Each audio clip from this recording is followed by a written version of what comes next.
that time I got reincarnated as a slime, Volume 10. Prologue, Those Who Set Things in Motion. The boy let out a resigned, exasperated sigh. You sure look depressed about something. Was there a problem?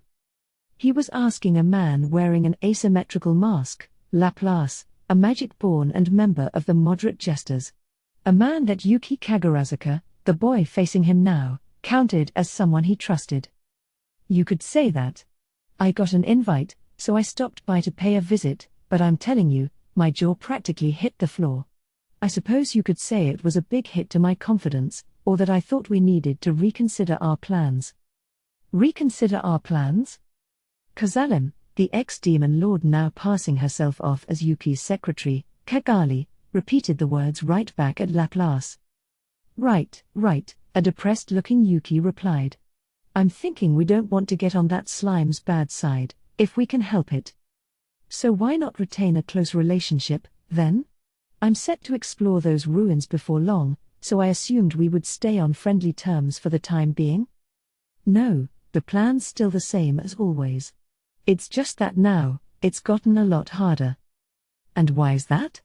You keep it cool, don't make any waves, and nobody's gonna get hurt, right? Laplace was no fool, either. Given how his friend Clayman was no longer alive, he did have a bone to pick with Rimuru, but he wasn't willing to defy their boss Yuki's orders just to start a fight. And Laplace wasn't alone. Footman and Tyr had the same opinion, and as leader of the jesters, Kagali understood well enough the dangers of letting emotion drive your behavior. In this world, the one supreme rule was survival of the fittest. Through their shared experiences, Laplace and his team had learned that nothing good comes from taking reckless action before victory was assured. Not only did Clayman completely fail to obtain his revenge against the demon Lord Leon, he even died in the attempt. Thanks to that, even with the former Kazalem returned among them, the moderate jesters were right back where they started from. If they decided to open hostilities against the demon Lord Rimuru at this point, revenge against Leon would be the least of their worries. They all understood that, and so the jesters bade their time, just as Yuki ordered. But then Yuki informed them of a problem. Well, on that note, I think that's gotten a little difficult for us, too, said Yuki. Meaning? It's looking like that slime is starting to suspect something with us. What? Hang on, did you do something to make him catch you out? Laplace asked. Oh, don't be silly, Laplace. Unlike you, the boss would never make a mistake like that. Ho ho ho. You're right. I don't know anybody nearly as wary as our boss here. I sincerely doubt he did anything ill-advised. The eternally careful Yuki seemed to be suggesting he was the one at fault, but Laplace's response was quickly shot down by Tyr and Footman. That was the sort of respect Yuki had earned from the jesters. Calm down, guys, rebuked Kagali, their leader. It's no mistake Yuki here made. The slime was quite cautious indeed, as it turned out. Facing up to him myself, I could tell there's nobody else like him. He made me feel like my whole body was being watched, like I couldn't let my guard down for a moment. I couldn't fully suss out the force he has to work with, but he's a formidable one, no doubt. Having gone toe-to-toe against Rimuru once before, Kagali was able to instinctually feel the danger the slime presented. He wasn't even Leon's equal in terms of strength, but that ability to see and react to everything in the world was a threat, she felt. Yuki nodded at her. No, I think that slime, the demon Lord Rimuru, I think he's a menace. One of the leaders of the council was there, one of our main sources of funding, and he met his intellectual match pretty quickly with him. He's crafty, he's careful, and he's merciless against his foes. Normally, he's kind and gentle, but get him riled up, and there's no controlling him, you could say. And since I tried and failed to use that man, it's little surprise I'm under suspicion. He shrugged. Well, yeah, boss, but whatever he thinks about ya, he ain't got no evidence, does he? So just go with it and play it normal, and he can't do nothing about that, right? There's no physical evidence, no. But you know, I'm the one who leaked the fate of Shizu to Hinata, and that's some pretty damning circumstantial evidence, I bet. Plus, at the very end, He rounded up all his people to discuss their future direction, but I guess Rimuru chose that meeting to round up all his suspects, too. It's pretty fair to assume that our cover's been blown. Oh my. The group looked on, distressed, as they listened to Yuki's rundown. Kagali, unsurprisingly, was the first to recover. Given her demon lord roots and experience with life or death situations, she'd always be the quickest on her feet. Fair enough, but it was bound to happen sooner or later, wasn't it? That slime truly is a threat. So how should we revise our plan, boss? Well, we'll stay on the quiet side, like before. As long as Rimuru has nothing damning against us, I doubt he'll decide to get openly hostile. He might look like he's playing it all by ear, but he's actually a pretty meticulous leader. I'm sure he's worked out everything he stands to gain and lose. All right. Him telling us about the ancient ruins was probably his way of feeling out how we'd react, then. His way of saying try anything funny, and I won't go easy. I think you're right. People have a way of changing their minds on you. They even have a saying for it, yesterday's foe is today's friend. So if we can make him think that now's not the time to fight, no matter what's changed, I'd call that a victory for us. Yuki looked around at his companions, gauging their reactions. So we're gonna stay buddy-buddy with him? We could easily make him do our bidding, but if that's your take, boss, very well. How stupid are you, footman? We're having all this trouble because we can't do that. Nah, I get where footman's comin' from, you know. It'd annoy anyone if some new guy treats you like dirt. Thing is, maybe we could win in an all-out war, but they even got Veldora on their side. I don't see much point in betting against the odds right this minute, you get me? Exactly. So it's best for us to quit overthinking this and just follow our orders from the boss and our director. Isn't that what they asked us for from the beginning? And I've got no problem with their takes, either. The three jesters seemed less than enthused but were still in agreement with their boss's general direction. Once he was assured of that, Yuki nodded at Kagali. True power in the Western nations was largely claimed by two factions, the Holy Empire of Lubelius, and the Western Holy Church they backed, and the Council of the West, the parent organization of the Free Guild, not to mention the Rotso family that ruled the Council's core. Now Tempest, governed by the demon lord Rimuru, was part of that mix. And now that he was fresh from the Tempest Founders Festival, Yuki had come to realize just how foolish it was to rile Rimuru. I was a little worried, though. If I declared that I wasn't going to fight Rimuru, would these guys be willing to meekly accept that? The thought occurred to Yuki, but it appeared to be baseless. Kazalim might have acted differently, but losing to Leon once had taught Kagali a little prudence. The jesters had been working to realize their ambitions for years. To them, patience was already a virtue. To Yuki, it didn't seem like any of his faithful companions were hasty enough to thoughtlessly go out of control. I'm glad to see that, he said with a smile. Now, I think I'll let you take over the work I had assigned to Damrita. Huh? Meanin', the classified goods? What? Leaving that work to us? Ho ho ho. Are you sure, boss? This instantly unnerved the three jesters. Yuki kept smiling at them. You can handle that, right? Oh, you're on, boss. You're just worried that we'll go out of control and start a bunch of crap, aren't ya? Well, no way we're gonna. Even if we think we can win in a fight, we ain't gonna so much as lift a finger, I swear to ya. Right. Even Clayman lost his cool at the last minute, after all. If we made the same mistake, I wouldn't be able to rib him for it in the afterlife, true enough. Acting from a place of anger only leads to mistakes. As the angry jester of this bunch, that's something I'd be particularly prudent to remember. The demon lord Leon swore revenge against him someday, but I think that someday will need to wait. The trio each reassured Yuki with their own choice of words. He gave them a light nod. You've matured more than I thought, Yuki muttered, before recalling something else. By the way, the mention of classified goods reminded me, Rimuru brought the children I took in over to Tempest, didn't he? Ah yes, the ones Shizu Aizawa prevented us from reaching. Right, those. He had a built-in excuse, wanting them to see the festival and all, but thinking about it, he really does suspect me, doesn't he? Which is fine. I just can't get what he said off my mind. He paused for a moment. The children were growing stronger and stronger. That was no doubt because of what the demon Lord Rimuru did to save them. And while he said it was a secret, he let on to Yuki that he wanted the kids to learn more about the spirits within them. He kind of glossed over it the last time I asked, but perhaps they've gotten so strong that there's no glossing over the subject any longer. Well, who knows? I got all excited, thinking he had some kind of scheme in mind for them. But there's no doubt that he's using their elemental spirits to neutralize the magical counts in them. One could never leave their guard down around the demon Lord Rimuru. A scheme, Yuki thought, could easily be in play. He shrugged.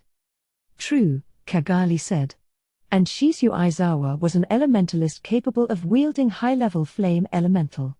So is it possible, then, to use spirits to take the failed heroes that weren't fully summoned correctly and utilize them for their intended purposes? This seemed to ring a bell with the jesters. Oh.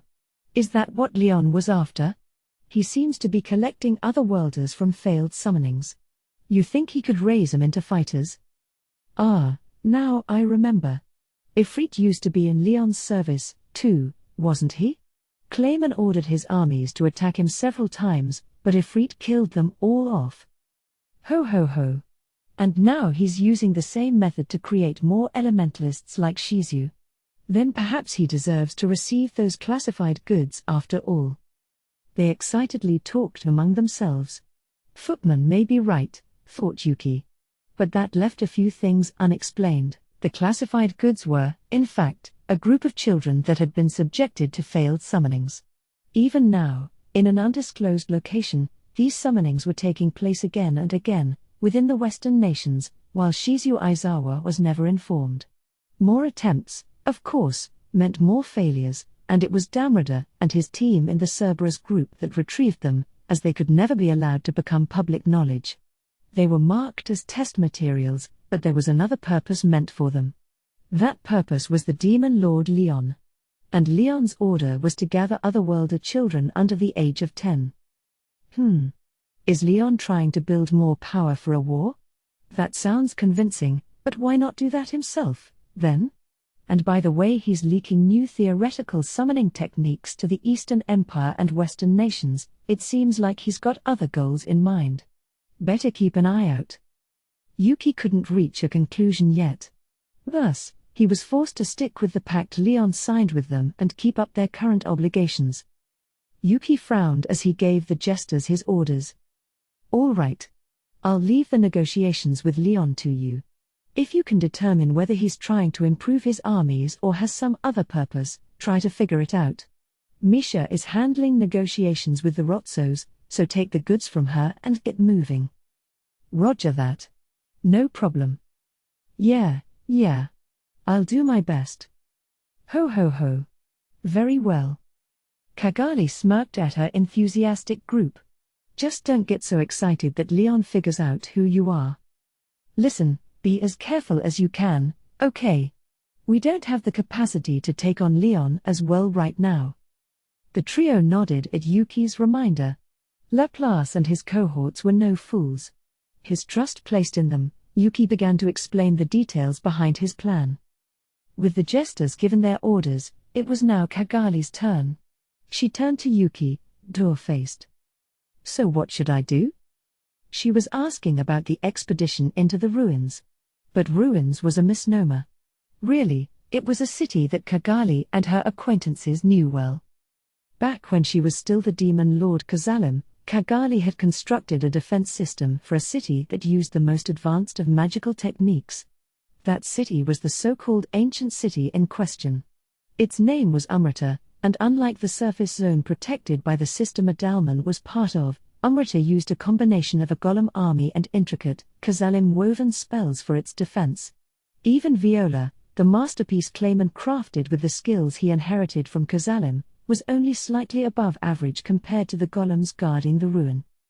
That ruin of Umrata, a ruin with such an impervious defense system, housed, in essence, the true hidden value of the puppet nation of Distav. Why were a bunch of ruins like Amrita guarded by such advanced defenses? To learn the answer, one has to go far back into the past. Long ago, a city of magic, once ruled by the elves during their heyday, fell thanks to their own foolishness. After riling the anger of a non-demon lord, the dragon princess Milim, it was wiped off the face of the planet in a single night. These formed the ancient ruins that are now referred to as Soma. The surviving elves swore to rebuild Soma someday, but they never did. Unable to resist the violent rage of the Chaos Dragon, the most horrid of monsters born of their own hands, they were all but forced out of their homeland. The Chaos Dragon was a catastrophe-level threat, not as powerful as one of the natural-born true dragons, but still nothing the elves could have ever handled. Thus, the surviving elves scattered across the land, each taking their own path. The unlearned peasant classes, lamenting their sudden misfortunes, relied upon the elven leader. Those with more strength and intelligence cleared out space to build their own nation. Some of them simply fled, blending into the background. Thus, thanks to only a small handful of people, the elves' glory days were over.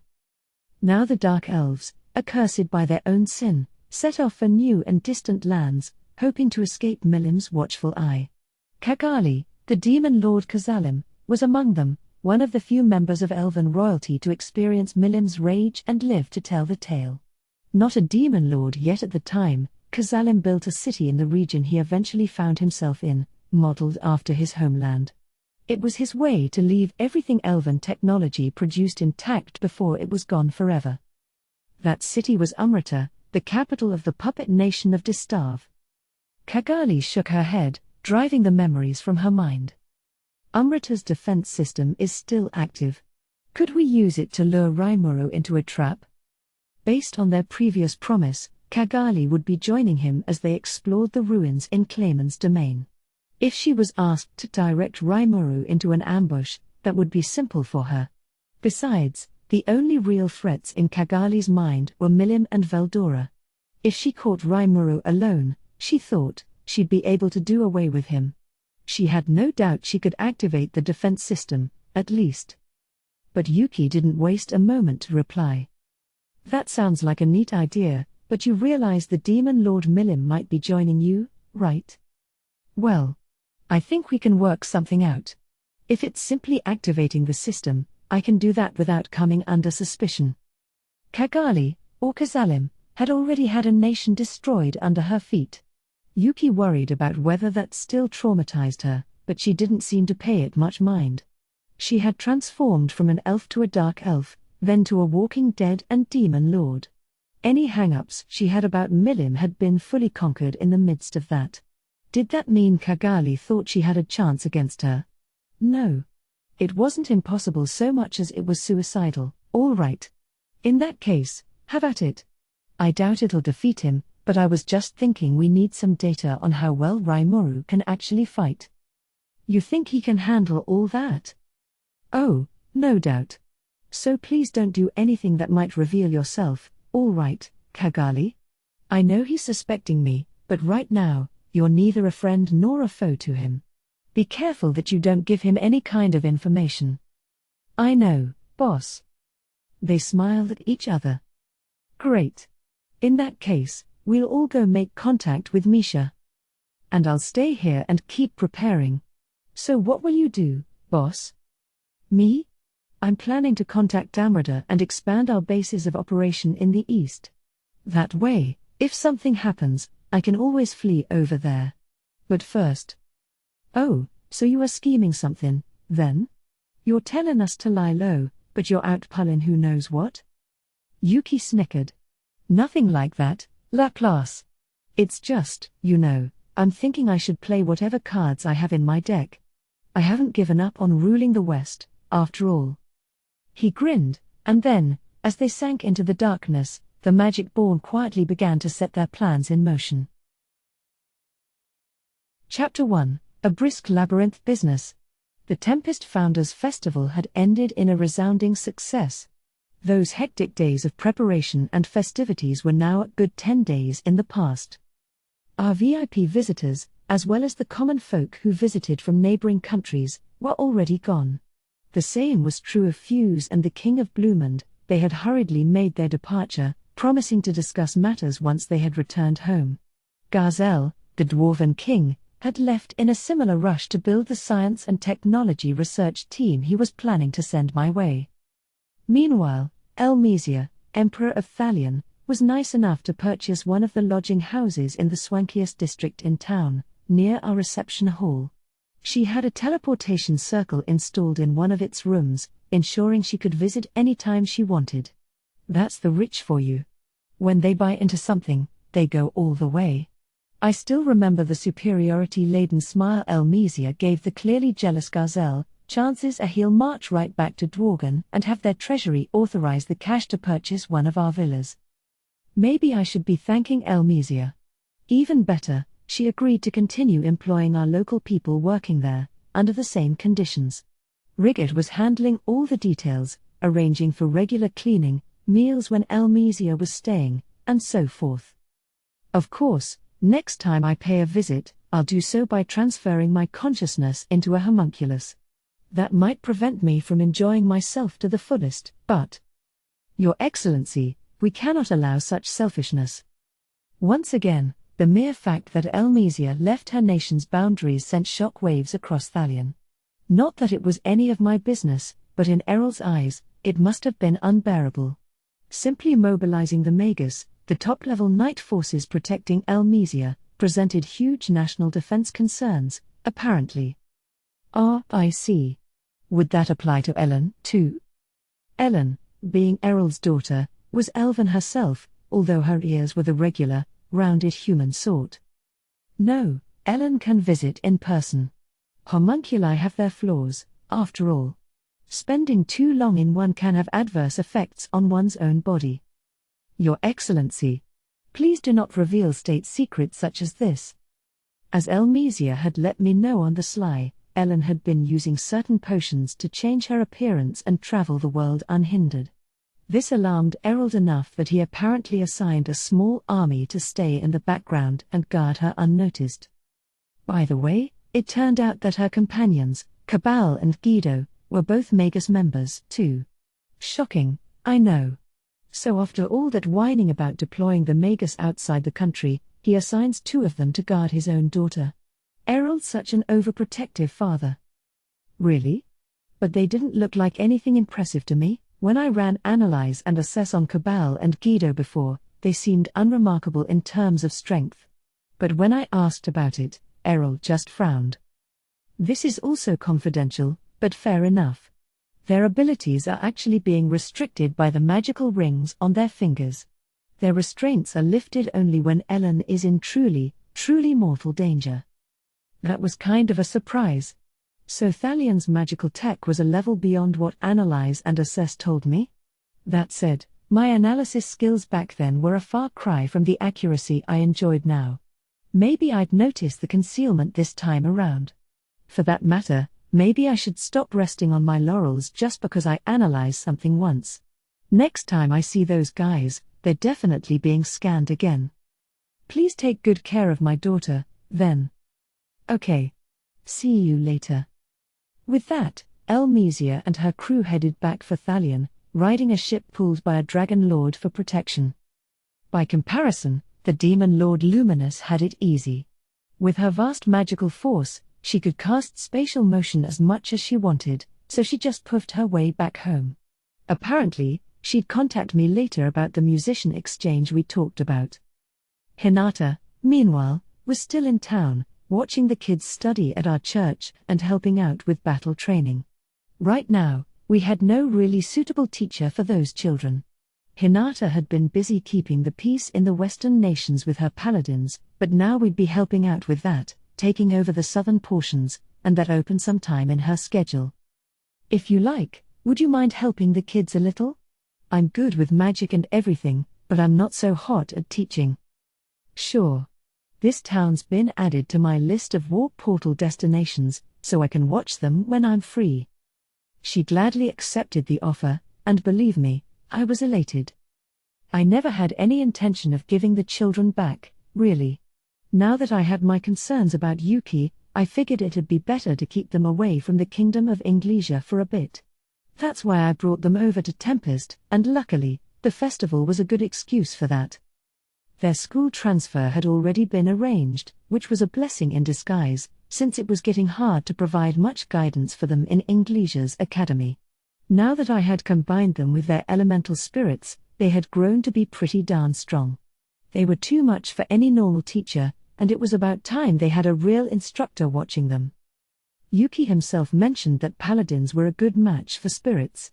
I kind of inadvertently turned the conversation toward the spirits as we spoke, but looking back, he must have known about my plans from the start. I think I was intending to keep that a secret. Report. You were keeping it a secret. Why yeah, I sure was. And my blabbing it seemed to have rankled Raphael a bit. I mean, come on, it was gonna come out either way. You're focusing on that too much. No need to get too worried about it. Right. Sorry. I had already heard some disquieting things about Yuki, but I blurted it out anyway. Maybe part of me really wanted to believe him. But I made him privy to things he didn't need to know about, and I regretted it now. I'd need to be more careful next time. Thus, I would be taking responsibility for the children's care, and given the situation, Hinata's assistance was a godsend. Through the festival, the kids had really taken a shine to Hinata, and I had no problem with her taking the job. But Hinata as a teacher, huh? Maybe I should join the class, then. So I was seated alongside the rest of the kids as Hinata coldly glared at me. What are you doing here? Oh, just observing. Well, you're in the way. Go. Okay. And so I was unceremoniously kicked out of school. A real shame. In the midst of all this, we'd been all wrapped up from the festival for about a week's time. Things were calmer on the streets again, and the townspeople now had more time on their hands. So I decided to perform our test launch of the dungeon now that we had finished fine-tuning it. More than a few adventurers were excited about exploring it. We had already gotten a large number of requests, and I wasn't about to disappoint them. It was the start of a busier time than ever for me. On the first day of our dungeon's soft opening, problems erupted after only a few hours. It turned out that the challengers were a lot more inept at tackling it than I thought. This was something I predicted when we first revealed the dungeon at the Founders' Festival, hence why we lowered the difficulty level. But everyone was taking so much time advancing through the chambers, making me realize that something needed to be done soon. There were no traps in the first floor. Any naturally occurring monsters who might show up were ranked F at the most, total wimps with no real fighting skills, creatures your average villager on the street could pummel.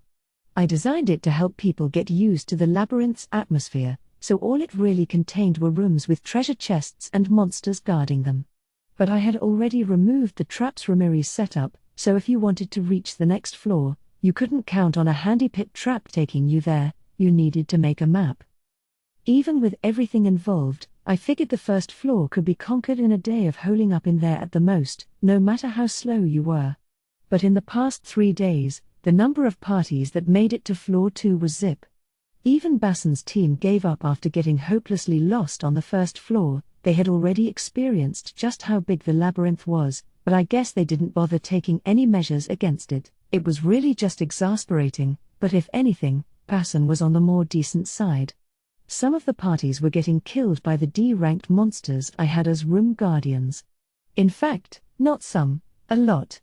The common theme was people lured by the treasure failing to notice the guardian creatures lining the rooms. I bet even the skeletal archers I had in there were surprised. They had all these adventurers sprinting toward the chests, giving them the chance to shoot them in the backs over and over again. We're talking a complete lack of fundamentals. No risk management. But at least those fools were smart enough to form groups. Because just when you think you've run into the biggest idiot, another one comes along to show that you're nowhere near rock bottom yet. Yes, some were even tackling the whole dungeon solo. That's beyond reckless and well into the realm of hopeless. You wouldn't encounter too many monsters on floor 1, as mentioned, random encounters were restricted to F ranks only. But even F-ranked monsters could be a threat if you had a big enough group of them. I guess. I mean, I wasn't entirely sure about that, but to them, they were a threat. Seriously, if you're tackling this solo, even finding a place to rest was a challenge. Nobody was keeping guard for you. You'd have no chance to get some shut-eye. And even an F-ranker wasn't completely helpless. Some of them weren't shy about attacking sleeping humans, so letting your guard down spelled death. I wondered if the solo questers had some ingenious scheme to handle this, but no, I don't think they really thought it through at all. It was hopeless, and they all were whisked out of the dungeon without anything to show for it. Clearly, at this rate, they'd never be able to survive the deeper levels. Floor 2 saw more random encounters in the corridors, including E-ranked monsters. By the time you make it past floor 5, I think you'd be seeing D-rank, even. If they're getting tripped up at this point, any D-ranked monster would have mangled them with one swipe. Among the more head-scratching cases were people who quit for the most pathetic of reasons: they had no food and got hungry. Save points were located on every 10th floor, and every 5th featured a safe, monster-free zone with drinkable water. We also amply warned people to bring a decent supply of food with them. But no. The other adventurers must have looked at the example basin set for their own preparations, but clearly that was not enough. Adventurers tend to be proud people, I suppose, and they definitely weren't into listening to instructions. A fair number of them didn't even bring any rations along. Maybe they felt safe, knowing they could be resurrected, or maybe they overestimated their own strength. I don't know, but regardless, they couldn't find their way back to the exit, so no wonder they started starving. Clearly, they had it coming, and I mean, I get it. I know people want to retrieve as much as they can from the treasure chests here.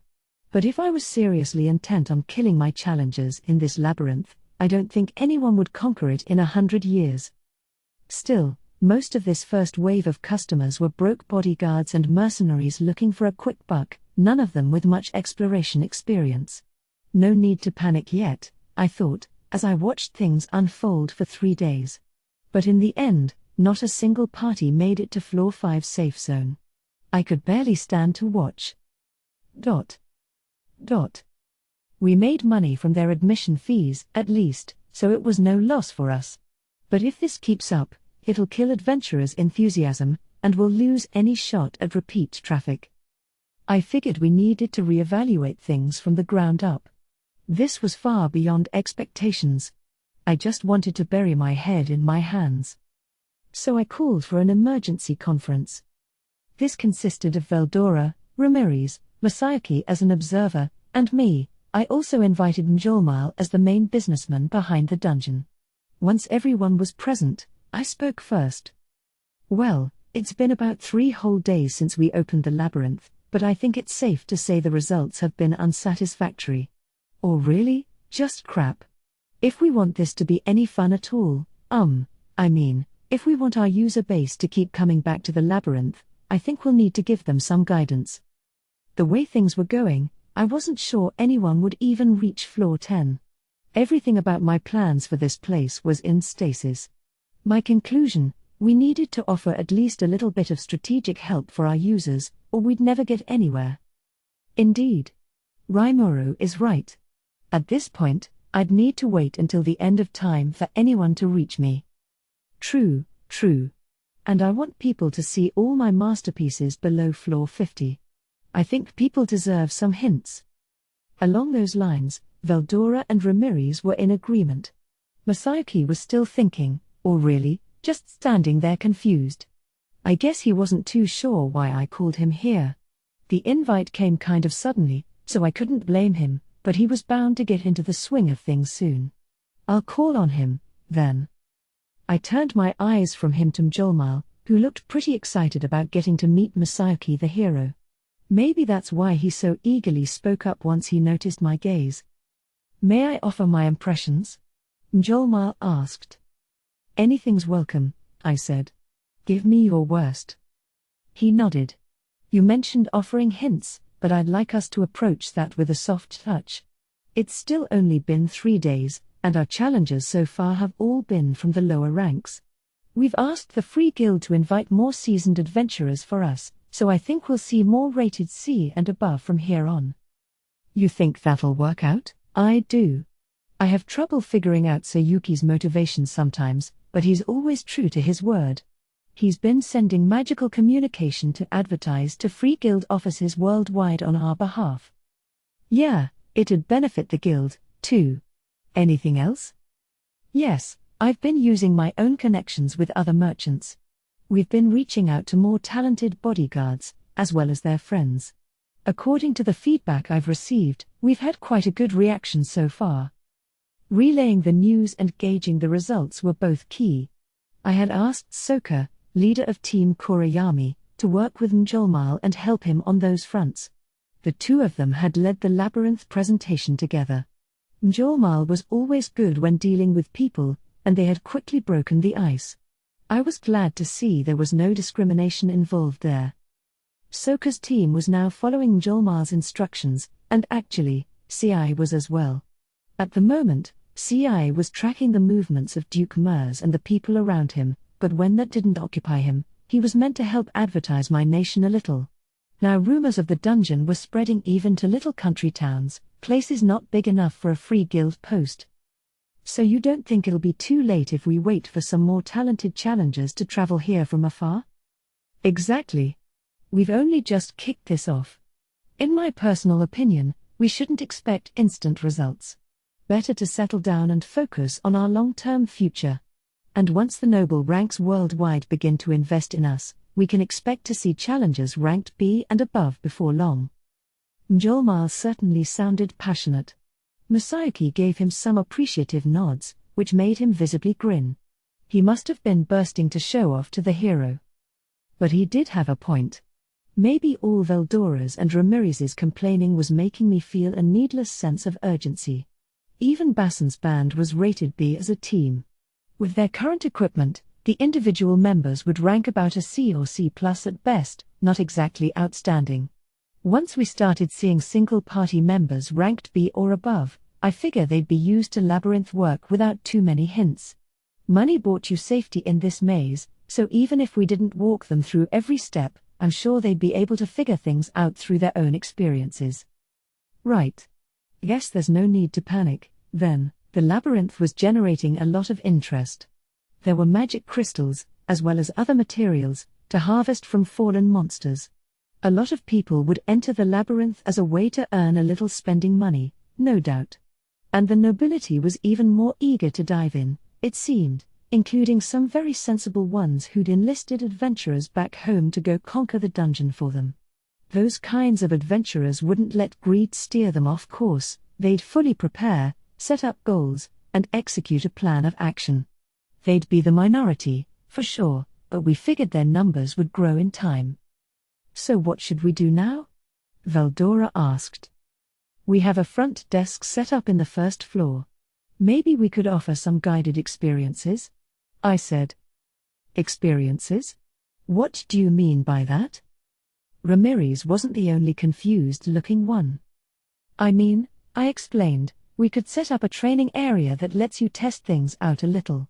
Teach people about traps, have them train in battle with monsters, those kinds of things.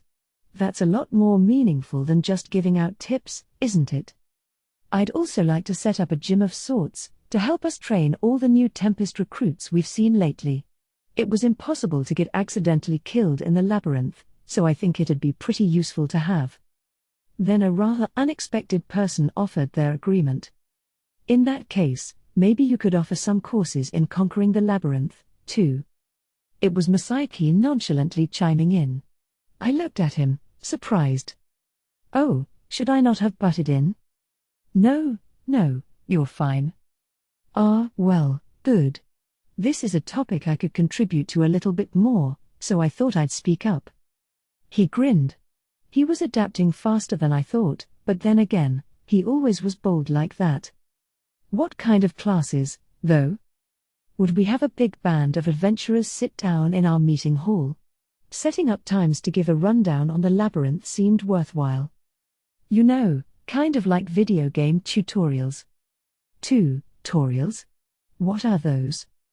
It sounds like a dessert. Is it good? Veldora and Ramirez pounced on the unfamiliar word. I assumed Veldora had the vocabulary to know it, but maybe not. Languages in this world translated pretty well in my mind, but that auto-translate function only worked if both members of a conversation had a common understanding of the topic. If Veldora didn't know what it was, Ramirez certainly had no chance. So Masayuki and I had to explain the concept of a game tutorial. I was picturing something like an obstacle course. Yes, like Rimuru said, I think it's important you experience some of the basic moves you're expected to know before you enter the labyrinth. If we offer quick rundowns on the basics and divide it into missions, I think that'll help adventurers retain knowledge better. Adventurers wouldn't gain much from lengthy lectures. A training ground available to all wouldn't see a lot of use apart from the hardcores. So went Masayuki's logic, and why he thought a mission-based structure was a good idea. Before being admitted inside, challengers would get to complete a simple set of missions, ensuring they had the barest knowledge required to challenge the labyrinth. Veldora and Ramirez listened on, looking more and more convinced. Yes, that may just work. For my part, allowing this cavalcade of fools to tumble in and die simply bores me. Let us grant them a training area, so their skills can be at least somewhat up to snuff. Yeah, I think so, too. 'Cause if Milim saw this, she'd be so angry that she'd send all these challengers up into the clouds. They seemed all for it. And so did Mjolmile. And perhaps after this tutorial, we could offer them a line of Tempest brand weapons and armor to try their hand at. And if some challengers are facing more difficulty deeper down, a set of tougher missions could perhaps be of some benefit. This was some really helpful feedback. In fact, maybe we could even release a guidebook. It'd help advertise the town. It could be fun to have some qualified writer tackle that task for me. Regardless, this lack of labyrinth experience was killing our challengers' efficiency. Let's give them at least a few instruments to work with. Otherwise, we'd never find anyone capable of handling floor 50 and below, when the difficulty really started to ramp up. Plus, for people who really want to get serious, we could even offer a few experiences that get down to the nitty-gritty of dungeon survival. Of course, the real dungeon began at floor 50, and at first, we planned for Hinata's Crusaders to be our main customers for those levels. For now, at least, we couldn't expect much of anything from our adventurers, so Ramirez and Veldora would need to be content having the paladins to toy with. Thus, we decided to renovate floor 1 into a general training area. I also made sure to provide a separate entrance and exit for our new soldiers, in addition to the one for dungeon challengers. Yes, that does sound like a good idea. Right. I'll make it this instant. Ramirez was ready to start work, and since we were all in agreement, I was about to wrap up the meeting. But... oh, wait a second, please.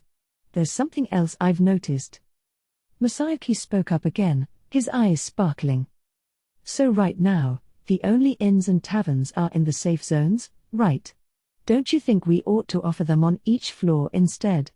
And it's kind of a pain if there's no toilets or anything. If you can connect different spaces together anyway, I think it'd be nice to set up a door near the stairways to each floor or something that leads to these facilities. Some adventurers aren't even bringing a sleeping bag with them, so even if you charged a premium, I think you'd get a lot of customers, you know? What? Is this kid a genius? And toilets, huh? I no longer had any need for them, so it completely slipped my mind. All this useful feedback was flooring me. I turned to Ramirez, she confidently nodded back. Yes, Masayuki. I'll take that advice, too. Ah, so Masayuki, your observational skills astound me. Such insight.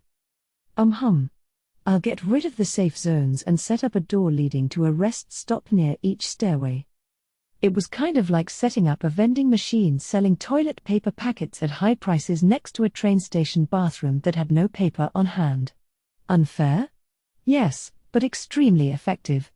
Masayuki's insight really was sensational.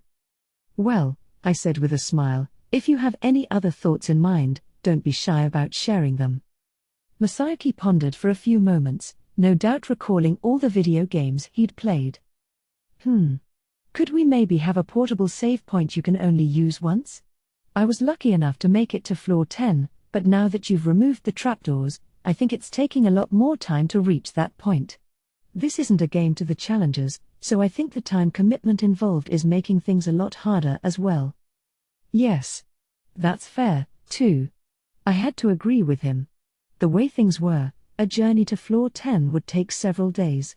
With his previous idea, we had stumbled upon the notion of making money off extended stays in the labyrinth. Maybe we should think more along these lines? Yes, that child is onto something. I was thinking the very same thing. Humans are such fragile little creatures, so we need to offer a bit of a helping hand. Veldora was the first to offer agreement. And who was the very person who designed this hellscape of a dungeon for fragile little humans anyway? Well, I can certainly set up disposable save points. But wouldn't it be more profitable to have adventurers stay at inns? So implementation wasn't a problem. Man, whenever the topic turned toward money, Ramirez was sharp as a tack. I was surprised she had something useful to say. No, Lady Ramirez, not necessarily. We should actually price them on the high side. If they don't have any pressing business, they can always stay at an inn, but I think a lot of people would need to regularly report back to their patrons or whatever.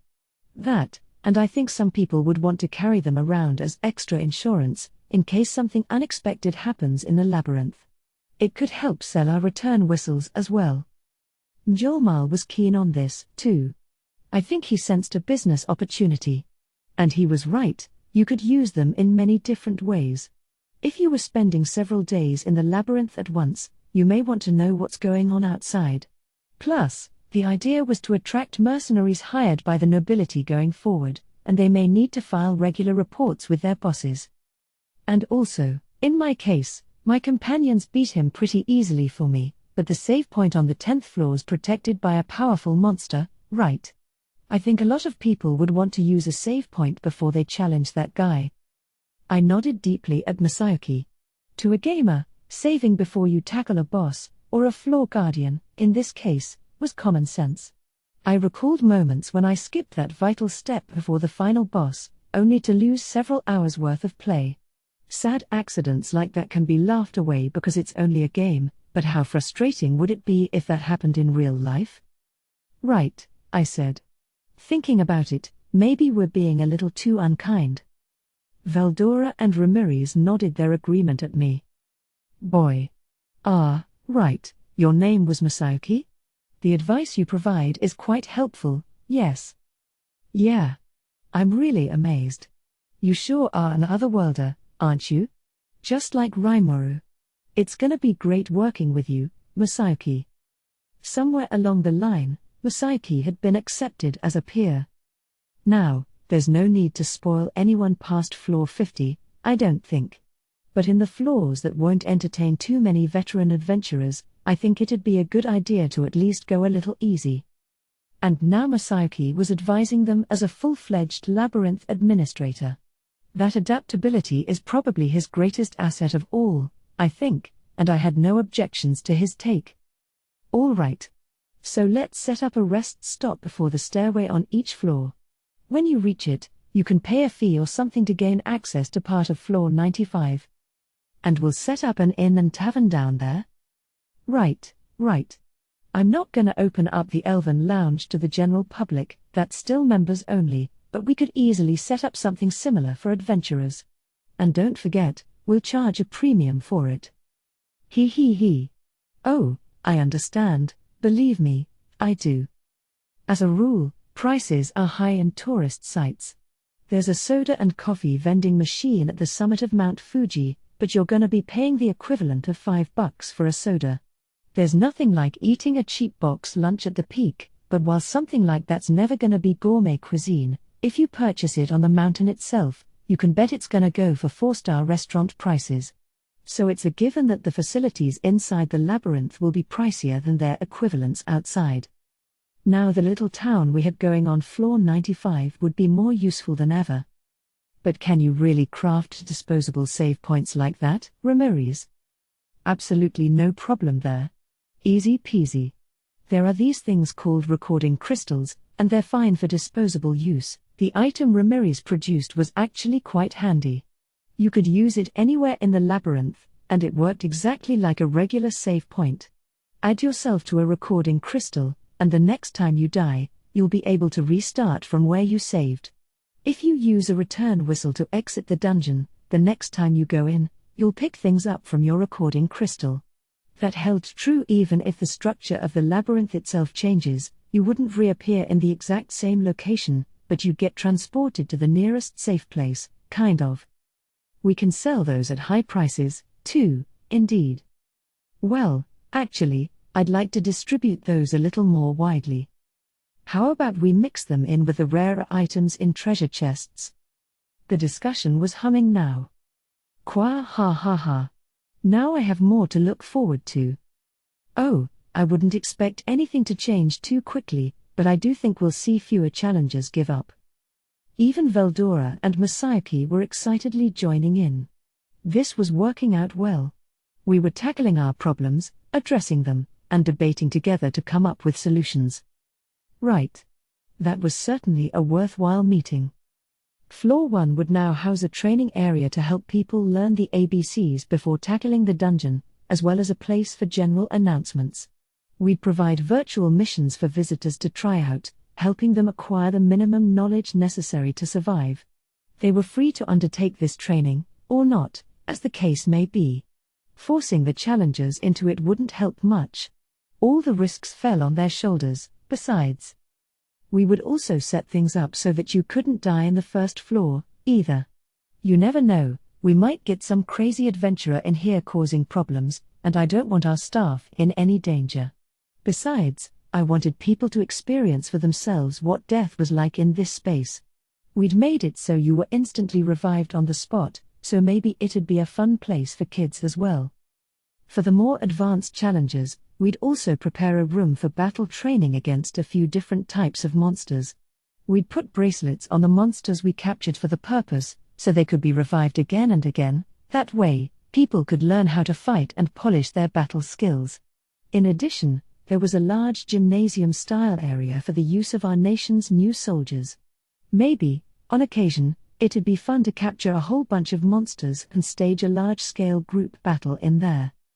Things would begin in earnest starting with Floor 2. But from there until Floor 4, we got rid of all the insta-death traps and downgraded the rank of the monsters wandering the halls from E to F. The rooms would have just one D-ranked creature, and in the chests they guarded, we'd toss in low potions and other useful labyrinth-conquering tools. Equipment and other high-market items would begin appearing on Floor 5, so we worked on adjustments like these, recalibrating the dungeon's overall difficulty. That should help people advance a bit faster starting tomorrow. Video games hold closed beta sessions all the time. After all, maybe launching without a rehearsal wasn't such a great idea.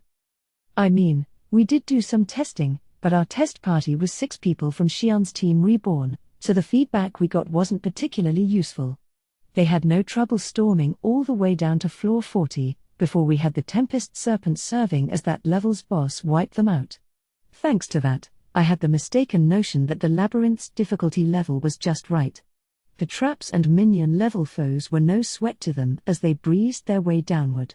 Based on Team Reborn's progress, we figured everything was okay. With a little experience, folks would be hitting Floor 50 soon, no doubt. We needed to select our testers a little more carefully. Xi'an personally trained the members of Team Reborn, and I guess they're far more talented than I thought. But we could tackle that later. So does that round out the issues? Anything else to bring up? I lobbed out the question, already happy enough with this discussion. Everyone had pitched in, and I figured we were done for the day, but... Can I say something? Mjolnir asked. Oh? Something else? Yes. More to do with labyrinth administration, but... yes, something about advertising or revenues. I had my concerns about that as well. It was only day 3, of course, so I wasn't expecting to rake it in yet. But Ramirez's eyes were practically shining at the mention of the topic. It's almost hilarious how money-obsessed of a fairy she is. Ha ha. We've only just started making back our investment, Mjolnir said with a laugh, as if defending himself against her. Then his expression grew more serious. No, I wanted to report to you about our advertising. In order to attract the nobility's attention, I've calculated the amount of the reward purse we should offer. What do you think about 100 gold coins? Oh? And that's gonna be paid in. We'll use 1 stellar gold coin, of course. Glad to see Mjolnir's reading my mind on that. I had learned from our mistake last time, I needed to get our hoard of stellars changed out. And 100 gold coins would be about, what, around $100,000? That's not too little, is it? It was a fortune to your average peasant, but it didn't seem like enough to motivate a noble who's probably swimming in money. Sure, adventurers can pick up magic crystals and rare items along the way, but 100 gold didn't seem quite enough for all the effort, but Mjolnir simply grinned at me. He. I understand your doubts. But I've spread the word that this reward would be given to whoever can make it past floor 50. We'll award it to the first party each month to achieve the feat. Manage it solo, and you earn the entire purse, work as a party, and you'll divide it up among yourselves. And that's not the only reward. As he explained, he had also attached prize money to the boss monsters on every 10th floor. On floor 10, that would be a black spider, a B-ranked creature. The first 5 teams to defeat it would receive 3 gold coins. Floor 20 housed an evil centipede, rated B+, spewing paralyzing breath across a broad range, pretty decently strong. The first 5 teams to beat him got 5 gold. Down on floor 30, we had an ogre lord, another B+, along with 5 of his henchmen. Unlike Benimaru and his kin, these were unintelligent creatures, violent and acting strictly on instinct. Their physical strength was astonishing, though, and they were capable of team warfare to some extent, so tackling them with a fully equipped party was a must. Beating them earned you 10 gold, and again, we'd award it to the first 5 winning parties. After that, things begin to get serious. Floor 40, as planned, housed an A- Tempest Serpent, boasting extraordinarily powerful poisonous breath that could instantly annihilate an unsuspecting party. Even an A-ranked adventurer on Gay A's level would have serious trouble defeating it solo. Taking the serpent down was worth 20 gold coins, awarded to the first 3 parties who managed it, but I doubted we'd be giving out that prize too often. Meanwhile, on floor 50, I was planning to have Bovix and Equix take turns serving as floor guardian. They had evolved into Magic-born ranked above A, so only a small handful of fighters stood a chance. Make it past that floor, and you earned the big 100 gold prize, a big step up but merited given the difficulty spike. All right. That's actually a pretty well thought out plan. It ought to make for some good advertising, too. Do you think it'll help encourage the nobles to compete with one another? Precisely, my lord. Announcing the prize winners each month will encourage competition. And challengers can only win a prize once, they can't be awarded the same prize multiple times, so we can keep things from getting too competitive. Makes sense.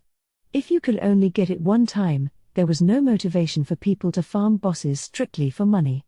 This ensured the same small group of people wouldn't hog all the prizes each month, and since each award had a strict maximum, we could count them as fixed costs in our accounting. So do you think we can make a profit doing that? That will not be a problem, no. Based on preliminary calculations from the past 3 days, I think we could even afford to increase the prizes a little. Compared to our earnings, it was pocket change, but the prizes would help encourage competition and speculation among challengers without hurting our bottom line. It was a brilliant strategy. Besides, nobody was going to zoom past floor 50 anytime soon, so I figured our payouts would be on the low side for a while to come. In fact, if anything, perhaps we could have Samasaki beat floor 50 and play that up in our advertising. Huh? With your metal, I'm sure it's only a matter of time, Samasaki. Aha. That Mjolnir, always looking for another angle. He seemed to have the plan pretty well worked out. Let's have him keep with it. Ooh, I like that. It'll boost Masayoki's reputation further, even as it advertises our dungeon for us. Let's deploy that once things slow down a little, maybe. That's just what I was thinking as well. How nice to see we are of the same mind, so Rimuru, he. You're always sharper than me at this, day he. We exchanged self-satisfied smiles.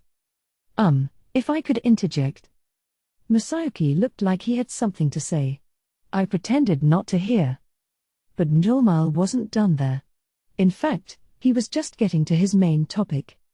Now, so Rimuru, along those lines, I'm thinking about a potentially even larger project.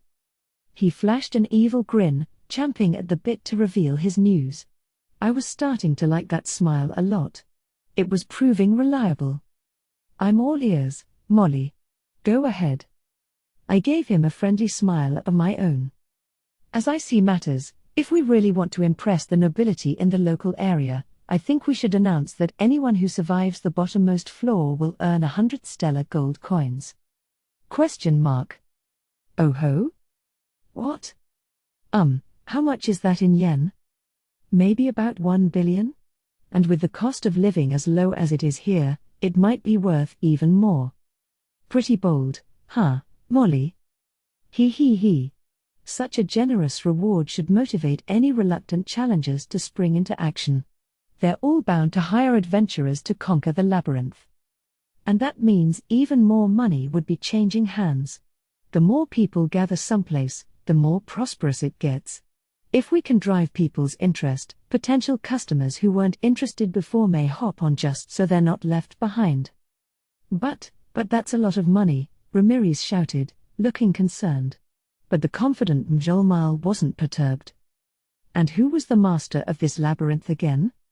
He gave Veldora a glance as he lodged the almost taunting question. He. Qua ha.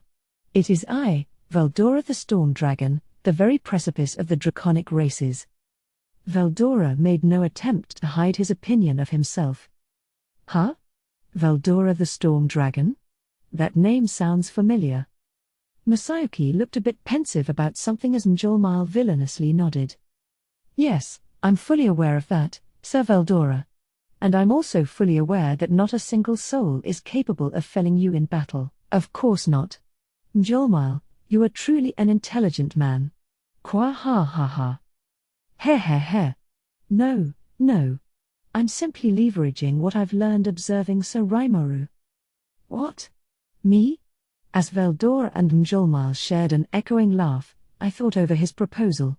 We were offering 100 stellars, a ridiculous amount, but that required conquering the final floor. In other words, beating Veldora. Nope. Not gonna happen. It seemed almost like a swindle to me, but it wasn't a lie, either. Besides, we still weren't sure right now whether anyone would even make it to floor 100. Yeah, I do think our labyrinth is well-nigh unconquerable. Right. That's bleedingly obvious. Precisely.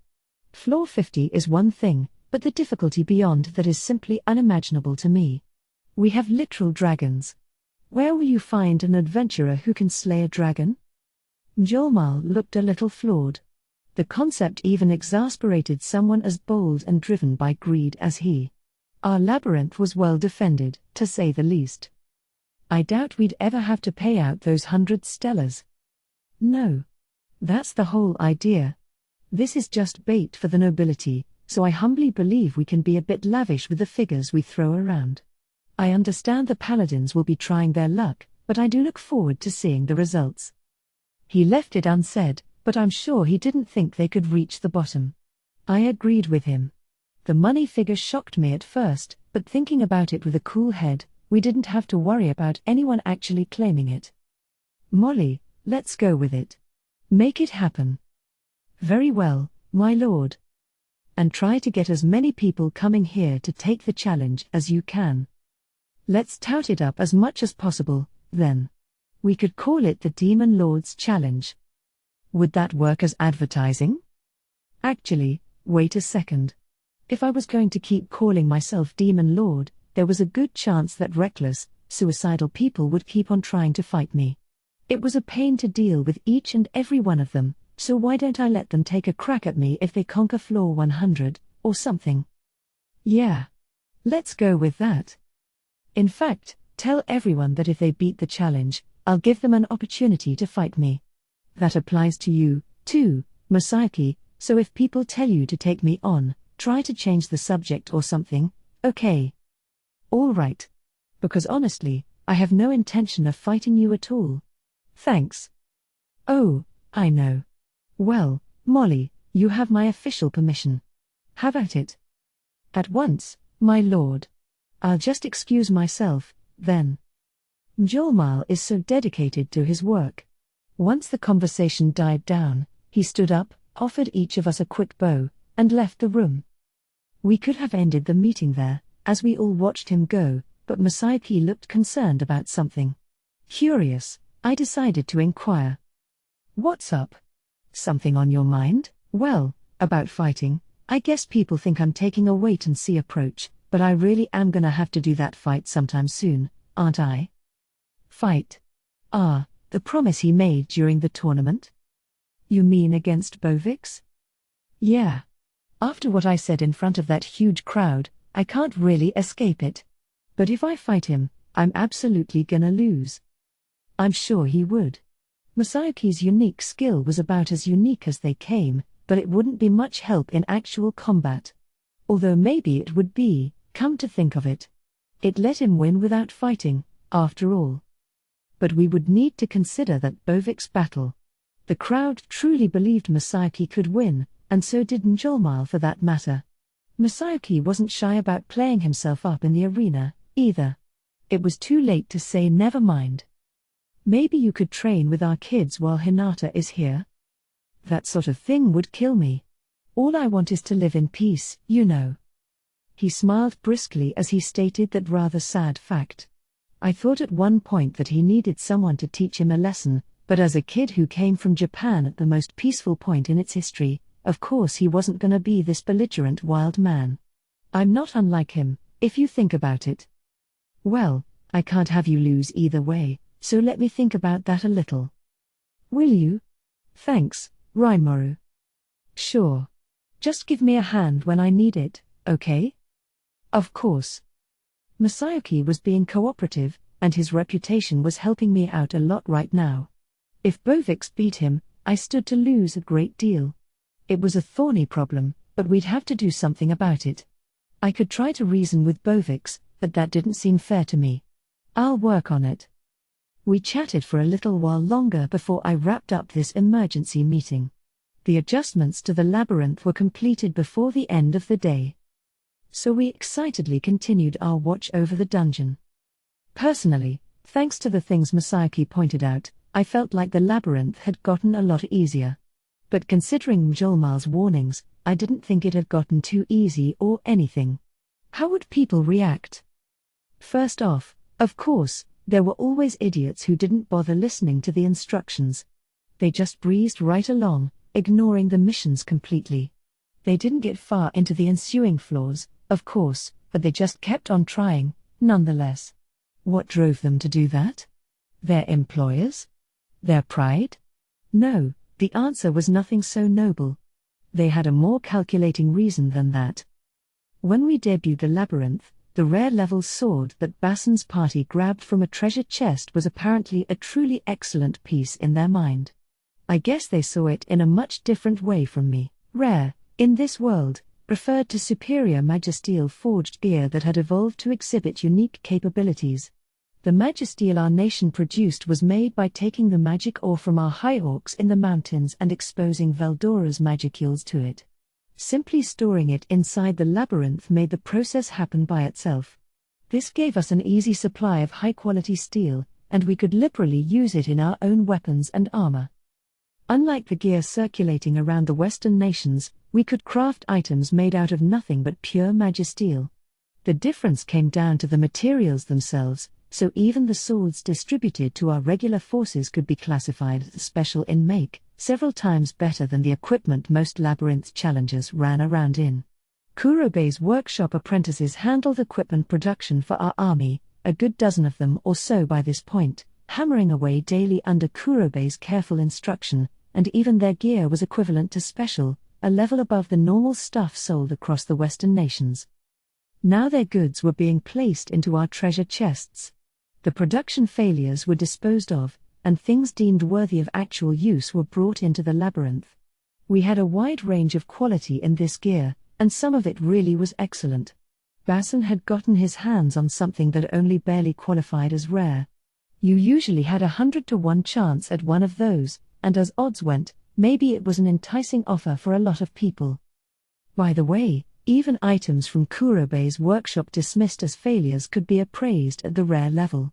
They may look like quality pieces on the surface, but if Kurobei called it a failure, it was a failure.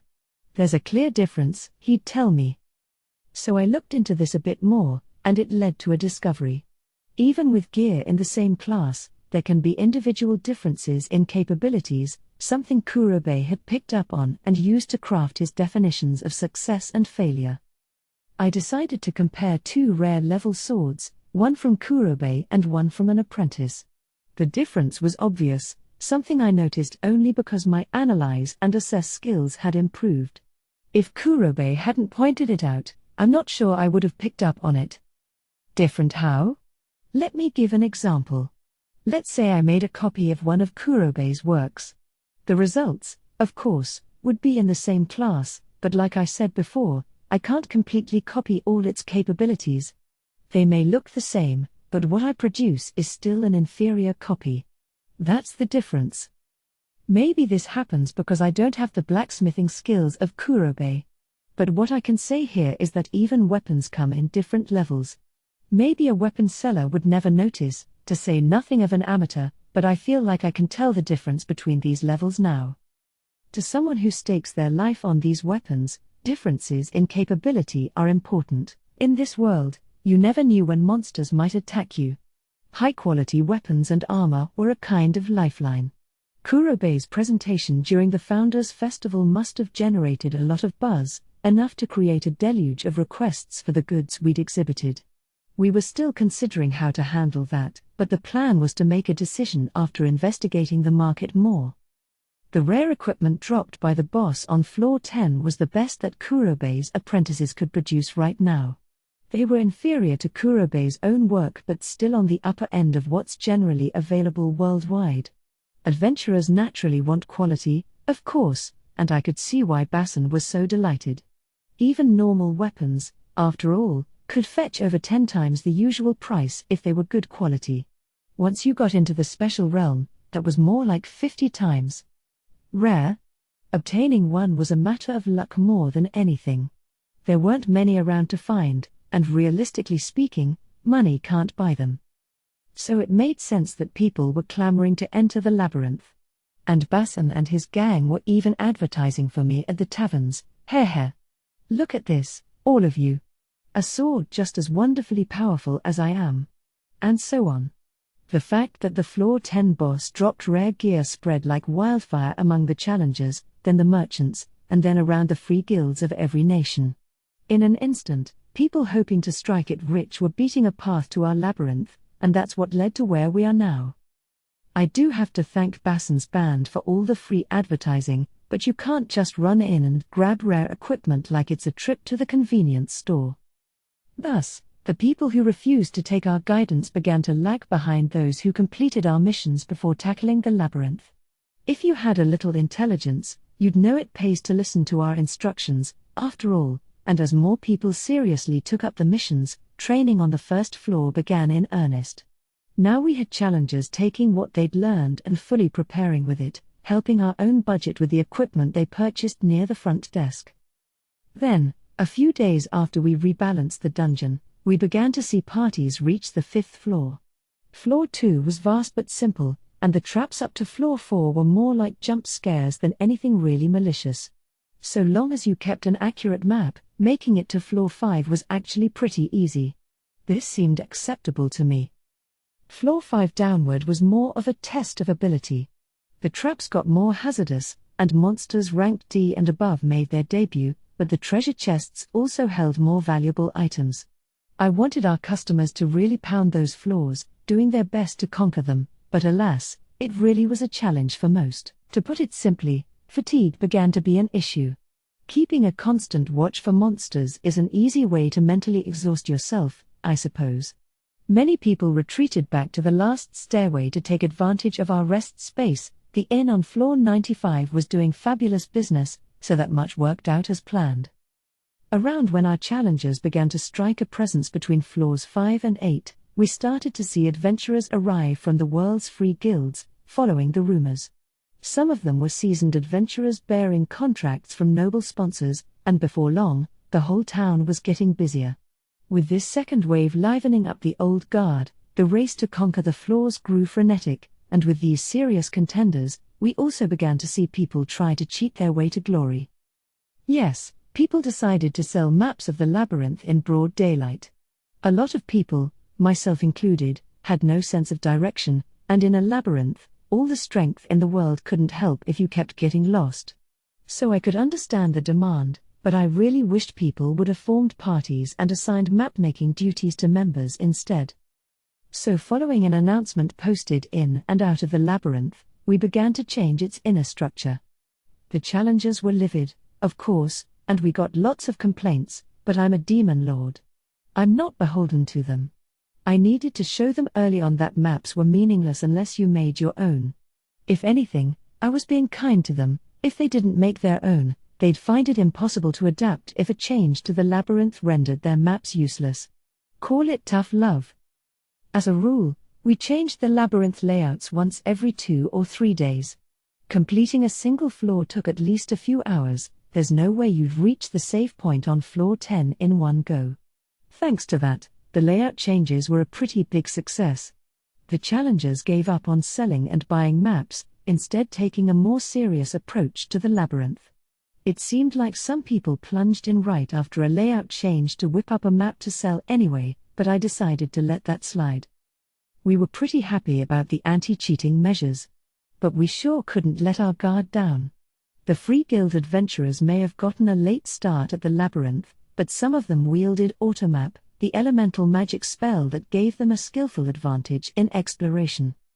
Free Guild members really were in a class of their own. They were used to fighting monsters, so they were battle-honed and ready for combat. They also knew how to divide tasks among their party members, which I appreciated. Bassan's party was all about fighting, but now we saw groups with each member picked to carry out a particular role: fighters to handle the monsters, explorers to handle traps and mazes, and gatherers with a wealth of knowledge to tap. Balance was the watchword with these parties, and it really struck me how adaptable they all were, so the adventurers quickly completed the training missions and dived into the dungeon. Those with ruin exploration experience were masters at trap removal. They didn't sprint for every treasure chest they saw. Compared to the bodyguards and mercenaries we saw first, they were quite careful, demonstrating an even more professional performance than I imagined. Seeing them execute such a clear understanding of the rules, I started to think we shouldn't have reigned in the dungeon after all. So just a few days after the second wave arrived, someone managed to beat floor 10. Now the challengers were really on a roll, learning from their predecessors' mistakes, painstakingly devising countermeasures, and starting to make real, constant headway.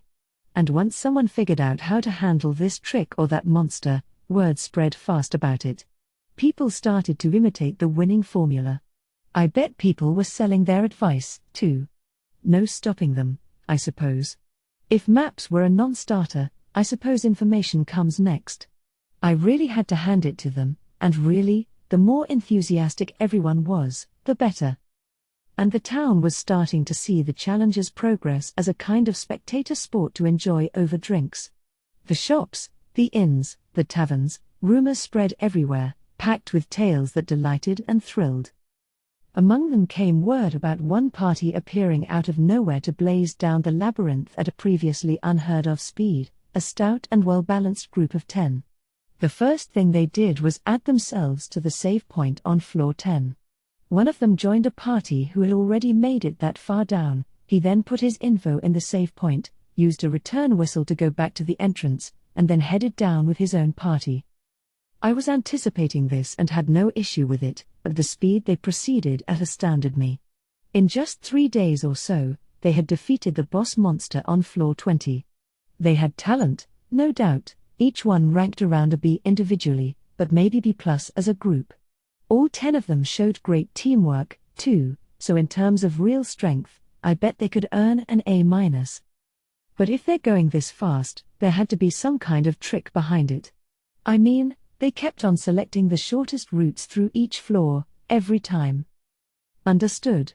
Elemental interference detected. An elementalist is utilizing elemental communication. Oh, that? An elementalist is a magician capable of harnessing the power of elemental spirits. One of the tricks up their sleeve is elemental communication, allowing them to listen to the words of those elemental spirits. If they can talk to wind and earth elementals on a deep enough level, it seems, those spirits will guide them down the correct path to the stairs, and since an elementalist could tap that, a twisty maze of passages was no sweat to them, those dirty, dirty elementalists. But sadly, this was fully within the rules. After all, there's no guarantee the spirit you tap into will always give you the correct path. Besides, there were precious few elementalists in the world, so I didn't even consider that kind of workaround. As far as I was concerned, this was a perfectly valid approach, one I shouldn't bother trying to counteract. If anything, I should praise them for coming up with it. The party's rapid advance continued anon. Part of our procedure was that whenever a party conquered a new floor, it was announced across town. Thanks to that, the party members quickly became household names. The crack team of explorers were collectively called Green Fury, their mystery elementalist serving as leader, and before long, they were rapidly approaching Masayoki's team Lightspeed in popularity. Just as we hoped, the labyrinth was now hosting serious talent. No doubt we'd see more young challengers visit town with dreams of fortune and glory. The labyrinth, currently enjoying a steadily growing audience of challengers, had become a well-oiled machine. We took this opportunity to gather again. It had been 10 days since we reorganized the labyrinth, so I wanted us to confer and talk about any problems that had come up.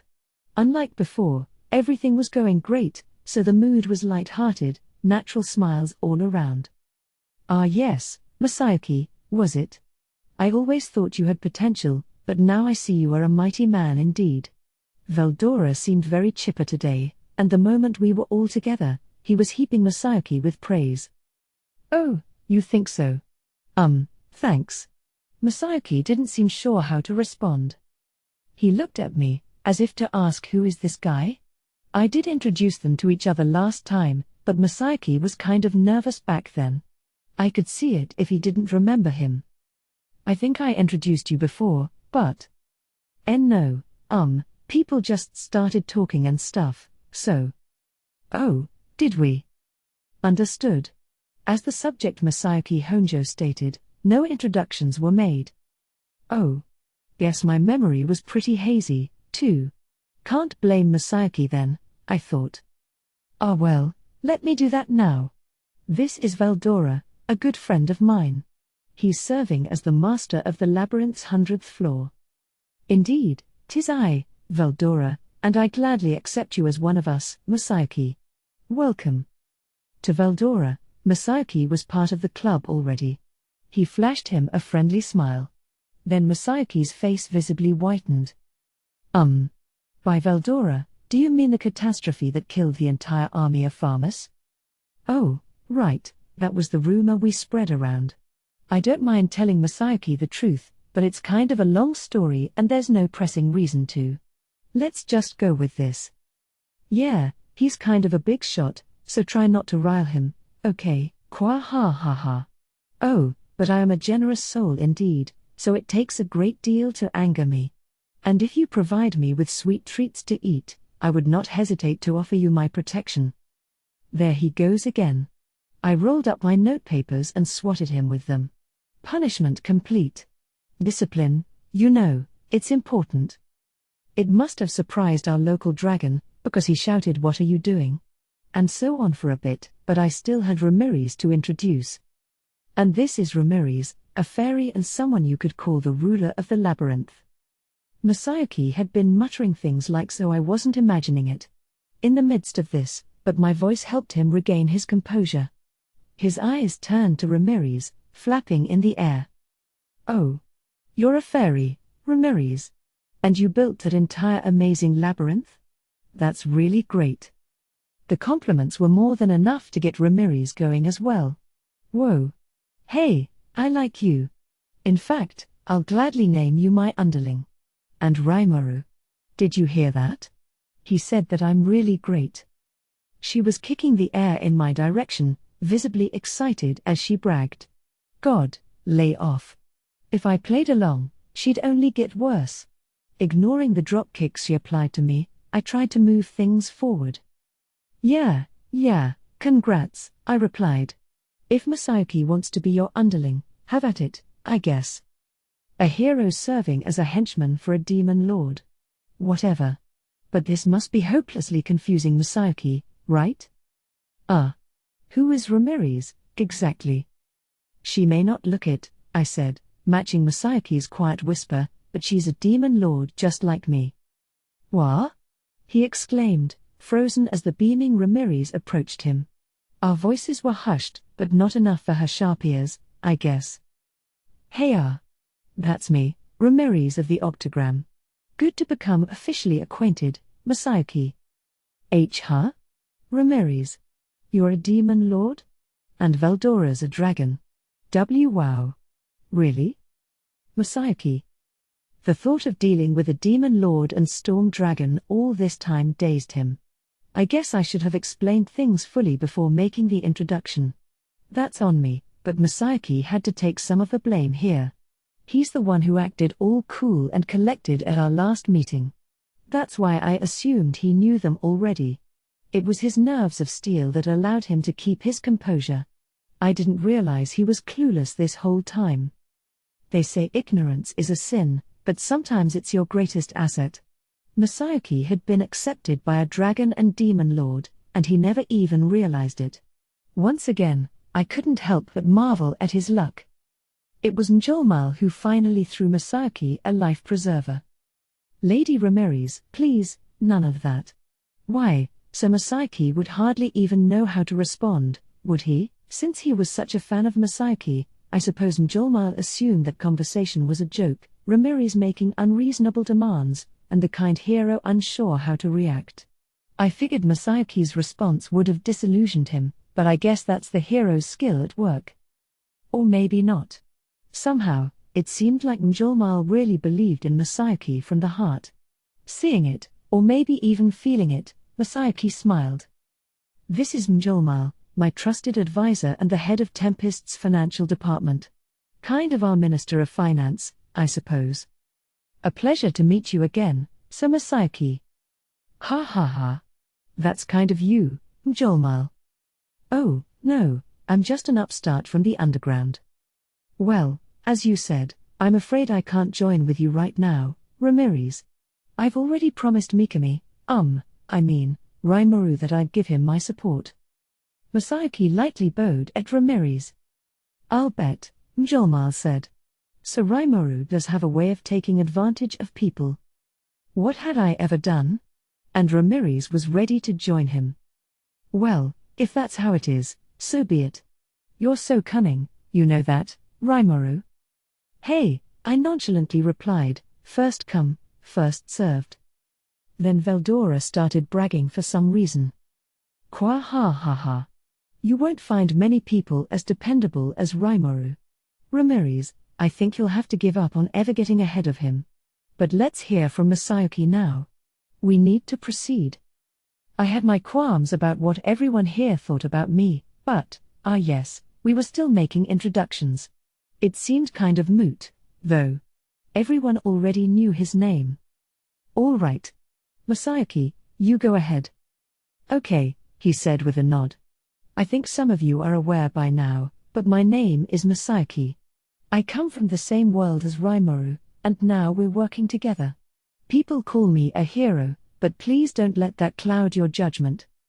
He gave his introduction facing all the others, back straight. I felt like he wanted to tell them he called himself a hero just as a joke, but with Njolmal looking straight at him, I suppose he opted against that. Highly adaptable as always, he was already back to his usual composed self. Defiant, you could say. They may have met last time, but he was capable of being all smiles with Veldora and Ramirez, which took guts. He really was someone special. Maybe it wasn't his unique skill chosen one having its effect on the people around him, maybe a lot of it was just his own personality. I didn't think there was any way he could wield this much influence with a unique skill alone. That, I thought as we wrapped up the introductions, we could try verifying later on. We were all seated. Our last meeting was something of an emergency confab, but this time, things were less urgent. We were all at ease. I have to say, Masayuki, you sure are something. We owe all our success to you. Ramirez started excitedly shouting the moment she was seated. Let's not forget, Veldora added, Mjolnir has done much for us, too. As you said, perhaps we were right not to simplify the dungeon too much. I agreed with them both. Putting our minds together like this was what provided success, no doubt about it. Oh, I'm just glad I could help. Yes, and I hardly did anything myself. None of this would be possible without all of your powers. After that round of pleasantries, we discussed the state of the labyrinth. Sales were going great, really great. It made Mjolnir laugh, although all the work made him cry. Plus, the people visiting town were staying in our inns, enabling the innkeepers and the nearby taverns to run a booming business. Here is my report, Mjolnir said as he took out some papers. Veldora and Ramirez seemed interested as well, so I made some copies and passed them around. I figured I'd quickly skim over it to see if there were any problems at hand, leaving the detailed number crunching to Raphael. Right. Let's see what we have here. It's times like these that I'm glad I can go into human form. I could read through papers as a slime, of course, but for office work, being human was far more convenient. According to the data on the report, things had gone smoothly with our labyrinth since our adjustments. Looks like our advertising worked well. Oh yes. We're astonishingly busy every day, he said, eagerly nodding. Veldora and Ramirez looked at the report, whether they could understand it or not. For the most part, it was a ledger of our most recent statistics, but there were a few special topics covered as well.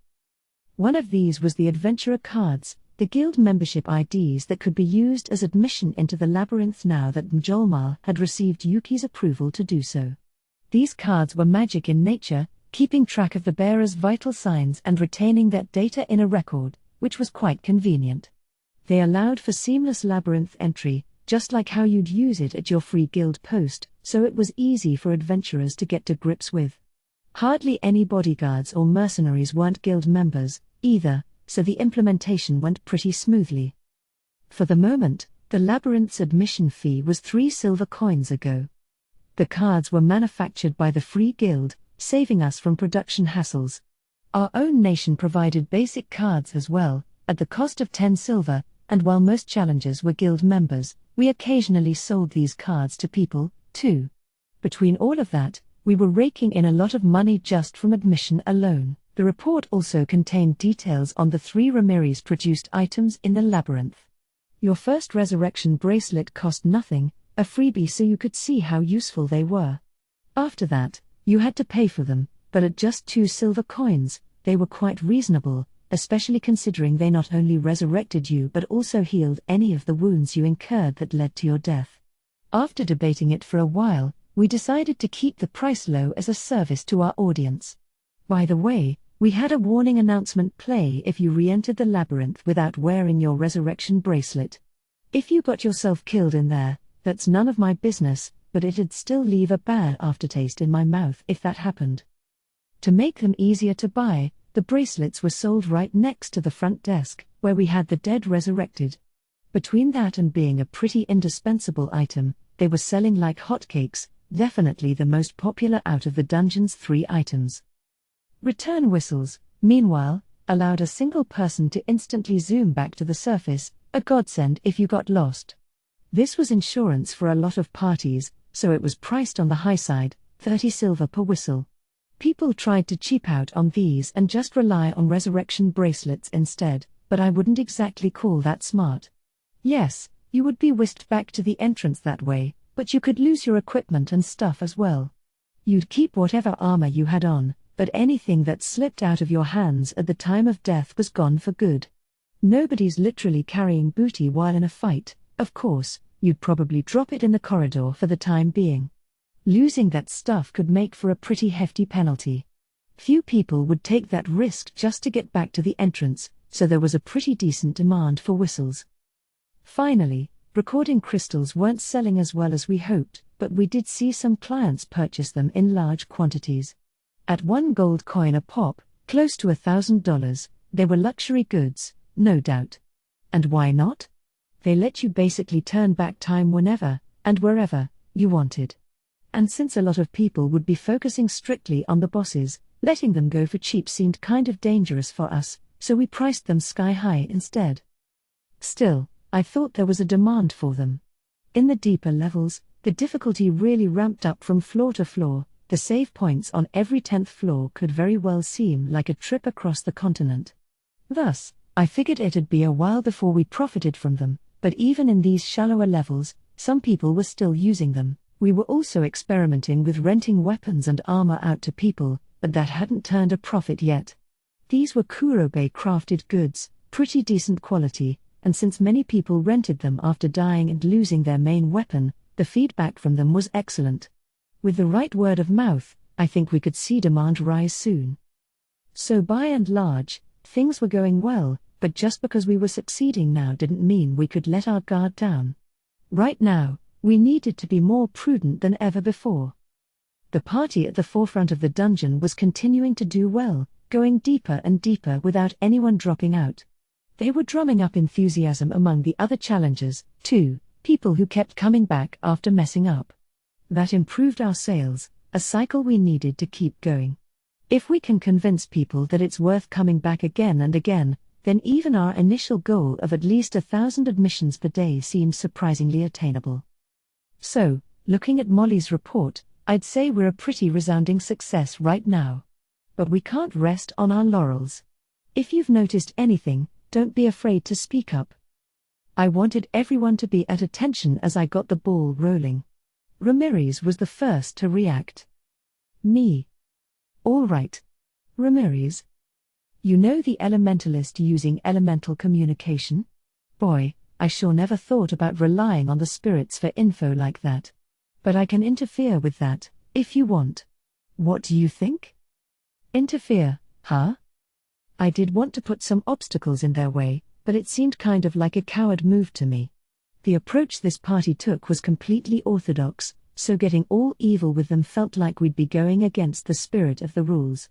This isn't a war, or a competition or the like. But it's not like the spirits are being forced into it, are they? No. If they're providing that much support, clearly the elementalist must have a great relationship with them. Better not interfere, then. I'm not into that kind of thing. Roger.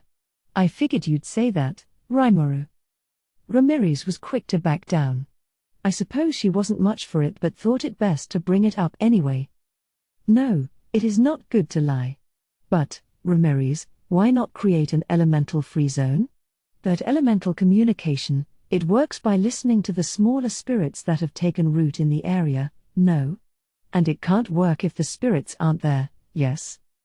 Oops. That's some surprising stuff coming from Veldora. He's normally so useless to me, but sometimes even he says something intelligent. Rimuru, why do you look so surprised? And he's sharp, too. Oh, no, I'm just impressed as always with you, Veldora, I said, a little shaken. That's a really good opinion. Yes, is it not? My vast expertise has saved the day once more. Qua ha ha ha. Good thing he's so gullible. Well, Ramirez, sure, I can do that. I'll just ask the spirits to relocate for me. Without any conscious spirits in the vicinity, elemental communication can't do anything at all. I guess that could work. Maybe, thanks to Veldora's proposal, we could do something about elementalists after all. Great. Let's do that. See, this is exactly why I think brainstorming like this is a great idea. Yes, quite so. You see, my vast wisdom is. Okay, next. Anyone have any other observations? I couldn't let Veldora get further carried away. Time to move on. It wound up being Masayaki who spoke next. Do you think defeated monsters could drop items for the explorers? Monsters leaving items behind, common in video games but kind of enigmatic from a real-life perspective. And our monsters already left crafting material and magic crystals. Wasn't that enough? Why do we need to do that? Veldora asked. Masayuki's answer was simple. Huh? Well, I mean, healing potions are, surprisingly expensive. High-ranked adventurers use them all the time because they can afford to shell out for them, but most people would rather run away from a battle than risk getting hurt. That, and if you die in the labyrinth, you're resurrected without any of your injuries, so a lot of people just nope out of there instead of using any of their potions. So I'm just thinking, why not have monsters drop low potions or something when killed, so that everybody has access to them? It was a valid point. Our nation's potions served as advertising, and their usefulness to us was starting to expand, but they didn't come very cheap, no. In fact, sales were starting to stagnate a bit because of the price.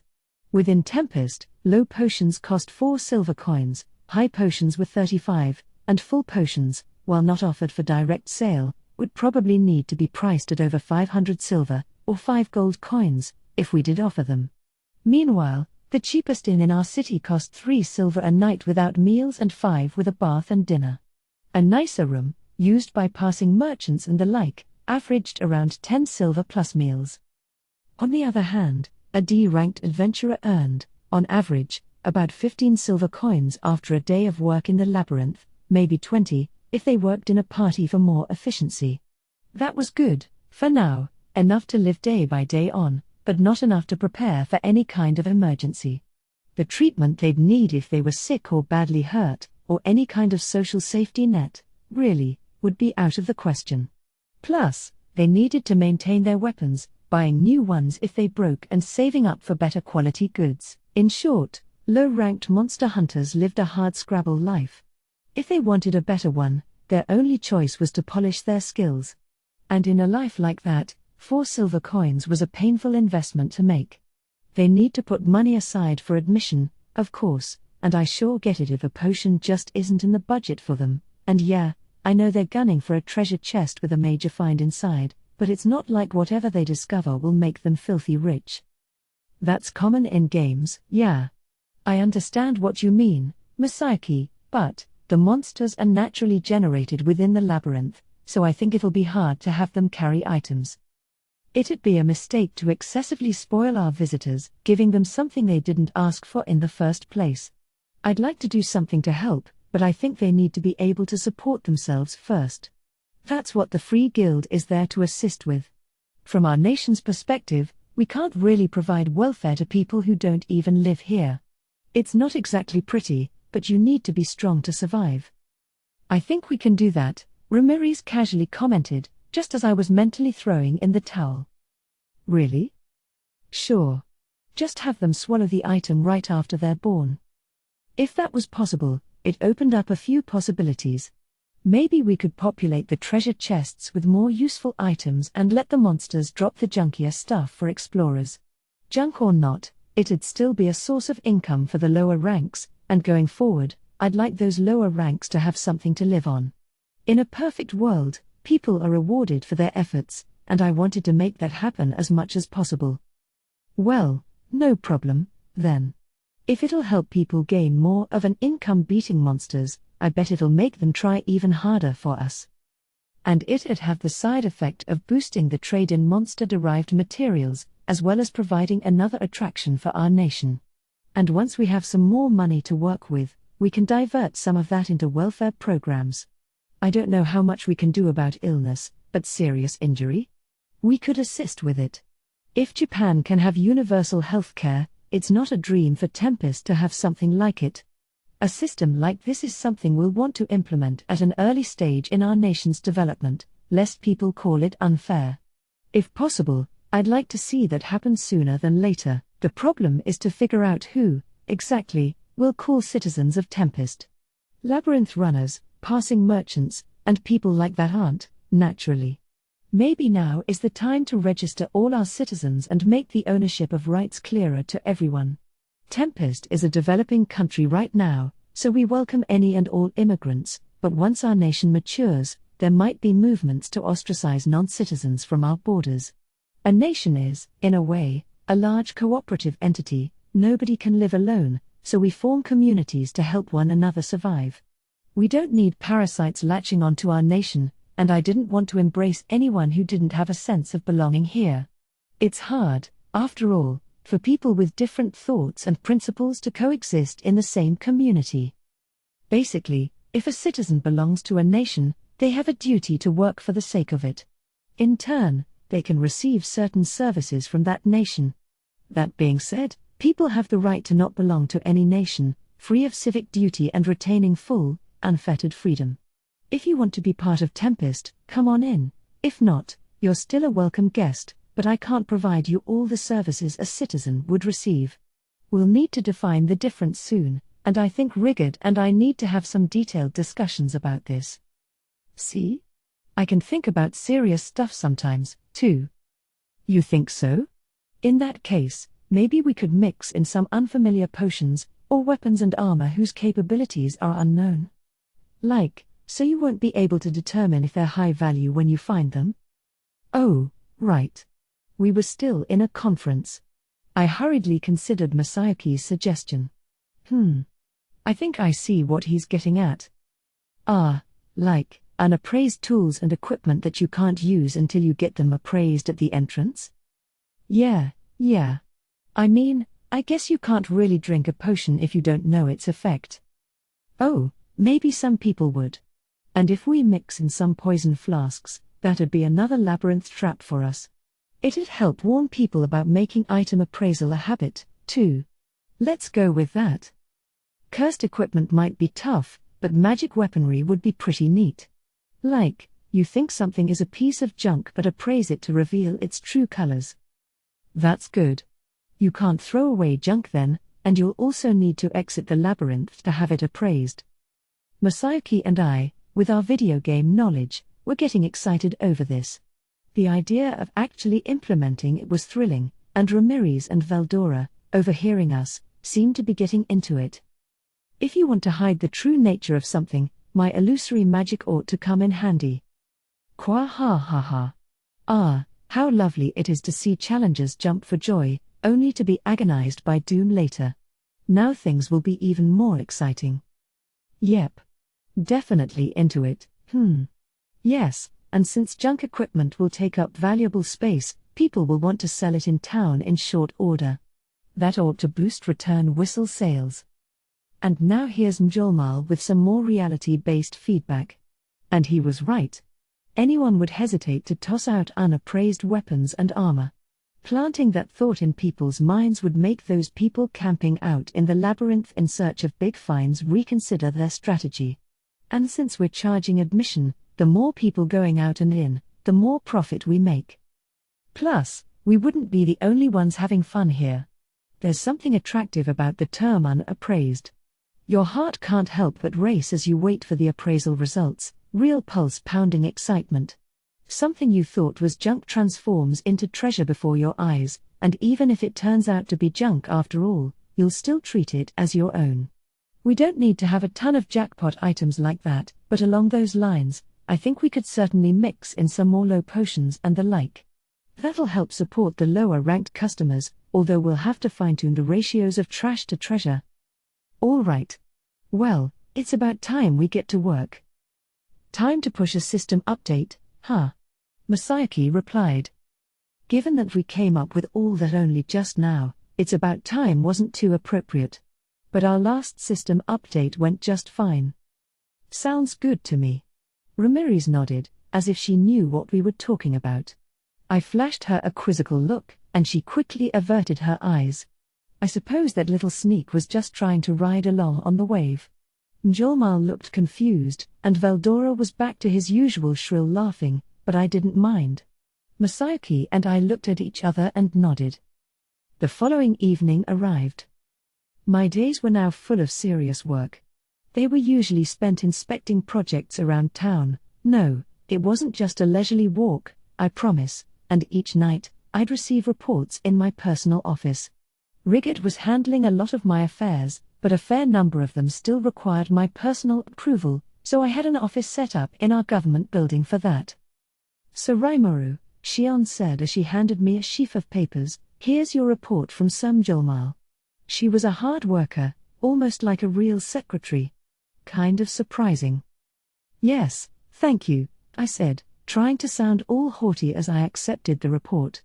Mjolmal was already getting started on what we discussed at yesterday's meeting. "Everything's going well," I muttered. "I am delighted to hear," Diablo said, nodding. "In hardly any time flat, our tavern sales are up 10%. I guess it benefits all our citizens if the low-ranked adventurers have more money to work with." "Indeed. It's just as you read it, Sir Rimuru," Diablo nodded again as he gently poured some tea for me. "It's not at all like I had read it, actually, but it was pretty much what I hoped for. I couldn't be happier." Diablo was overvaluing me, like he always did, but it didn't bother me this time. I took a sip. "Huh? This tastes different. Did you change the leaves? Did you not like it?" "No, it's good, but..." It wasn't displeasing at all, maybe just a tad stronger on the bitterness than usual. "I'll replace it at once," an apparently panic-stricken Diablo said. But he really didn't need to. It was just fine, no problems to speak of. "It's just that Shuna always brings her A game when it comes to preparing tea." "Wait a minute. Hey, is this..." "Yes, your chief secretary insisted on preparing it herself. I tasted it to ensure it wasn't poisonous." Okay. That's a surprise, seeing Shion prepare tea this good. The even greater surprise, though, was Diablo actually cooperating with her. "I never thought you'd go with Shion on that." "Poison doesn't work on me anyway, so I assumed Diablo was simply taste testing it, but that made it even more of a surprise." "I had no other choice," he replied with a smile. Sir Benimaru was balking at being her taster every day. It was my first experience ever feeling ill, a chance I'm glad to have had. I really don't think that's a necessary experience, but this time, I definitely needed to thank him. Shion looked really happy, after all. She's really grown, huh? Once upon a time, her home-cooked cuisine was more hazardous to your health than the deadliest of poisons, but now here she is getting tea just right. No magic or skills or anything. Her violin performance during the festival was another surprise. I'm being wowed all the time lately. It truly felt like an emotional moment to me. "Diablo, thank you." No. "And Shion? Well done. You did great." "Why, yes. Thank you very much. Next time, I think I'll have Shion pour my refills." It was a little overly bitter, but I was happy. Then I recalled that I had never delivered Diablo his promised reward. "By the way, I still owe you a reward, don't I? You did an excellent job with the Farmus invasion, and here I've been giving you menial labor ever since you got back." No, it's my hope to be of service of you, Sir Rimuru." "Well, yeah, but..." I had given Hakuro some vacation time. He was off happily training somewhere with his daughter Mumiji. Gobta, I took to our special elf-run club down on floor 95. He didn't quite deserve a membership card yet, but I intended to dangle that as a carrot for his future endeavors. Of course, he was still off God knows where with Milim at the moment. Veldora grumbled a bit about wanting to toughen him up, too, but I hope he doesn't. That's just being cruel by that point. For Gable, I had a new research facility built, beyond the door that Veldora guarded on floor 100. He'd be the head of this laboratory, with Vesta as his second-in-command. Gable would be overseeing what had grown into a pretty large research team, so it was a fairly big promotion. So along those lines, I had given what I thought were appropriate rewards to everyone. Not doing anything for Diablo, someone who worked so hard by my side, was out of the question. "In that case," Diablo said as I thought this over, "there is something I would like your permission for." He always had the greatest knack for reading a room like that. "Go ahead. Say it." "Very well. I was thinking that I would like someone working under me to handle my more miscellaneous duties." "Oh, like making tea?" I knew he wasn't a fan of that. I couldn't blame him. Why would a demon as powerful as Diablo willingly brew tea for a slime? Even I thought that was a bit bonkers. Ah, no, not that, Sir Rimuru. Taking care of your personal affairs is one of my most vital responsibilities. I am talking about miscellaneous tasks like raising nations to the ground. Someone I could perhaps send in my place to handle that. I, personally, will always be by your side, Sir Rimuru. He smiled as he said it. Come on. That's real work, not miscellaneous tasks. But to Diablo, I guess taking care of me was more important than waging wars. I really don't get what's in his mind sometimes. Ah. I see. But I can't have someone with that kind of power working under you. Someone with the intelligence and muscle to take down an entire country? It'd have to be someone like Benimaru or Ci. I wanted to make Diablo's wish come true, but this was asking a little too much. However, it turns out I was jumping to conclusions. No, I have no intention at all of standing above Sir Benimaru or anything of the sort. There are some old acquaintances of mine I am considering, so I thought I would invite him. So he wanted to hire some people? I didn't have any problem with that. That sounds fine by me, but will you need some money? I imagined he would, which is why I asked, but Diablo smiled and shook his head.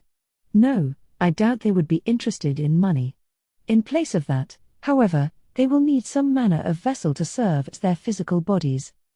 Ah, now I get it. If this is an acquaintance of Diablo's, it's probably gonna be another demon. All right. Is it okay if it's something like what I gave to Beretta? If Diablo insisted on a human corpse, we were gonna have problems. Things were a bit different now from when I first summoned him. Yes, I'll ensure they don't complain. Then fine. Ramirez was just bugging me, in fact, about providing physical bodies for Thrainey's sisters as well. I said yes, since they could help us run the labyrinth. Maybe I should craft a few extra bodies while I'm at it, just in case. That's fine by me, then, but is that the only payment they'll want? That is not a problem. But I think that the protégés I am considering each have a staff of their own as well. I was thinking about bringing them on, too. Is that all right? As breathlessly confident as always, I see. It's like he never once considered the thought of being turned down. I can't pay them, but would they care? If you can provide them with physical bodies, they will gladly serve you, Sir Rimuru. He was so sure of it. And if he was, I had nothing to say. But there is one thing I better ask. So how many people are you expecting to serve you? By his manner of speech, I was picturing a small handful, but I needed to know how many bodies I should prepare to make. Well, I was thinking perhaps several hundred, 1,000 at most. That's a lot. 1,000 at most? And they're all demons? What kind of doomsday army was he trying to build? What, are you trying to have a war by yourself? No, I'd hardly expect them to battle me.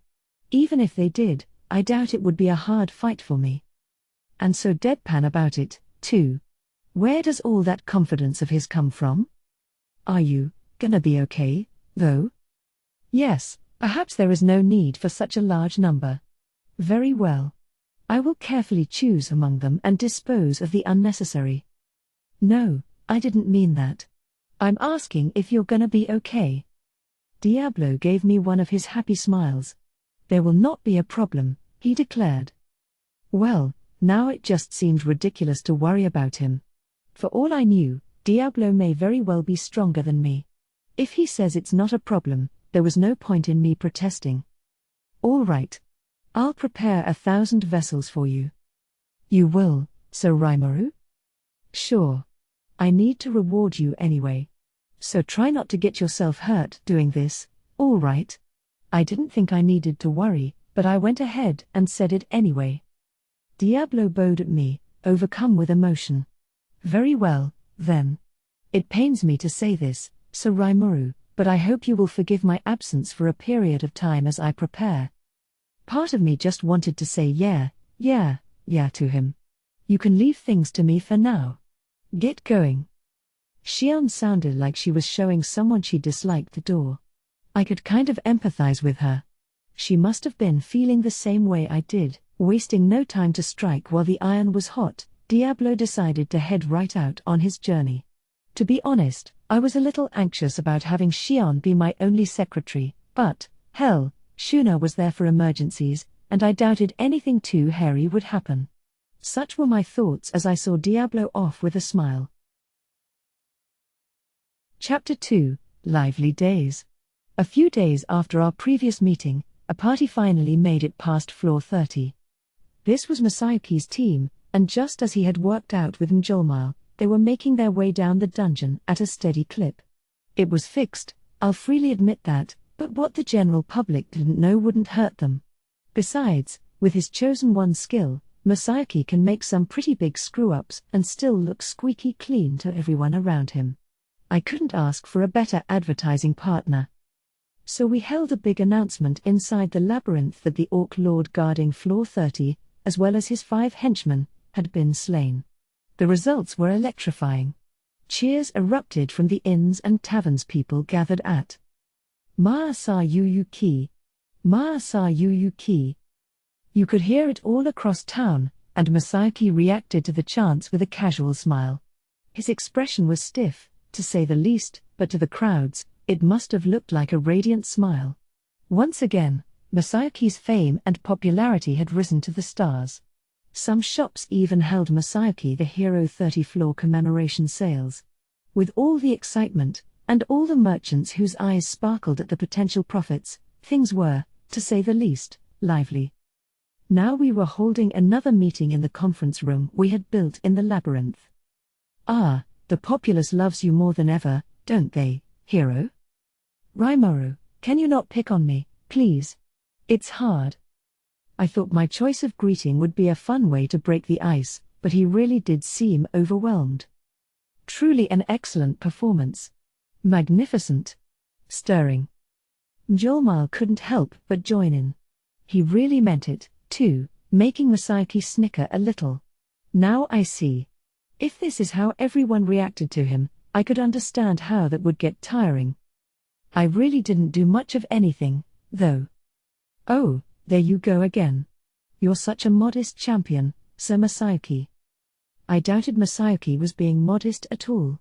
An Ogre Lord ranks B+ as a monster, and its henchmen would all be B level, too.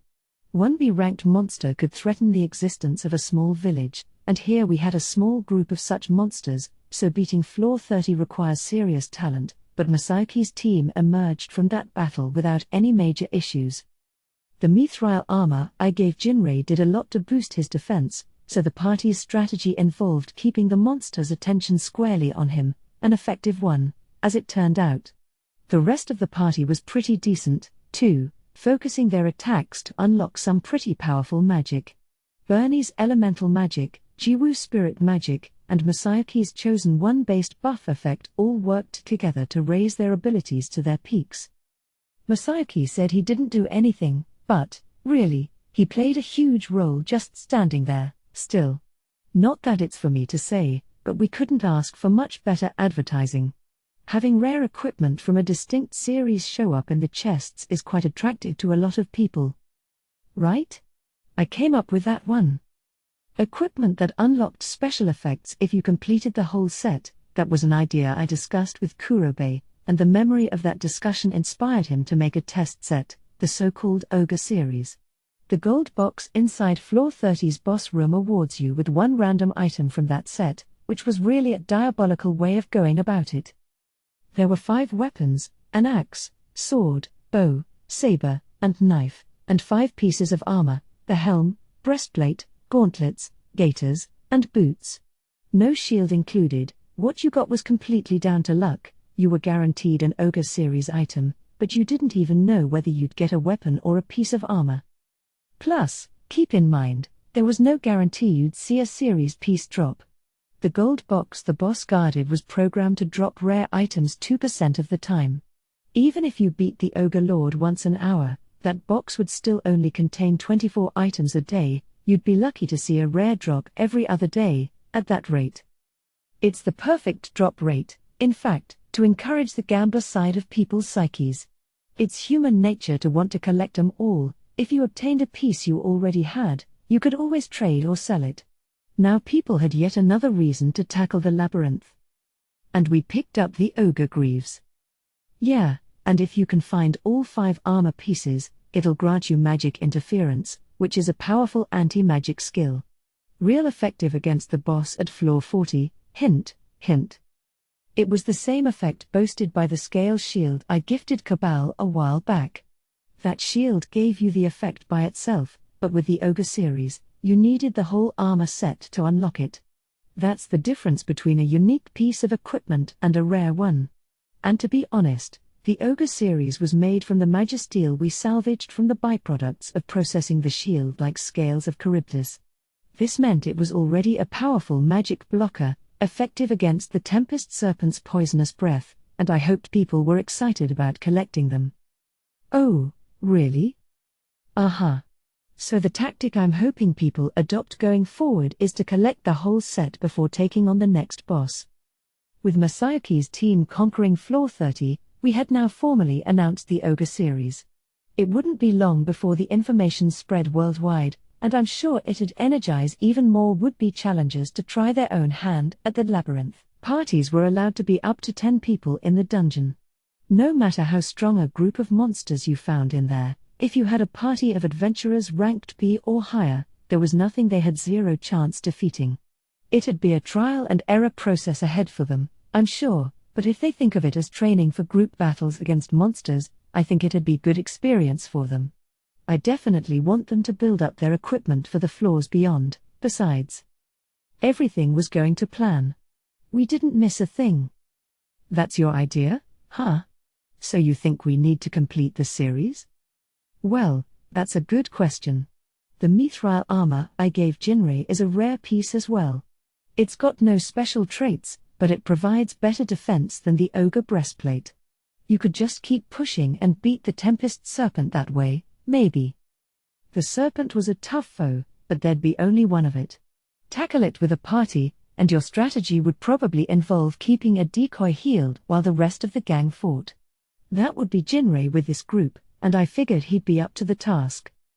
All right. In that case, we'll keep going down. Gotcha. Good luck, okay?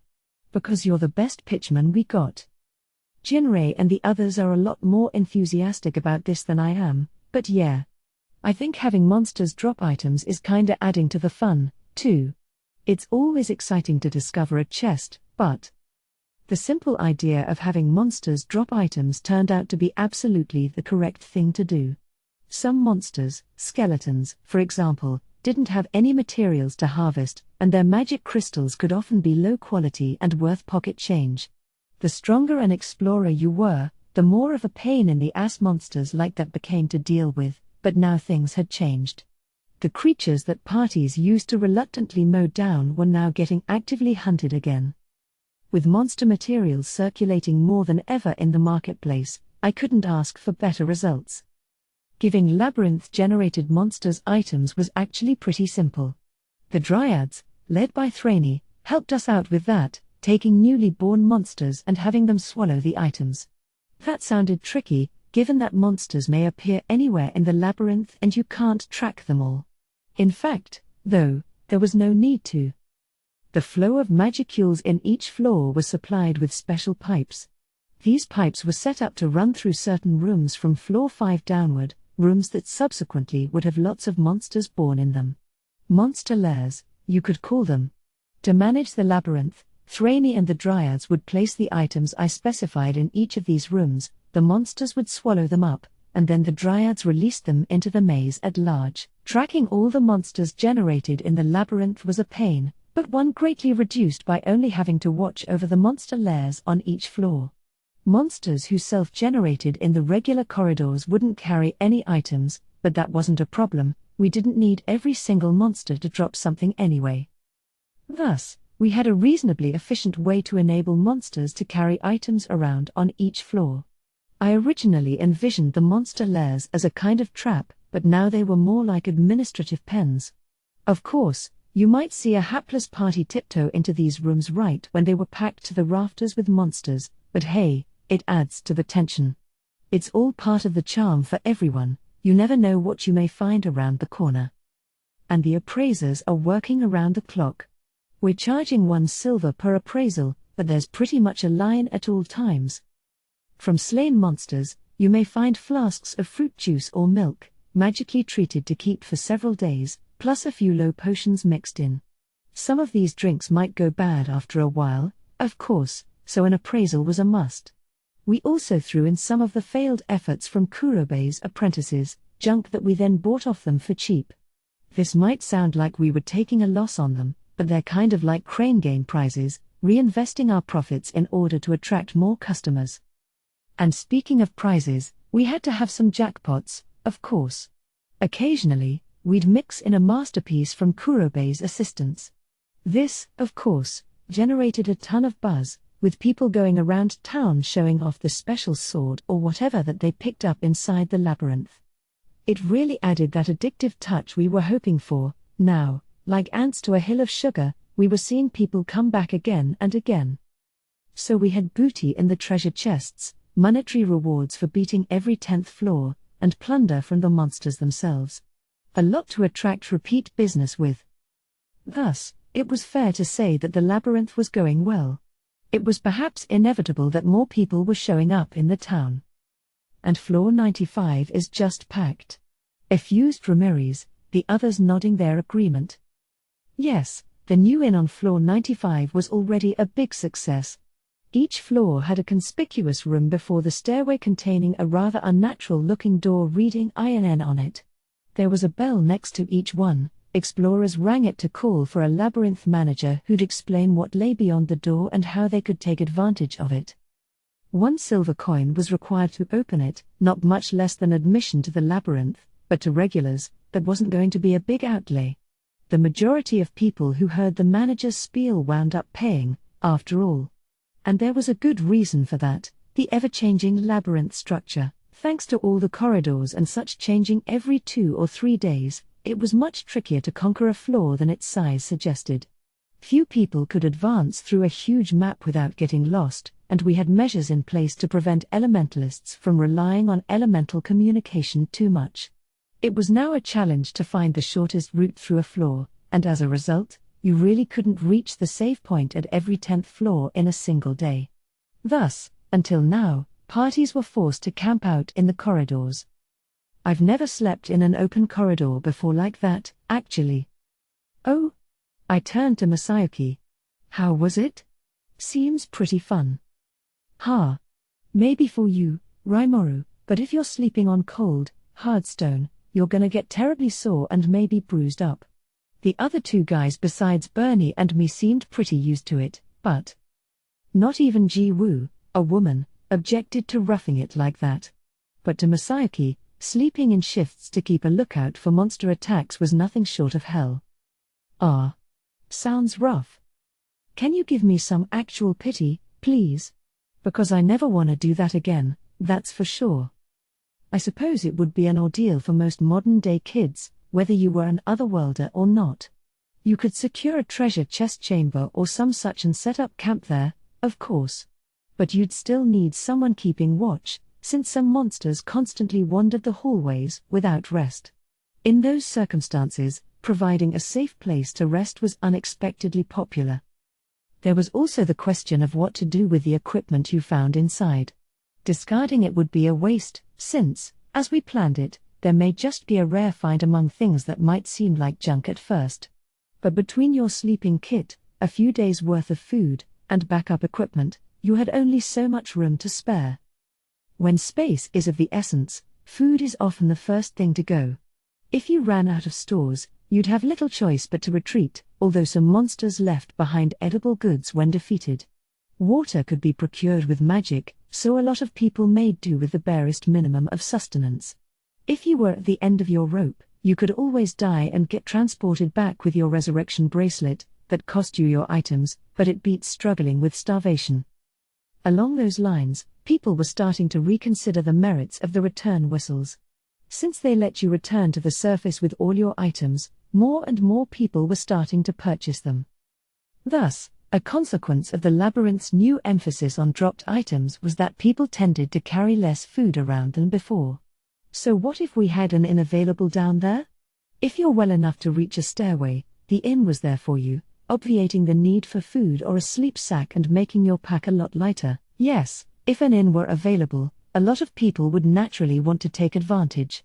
They provided safe rooms for 3 silver coins, the same as labyrinth admission. Between that and the access fee, you had to pay double or triple the price of a regular inn to stay there, but at least you got a meal with it. Those 3 coins gave you access to a building divided by gender, filled with capsule hotel-like rooms just large enough for a bed and little else. I'm not going to talk this place up too much, your money didn't get you luxury. I was having some treants run it for us, and the work was carried out by new staff as an on-the-job education program.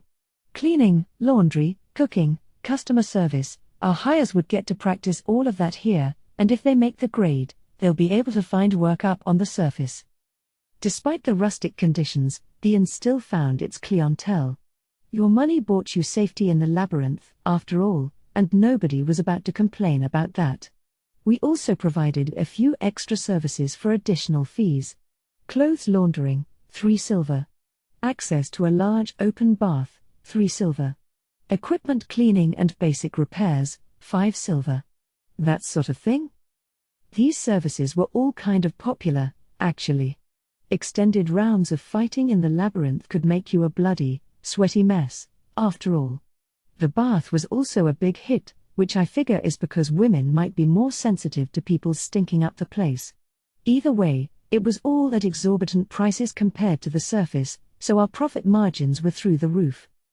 You were allowed to take a break in this space without getting a room, speaking of which. Simply having access to a bathroom you wouldn't get ambushed in was a huge attraction. Masayuki suggested I look into that, and when I did, I found that was, well, a pressing concern for everyone.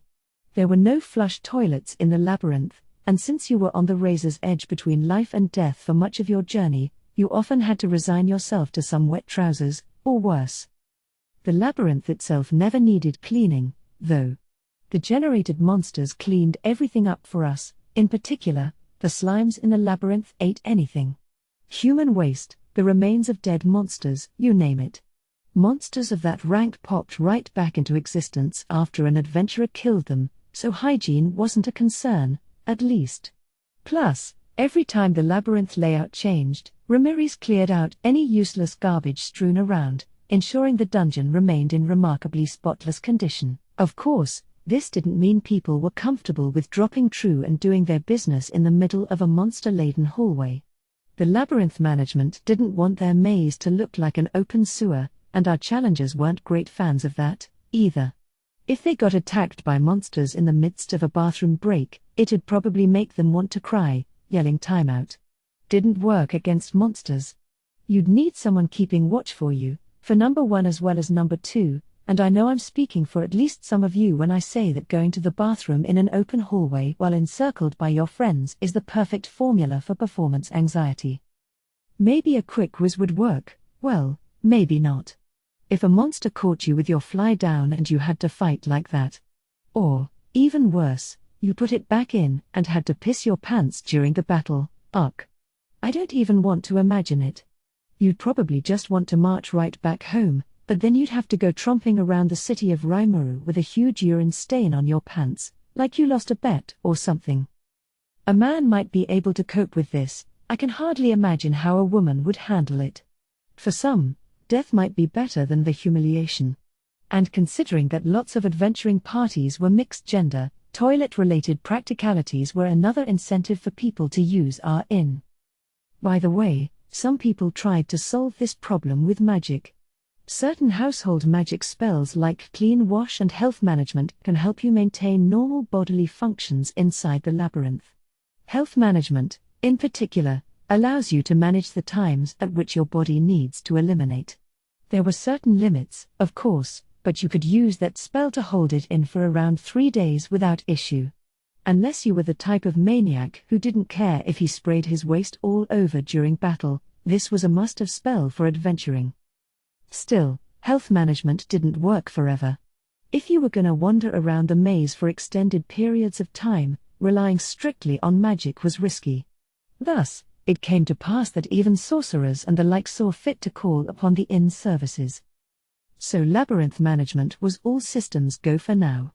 Mjolnir couldn't have looked more pleased with himself. "It's going along perfectly well," he said. "We're seeing a rising trend in our profits. Even subtracting the expenses incurred with the item drops we're distributing, I'm beyond satisfied with our margins. I'm looking at around 10% right now, from our original investment. My goal is 20%, and if we can attract more customers, I think we can make that happen." So about what we figured, overall. And since I was having him report the items we provide at their sale prices instead of our own costs, we were actually making more profit. That, and we weren't paying a salary to the townspeople involved with the work, so all of that was going straight into our coffers. It seems like we could start investing more into it. If we do, it'll be a while longer before we see government-scale profits, but I think we could get in the black before an extended amount of time. If profit was all I cared about, we could just sell what we created at high prices. But as a nation, that wasn't enough to survive. There were people in town involved in many kinds of work. We needed to make sure it was divided up appropriately, so they could do their best at their jobs. That's why I thought it was important to set up an environment where everyone's satisfied with their work. As the ruler of this nation, it was job one for me to provide work, or really, a purpose in life, for everyone who lived in it. Yeah, but I feel bad about them working for free. Well, Mjolnir said with a grin, if you factored the average salary in Bloomond into our figures, we have more than enough of a budget to pay that to our employees. Whether they'll accept it is another question. To a merchant like him, free labor must have been unthinkable. I could understand that. You didn't exactly need to ponder the subject deeply to see the problem.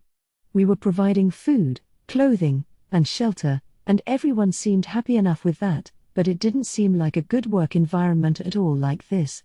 I did want to compensate them all somehow, in time, but Raphael was doing a perfect job of managing them, so nobody had lodged any complaints about their treatment.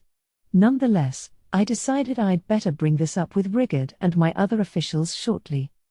But even as my subjects happily worked for nothing, one of my other acquaintances was much more faithful to her own greed. By the way, is my payment gonna be all right?" Ramirez nervously gulped as she asked the question. All this talk must have made her think I was gonna stiff her. She didn't have to worry, I keep my promises.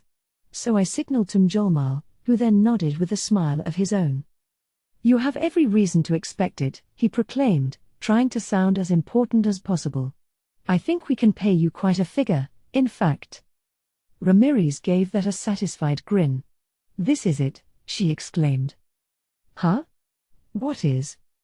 "My era, the era of Ramirez has finally arrived." "Had it?" "Because I wasn't so sure." But Thraney, bringing some tea in, warmly smiled at Ramirez as she guffawed at this. I always thought Thraney was overprotective of her. Love can be smothering like that, but I wasn't about to get involved in their affairs. "Do I receive any of this payment?" "Oh, now Veldora's interested in money? That's the last thing I need, but we do owe him one." I gave another nod to Mjolnir. "Yes, of course, we have a payment prepared for you as well. Would you be satisfied with the same amount Lady Ramirez is set to receive?" Mjolnir and I had worked this out in advance. Veldora, after all, was acting as the master of this labyrinth, not that he had to do anything, really, but it was his magicules that kept the dungeon environment running. His converting magic or to magisteel for us, in and of itself, generated huge profits for Tempest. I didn't think it right to try to cheat him. "Ah. Wonderful. I knew I could count on you, Rimuru. I see that I'll always be safe in your hands. Don't go wasting it, you two." Of course not." "Why yeah, of course not. I know how to save money." Knowing how, Ramirez, doesn't mean much if you don't do it. But they both looked pretty gratified, so I opted not to rain on their parade. "Ha ha ha. Of course, they're free to squander at least a little of it. Money, after all, is something you save because you know how much fun it is to use. Ooh, yes, agreed Ramirez. That's such an astute insight, Middlemile. Molly, if you coddle Ramirez like that, she's gonna run with it. Thraney is a great example of how not to handle her. I suppose so, yes. And I have experience working at that takoyaki stand. Now I see what a noble thing work is, as well as how vital money can be. Rimuru, you worry about me far too much. You're one to talk. I was the one who arranged that whole damn takoyaki stand for you, and Mjolnir pulled more than a few strings to make it happen. All you did was grill up the damn things. I had to mentally restrain myself from saying all that. There's no better teacher than experience, I suppose. Let 'em do what they want. Even if it blows up in their faces, as long as they learn something from it, we're good. So, Mjolnir, how are things looking outside the labyrinth? I asked. I knew things were moving fast around town, but how were things really going? I was curious. Mjolnir smirked at me. Brisk indeed.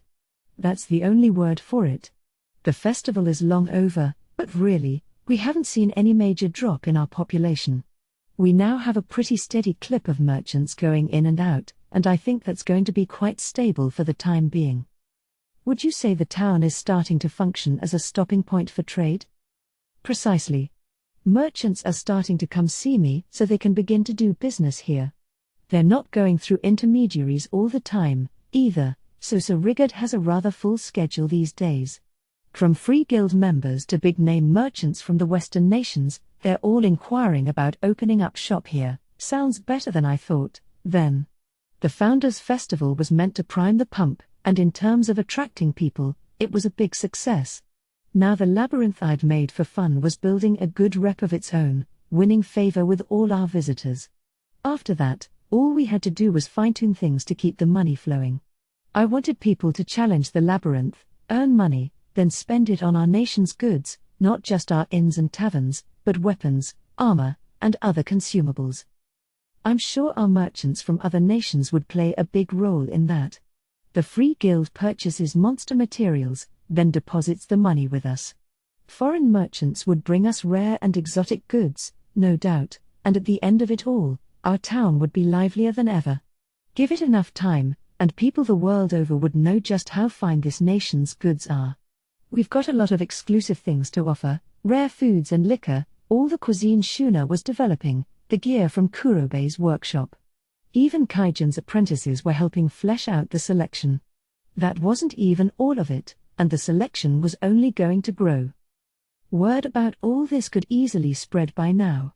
Even without advertising, we'd have no problem attracting customers, and at the end of it, people the world over would accept us and see us as necessary. I was sure of it. What's more, some of the gear made in Kurobei's workshop was on sale as special merchandise at certain shops.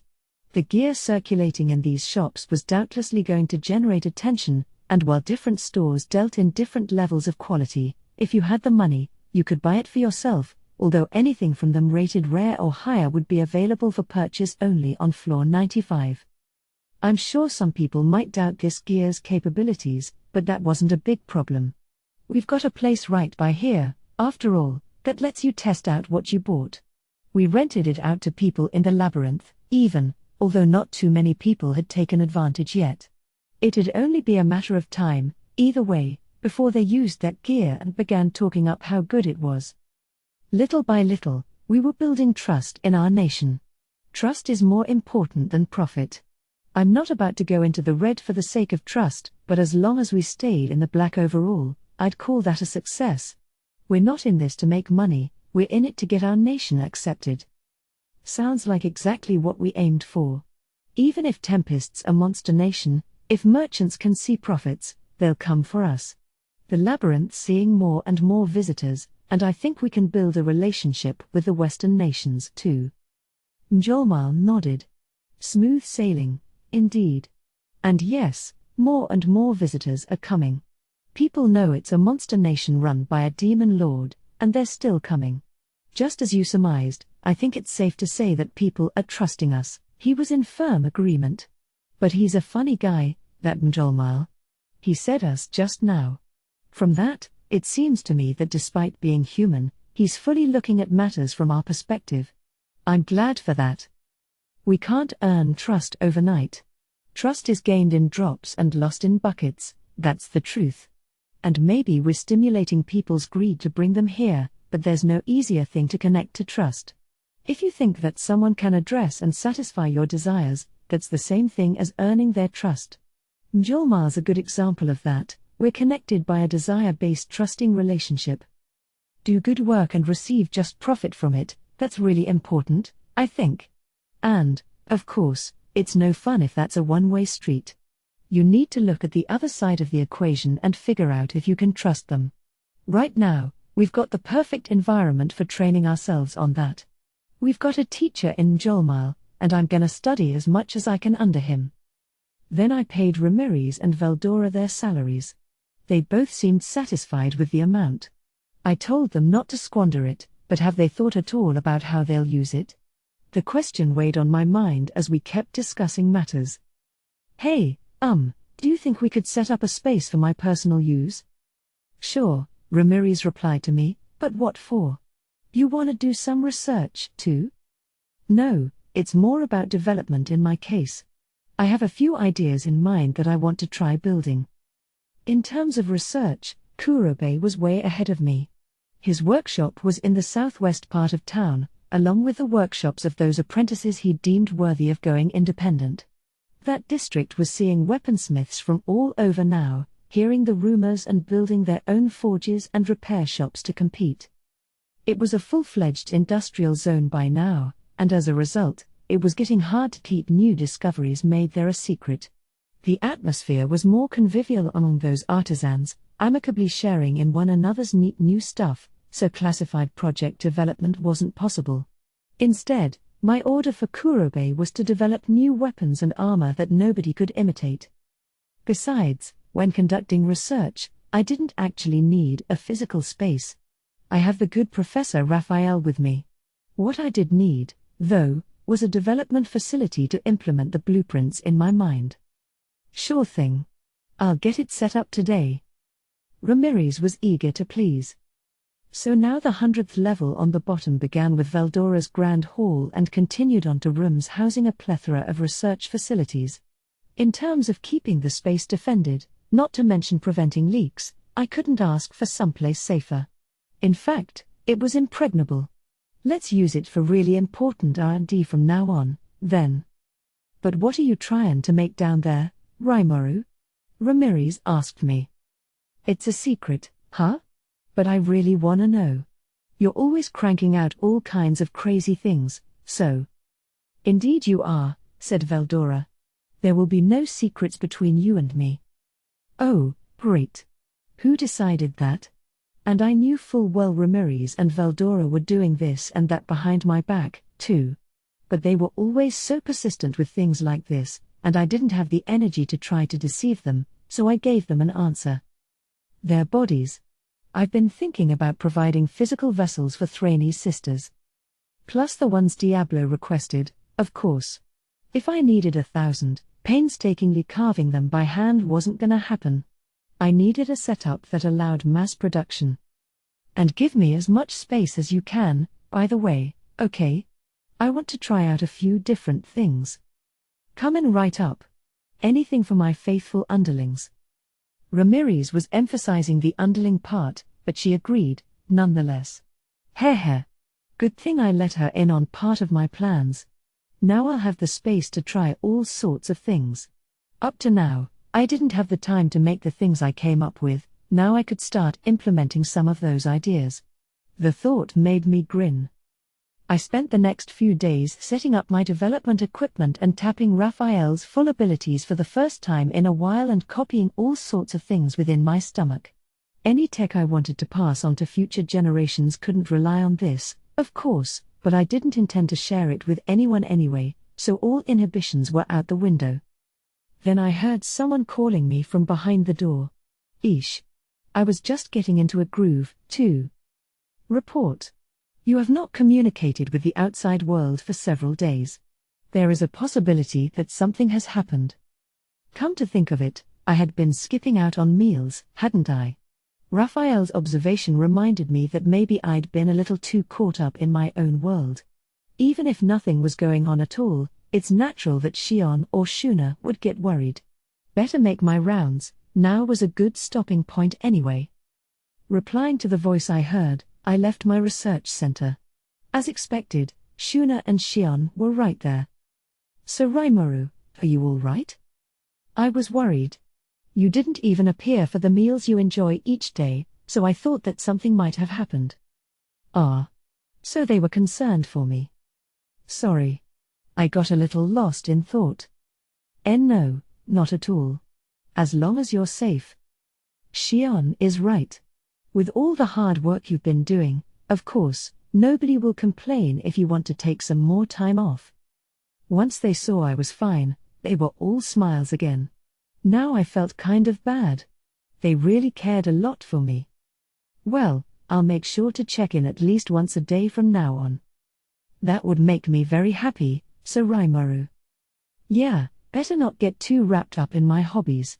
Having someone worried for you is, in itself, a blessing. As I let the remorse wash over me, Shion suddenly spoke up, as if just recalling something. By the way, some Jolmal has been searching for you since yesterday. Huh? Then he should have called for me. He did, but there was no response. I apologize. We should have been louder. No, sorry I didn't notice. I'll set up a doorbell or something next time. Shion didn't seem too perturbed about it, I guess she didn't think it was too important. But after seeing how Jolmal was still hot to see me the next day, she grew a bit more concerned and talked to Shuna about it. Apparently, it was labyrinth business, but Shion didn't know what kind. Did he figure Shion wouldn't understand it if he explained it to her, or was it something he was reluctant about letting Shion in on? I wondered about that. Guess Diablo was a lot more talented than I thought, though. At a time like this, he would have absolutely found a way to attract my attention. In fact, he probably would have joined me at my research desk.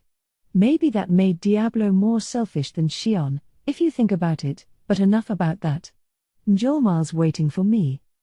Shuna had prepared a boxed sandwich for my lunch. Shion brewed up some tea. I was enjoying both as I waited for my finance minister. Sir Rimuru. I was looking for you. We've got big news from the labyrinth. I was in full relaxation mode, but Jolmal was frantic. What? What is it? I asked, wondering if our user base was complaining about something again. Following Sir Masayuki, we've got another team that made it past floor 30. Oh? Cool. That's faster than I thought. I wouldn't be so calm about that, Sir Rimuru. They're practically sprinting their way down. In fact, they're almost at floor 40 already. Oh. Yeah, maybe I shouldn't be so casual about this. But I didn't see what was worth getting in such a panic about. What Jolmal said next convinced me otherwise. And their methods are, well, they're making a science out of skirting the labyrinth's rules. For example. He then began to explain. And he was right. I hadn't predicted this at all.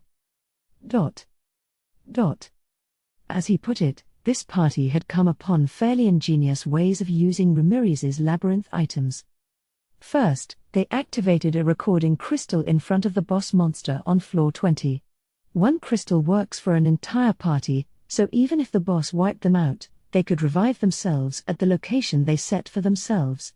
That was within expected bounds, so far, so good. But then, apparently, they would use a return whistle to warp out of the labyrinth. And then the party would split up, with each member going on to form their own party, always with 10 people, the maximum. So then, all those people. Precisely. It's no longer a party so much as a small army. What was once a 10-person team was now 10 parties, a total of 100 people, each of them ranging between C+ and B+ as individuals. Apparently, they all wore a uniform of sorts, an overcoat with a shared design and a certain emblem sewn on it. They stood in line, no doubt unnerving the people around them as they marched in formation into the labyrinth, and that was the force they brought straight to the floor 30 boss. The rules stated that only one party could engage a boss at once, but here were 10 of them challenging the same boss, standing in line to wait their turn. The Orc Lord and his 5 henchmen were powerful adversaries, but this army was no slouch either, and after a heated battle, they finally took the boss out with the third party of the group. I feel like we talked about something similar just recently. Indeed we did. This is Team Green Fury themselves.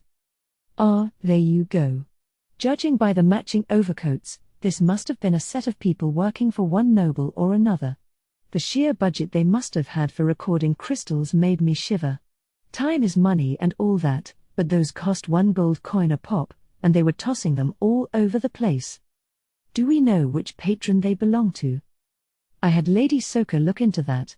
Apparently, they're all part of the Sons of the Veldt, a pretty well-known mercenary outfit. She believes their benefactor hails from Inglesia. The Sons of the Veldt? I'd never heard of them. But it was a surprise to hear that one of the core members of the Western nations had their eyes on our labyrinth. I seem to remember one of their affiliate families participating in the Founders' Festival, but no one from any of the main noble lines, I don't think. Maybe they got a late start, or maybe they had some other intention? Well, how to put it? It feels kind of like they're paying their way in, which doesn't leave a great impression, but it's not a violation of the rules. Annoyingly, we had no reason to clamp down on them. I understood Njolmal's alarm, but at this point, there wasn't much we could do about it. Our profits are rising, yes. Lodging a complaint about it might be unreasonable at this point in time.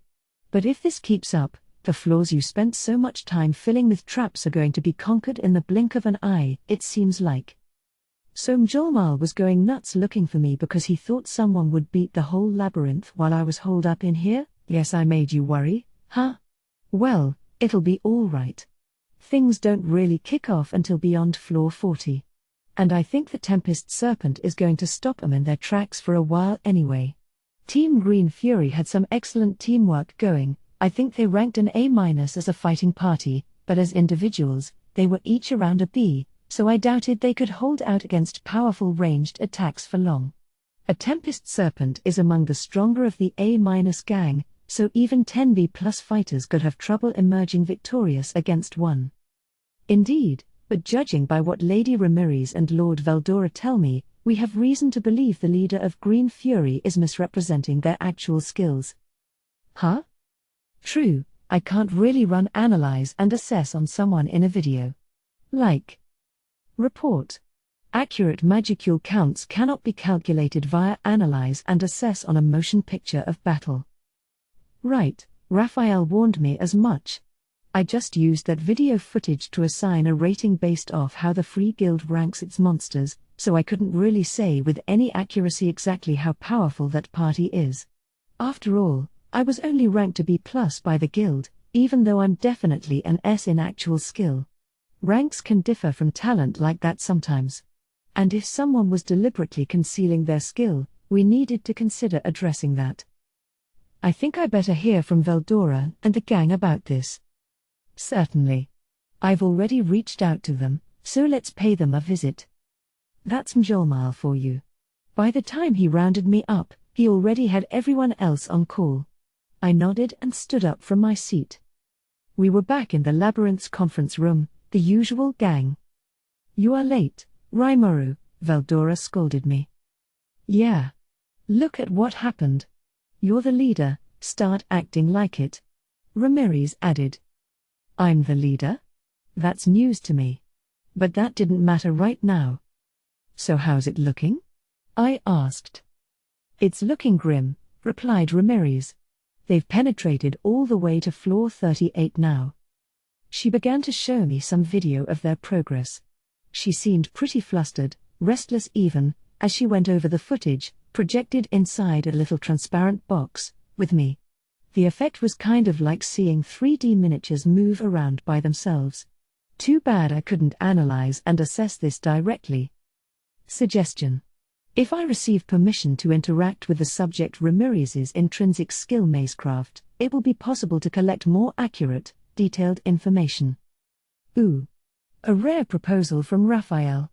It seemed worth trying. Let's ask. Ramirez, I have a favor to ask, if that's okay with you. Huh? Why all the formality? Actually, I was hoping to intervene into your mazecraft skill, but what do you think? Intervene? What are you gonna do, exactly? What was I gonna do? I wasn't too sure myself. Well, intervene. I wanted to collect more information about this labyrinth, sort of thing. I made most of that up, attempting to gloss over the truth with her. Report. That is generally the truth. Damn, I'm good. For once, I actually understood Professor Raphael's explanation. I mean, that's fine and all, but you sure you can manage that? Why are you worried about me? It's just, there's a lot of information to go through. Not even I can fully grasp it, so I usually ditch it from my mind once I'm done creating it. Hang on. She called it a lot of data, and she was probably right. With over 1,000 challengers in the labyrinth at once, plus all the data from each floor, plus everything else, and we had permanent residents on floor 95, too. Trying to grasp all of that at once. Understood. It will not be a problem. Oh, okay. Apparently, it won't be a problem. I think I'll be fine. Why are you phrasing it like a question? Now, Ramirez, you are in good hands leaving everything to Rimuru here. There is not a thing for either of us to worry about. I was all anxious, but Veldora was kind enough to browbeat Ramirez into trusting me. Well, all right. I'll give you the right to intrude into my mazecraft skill, then. Ramirez touched me, and with that, I instantly had access to the labyrinth. Report. Connected to the subject Ramirez's intrinsic skill mazecraft. Now collecting information. The seemingly impatient Raphael sprang into action. The moment it did, maybe I felt a whole bunch of data run across my brain. But it didn't hurt at all. I was tensed up, prepared for anything, but this was kind of a letdown. Report. Analyze and assess on the Team Green Fury complete. Their leader is over the A rank, but my appraisal of the others does not differ greatly from before. In a moment, Raphael found the info I needed. Talk about reliable. Then I noticed the analyze and assess was still running. Did something catch its attention? Understood. Analyzing all battles that have taken place within the labyrinth. So quit bothering me, I thought I heard it say. Which made sense. There's no way an average bum like me would understand the professor's thoughts. I'm sure it was plotting something grandiose again, but I'll leave it be for now. So back to our meeting. I see. Did you learn something, Rimuru? That was fast. It didn't work, did it? Ramirez, to say nothing of Veldora, gave me a doubtful look. I'm sure they had trouble believing me, as much as that annoyed me. I said, bragging a little, this guy's an A+ or so. I brought up some other footage from Ramirez, blowing up the view to make it easier to see. Huh? This surprised the whole room, Ramirez more than anyone else. Rimuru? Why are you using my skills so well? Ha ha ha. Well, you gave me the right to intervene, so I guess that's why. You're kidding me. Even I can only show footage from a set position. I need to personally know someone before I can track them on here. Apparently, Ramirez could only access footage that had already passed through her labyrinth managers. I could see why. Wrangling all this data in depth was a dizzying task. Well, let's just say I'm more gifted at this for now, I said to assuage her as my eyes turned to the image. The Over-A explorer we were following was the elementalist who led the Green Fury team. If that leader was hiding so much power, there were likely even more elementals they were able to tap into. If they had access to higher level ones, you could count on them having access to power several times their own. Ho! When you say Over-A, are we talking about monster standards? Right. I think the Free Guild pretty much assigns ranks based off what rank of monster they think you can beat, but that, however, was ignoring any safety factors. I think, to be exact, The standards were based on the scenario of several adventurers facing off against a monster of that rank. All right, so what about us? You guys? Masayuki, I wasn't sure about. By the looks of him, he'd be on the low end of a D, but his unique skill was out of this world, so put it all together, and he'd be well into the A range. Saying that would probably give Masayuki the wrong idea, however, so I decided to keep quiet about it. Better to obfuscate the truth for now. I'd say Jinrei just barely clears the line for an A rank, but I'm not too sure if he could beat a Tempest Serpent solo or not. If he had the complete Ogre series set, though, it'd be no sweat for him. His mithril armor couldn't fully protect him against poisonous breath. As a foe, the Tempest Serpent was a bad matchup for him. Unlike monsters, humans come with a lot of weaknesses baked in, so to speak, and since this isn't a video game, weakness against one attack or another spelled the difference between life and death. Even if his core strength made him competitive, the right poison at the right time could still easily kill him. Huh. Jinrei's really something, huh? Yeah. Although, I think your skill is boosting him in pretty much every way. And then, who else did you have? Jiwoo and Bernie. I'd pin them both at A-. It was a great party. Well balanced, to be sure. Maybe that's why Masayuki's faults never bubbled to the surface. Yeah, I definitely have some companions I can count on. Ha ha ha. And given how much more powerful you are than them, Sir Masayuki, you're an over A for sure. After all, Sir Rimuru himself certified you as a hero. Jolmal had nothing but respect as he eyed Masayuki. I really wish he'd be kind enough to stop. Masayuki was smiling, but he looked about ready to burst into tears at any moment. But the problem is that it's not only the Green Fury leader, I said. Over on this team, this guy's an A, this guy's an A. The Sons of the Veldt, they're all called. They sure assembled a rogues gallery here. No way. That many high-ranked people? Nothing I would have an issue with. Yes, if the top members of the Veldt formed a party, even floor 50 wouldn't stop them for long. Bovix and Equix are A rank, too, but if it's one of them against these two dudes in particular, it'll be an uphill battle. And I'd put the Green Fury leader on the same line as Bovix. That high up? Yeah. I mean, this pair here, they're about twice as strong as Jinrei, just comparing their bodily abilities, not their battle skills. The two Veldt standouts were each on the level of a high-end magic born. Weaker than Jelmud, that name takes me back, but certainly stronger than one of the lower-ranked paladins. Meanwhile, the Green Fury leader was in a class of their own, too. I wasn't sure, but I was willing to bet their skill level in battle was pretty high. Looks like they're summoning magic beasts to run on ahead and alert them to the traps I set. They're professionals, for sure. Yeah. If this keeps up, it's just a matter of time before they reach the floors I set up. I figured Ramirez would be happier about that. Why all the tension? I wasn't too thrilled about this party dodging all my traps, but she and Veldora were all ramped up about taking on challenges. Between that and the generally disturbed way she was acting, was there something else going on? Say, are you hiding something? I decided to just ask her point blank. Veldora and Ramirez looked at each other, figuring out how to handle this. Presumably, Ramirez drew the short straw, because she spoke first. Well, in the 3 days you were holed up in there. And the story she had made me want to rub my forehead, too.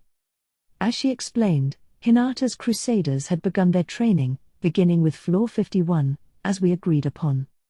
Ramirez had lined floors 51 through 60 with her own set of traps, and of course she watched them excitedly as the paladins went about their business. Adalman, the guy she tapped to be the floor 60 boss monster, had summoned a massive force of undead, leading to innovations like corridors of infinitely spawning zombies, oxygen-free rooms, the dead didn't have to breathe, after all, and things even more diabolical than that. I was really confident, you know? And those stupid paladins kept on purifying everything in their path. The no-oxygen chamber stopped them for a bit, but the people behind the front-line team just resurrected them, and off they went. They had the perfect tools for that challenge, huh? Well, that's the way it goes sometimes. I tried to comfort the depressed Ramirez as she continued. Before much longer, the Crusader group reached the boss on floor 60. Adalman was waiting for them, but again, he was just the kind of opponent the Paladins trained for. Thinking about it, the results really made perfect sense. As a wight with none of his own power, Adalman was only as good as whatever he could summon. The Paladins were way beyond what he could personally fight off. At the same time, however, Adalman was a sort of elder statesman in the eyes of the Paladins. He couldn't just run away from them, I suppose. Hopefully he didn't find the experience too humiliating. He wasn't all depressed, was he? He was. Ah. Thought so. Better give him a pep talk later. So what happened next? After defeating Adalman, said Veldora, they pressed onto the floors where my traps were set. I was watching from above, chuckling over all the pain and turmoil they'd undoubtedly be about to face, and they actually dodged our master's traps, too. The slippery floors, the illusory walls, the corridor of true darkness, the death rays, not even I could come up with some of that stuff, but they strove through all of it. Veldora and Ramirez gritted their teeth as they described it. The floors between 61 and 70 were Veldora's to decorate as he saw fit. His traps did take some victims, yes, but unless they died instantly, the Paladins could readily heal them back to shape. Between that and their resurrection bracelets, as they put it, the team never really acted like they were in danger. And here I thought those floors were too tough. With a team ranked A or above, as long as the whole party didn't die at once, they could always bounce back. Something told me we'd need to recalibrate the difficulty level a little. But my elemental Colossus put in a real good fight, said Ramirez. He wiped out all the challengers, even. Wow. If he can wipe out a team of Paladins, that's nothing to sniff at. But hell, his sheer weight alone was a threat. He was impervious to swords or magic, he moved like a jackrabbit, and his weight had to be measured in tons. He'd be anyone's nightmare. So why was Ramirez all despondent? Well, it appears that seeing the Paladins struggle against that boss frustrated Lady Hinata quite a bit, Njolmar said with a grin. At one point, Sir Fritz, one of the Paladin commanders in the party, said to his companions, "Why, I'm not even sure Lady Hinata herself could conquer this foe." Yes, if Hinata was there, an angered Hinata, not even an elemental Colossus could stop her. In fact. So, how far did Hinata get? Why yes, that's the problem. It really shocked me. In the space of a single day, Hinata made it all the way down to the 95th floor. Even if we spotted her at floor 61, that's an insane amount of speed. She made quick work of the elemental Colossus, stopping it in its tracks and using disintegration to completely destroy it. Before much longer, she was at floor 80, beating the boss there with pretty much a single blow. My apprentice Zejan's in pupil form at the moment, so he was in no shape to get moving, Veldora explained. Apito woke up first, but she couldn't keep up with that girl's speed, so she got whipped. Yeah, that was quite a fight. Being a queen wasp, Apito's agility puts her at the top of the monster kingdom. And she was trying her hardest to land a blow on that Hinata lady, but she fended off every single one, said Ramirez. Yeah, if it's Hinata involved, I could kinda see that. She's a strong one. How I even managed to beat her was still a mystery to me. And then she kept on going. Floors 81 through 89 are each ruled by one of Kumara's followers, but she knocked them out, one by one. Right, and Kumara's still too young, so I let Beretta serve as the boss of floor 90, but Hinata beat him. It looked to me like Beretta had gotten stronger, but I guess he tangoed with the wrong lady, I said. It's incredible, replied Ramirez. I can't believe people don't call Hinata a hero. And with that, Hinata called it a day and settled down in her elegant suite on the 95th floor. She had spent yesterday conquering floors 96 to 99, the dragon floors crafted by Milim that were supposed to be the toughest we had to offer. The raging earth floor, you know, the earthquakes are one thing, but the gravity traps are murder on you, continued Ramirez. It's about 5 times normal gravity in there, so you'd think she'd have trouble moving around, but neither lightning from the heavens, nor bone-chilling cold, nor searing heat seemed to work against Hinata. So then it was finally time for my appearance. Whoa, really, Veldora? You fought her? I did. I take all comers. As the last boss, I will flee from no challenger. And what happened? This was Veldora, of course he wouldn't run. But I needed to know the results. Veldora was stronger than me, so I couldn't imagine that he lost, but the question was how Hinata decided to approach this. Oh, I won, of course. But she was rather strong, I will admit. Her sword skills reminded me a tad of the hero who banished me, but her fighting style was quite the opposite. Ho?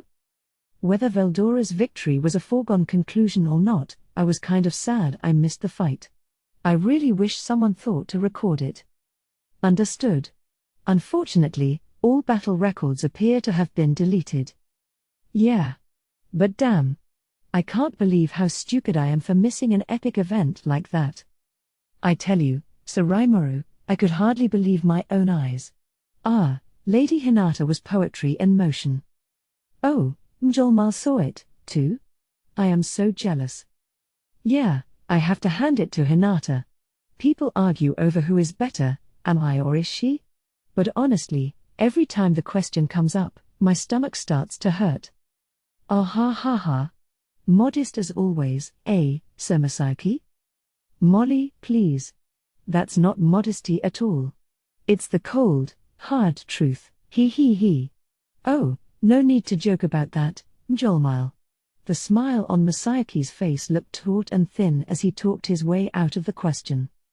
Mjolnir didn't get the message. Ah yes, indeed. I am sure that when it comes to battle, there is never any joking around with you. Why, if you ever had the chance to wage battle against the Veldora, I'm sure the results would be beyond comprehension. I'd love to have a front row seat for that. It's funny. Mjolnir was usually such a compassionate, empathetic man. But with Masayaki, he just didn't know when to quit. Please, just stop. The kid looks like he's about to have a heart attack. Oh, you think so? Would you like to have a bit of a sparring match, Masayaki? A bit of a sparring match would kill him. Now. Yes, Masayaki's a champion, but he uses his brain to fight more, you know? If we ever fought, I think I'd have a slight edge, but with your outlandish strength, Veldora, I don't think he'd ever live up to you. I see. Yes, I thought as much as myself. You always were a fine judge of character, Rimuru. Qua ha. Phew. That oughta do it. Praise him, and it immediately lifts his spirits. Anyway, back to the topic. For now, I needed to hear Veldora's story to the end. I glanced at him, and he nodded back. Yes. You see, the hero who sealed me away never made a single wasteful motion in her attacks. By comparison, that woman Hinata seemed to take a more varied approach, searching for something that could work against me. They were both cool-headed as fighters, never exposing themselves, but Hinata's style seemed full of needless strikes and movements to me. As he described it, Hinata executed a wide range of attacks, every kind of magic, amulet, and artifact she could think of, she deployed them all. Simple physical attacks don't work on Veldora, so I imagine she was experimenting to see what, if anything, would. But pretty much nothing she threw at him had any effect. That final attack of hers was a fine one, though. It even damaged me, albeit a very small, tiny amount. It reminded me of the hero's absolute severance skill, to some extent. He was talking about Melt Slash, Hinata's ace in the hole and a finishing move that took advantage of her sword Moonlight. But not even that fazed him. Do you think she could be a threat if she used the right tactics? Ramirez thought about this for a moment. I think she's stronger than Clayman or the other, lesser demon lords, that's for sure. Even the Octogram's current members might have a hard time with her if they let their guard down. But my master hears in a world of his own. Qua ha. Exactly. If she wants to fight even with me, she'll need at least 10 times the energy. Oh, so not even Hinata was a good match for Veldora? I really wish I could have been there to study that battle. If I saved my memory of it, it could have been a great reference in the future. But there was nothing I could do now. Leaving the past where it belonged, I steered us back to the original topic. All right. So in essence, the second half of the labyrinth failed to function properly against the paladins and Hinata. But the bosses get resurrected, right? Yeah, but Adalman is weaker than Bovix, you know? And he helps me with research and stuff. I think he's a real talent, but I don't think he's the best person for the floor 60 boss. Also, Ramirez began to visibly shake. My masterpiece, the Elemental Colossus. It's broken, and it won't go back to normal. Then she broke down in tears. Huh? Wasn't he a boss? Did he not have the bracelet on? No, he did, came the downhearted reply. But he won't resurrect. He didn't back when you broke him apart, either. Apparently, golems that occur naturally can be resurrected in the dungeon, but the types Ramirez built don't. That gave me an idea. Maybe it's because they don't have a soul. Beretta resurrected just fine, so maybe your labyrinth treats the Elemental Colossus like any other item? What? That seems likely to me, agreed Veldora. Your authority fails to extend to him, Ramirez, because he's not counted as a potential target. It sounded right to me. Which means that even if I rebuilt it, it might just get broken down again. That wasn't going to happen too often, given its strength, but we should really address that. And before that. That takes a lot of time to build, doesn't it? It does. So right now, floor 70 doesn't have any boss at all. I knew it. Yes, and down on floor 80, Zijin will likely be sleeping for a while to come. Apito has grown stronger herself, but she has far too little real battle experience. I think she needs some training before we can have her serve as a boss. It turned out Apito was already receiving some remedial battle training. I wasn't quite sure this was what I put her in the labyrinth for, but she was gung-ho about it, so I saw no harm in letting her. Hinata was her teacher, by the way. They asked her to help out in exchange for another chance at fighting Veldora. Hinata was already assisting with our kids, so giving Apito some battle instruction probably wasn't much more of a stretch. That left Kumara. The Kumara minions running things from floors 81 to 89 were, in essence, magic-born manifestations of Kumara's own 9 tails, 1 per floor. Each had their own free will, evolving and learning by themselves, but detaching them from her own body like that greatly reduced Kumara's own magicule stores. Thus, they decided Kumara would join with Alice, Chloe, and the rest and study under Hinata. All of this was decided yesterday. Okay, so we have no real bosses from floors 60 to 90 right now? That's right, indeed. And that is why we have a problem. Ramirez and Veldora were sneering at me for some reason. Good heavens. Boy, talk about bad timing, huh? Mjolmal and Masayuki were just as surprised to hear about this. I thought things were pretty chill with the labyrinth by this point, but I guess I was wrong. All right. I think I understand the situation. I heaved a resigned sigh. So now I had a stack of problems to deal with at once, but at least we knew exactly what needed to be addressed from floor 51 on down. Plus, the traps I laid out were still in fine shape. I suppose it'll only be a matter of time before someone slays the Tempest Serpent, but there's no need to panic. Ah, that's the confident Rimuru I know. You have a plan? Hee hee. I thought so. I knew there was nothing to worry about with you around. The anxiety seemed to vanish from Veldora's and Ramirez's faces. It was very self-serving of them, but I nodded back and explained my thoughts. Right. Like I said before, my traps begin to get serious from floor 41 downward. Those are bound to trip them up. Ah, how reassuring to hear. I suppose so, yes. And what kind of traps are these, Rimuru? Oh, is that what you ask? Better sit down for this. Well, the coups de grace of the slimes on floor 49. Once you make it past a certain hallway, You're cut off from the rest of the floor and confronted with a huge pile of slimes. Bad ones, let me add. This swarm of slimes would merge together to form truly gigantic slimes, almost 10 feet in diameter. The escape routes in front of and behind it were cut off, effectively stranding the poor victims. Physical attacks, slices, blows, heavy impacts, didn't work on it, and in a closed corridor, not much magic was safe to use. Anything that exploded was likely to blow up in your face, so that was off the table. These slimes didn't have much attack force, no, but they'll maneuver to cover you from both sides, the classic pincer strategy.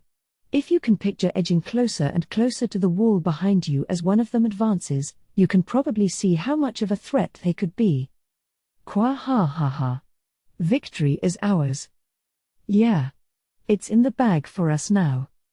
Not so fast, you two. I didn't stop there. I'm glad my initial salvo was enough to make them cheerlead for me, but there were a bunch of other traps. Prepare to quiver in fear as I break them down.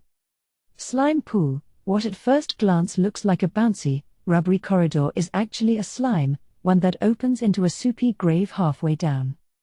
Slime rain, a storm of fist-sized slimes descends upon you, each one small enough to work their way into your clothing and armor.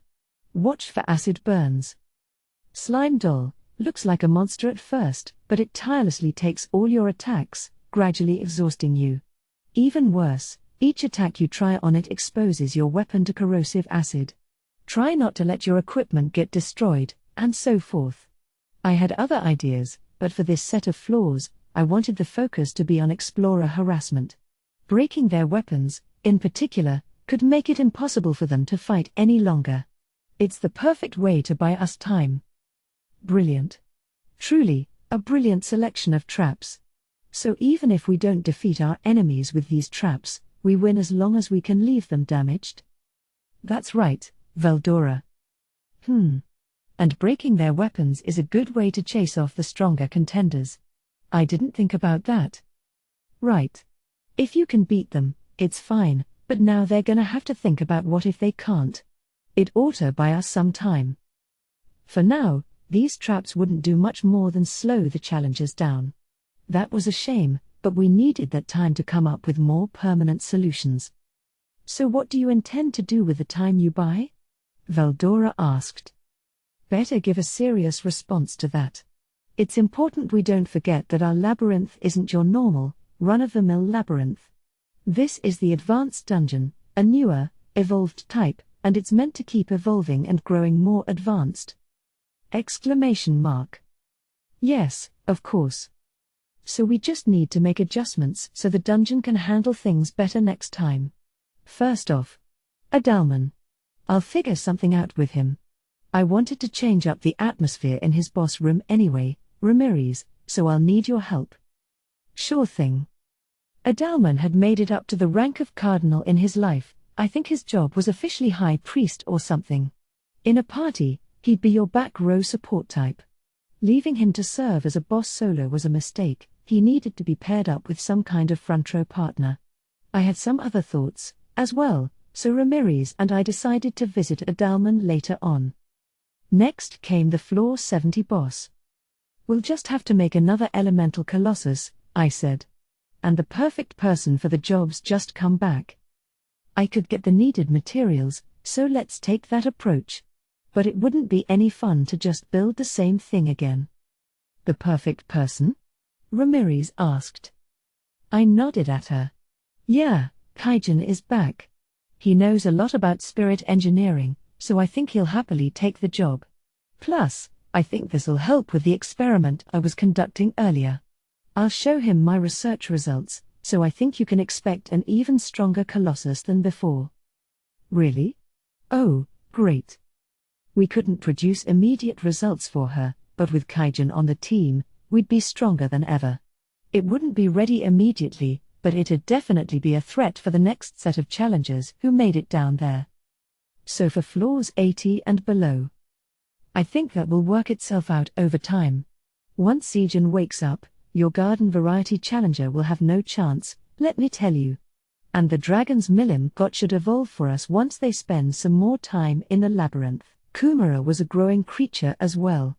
No need to hurry things along. The question was just how much time we could buy for ourselves. Okay. So that'll be our basic plan. Now we need more time, and I don't think my traps are gonna be enough. So there's something I wanted to test out, and Veldora. Ramirez. I need your help. But of course. Sure thing. They both affably nodded. I returned the nod, then looked at Masayuki. Masayuki, I'd like you to continue delving into the dungeon. But instead of going past floor 41, it might be best to focus on completing the Ogre series first. Very true. So Masayuki's activities in the dungeon are always good advertising for us, and I don't see much need for him to hurry. So I should let someone else get past floor 40 first, then? Yeah. Also, I think you should maybe stay away from us for a little while. I don't want you getting caught up in our plans. Are you scheming something again? Masayuki leered at me. Well, that's mean. He's acting like I'm always hatching some kind of nefarious new caper. Well, let me keep that under my hat for now. But we'll handle things on our end, so Mjolmal and Masayuki, I'd like you to keep things going as normal. Very well, Sir Rimuru. All right.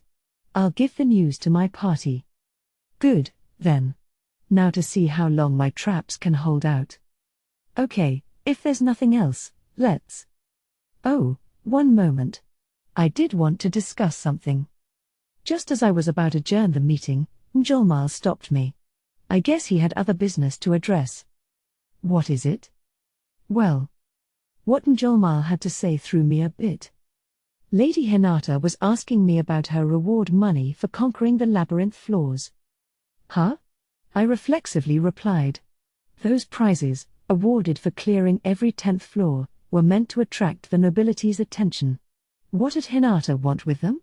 I mean, she did earn them, but she did not officially make it down to the bottom during normal operation, no, but as she explained it to me, if she played by the rules, didn't she deserve to be paid?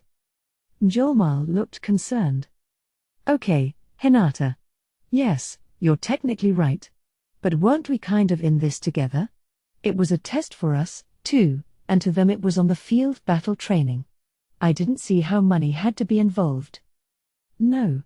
Turn her down for me. Are you sure, Sir Rimuru? If we do, she may decide to stage a more serious challenge in the dungeon, wouldn't she? It's fine. Just remind her that people will learn she lost against the Labyrinth Master, and the word'll spread like wildfire. Kwa ha ha ha. It is impossible for me to lose. Nice. I knew he'd pitch in at a time like this. Plus, if she really did stage another attempt, we could leverage that in our advertising. Well, all right. But if possible, I'd like you to break the news to her, Sir Rimuru. What? No way, yeah. No. I didn't want her hating me.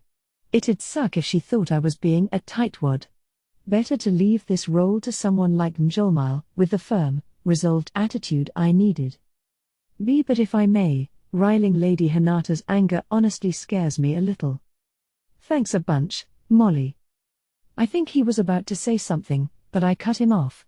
Sorry. I'm just not into doing that stuff. A pretty girl like her, I'd like us to stay friends. Besides, Mjolmal's got a mafioso face and isn't afraid of anyone. He thinks of everything in terms of profit and loss, so I'm sure he'd have no problem saying no. I'm also sure that I just imagined it when I thought I heard him sadly mutter, perhaps I'll use my pocket money, then. Under his breath. That wrapped up our agenda. Leaving the now grieving Mjolmal to himself, I went on with my business.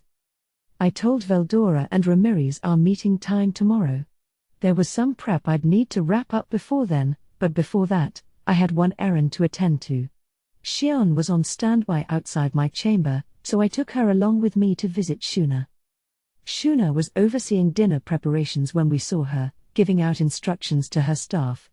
There were more people in the kitchen now, the air alive with conversation between an assortment of species. The skill Shuna demonstrated by organizing them all showed her strength as a leader. I hated to interrupt her for my personal business, but we were battling against time here, so she'd have to forgive me. Hey, Shuna. Got a moment? Oh, Soraimaru. By all means, tell me what you need. Shuna ran up to me when I called out to her. In this noisy kitchen, everyone was always kind enough to let me sample their dishes when I stopped by now and then. I tried to offer a quick comment for everything I tasted, but I was in a rush, so our impromptu tasting had to wait. Sorry, guys, but I need Shuna's help with something today. I'll be able to take my time in here next time, okay? Certainly. Stop by whenever. Wait till you see what we've been working on now. The enthusiasm was palpable. I guess me complimenting someone on their food was a kind of status symbol around here. Next time ought to be real fun. Okay, Gobichi, can you run things for a while? Yes, Lady Shuna. Ready and able. Gobichi was second only to Shuna in cookery by now.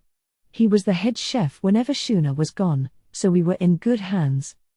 Right, see you later, I said, waving at the disappointed kitchen staff.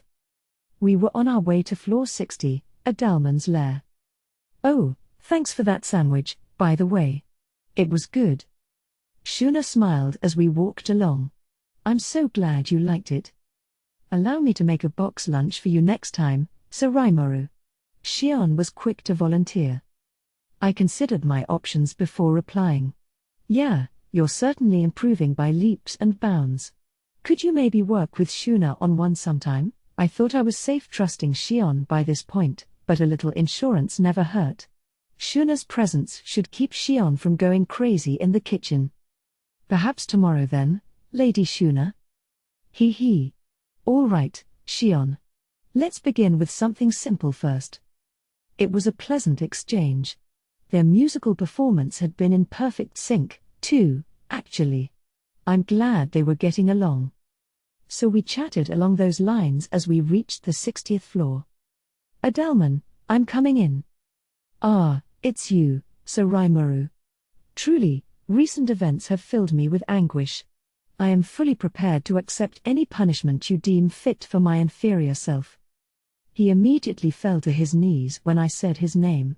His penchant for exaggeration was as healthy as always, but I was used to it by now. Nah, as far as that goes, it's our fault for misreading this. You're not a good fit for combat against paladins. I don't think you could have avoided that defeat. No, even now, I lament just how spiritless I was in battle. Losing to such inexperienced fighters. I approached the battle as if I was still a white king, but I lost after my magic failed to trigger. Right now, Adalman was nothing more than a powerless white. A white with some pretty advanced magic knowledge and battle experience, sure, but species-wise, he was just a low-level monster. There wasn't much magic he could fully harness, and the only creatures he could summon were equally low-level undead. Monsters had the capacity to evolve via the magicules in the labyrinth, but that took time. Adalman's minions wouldn't be evolving for a while to come, but what I was about to do would help him power up much more quickly. One of the most important things you can do is know the extent of your powers. Do you mind if I ask you a question? Yes. Anything. How much holy magic can you wield at the moment? Holy magic was, in essence, force stemming from faith. You didn't need to gather up magicules from the atmosphere, and it wasn't affected by the magic strength within you. If you had the right knowledge and enough spell casting time, you could weave powerful magic without exerting a great deal of energy. What it did require, though, was a pact forged with a god.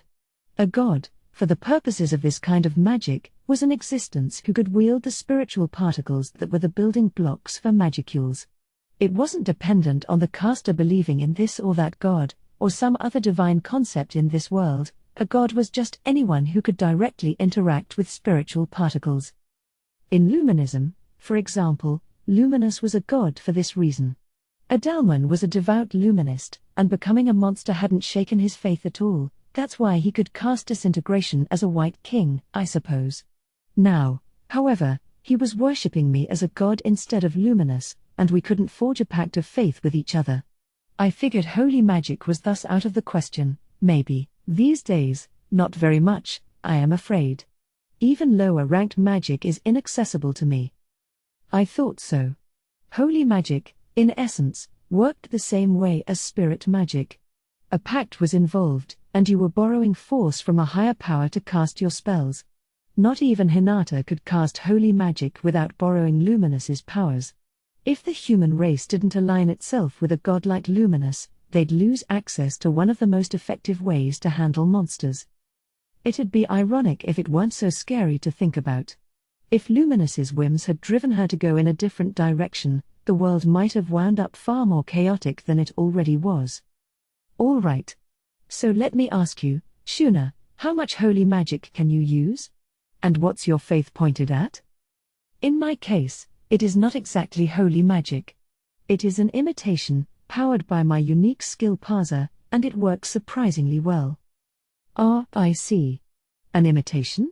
I did leave her to analyze the barrier over our town, come to think of it. Maybe that let her copy a subset of holy magic as a side effect.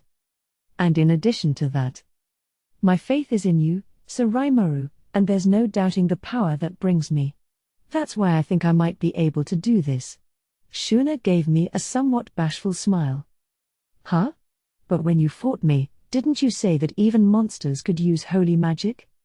I was bluffing, Shuna replied, still smiling. It was a bluff I was quite sure of, but you wound up proving it for me, Sir Rimuru. Adalman gave us a quizzical look.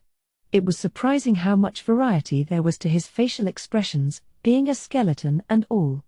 But regardless, the most important element executing holy magic was faith. Faith was intertwined with connections in the soul, and it might be that Shuna inadvertently grasped this at the deepest level. If that was the case, I just needed to present my theory and have Adalman learn it. He should know how it feels, so I didn't think it'd be that hard. Now, I'd like both of you to accept for me what I'll call the secret skills of faith and favor. I just learned them from Luminus not long ago, and it's strictly classified information, so keep that in mind. As a former high priest, I figured Adalman could rediscover holy magic once he could connect with me. Even now, when his magical count was nothing like it used to be, holy magic ought to make him a lot more useful in a fight. The secret skills of faith and favor? Now I too shall bask in the powers of the truly divine. He was even more stifling than usual today, but I put up with it. Sir Rimuru, do you mind if I ask a question? I hadn't thought about it until now, but for the first time in a while, I was being carried by Shion, in slime form, of course. I didn't want that to stop, it was comfortable, after all. This holy magic talk would fly straight over her head, I was sure, but I had to be confident she could keep it secret. Don't tell anyone, all right? I said to her, of course. Came the energetic reply. I was happy enough with that, so I went over the basics of my plan with Shuna. I see. So I can learn holy magic as well if I can believe in you? Right. I think so.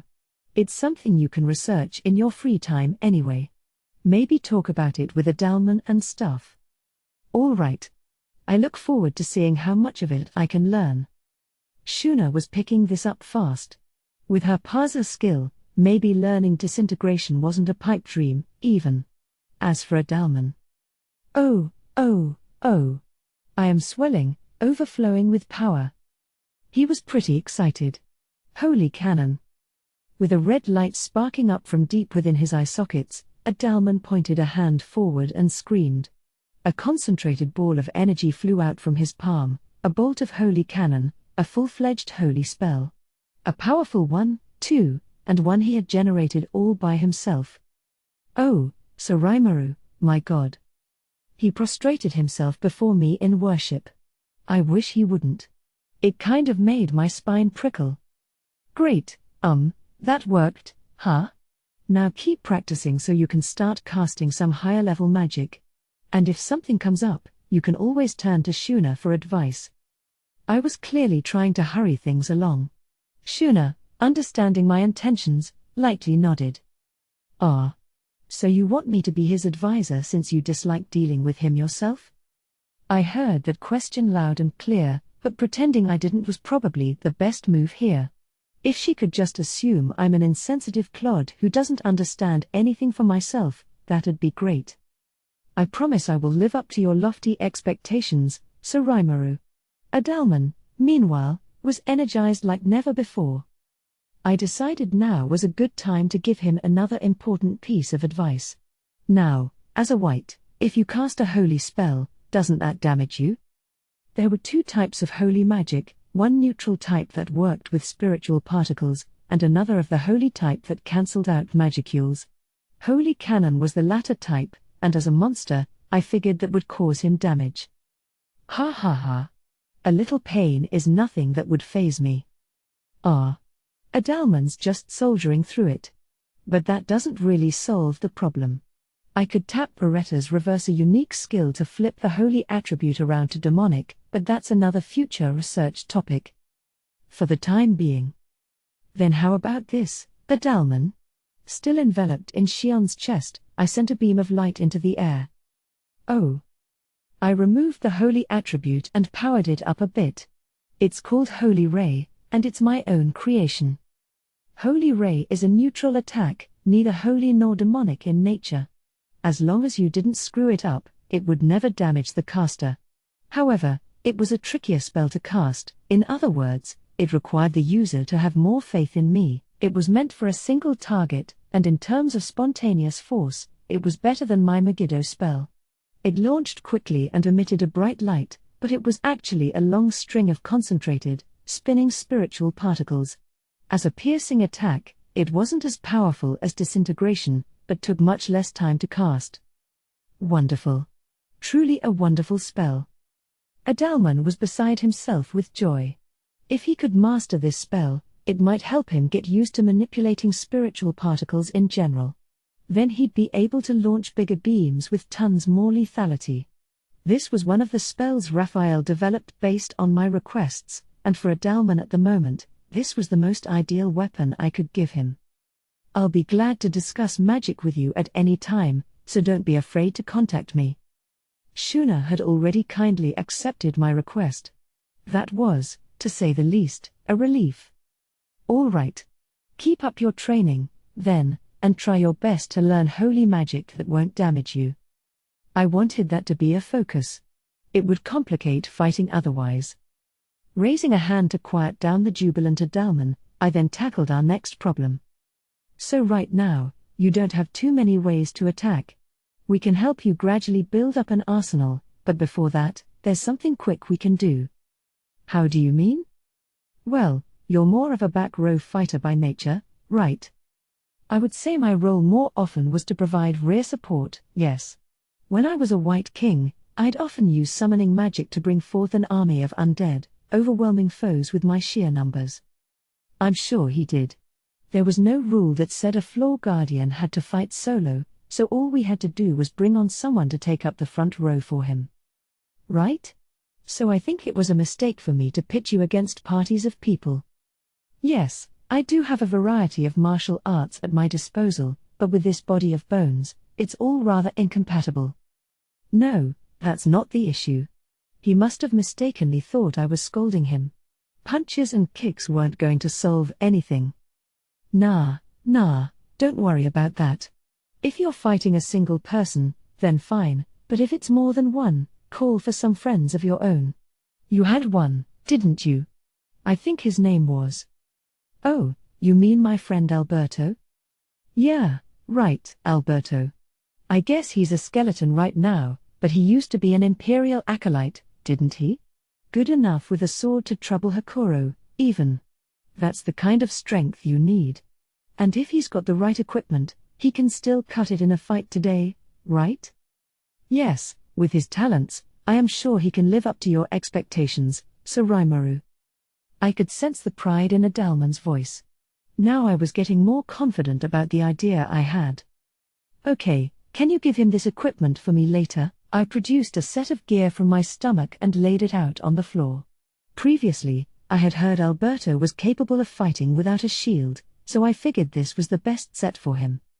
Cursed Sword, a one-handed, medium-length sword that absorbs life force from its surroundings, including the wielder, making it a failure as a weapon. Cursed Mail, produces a constantly deployed barrier with high magical resistance and defense, but also continually saps the wearer's life force. These two items were collaborations between Kurobe and Garm, both trying to extract as many features from them as possible. They were planning to create a whole series, but they shelved it once they realized no living being could use them. Garm, in particular, actually collapsed while crafting them. Things were touch and go for a little while. We could laugh about that now, but given that backstory, we were all a bit loath to just throw these things away. Besides, they both worked really great. Unique caliber gear, you could even call them. But since monsters count as living creatures, too, we figured they were completely unusable, and now, as I realized, that's no issue at all with the undead. What do you think? You don't feel sick or anything holding them, do you? I feel nothing in particular.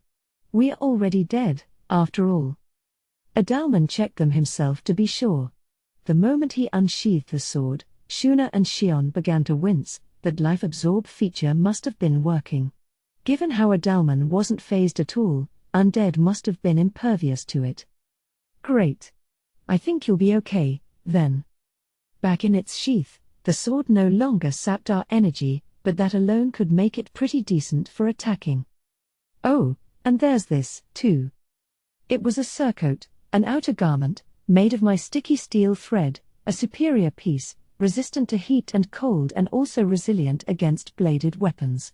These were circulating around as part of the Tempest-made goods we had available, but we charged an arm and a leg for them. Very well. I will be sure Alberto receives these. He will be overjoyed, I promise you. Great. With Alberto fighting for him, Adalman would have a lot more options in battle now. Oops. Just remembered. And, Adalman, I want you to have this. I took out a jet black robe, like something a priest from some dark, sinister cult would wear. It looked kind of cool, actually, not to mention gaudily decorated. It was, in fact, one of the most impressive pieces of the whole Tempest clothing collection, something worth at least 100 gold coins, or the equivalent of a luxury sports car. Even royalty or nobility couldn't shell out for this without due consideration. Truly top of the line. And it performed well, too, amazingly. Even if it got ripped, it'd use self-regeneration to fix itself up. That made it a magic item, one with features you almost never saw. Oh. Adalman respectfully took it from me. I'd like you to put that on and greet any challengers you see like you're still a white king. I think that'll help create more of a Floor Guardian atmosphere with you, you know. This was more a matter of taste than anything, my taste, but still. I had also asked Ramirez to help me renovate this floor. We envisioned something like a throne room, with Adalman leading an army of undead like the king he was. I will gladly do that, Sir Raimaru. It happens to be one of my talents. Nice. It seemed like I could rely on him.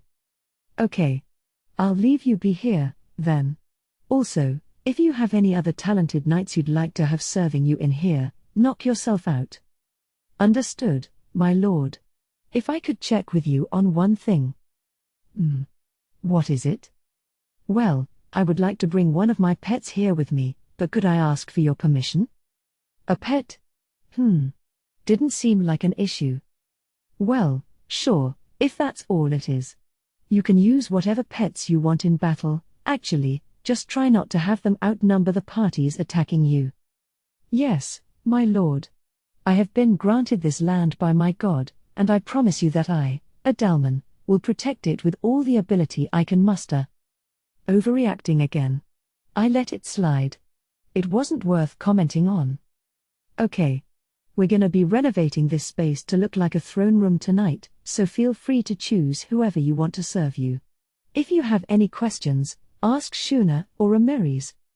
Yes, my lord. May the words of Sir Raimaru propel you forward. Shion had to butt in there. I really wish she didn't, but she seemed happy with herself, so I didn't pursue it. The next day, we all came together at the appointed hour. He. Adalman's floor is just perfect now. The moment she caught sight of me, Ramirez started bragging. As she had reported, She completed the throne room the previous evening. Thanks much. The rest, I think we can leave to Adalman. Are you sure? Well, he'll perform better than he did yesterday anyway. If he's fighting an A ranker, he's gonna have trouble, but he'll at least be able to expose his opponent's skills for us. The longer Adalman held out, the more serious his foes would get. That's where Raphael would step in, analyzing the battle and figuring out how we should best respond, valuable info we could leverage in the next floor. Despite everything I said to Adalman, it really wasn't any big deal if he lost. Besides, depending on the decisions we made right now, both he and, for that matter, Bovix may be idle for a long time to come. We needed to address every facet of this. So, time to start implementing. What are you doing? I heard all about it. My dragons got pummeled? Now that's the last person I wanted to see, Milim, storming into the conference room and looking absolutely livid. In her hand was Gobta, looking like a dirty old rag. He was being dragged along, but it looked like he was still breathing. I could hear him muttering hair. I did it. I sure did. I finished it all. Over and over to himself, too, so I guess he was conscious. Milim's training must have really done a number on him, but he didn't look any stronger to me, just kind of, okay, a lot more, beat up. Was he all right? Milim nodded at me, oblivious to my concern. Yes. Yes, Gobta performed brilliantly. I didn't think he'd ever beat Hell Mode. She did look pretty satisfied. And judging by the praise from Milim, Gobta must have performed a truly monumental feat. In that case, it is time to teach him my Veldora-style death stance. No, it's not. Gobta is my disciple. Veldora and Milim promptly began arguing, a completely spent Gobta to the side of them. I really didn't want to get involved with that, so I'll leave that choice up to Gobta. Glad he's home safe, at least. I was going to reward him later. Once I had his attention, I ordered Gobta to get some rest. He promptly headed to a nearby nap room. Did I mention Ranga? My master, I have returned. He was wobbly as he padded toward me, voice hoarse. Gobta looked bad, and Ranga was about the same. Pretty intense training, I guess. I reflexively gave him a pat on the head. He squinted appreciatively. Good job. You can rest in my shadow now. He jumped right in the moment I said it. By the way, once he had recovered enough, I asked Gobta what they were up to. It turned out that his training was nothing but on the field battle, back-to-back fighting against monsters either at his level or slightly above it. Once he and Ranga were in perfect sync with each other, they moved on to a never-ending string of battles against people like Carillion and Midray. As Milim apparently put it to him, no matter how hard you try, you're never gonna house more magicules within your body. But don't worry. If you can unify with Ranga, that immediately solves the problem, and once you learn how to master the increase in power, you'll be fine. So leave the magicule surge to Ranga and just try to polish up your senses. So it was nothing but battle sense training since then, he concluded with a smile. He had also learned the extra skill Sage, which let him speed up his thoughts. I was pretty impressed. Having Milim back was a boon, actually. After leaving Adalman, I had been making the necessary preparations all night, just barely wrapping everything up in time. Promptly, I took out one of the items I had completed. Veldora, Ramirez, and Milim each gave it curious stares as I held it in my hand. Pay attention, everyone. I have a special item here, something I've been developing for a little while. Personally, I think it's groundbreaking. It'll help us solve the problems we're facing in the labyrinth, and it'll also add some more fun to all our lives. I gave all three one of their own. I didn't expect Milim in today, but I was planning to invite her over once I had something practical to share, so hers was all set to go. The idea for this came from the homunculus Archduke Errol used earlier. I figured that having access to temporary bodies would let you do some pretty neat stuff. What's this? Never seen this before. Do I eat it? To me, it looks like a vessel for the soul, or the like. Milim, Ramirez, and Veldora seemed equally curious. No, Ramirez, it wasn't food. Did she think everything I brought over for her was food? Oh, well. Veldora was fairly close to the right answer. These items were quasi-compartments for souls. When transferring your consciousness to a homunculus, a corridor is established between it and your soul using some magic. I had analyzed and assessed the core components of that magic, revising them for my own needs. This was what I gave to Thraini, a vessel for her chaos core. I called it a pseudo-soul. Veldora's almost got it. This device imitates a soul vessel. I can't provide a soul itself, so instead, I tried to create a substitute that mimics one. Ho! Why did you do that? Veldora, maybe pleased he got it right, tried to sound as intelligent as possible. There was no need for me to put on airs, I could go ahead and just state my aims, but before that, I wanted to surprise them a little. After all the effort I spent on this, I thought I deserved a bit of fun. Hey, not so fast, not so fast. I'll explain everything to you, okay? But next up, I've also got this. Take it and try to imagine a monster in your mind. Anyone is fine. I then took out a set of black balls, each about the size of a fist, and handed them to my audience. Veldora gave it an odd look. Any type? Yeah. Either an existing one or whatever crazy thing comes to mind for you. So a goblin or an orc? Or a horned hare? Or an ogre bear? Or anything? Sure. But make sure it's something you like. I don't want you to complain about your choice afterward. All right. A monster, then? Do these create monsters who you'll repel labyrinth challenges with? Something like that. He was always super sharp with things like this. Satisfied enough with my guidance, the three of them picked up their black orbs and sank into contemplation. These items were called Master Cores, and the magical core of Charybdis came in handy with developing them. I had that kept in isolation within my stomach, but Raphael had finally finished analyzing it. It was the core of a large monster, as well as the root of its power. Apparently, in the transformation into Demon Lord, I had consumed all the negative energy inside, so it was now an empty shell. That made it perfect for housing a soul vessel, and now, here we were. After a few moments, the magicules in the air began to interact with the master cores, creating monsters, the exact ones each bearer imagined. Well, pretty neat, huh? And like Veldora said, we can use these monsters to engage parties in the labyrinth. That's what I gathered all of you here for. That wasn't the only reason, but nobody was listening anyway. They were all marveling at the monsters they created. Meanwhile, I was busy making my own monster, a ghost, a transparent, disembodied soul floating in the air. I'll omit its stats, but one special skill it had was cancel physical attack. As a ghost, no physical attack worked on it. It couldn't attack physically, either, of course, magic was its only offense. Next up was Veldora. There was now a skeleton standing next to him. It couldn't cast magic, although it could learn how later on, with the right evolution, it could also master battle will. Milim, meanwhile, had generated a bouncy, lustrous blob. It had no limbs, its color a garish red that demanded your attention. It was a slime. Why'd you make a slime?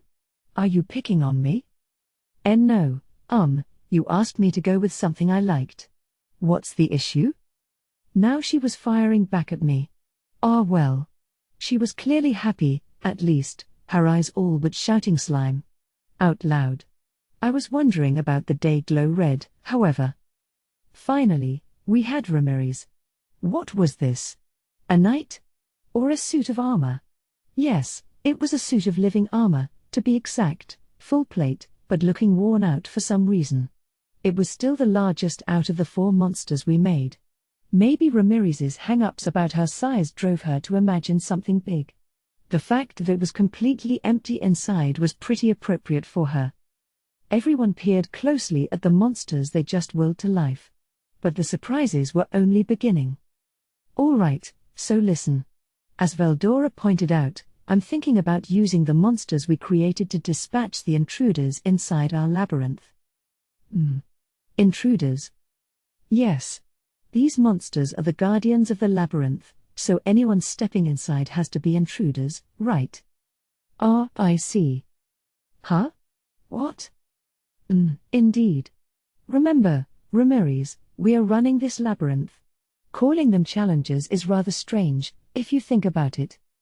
Yes. Now that you mention it, you're right.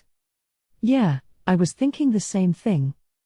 Veldora's stepping in to explain matters was convincing enough for Ramirez. Milim, meanwhile, pretended she knew the entire time. I doubted she did at all, but I needed to move things along. Right. So we'll be taking on the intruders with these, but do you think it'll be possible at all? Of course not. They are far too weak. My armor looks pretty cool, but I'm not too optimistic, no. Rimuru, I'm disappointed in you. You know I'm too smart a girl to expect anything from these. Heh. Just as I thought, they were spouting off whatever popped into their minds. Why were Ramirez and Milim acting so haughty with me? That set me off a bit, but I needed to act my age here. Well, the story doesn't end when you create them. The real show begins now, so I'd like all of you to sit down and relax, okay? Now, what I'd like you to do is point your pseudo-souls at your monster and chant possess. Out loud.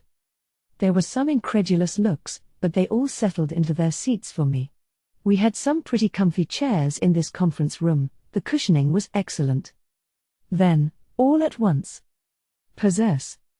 The moment we all said it together, the pseudo-souls in our hands lit up as they were absorbed into the monsters, fusing with the master cores inside them. This resulted in a complete avatar core, and when it was done, my consciousness blacked out. In another moment, my view had changed. My magic sense, something I had on at all times, immediately shrank down its range, drastically affecting my vision. I had my 5 simulated senses now, so it was still far better than my first few days in this world, but the other 3 had never experienced anything like that, so it must have been a bear to deal with. I looked around as I thought about this. In my hazy vision, I could see a skeleton stretching out its legs, a slime zooming around at surprising speed, and a suit of living armor methodically toddling around like a classic wind-up robot. All 3 of them had successfully possessed their monster. Even now, I could feel myself getting used to this. It felt far more natural than anticipated, like it was my own body. A body that was far less capable than my own, however, so it was hard to move around. But once you figured out how you moved, it got easier to predict how your body would react to your will. You didn't need long at all to move it exactly as intended. The same was true for the other 3. This is great. After a few minutes of testing out their new bodies, they all shouted in unison. Isn't it? What do you think of my research, huh? Amazing. Truly amazing, Rimuru, Veldora cried. That's classic Rimuru, isn't it? No wonder I thought you were such a great guy, Ramirez agreed. I knew it all along, said Milim. I've always believed in you. They were hopelessly wrapped around my finger. But hey, glad they're happy. Well, looks like we've got a resounding success. And now that you've all jumped into those monsters, I don't think I need to explain what we have to do I? Heh, Veldora chuckled. Such a silly question.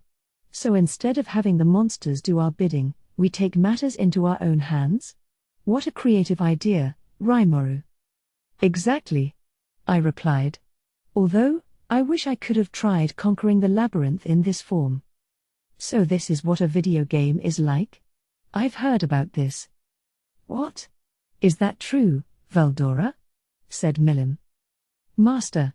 So we'll beat up the enemy like this, then? And then we can make these bodies learn new things, too? Ramirez jumped in. Gotta hand it to Veldora. He immediately guessed what I wanted to do. Yes, this was basically a pseudo-MMORPG, although there wasn't anything too massive about our party of 4. Maybe just an Morpk, then? It doesn't matter. The key thing here, the concept, was that we could now enjoy the very labyrinth we expended the effort to build. He. Well put, Veldora. You can nearly read my mind, I see. But don't get the wrong idea yet. Yes, I developed this with an eye toward playing the labyrinth like a game, but we have other business first, don't we? Kwa ha ha ha, we do. We need to use these bodies to dispatch the challengers, I mean, the intruders causing us problems, then. He got it, all right. Yes, I thought about using these avatars, these monster bodies, to interfere with Green Fury's rapid advance. And like Ramirez said, I had thought of several ways to enjoy these bodies, leveling them up to evolve them, learning how to fight with the restricted skills they had, and so on. Still, what I really wanted to do was go have fun beating up monsters and challengers. I had no idea I'd invent something so useful just to make that happen. Of course, once everything was ready, I was just thinking that we could enjoy conquering our own labyrinth as well, I said. Ah, right. We'll be able to test out our work, huh? And with these avatars, we can't exercise our full powers, right? So I thought it'd help us get another perspective on problems in the labyrinth. Yes. True. And the master of the labyrinth taking on challenges himself, some people might see that as unseemly. But copying my soul into a weaker beast like this. Right. This way, we can beat up intruders as regular old labyrinth denizens, not as true dragons or demon lords. Now I get it. This sounds fun. Milim was certainly convinced. Given the nearly infinite power she logged around all the time, a much more inconvenient form must have seemed novel to her. She looked really excited about it. Well, shall we spring into action? Yes, why not clean up the garbage before enjoying our own game? Said Veldora.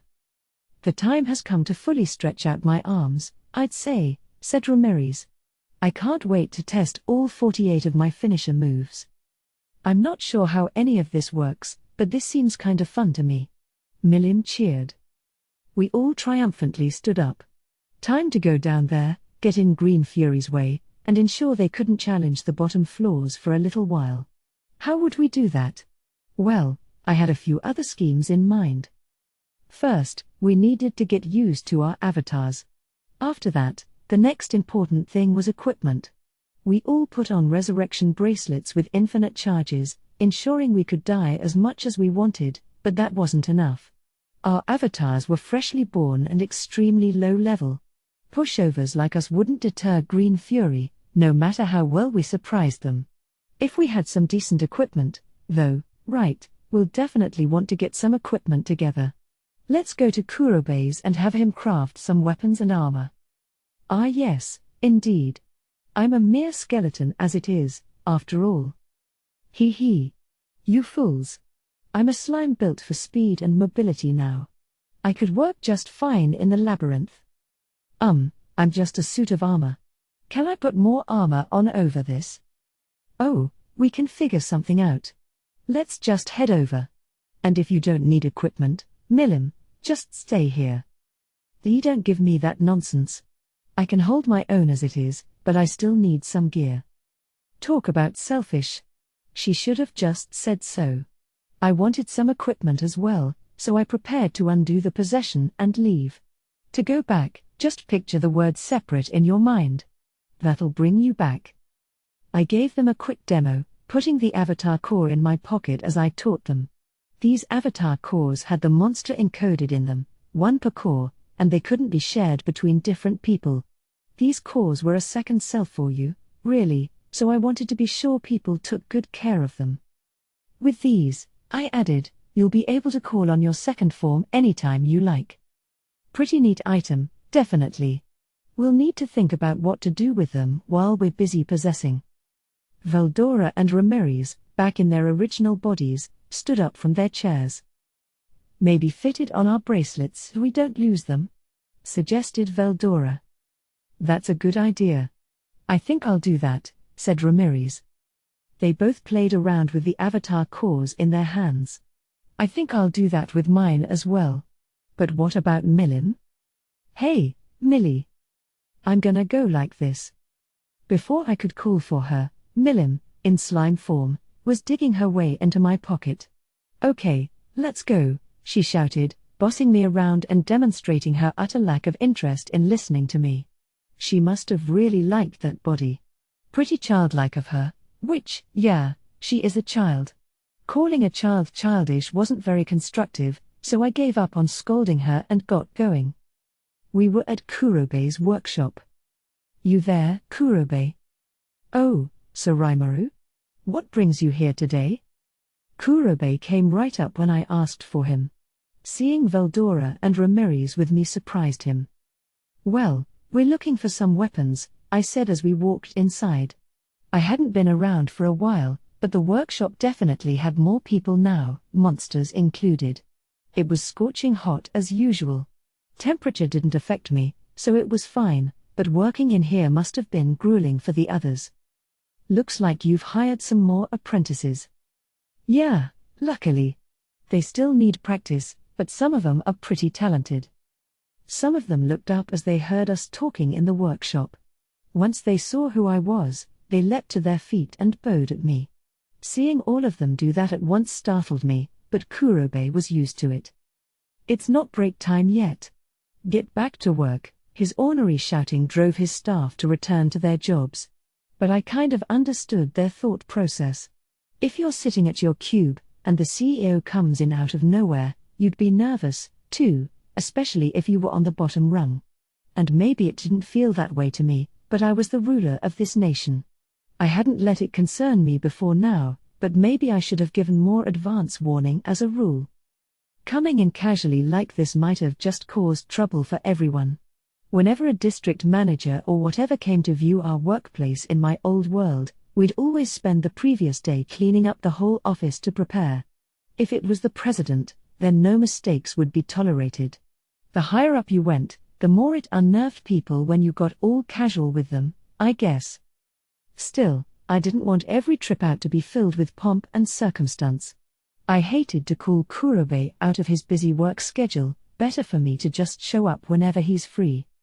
Sorry I barged in without any warning.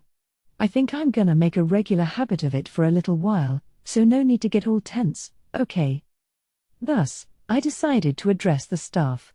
Maybe them being too casual with me would be a problem, but there was no need to be on pins and needles around me. I loved acting like a boss, but I didn't make a hobby out of inconveniencing people. If the other person's too nervous to react to me, that bothered me, too. Gobta's obliviousness was just right.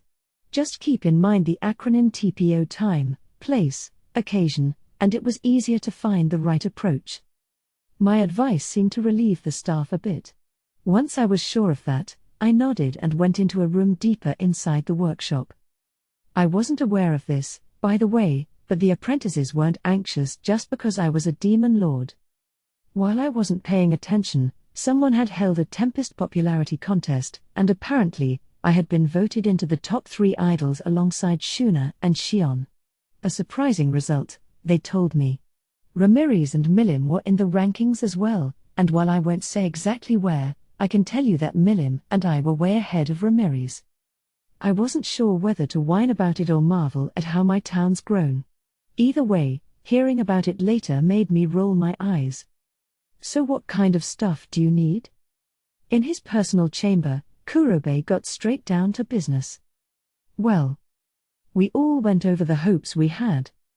I'm intending to have Garm build the armor, so I think it'd be neat if you could collaborate again. Yeah, true. All right. Let's go bother Garm about it. So as we talked, we decided to take Kurobe over to Garm's workshop.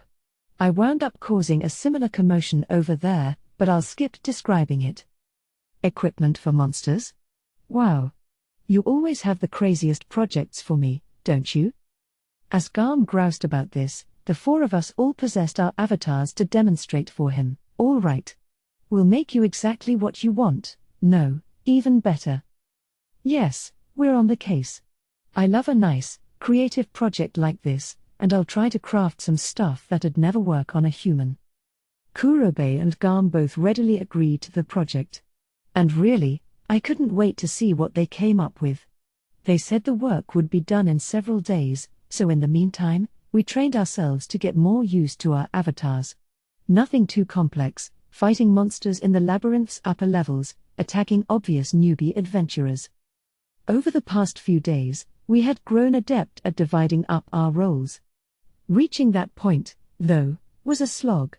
At first, we even lost to beginner parties up top. We'd also get wiped out by traps, which would probably be funny to us later but definitely wasn't at the time, and do other stupid things. We tried using magic items to keep traps from deploying and stuff, even. It was Ramirez who kept setting them off, with Valdora usually suffering as the hapless victim. I floated, meanwhile, and Milim could stick to the ceiling. Pitfalls weren't a concern for us too, so we forgot to warn the others about them. That was a mistake, I'll admit, but Ramirez. Seriously? Why are you setting off traps?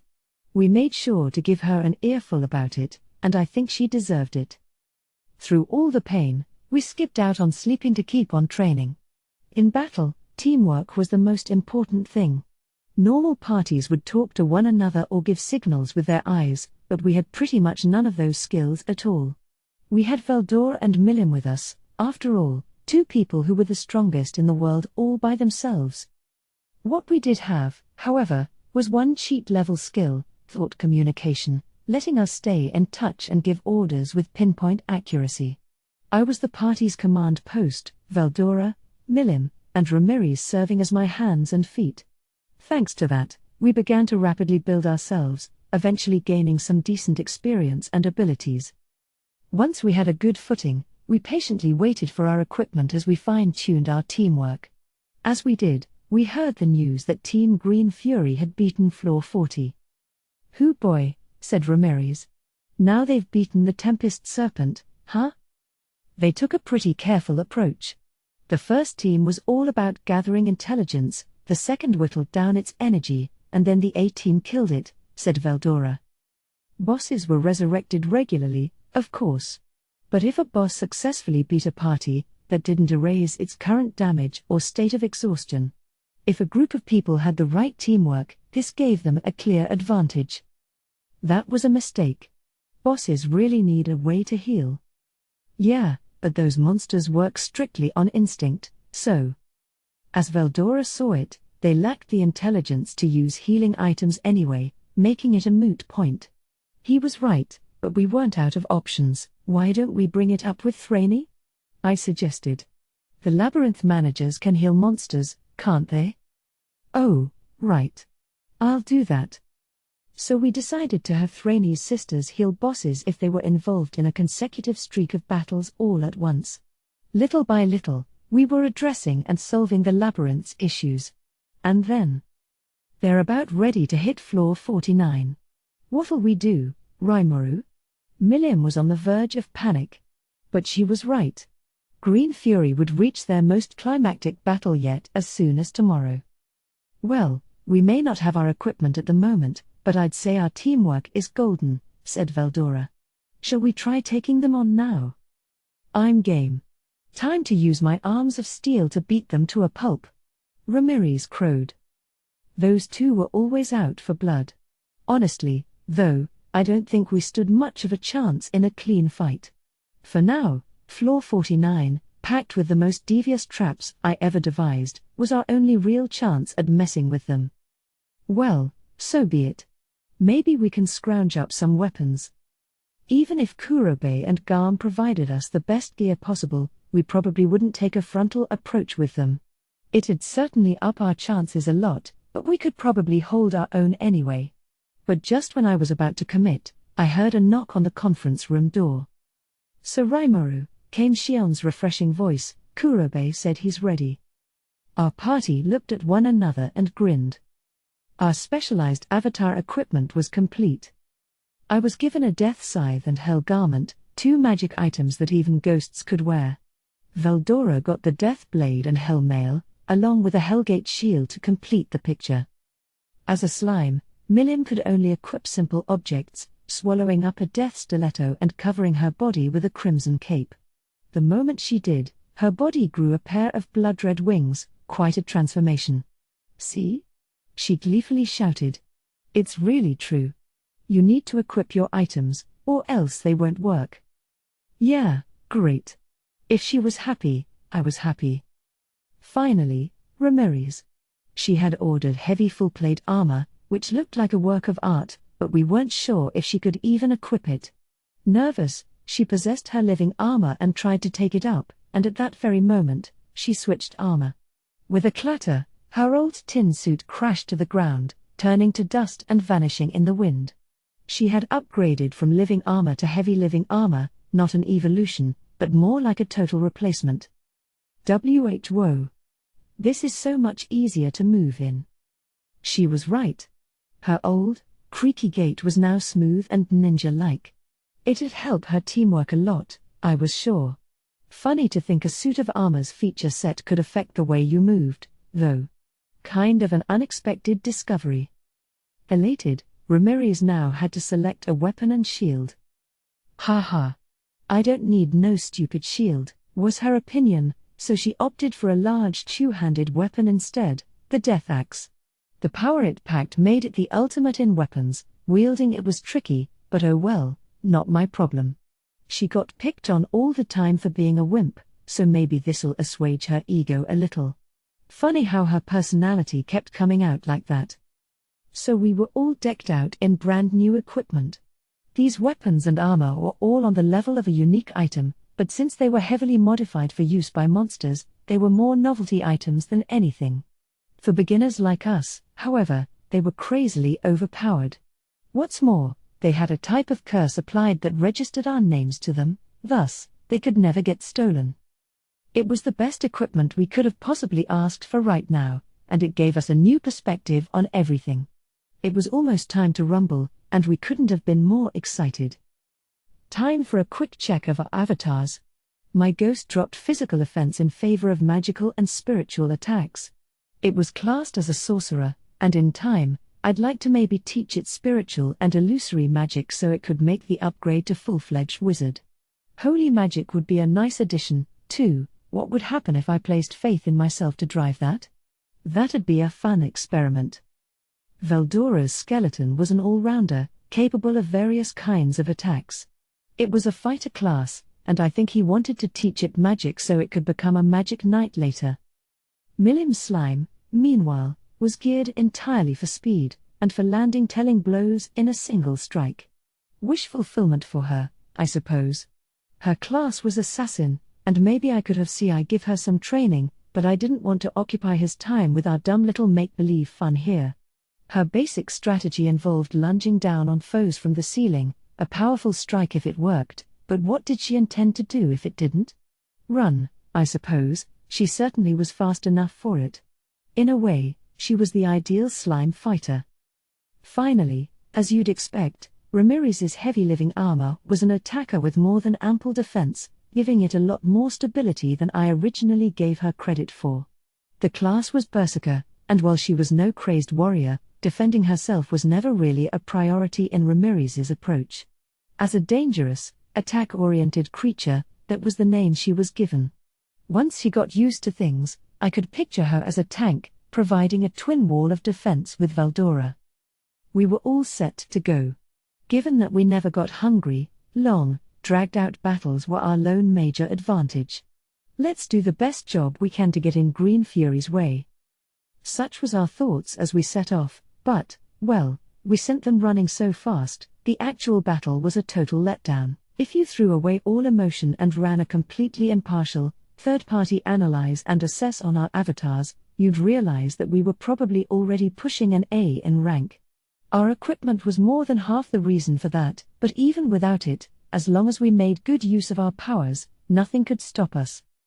The main oversight we made was that our own personal battle experience was reflected in our avatars. We couldn't use all our skills, but things like thought communication and hasten thought were themselves enough to give us a decisive edge. Plus, we could cast magic so quickly that it was really unfair.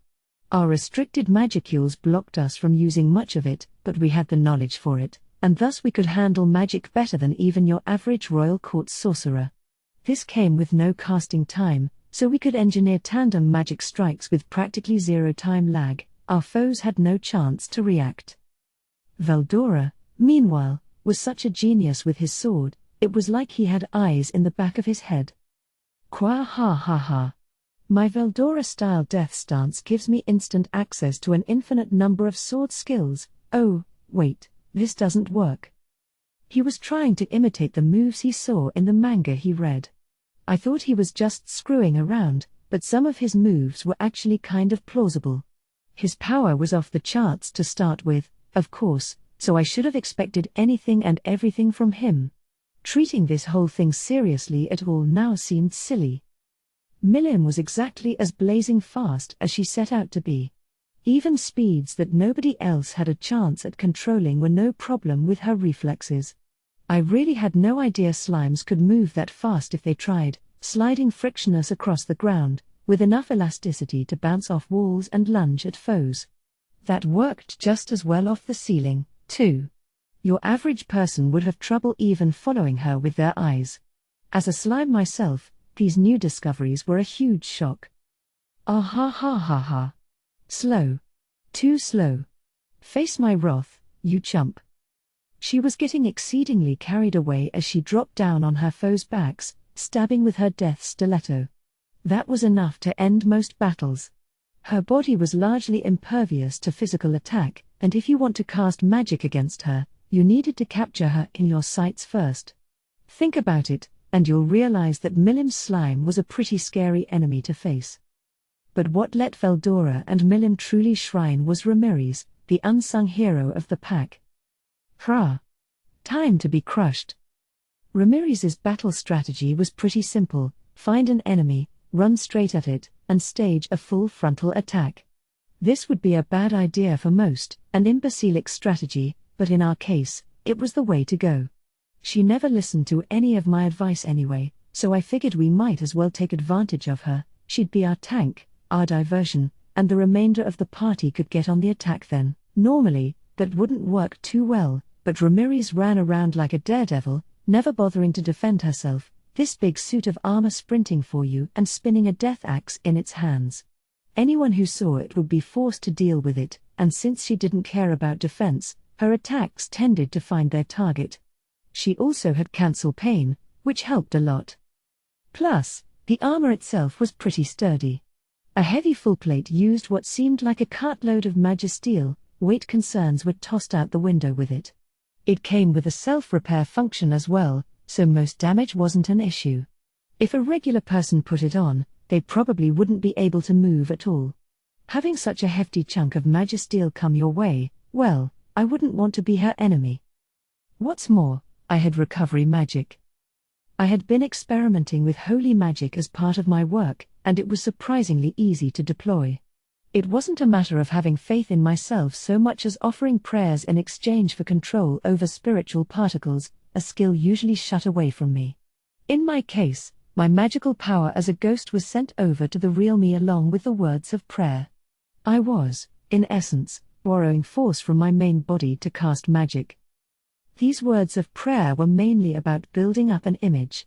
When working with spiritual particles, you'd never get anywhere if you kept asking what your disciples wanted and going with that. It'd take too much calculation. All that processing work is instead applied to the people who placed their faith in you. The more disciples you had like that, the more magic force you got. To put it another way, you got higher up as a god. You were also connected to your believers, and you could use those believers' minds to expand your calculation capacity, kind of a substitution cheat that saved you magic force and time. Now I saw why Lumina sought to build more believers for herself. With a massive enough number of practitioners, she could whip up large-scale magic on a passing whim. The secret skills of faith and favor, indeed. That's some scary stuff she taught me. But enough about that. The point is, I had holy magic, and as a party, we boasted a pretty formidable force, and right now, like evil personified, we had just wiped out Team Green Fury on the 49th floor. You should never be afraid to try something new, I guess. Our frontal attack failed, so we polished our teamwork and took advantage of the traps. I set the slime doll on them, damaging their weapons. I used the slime rain to break their focus and exhaust them, and then we attacked, throwing them into the slime pool. While Ramirez's bellowing grabbed their attention, Milim sneaked up on them, breaking down their teamwork as Veldora split them apart and isolated their rear support. Our giant slime crushed their powerless magicians and thieves, while Veldora and Ramirez bear hugged the remaining core members straight into the slime pool, sinking them down. Our aim was to destroy their weapons in the acidic goop, and once Green Fury's main weapons had corroded into useless fragments, that'd be a huge damper on their dungeon-conquering speed. Uck. After all that swag we earned. It turns out the leader of the Sons of the Veldt, the one currently whining about the equipment dissolving in her hands, was female. That surprised me, but not as much as what her companions said next. Well, maybe this timing's for the best. It was about the right moment to pack up. Yeah, our home country's calling for us anyway. I definitely heard one of the survivors from the team say that to the leader. I thought the Sons of the Veldt was an independent mercenary corps, unaffiliated with any other nation. My reports stated they were being funded by someone in Inglesia, but maybe it was more like a long-term gig. The term home country indicated that they might have had more loyalty to Inglesia than a simple employer-employee relationship. I'd need to keep an eye on them. As long as we were encouraging people to use the dungeon, we'd naturally see visitors with murky origins. I was expecting that from the beginning, but we should probably give everyone another heads up about that. The whole Green Fury thing reminded me of it all over again. Besides, we did it. Yes. Victory is ours. Why wouldn't it be? We are the strongest in the world. If I didn't keep these idiots in line, they'd immediately get distracted by the next victory ahead. The thought was in my mind, but, right now, at least, I didn't let it get in the way of my joy. Mission accomplished. Interlude, Maribel. Maribel had been resurrected as an otherworlder. She had memories of being a ruler in Europe. In her previous life, she had all the finances she wanted. To her, war was just another pawn for her to use. Her glory was built on misfortune. A battlefield, bullets flying. Kill or be killed, a vivid hellscape bathed in blood. Burnt homes, lost families, wailing people. And she never held any remorse about it. Maribel's life was a happy one, all the way to the end of her natural lifespan. And now she was here, born as a princess in the small kingdom of Seltrozzo. Her family was in the ruling class, the people calling the shots in the Western nations. In this world filled with monsters and chaos, nations couldn't afford to squabble with one another. It was natural that something like the Council of the West would be formed. That council was built hundreds of years ago by Granville Rozzo, the great founder of the Rozzo family and a mysterious, seemingly ageless figure. He was the oldest among the 5 elders who held actual power in the council, while still serving as head of the Rozzos, who had taken root in the Western nations. Even a princess directly related to Granville wouldn't have so much as a chance to see him. Maribel's own brothers, in fact, had never even met the 5 elders before. But Maribel was different. Her memories, and her will, were things Granville couldn't afford to ignore. The advance of civilization would have been impossible without the existence of money. People advanced from using crops like rice and wheat as currency to a money-based economy, pushing society forward by leaps and bounds thanks to the scale money allows. The value of money could also change. Gold and silver coins were made of metals with intrinsic value, guaranteeing that the money itself would have similar value. But now we were in an era where things like receipts and bonds in business transactions could serve as substitutes for money, the start of a paper-based economy. This would lead to the creation of banks, outposts indispensable to free exchange. You gave banks money, they gave you receipts as they diverted the money to other things, lending it to those without cash and earning interest from them. That was the business model people eventually came up with, and it was a kind of magic more insidious than alchemy. Money, in the form of interest, seemingly appeared out of nowhere. Comparing the amount of cash circulating in the world and the total amount of receipts generated, there was clearly going to be a substantial amount of irrecoverable funds, as well as people in deep trouble after not being able to pay up. If you lent money and charged interest, you would always have that problem. The shift from coinage to paper currency only sped up the process. People collected money from the rich, dangling interest payments as bait. They invested it to create even more money. Business exchanges began to take place on a worldwide scale, beyond national borders. Limits on the production of paper money were removed, under the pat promise that the nation would be good for it all. Combine that with exchange controls caused by power differences between nations, and the scale of the economy blew up to dozens of times its original size, and Maribel was even factoring the amount of currency produced into her calculations as she controlled the market. Much of it was a fiction, far removed from the actual economy. A bubble that was bound to pop sooner or later. In her past life as well, Maribel blew the bubble up as much as she could.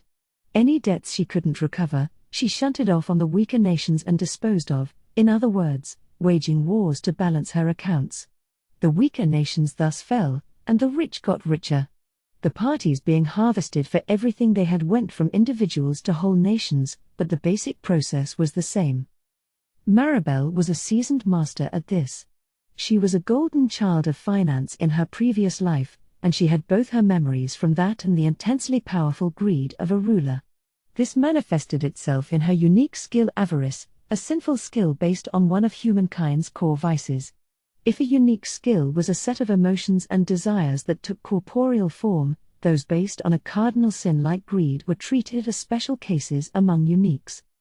In the case of Maribel, the strongest member of the Rotso family since the day she was born, that truth was obvious. The avarice skill let her hold sway over people's desires, she could literally see them, and the bigger the desire, the easier she found it to rule over them. Everyone had desires, of course, and stoking those desires let Maribel control them any way she wanted. And, little by little, she used that to slowly build her audience of sympathizers. There was no urgent need to act. Observing the people around her, she could tell that the standards of civilization in this world were pretty low. There was a money-driven economy but still a single currency that circulated across the whole of it. There were no language barriers, everything was different from the last world, but in a way, the environment was perfect for her to take advantage of. To Maribel, the whole world seemed like a sandbox, ready for her to play in. Yes. Yes. I am destined to descend upon this world as its rightful ruler. Ruling this world, to Maribel, was a natural goal to have. Once she was older and had the right to speak up, the world was hers for the taking, but until then, she thought, the fewer people who knew about her ambitions, the better. Ever so carefully, she made sure no one could guess her true nature from her behavior. And when she was 3 years old, she had her first audience with Granville. "So you're Maribel?" "Yes, grandfather. It is a pleasure to meet you." It wasn't a 3-year-old's usual way to greet someone, but Maribel had accounted for that in her calculations. Granville wasn't like the other rabble skulking around the palace. To her, even her father, the king, was just another pawn. Her brothers, her wet nurse, her servants, and everyone else, as she read their desires, she methodically brought them under her rule. But Granville was different. He was above all that. "Why didn't you try to control me?" Granville asked, seeing that Maribel had promptly dropped the act. There was no familial kindness to it. All that existed was the relationship between the ruler and the ruled. It was then that Maribel learned her instincts were correct. If she had tried to deceive Granville, she likely would have been killed on the spot. Not even Maribel's avarice skill was omnipotent. It could be resisted. After repeated, gradual attempts, it might have been possible to bring Granville under her rule, but he wasn't the kind of man to allow that. Maribel was confident of that, so she decided to be honest. No matter how things played out, she would need partners, and along those lines, Granville could potentially be the greatest partner she'd ever have. "I can see people's desires. I mean literally see them. And prodding them allows me to make them do my bidding. But you're not like the others, grandfather. You have a greater ambition than anyone else, but you've also got a will strong enough to bottle it up. So you've seen that far, little girl, or should I call you Maribel? Who are you anyway?" "Me? I'm Maribel. Maribel the greedy." "Heh heh. Ha ha ha ha ha. I like it. Declaring your very presence before me, are you?" The head of the Rotso family liked Maribel. In time, they opened up to each other, sharing in the secrets they knew. Granville knew about the politics surrounding the Western nations, as well as the demon lords who ruled the world. Maribel knew about her previous world, as well as the avarice skill she acquired in this one. To her, this was the gamble of a lifetime. Her brain was one thing, but her body was still that of a 3-year-old. As she saw it, it'd be difficult to survive all on her own. No matter what it takes, no matter what, I need to firm up my position. And to do that, she needed to prove to Granville Rotso, the local kingpin, that she was useful. Instinctively, she understood that was the best thing she could do right now to set herself up as ruler. And the gamble paid off. Maribel, if something happens to me, I want you to inherit my ambitions. What I seek in this world is peace. We must reach a world of universal equality, under the rule of the Rotso family. Yes, grandfather, I understand. I promise I will provide you with my full cooperation. Thus, this unlikely pair forged a bond that none other could enjoy. The family founder and the little girl, the alliance between a former hero and one whose avarice knew no bounds. Granville spent the next several years guiding Maribel, instructing her on the full array of Rotso holdings and co-conspirators. He also revealed the true identity of the god Luminous, as well as his own secrets, the underground dealings he engaged in to protect his seat in the 7 Days clergy, as well as how the demon Lord Luminous's power was what truly kept the Western nations safe. He told her everything. And now, at the age of 10, Maribel was second only to Granville in power, using her skills to the fullest to take action against Rimuru. Chapter 3, The Council. Here in Seltrotso, a small northern kingdom, a conversation was underway between a boy and an old man. The boy was Yuki Kagurazuka, Grand Master of the Free Guild, and the man was named Johann Rostia, council mainstay, generous benefactor to the guild, and prince of the kingdom of Rostia. As his last name suggested, he was the elder brother of Rostia's current king, but he was also one of the 5 elders who controlled the council. He always held his confidential meetings here, in Seltrotso, a small, rural nation perfect for avoiding the eyes of the Western nations. This was because Seltrotso was home to a safe house run by the Selt Foreign Information Bureau, the leading intelligence agency in all the Western nations. The SFIB was established as a risk management group, surveilling the lands outside human control and preparing for any upcoming monster threats. It had a group of talented agents, all of them ranked B or above, and its small number made it truly a team of elites. Any location under their protection would be impossible for foreign agents to infiltrate, and that was why Johann used this house for all of his most delicate meetings. Well, can I hear your report, then? Right. It's pretty clear that the demon Lord Rimuru's fully onto me. I went out of my way not to leave any evidence, using merchants from the east and so on, but regardless. Then can't you talk your way out of any suspicion? Yes, my own staff suggested the same thing, but there's no guarantee talking my way out of it would keep me safe, you know? He is a demon lord, keep in mind. Rile him the wrong way, and it'd be like stepping on a tiger's tail. Yuki didn't hide the fact that Rimuru was suspecting him. He had no reason to. After all, Johann, this 5 elders member, was essentially Yuki's boss. Boss was the right term, because this was strictly a business relationship between the two, one that existed because they both profited from it. The council funded the Free Guild, and in exchange, the guild carried out work for the council. It was a simple, give-and-take sort of agreement, on the surface. From the guild's point of view, they couldn't survive without support like this from the world's nations, the funding and preferential access it received for its organization's work. The guild had more influence now than back in its Society of Adventurers days, but in terms of power, it still wasn't above the council. It was the behind-the-scenes support from Johann the Elder that helped Yuki develop the Free Guild as much as he had these past few years. That was another reason Yuki had to mind his manners around him. And you can't defeat this demon lord? Are you kidding me? The way I see it, you could assemble 100 A rankers, and it still wouldn't be possible. You'd go that far? Perhaps it's smarter not to make him our enemy, then. But. Johann paused, his sharpened eyes glaring at Yuki, before continuing. It is the Elder's opinion that the demon Lord Rimuru is a hindrance. And your missteps are the cause, Yuki. Oh? What do you mean? Your little conspiracy with the demon Lord Clayman. If that had succeeded, we wouldn't have had to deal with those sniveling Eastern merchants to open trade routes with the Empire. Once we had secured that, all we'd have to is wait for Veldora to fade into oblivion a few centuries from now, and the Forest of Jura would no longer be a threat. In fact, demon lords like Carillion and Frey could have served as protective walls for us. And now look. Well, I don't see what I could have done, you know. You really can't plan for someone like him.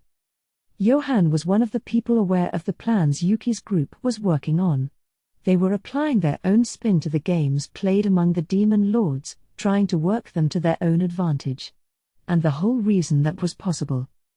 Yes, you're right. You couldn't have done anything. We never could have imagined a monster like that in our way. But couldn't you have bested him? It was the young girl who entered the room now, silently closing the door behind her. Maribel Rotso, the very person who'd formulated this whole plan. She slipped into an ornate chair, joining the other two. Oh. Maribel. And is the venerable Granville with you? No, I've come by myself today. But I'd still like to hear the answer to that question. Maribel turned to Yuki, paying Johann little mind. It's just not possible, he replied, as if captured by her gaze. Rimuru alone would be a challenge, but he's got the storm dragon with him, too, you know? Forget it. There's nothing anyone can do about him. You saw Veldora? Yeah. He was going around in human form, but he introduced himself as Veldora and everything. Yuki meekly answered the question. Maribel expected nothing less from him. Right. The demon lord Rimuru is the key to sealing Veldora away. If we let that evil dragon free, he'll spread ruin across the whole world. Grandfather told me himself. Indeed, Johann said. Your grandfather personally witnessed the darkest days of that dragon's rampage. He's always quick to remind me of why our god is so fearful of him. Yes, and now Rimuru has tamed him. Meddling with them is dangerous, but if we want my Rotso family to prosper, we need to crush the rise of Tempest. What a headache this is. Yuki, couldn't you defeat Rimuru if you truly put your mind to it? Johann was now repeating himself. Combined with Maribel, they had now asked the same question 3 times. Didn't Yuki have what it takes to beat Rimuru? But this time, Yuki had a different answer. We're talking about someone not even Hinata could beat, you know. It's gonna be really hard for me to win if I fight him. My chances could go way up under the right conditions, but... What it sounded like he meant was, if it was just the demon lord Rimuru by himself, maybe they could make it happen. So what's your next move? Maribel asked. My general strategy will be to avoid direct confrontation with Rimuru. Even if I did beat him, I just don't see it earning us much. We'd have to pay far too much of a price for it. Yuki went on to discuss their future plans, including Kagali's upcoming ruins expedition. As Maribel had ordered, he was leaking out the info he gained from Clayman, and Maribel and Johann were now acting on it. Maribel thought for a moment. Eliminating Rimuru, or at least rendering him harmless, was something she wanted to achieve at any cost. The greatest wish of the Rotso family would have to go unfulfilled otherwise. Maybe it'd be easier to seize the world if they worked with the Demon Lord, but Maribel had already deemed that a poor choice. The problem was their differences in thinking. With this world as well, Maribel intended to take it from a single, gold-based standard currency to a paper-based economy spearheaded by each individual country. She wouldn't eliminate the current money system, she'd just implement new currencies in each nation. It didn't have to be paper either, silver or copper or whatever was fine, too. Basically, if she could build a world where currency markets went up or down depending on the power of all nations involved, then perfect. That's how foreign exchange worked, and it'd be the council, and the will of the 5 elders, that set it up. That was the one absolute must to victory here. They needed to be the people deciding the value of things. Against the weaker nations, they'd even levy punishing taxes or conscript their populations into military service in the name of monster hunting. It was a perfectly legal way to subjugate one nation under the rule of a stronger one. All the conditions were in place. There were no outstanding issues to deal with. Maribel's plan to economically rule over the nations in the Council of the West was proceeding along fine. Even Granville was happy with it. They had spent the past few years completing the groundwork for it. And now, with the rise of Rimuru and his nation of monsters, it was all going haywire. Maybe things weren't in crisis mode yet, but Maribel could see what was in store. The demon lord Rimuru would likely offer the Western nations their defensive support, in a bid to win their trust. With all that military power in the backdrop, he'd have them open up an economic relationship, to a certain extent, using Bloomond, a small kingdom, as a foothold into the West. He'd run all the logistics, give his people the joy of working, and guarantee their safety. I wish he wouldn't mess with me, Maribel thought. Other large nations, like Dworgen and Thalion, were already complete, permanent packages. She may not have liked them, but she could accept them. But right now, Tempest was riding straight into Maribel and her companions' home turf. If they expressed a desire to join the Council of the West, it'd be like torching their personal hunting grounds. A declaration of war. She refused to accept that. She was sure that she and the demon lord Rimuru were incompatible with each other at the core. There could only be just one ruler, a single, overwhelming force. You had to be the one calling the shots, or else you were never promised a sure victory. And as long as the Rotso family was attempting to rule all of humanity, Rimuru would always be an obstacle. Even if they could work in harmony at first, it was clear to her that they'd grow apart over their respective interests. That was why Maribel saw the demon lord Rimuru as such a threat. It was easy to say she'd eliminate Rimuru, but actually doing it was much harder. She had participated in the Founders' Festival, so she could have a chance to observe him. It took some convincing with Granville, but he gave his okay after she promised not to do anything to Rimuru. The visit convinced her that she was right all along. Tempest was just too attractive of a city, brimming with desires, and in time it had become the cutting edge of trends, building a new age for the whole world. The more they opened up and forged deeper relations with other nations, the more valuable it had become, and before long, the Rotsos would no longer be able to make unilateral decisions. Yes. Everything's going the way the demon lord Rimuru wants it. The mere thought made Maribel want to fly into a rage. She resisted the urge as she pondered how to respond. Defeating him was out of the question. Even if they succeeded, they had no idea how Veldora would respond. Letting a monster capable of wiping out a force of 20,000 elites single-handedly go around unfettered was the height of folly. So that left rendering him harmless, either through coercion or persuasion. If they opted for coercion, Duke Mers's failures offered some important lessons. Maribel had perfectly set the table, hoping to indebt Rimuru in a way that followed every rule. Instead, Rimuru followed the rules to take revenge. The Duke was a fool for misreading the opportunity, but what really deserved praise was the personal connections Rimuru enjoyed. Yes. If there's a snake in the grass, you'd have to be a fool to prod at it. And now the Demon Lord wanted to join the council. It was easy to oppose that. Maribel had cornered the market for grain, in anticipation of upcoming wars. Now, thanks to Pharmacy's civil war, the marketplace was having to turn to private stores to keep their shelves full. Maybe we should disguise people as night bandits and have them torch the villages around the big cities. That way, they could keep raising the prices of staple foods, as well as restrict the amount of bread that entered the market. With the smaller nations, just a little bit of tightening could lead to major food distress. When people lacked food, they got angry, and that anger was directed at the people who started the war. There was nothing easier than riling up the unintelligent masses, and pinning all the blame on Rimuru would be a straightforward task. And then, voila! The representatives from those smaller nations would oppose Rimuru's council bid. It'd be perfectly simple for Maribel to engineer. But no. It used to be a given that you couldn't magically transport food, but I guess that demon lords made it happen. Judging by the sheer variety on offer in their dinner banquets, I think it's safe to assume that. And given his connections to people as big as King Garzel and El-Mizia of Thalion, accepting him would probably lead to fewer problems. Engineering food shortages in the smaller nations could just give Rimuru a chance to provide them with support. If they scoffed at that plan and tried to coerce him out of it, they'd just be repeating Duke Mers's error. As Maribel concluded, trying something that already failed once could very easily come back to bite them. She wasn't self-absorbed enough to think she could carry everything out flawlessly. All she needed to do was proceed slowly, methodically, and carefully. With that in mind, winning Rimuru over to her side seemed more doable.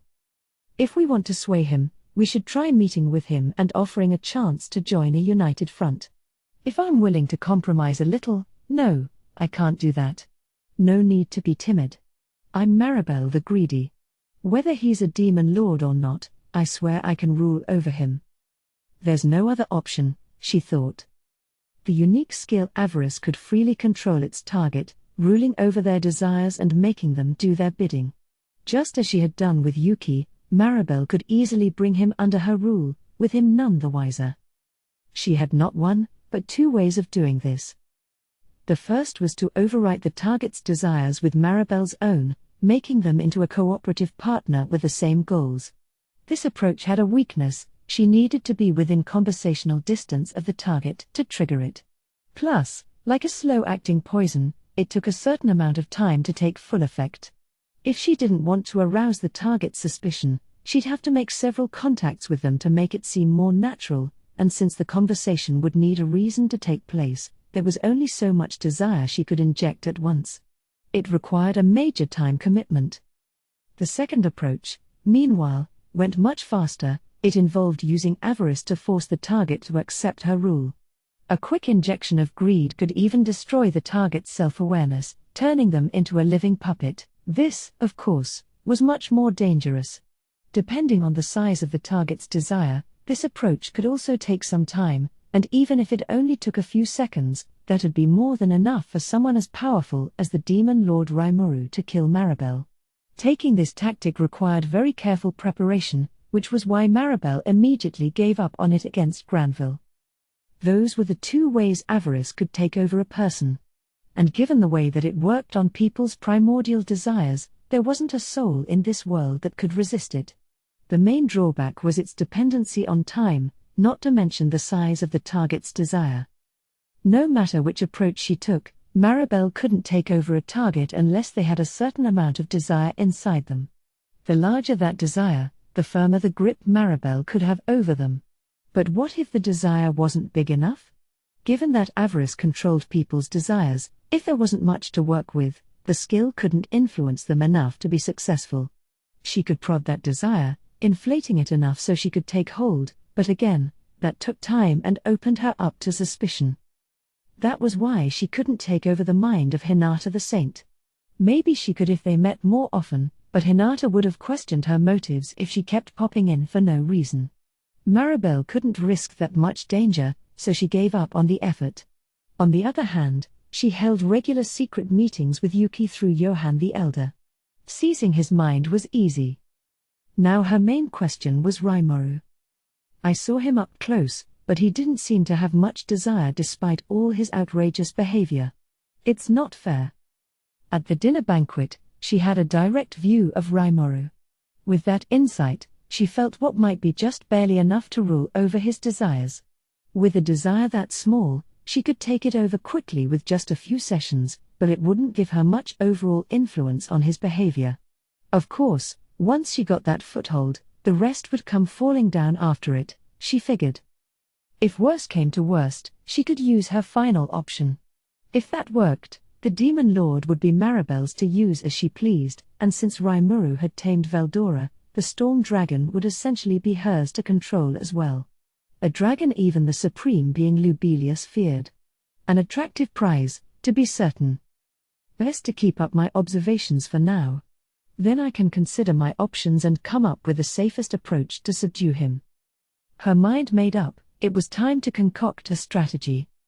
Yuki advised against direct confrontation with Rimuru. That's why the Demon Lord Kazalim, under the guise of Kagali, would be guiding him through the ruins. Those ruins had their dangers, but apparently Kagali had no intention of putting Rimuru in harm's way inside them. She could use that as part of her game plan. Let's send him a letter. We can invite Rimuru to the council and see how he reacts. You think the Demon Lord would agree to it? No worries there. Joining the Council of the West is one of his burning desires. How curious. Well, Rimuru wants to work hand in hand with humans. He wants to prove that the monsters under him are harmless as long as we stick to his rules. Yuki's explanation made sense to Maribel, as dumb as it sounded to her. Being bound by rules meant losing your freedom. Doing away with your Demon Lord military force? Staying on the same tier as the human race? It seemed supremely stupid to her. So why don't we make that dream come true? Then I can inject him with my poison, said Maribel. Ooh, scary. Isn't Yuki Kagurazuka just as strong as Hinata the Saint? If he and Rimuru fought for real, he has good prospects to win, I think. But now that you have him, you want a Demon Lord as well? Yuki's ambition is too strong.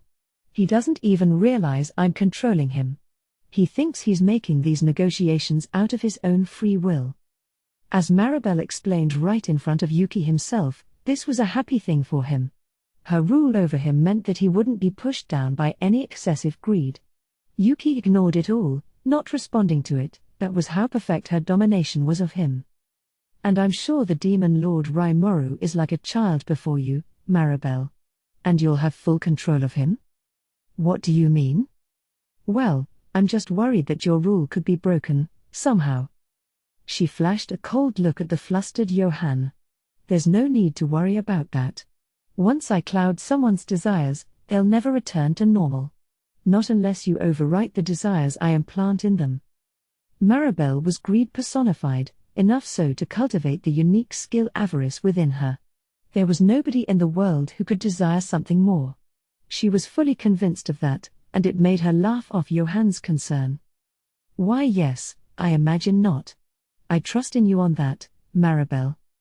Johann the Elder tried not to invite Maribel's wrath upon him. She was the de facto number 2 after Granville, and not even an elder was safe around her. If he got on her bad side, she might try to control his mind next. He had made a blood oath with Granville to avoid that, but once Maribel took over, he didn't think he could rely on that oath too much. Thus, he never dared to lift a finger against her. Everything we say in here is a secret, all right? Of course, Maribel. I'm not in any hurry to die. Smart decision. Now, Johann, I want you to send a letter to Rimuru, leader of Tempest, for me. I'll write it out for you right now, so make sure it reaches him before the next council meeting, please. Without waiting for a response, Maribel began writing the letter. The sight of her scribbling away on the fancy, expensive paper struck terror in Johann's heart. It was the kind of terror you'd feel if a girl like Maribel, hardly even 10, treated bossing people around like it was her God-given right. She had the air of a ruler, and not one of the 5 elders was a match for her. All right, Maribel. You can leave that to me. He left the room quietly with Yuki, not wanting to bother her. Even after Yuki and Johann left, Maribel continued to weigh her options. She had all the time in the world. She would draw up plans, lay out the framework, and see this through. She had more than enough pawns at her disposal. And once again, this'll be fun. This'll be so much fun. Maribel, the girl who trusted not a soul in the world, got lost in her own reverie. The man fell to the ground, a flood of red, blood-like particles shooting out in front of him. His eyes had burst open in surprise, he probably never saw it coming. Ah ha ha ha ha ha. You left yourself open, you fool. Milim's excited voice thundered across the hall as the man's 5 remaining companions grew tense and nervous. They banded together, keeping a wary eye on their surroundings, but they could do nothing. Blowing wind, grow into a tornado and slice into my enemies. Time to rage, tornado blade. Bunching up like that was a mistake, and I all but sneered as my tornado blade slashed into them. This was kind of a ranged version of Windcutter, one that cost a lot of magicules but caused slashing damage to multiple enemies within a given space. This made it great for battles against groups of foes. Milim had acted first, sneaking up on one person as he went ahead to check for traps. After killing him, she quickly shot out of the area to avoid getting caught in my magic. The group had no idea what happened. The moment they huddled up for safety, Milim was out of the way, and they were cut to ribbons by my Windcutter. Look out, it's Scarlet. Be careful. Shit. That magic got Marja and Nadja. And Jean's not breathing either. Damn you. All of you. The surviving enemies, beginning to appreciate their situation, started ranting at us. By enemies, of course, I meant the labyrinth challengers. We were dealing with a group of adventurers this time, by the looks of it, and a pretty well-balanced one at that. But our party had the power and experience to outclass them. That first surprise attack took out the enemy's main search specialist, and before they even knew we were near, my opening magic landed the first strike. Even before we noticed them, we had an invisibility magic deployed, allowing us to discover the enemy first. This magic was cancelled once we began to attack, but by then, our foes had already lost one or two people, the magic attacker and healer in the back row, to boot. That decided the battle right there. Now that they could see us, the enraged front row adventurers were making a beeline for us. Qua ha ha ha ha. Tough luck. Oh ho ho ho. You're not getting past us. Veldora and Ramirez were certainly enjoying themselves as they withstood their charge. By now, I had nothing left to do, just take up a supporting role and make sure those two had enough space to move in. I used my analysis magic to examine the fighters running toward us. Above them, I could see bright red bars that were less than half full. They got less than half of their HP left. You guys can take care of them yourselves, right? There was no self-aggrandizing there. Yes, the red bars above the fighters' heads showed their remaining stamina. That was what I configured my personal analysis magic to display. I tried to set it up like a video game for instant comprehension. If other people used the same magic, they'd probably see something different. Regardless, it was pretty convenient for me. The familiar readouts let me quickly confirm the situation and give out the most suitable instructions to my team. By this point, we were pretty much guaranteed to win. A front row set of fighters with no rear support was no match for Veldora and Ramirez. With no one buffing or magically healing them, we'd continually whittle down their stamina until it was over. A more careful party would have kept a barrier over them at all times, but not this one, apparently.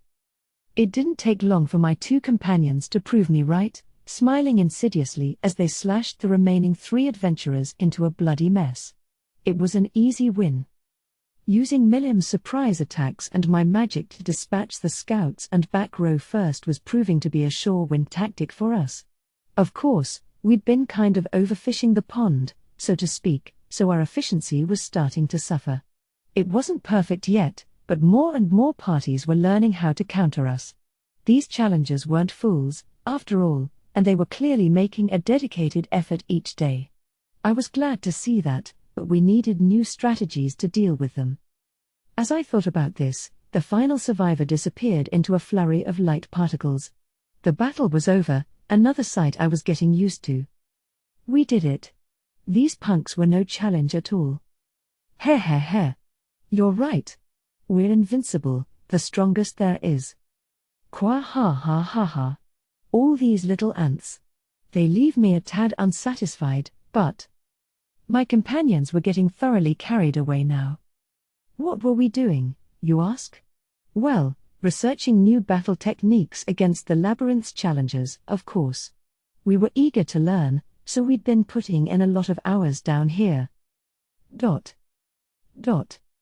I mean, you heard of Team Green Fury, right?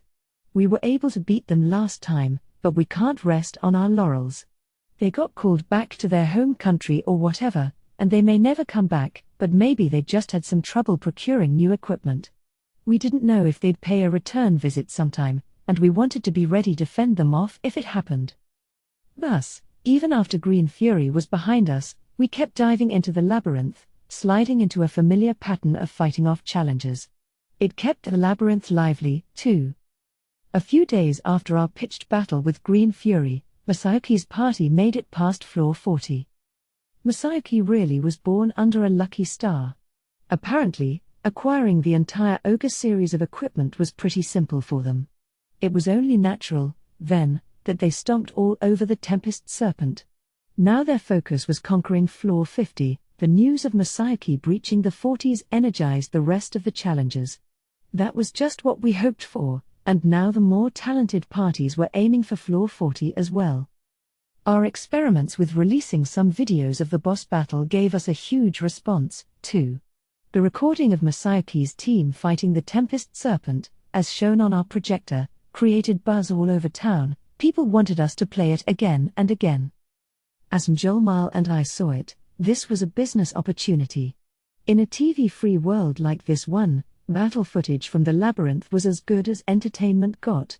We may need to edit out some of the gorier content, but then again, maybe there'd be demand for the uncut version, for the right price. We could work on that. Of course, there'd also be broadcasting rights, likeness rights, all those other little details, but I could let Mjolmal work on that for me. In fact, I bet Masayuki's smile could sell a lot of different products. The endorsement contracts alone might make him rich. He'd be happy, Mjolmal would be happy, we'd all be happy. It'd be a trial and error process, but I'd like to see how that worked out. And video content wasn't restricted to the footage recorded by magical items. In fact, we had a lot more saved up. Raphael was reading a massive amount of data from the labyrinth, and running analyze and assess on it made it possible to replay entire fights in visual form. We used that, for example, to create highlight reels for challengers, and this, too, was a huge hit when we broadcast it. It really riled up the more attention-hungry of the challengers. One of them reportedly claimed his video footage helped him find a girlfriend. Even people who didn't really take the dungeon seriously were starting to get into it, thanks to our shows. And I understood it. Maybe it was a little self-serving, but if it whipped up enthusiasm, then great. But it was our job to give them a dose of reality, too. Tough love was in order here. We couldn't let them get soft, and so we continued to hop inside our avatars and torment the challengers. Nowadays, people were calling us the Dungeon Dominators, fearing and respecting us. Our appearance had dramatically changed as well. The ghost I controlled now had a fear aura, a bluish-white, flame-like shimmer that burned around its body. I liked it, it really added to the atmosphere. Veldora's skeleton, meanwhile, had all of its bones refurbished. After seeing Ramirez change her armor out, he started whining about his own upgrades. A golden skull would suit me well, he said when I asked. I thought about ignoring him, but considering my project for Diablo, I figured Veldora may as well join my experimentation with temporary bodies. I could, for example, replace his skeleton with a framework made of whatever metal I wanted to test out.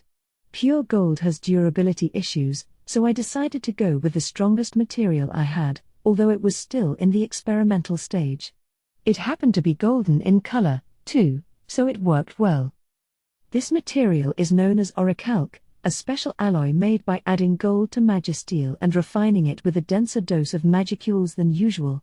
Focusing on the everlasting element of gold and other precious metals, I was hoping to add that element to magisteel as well. The results were a grand success. This orichalc was better than magisteel in all aspects, not just strength. It was crazy. The only problem was that I couldn't produce much of it. Gold itself is both rare and unavailable for mass production, but hey, Veldora asked nicely, so I prepared an orichalc skeleton for him. Just like with Ramirez, the bones could be made of anything as long as he hung on to his master core. The conversion was a total snap, and now he was a gold-colored skeleton fighter. The durability far outclassed his original bones. It was excellent, almost needlessly so. As he moved around in it, I kept a careful watch, seeing how much punishment it could take and whether any problems cropped up. Milim, meanwhile, was now a celebrity, a terrorizing sight that people had named Scarlet. Her unbelievable speed made her look like a crimson shooting star, they said. Her battle style, abandoning everything except speed and relying on quickness and critical hits, had made her a legend, one spoken of in hushed, fearful tones. Even Ramirez had changed a little. Like the proactive fighter she was, she had taken on a more eerie presence, a purple death aura shimmering around her heavy living knight's frame. One swing of her death axe overwhelmed her foes, and her unrelenting battle style made her well known as a suit of armor who fought like a berserker. That knight might even be stronger than the real Ramirez. Actually, I take that back. Wouldn't want to damage her reputation. So we had become famous in just a few days. The reaction from the challengers was just as great. They feared us, keeping a keen lookout for our presence. That made sense. We were stronger than some of the weaker bosses, and in terms of sheer malice, far above them. As I mentioned, our main goal was to research fighting techniques in the labyrinth. This wasn't playtime for us, I can't emphasize this enough. Day in and day out, we gave our all to the research, and I was sure this persistent effort would come in handy for us someday, and it did. Challengers would occasionally use rare extra skills against us, or even original magics that I presume they invented themselves. I learned a lot from that, and now that Raphael could obtain information directly from the labyrinth, everything anyone did in there could be examined in my research. Raphael ran analyze and assess on all of it, so the dungeon was turning into a treasure trove of data for us. Even better, just as our personal battle experience was reflected in our avatars, the things we learned in avatar form or attained in our original bodies. This was an unexpected side effect, and I was considering how we could use it on things like new types of training. Our research was continuing on a daily basis, so I suppose it's only natural that we learned a lot. One time, just one time, I promise, we got a little carried away and decided to try conquering our own labyrinth. The result, utter defeat. With our current abilities, Bovix, boss of floor 50, was like crashing into a brick wall. The frontal approach we preferred was useless against an over-A opponent like him. The effectiveness of our surprise strikes would need to be evaluated, but more than that, Bovix was just too much for us. I was glad we could rely on him, but now we felt like we had to beat him. So we decided to get serious about building up our characters. Again, strictly for research purposes. Research, and training for ourselves, too. Definitely not for fun. Make sure you don't get the wrong idea here. We watched as the fleeing challengers faded into the distance. That was an easy one, I muttered. The other three nodded. We were on floor 38 or so of the labyrinth, and given how close we were to the Tempest Serpent, there were a lot of strong fighters around, people who could give us a tough fight if we didn't pay attention. For our current state, it was the perfect hunting ground. Just as we were about to keep going, the replication of myself I kept in my office for emergency purposes contacted me. What could that be? I thought as the message "emergency visitor" flashed before my eyes. I guess playtime was over. Wait, no, we weren't playing. This was research. Very important stuff. I reminded myself of that as I returned to my office. There I found Shuna and Rigard waiting for me, as well as someone else, a woman I knew well. It was the ex-demon Lord Frey, lounging in one of my chairs. I guess this was my emergency visitor. Seeing me enter the room, Frey walked right past Veldora and rested her eyes upon Milim behind me. She gave her a friendly smile. "Ah, Milim. So you were here, were you? By the way, have you finished up the assignment I gave you yet?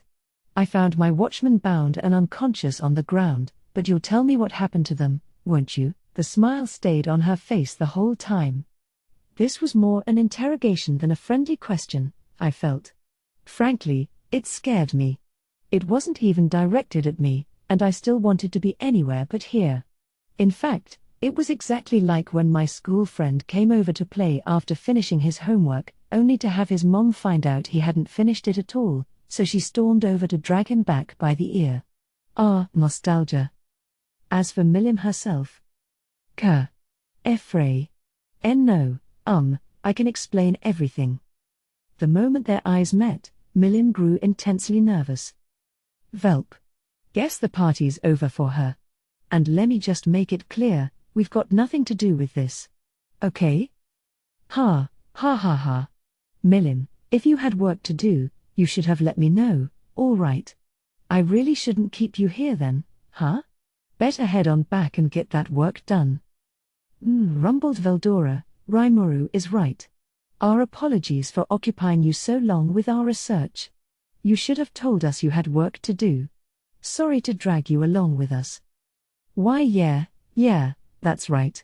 Boy, Milim, coulda said something before we took you across Kingdom Come. Ramirez got the picture for me, too. Great job. See? That's the teamwork we've been building. Now we've hopefully demonstrated that we knew nothing and aren't involved in any way. There were tears in Milim's eyes as she looked at me, but, well, sorry. I don't think I can save you here. Also, please don't drag us into this. No. Frey, listen to me. Milim tried to protest one final time, but Frey's iron smile sunk the effort. Resistance was futile. Milim was now hers. Picking her up by the scruff of her neck with her talons, Frey fully neutralized her. With that, she dragged her all the way back to her homeland. Phew. That was scary. I thought we were all going downtown there, but we made it through scot-free. But just as I breathed a sigh of relief.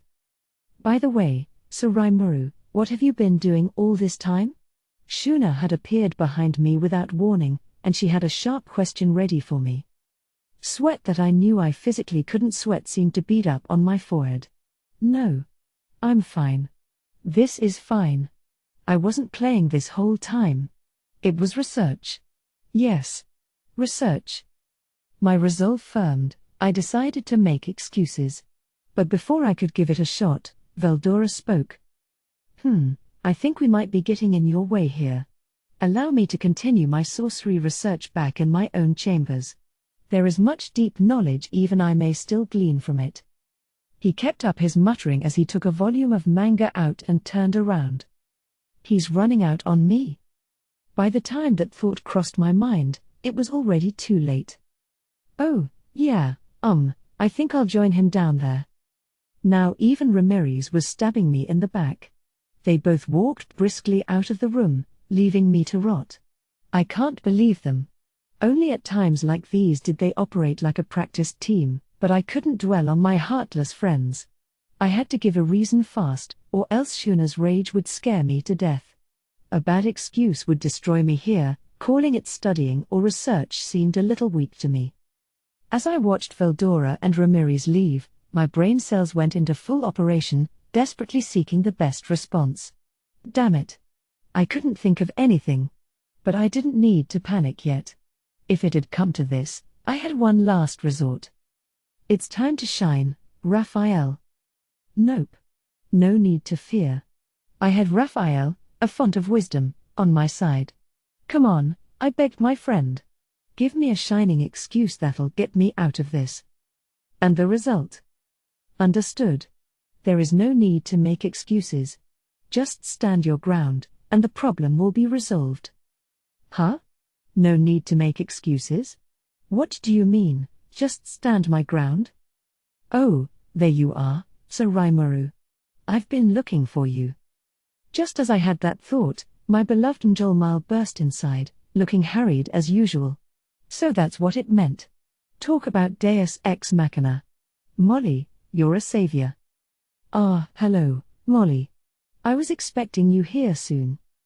Following Raphael's advice, I stood my ground and acted like I planned for all this. Njolmal gave me an odd look, but then began nodding, seeing the wisdom of playing along. Glad to hear, Sir Rimuru. We've received a letter from the council, but have you had a chance to read it? It was in a very tightly sealed envelope, so I'm wondering if it's a request to visit them so they can deliberate over our admission. Huh? A letter from the council? They wanted to hold a conference to decide whether to let Tempest join them or not. So the moment had come at last. Really gotta hand it to Professor Raphael, though. Did it realize the council would get to work right this moment for me? No way. Not even it could. Understood. Green Fury was hired by the Kingdom of Inglesia. Based on the timing involved, their primary goal was clearly to investigate matters inside Tempest. Also, according to a report from the subject CI, agents from multiple intelligence organizations were sending reports back to their home nations at the same time. Putting this together, it is very likely that moves were made over the past several days. Okay, maybe it could do it. It was just as the professor calculated. But I didn't remember hearing about any report from CI. Understood. It is believed that my lord was too preoccupied with his games to pay attention. Don't call it a game. They say there's no kidding yourself, but I guess there's no kidding Raphael either. But it had a point. I was pretty serious about matters up until we defeated Team Green Fury, but after that, yeah, we were just having fun. But Raphael definitely got me out of a jam there. Patting myself on the back for not trying to come up with some convoluted excuse, I tried to frame it like I knew everything all along. Yes, I definitely think you're right. Their investigation teams were in the labyrinth as well, so I played along with them for a bit. They all came hurrying back to their homelands after a while, though, so I figured we'd see some movement soon. Oh. Are you talking about Green Fury, perhaps? You got it, Molly. They were a little too strong in my mind, so I did some looking into them. That was a huge lie. I was just riffing on what Raphael said. But that's all right. I see. Some secret investigations, eh? Very impressive, Sir Rimuru. Shuna gave me a broad smile and a nod. Thanks to standing my ground, I managed to pull the wool over everyone's eyes. Now that the danger was past, I accepted the letter from Jolmile and looked through it. It definitely was an invitation from the council. Raphael was proven right, and I had just saved a ton of face. But, man, that was close. Getting too caught up in games always trips you up in the end. That was a valuable lesson for me, and I'll try to temper my dungeon time going forward. I'll need to be more careful, all good things in moderation, and so on. The Council of the West is a league of nations dotted around the Forest of Jura. Representatives from each of its member nations gathered in Inglesia every month for a conference, the aim being to work things out for each other's mutual benefit in areas outside the jurisdiction of any single country. Each member nation, no matter how small, had an equal say as they all deliberated together. The ideal here was to protect the greater good for all humankind, the greater good, in this case, meaning preservation of the human-populated parts of the world. The Council's top priority was conducting anti-monster measures, but they also dealt with droughts, pandemics, typhoons, earthquakes, and other disasters. When it came to the distribution of extra food and other goods between nations, deliberations could often get mired in intergovernmental differences, so for essential goods and services, the Council stepped into debate and organized things instead. If famine broke out, they worked to provide relief. If a large number of monsters appeared somewhere, they could send extra soldiers to deal with them. This, of course, was never easy. All sorts of problems cropped up on a constant basis. Funding for the Council was provided by its member nations, each of which paid a different percentage of the budget. Even though each nation paid differing dues to the Council, they all had equal representation in the conference itself. This created some dissatisfaction among the members, so to address that, nations were allowed to send more selected representatives to the Council based on their share of the funding. Of course, that opened up the possibility of throwing the Council off balance, so regulations stipulated that member nations had to contribute a much larger percentage for each extra councillor they added. Despite that, a country sending more members inevitably meant they got to have a larger say in matters. With that in mind, the larger nations often paid several times the usual budget contribution so they could send several councillors over. As discussed, the Council's activities had no direct bearing on the interests of its member governments. Despite that, it was still a good place for larger nations to show off to the world. The more of a say they had in the Council's agenda, the better chance they ran of getting favorable treatment when everything shook out. If danger came along, they could apply pressure to make sure their country was looked after first. The funding received was used to conduct the Council's business, which was always decided by majority vote among its representatives. For example, let's say a dangerous monster appeared somewhere. The Free Guild, a lower branch of the council, was tasked with dealing with it, so the council would send a formal request to deploy adventurers to the area. But of course, there might be more than one monster, and they could be threatening more than one country. The more powerful nations would likely act to procure stronger adventurers for their own country first. That was a given. Sending more funding to the council indicated that you were a more valuable presence among the Western nations. There was no point diverting limited resources to protecting something useless. Countries with excess capacity could help, but otherwise, they'd be shut out. That was the reality of it. The weak were given the cold shoulder on an equal basis from everyone, in a very cruel game of numbers. This was why being late with your share of contributions was never allowed. The minimum contributions were always collected, and anyone who couldn't make the payments was booted out of the council. To the weaker nations, that was a matter of life and death. It meant nobody would help them if things went south. It was the council's job to make those decisions as well, so it was a given that countries with more councillors had a lot more power in the group. These contributions, of course, weren't cheap. They piled up based on the number of representatives you sent, so even a superpower like Farmus could only send around 5, at most. The fall of Farmus was thus a huge event, nothing the council could afford to ignore. Between figuring out how to handle the new kingdom of Farmanus and addressing the rise of the troublesome Jura Tempest Federation, tensions were understandably high around the council right now. After the Tempest Founders Festival, the council held a special session that quickly erupted into chaos, with representatives yelling at one another until they were hoarse. Hinata Sakaguchi attended as a guest of honor, given her close relationship with the demon lord Raimuru. She could have turned down the invite. Unlike the Free Guild, the Western Holy Church wasn't a subgroup of the council. They were on friendly terms but existed as completely different structures. As a leading figure in that organization, Hinata had every right to ignore the summons. But when she heard the council's subject matter, she decided to join in. They were set to discuss Tempest's admission into the council, a resolution that could greatly affect the future direction of the Western nations, and considering that, Hinata couldn't stay away.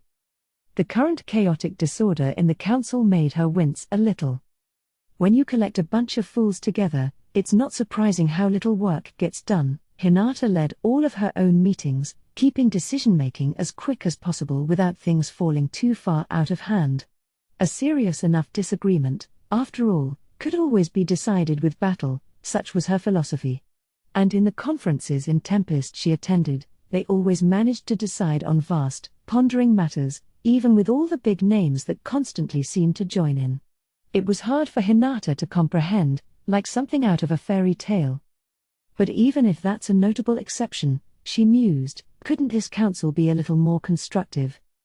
To someone like Hinata, who mostly attended active, useful meetings, the debate unfolding before her seemed like nothing short of a farce. We can trust that nation. I feel we should exert all efforts to welcome them as our friends. You say that, but we are talking about a demon lord here. Allegedly, he can negotiate with the storm dragon, but if we anger him, what if he sets that menace on us? No need to worry about that. I doubt this demon lord has much power himself. He's just leaning on his buddy to posture against his foes. Ridiculous. Then how do you explain the draw that he and Lady Hinata here fought to? Because I think we should appreciate this demon lord for the strength he's clearly shown. It was a never-ending torrent of unintelligent opinions thrown against one another. This is so stupid. How can they even keep this going in my presence? Their thoughtlessness is astounding. Hinata was right about that, and yet they were arguing over whether the demon lord was a juggernaut or a pushover. It certainly left an impression on her. Look. The demon lord Raimuru has declared that the lands of the forest of Jura are his territory. At the same time, however, he stated at the Founders' Festival that he has no intention of sending monsters out to the forest's borders. This means a lot. Councillors, we need to consider that as we work toward a conclusion. Indeed. Our nation is home to a people living in constant fear of monsters. The demon lord's statement provides salvation to them, and it is backed by fact as well. Ever since the founding of Tempest, monster-related incidents have been on a steady decline. Nonsense. Has the Demon Lord deceived you? The forest of Jura's monsters were managed by the Demon Lord Rimuru. The nations nestled along its vast border already reaping the benefits. But whether a nation bordered Tempest, was exposed to other threats, or was located relatively safely inland, they all had different motives driving them. The border nations here were the most welcoming to Rimuru's reign. They had all participated in the Founders' Festival, getting a taste of Tempest's prosperity for themselves. Whether it was a nation of monsters or not, they reasoned, if it could directly connect to their own national interests, then bring it on. Countries facing other threats, meanwhile, had trouble deciding how to approach this. They had the Free Guild and the Crusaders to protect them and deal with monster damage. None of these nations were large in scale, and none could afford to act carelessly here. They were all in the same boat, largely, and they had their hands full staying afloat as it was. The more quick-witted among their leaders were already scheming to see how they could take advantage of Tempest, but some of them skipped the Founders' Festival entirely and had no inherent trust of monsters. The debate over Rimuru raged among these nations, and no matter which side they went with, their position was a pretty weak one. Finally, the larger, safer nations, and the countries dependent on them, were, as a rule, approving. They, of course, had the luxury of tackling this question based on how they stood to profit from it. Security was not a concern of theirs. They were countered by councillors who were more skeptical about Rimuru's policies. If something were to happen, the Demon Lord might decide to place the full brunt of his powers upon them, such was their blind belief, and they were thus virulently opposed to him. Some were already loudly accusing the Tempest border nations of turning traitor and letting Rimuru brainwash them. With all these clashing interests, it was a given that the meeting would be a rowdy one. From the perspective of a higher power, it was all the work of fools, but most of the representatives were just looking out for number one. Hinata knew that, which was why she could stay silent. All right. Why don't we accept their argument? If they say Tempest will be our friend, then let's welcome them in. But they'll need to bring some gifts with them. I firmly agree. Try to fight them, and we'll just have another Farmus on our hands. They'll need to learn their place, though. Do we even know if they have any interest in respecting the international laws we've put in place? I don't think we need to worry about that. You've heard the rumors about Duke Mersey's folly, I trust. How could anyone not have? The real bottleneck was due to the representatives from the rich nations. They were well informed to start with, and they were deliberately trying to stir the pot here, encouraging the chaos. Their objective was clear, they already made their conclusion, and now they wanted to guide everyone else toward it without seeming too unnatural. I feel for the smaller nations' representatives. They were oblivious when they came here, and now they're faced with a choice.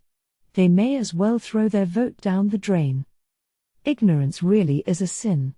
Without the correct information, you stood to lose a vast amount. And now the weak were being hounded into letting their precious vote go to waste. Still. But I suppose this is all leading up to Tempest getting accepted. Which is fine by me, but the larger nations shared the same motives as Hinata. It was a pity about the citizens of the weaker countries, but as she saw it, better to keep her mouth shut about this. She did need to resist the urge to speak up, though. The Demon Lord Rimuru's motives here don't really matter. The question is whether we can make good use of him or not. Precisely. Given our present concern about the East's movements, there's no reason to turn down a Demon Lord's power if he allies with us. Prince Johann Rostier, one of the senior representatives in the council, was now bringing up the Eastern Empire. The East, you say? Meaning the Empire? There are movements? But Veldora is right next to us, in the forest of Jura. Johann's statement caused a stir among the council. Now, Hinata thought, we're getting down to business. The preamble went on far too long, but that's nobles for you. They were feeling one another out, gauging how much information each side had on them. Once they were sure their side had the upper hand, that's when they bared their fangs.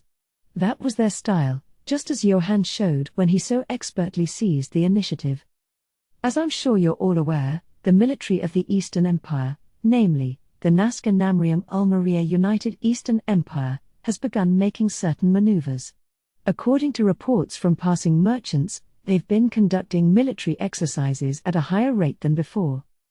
The council fell silent at Johann's words. Hinata was aware of that, as were Garzel Dwago and the heads of the other nations bordering the empire. They probably kept tabs on the empire through the sales of their healing potions and equipment.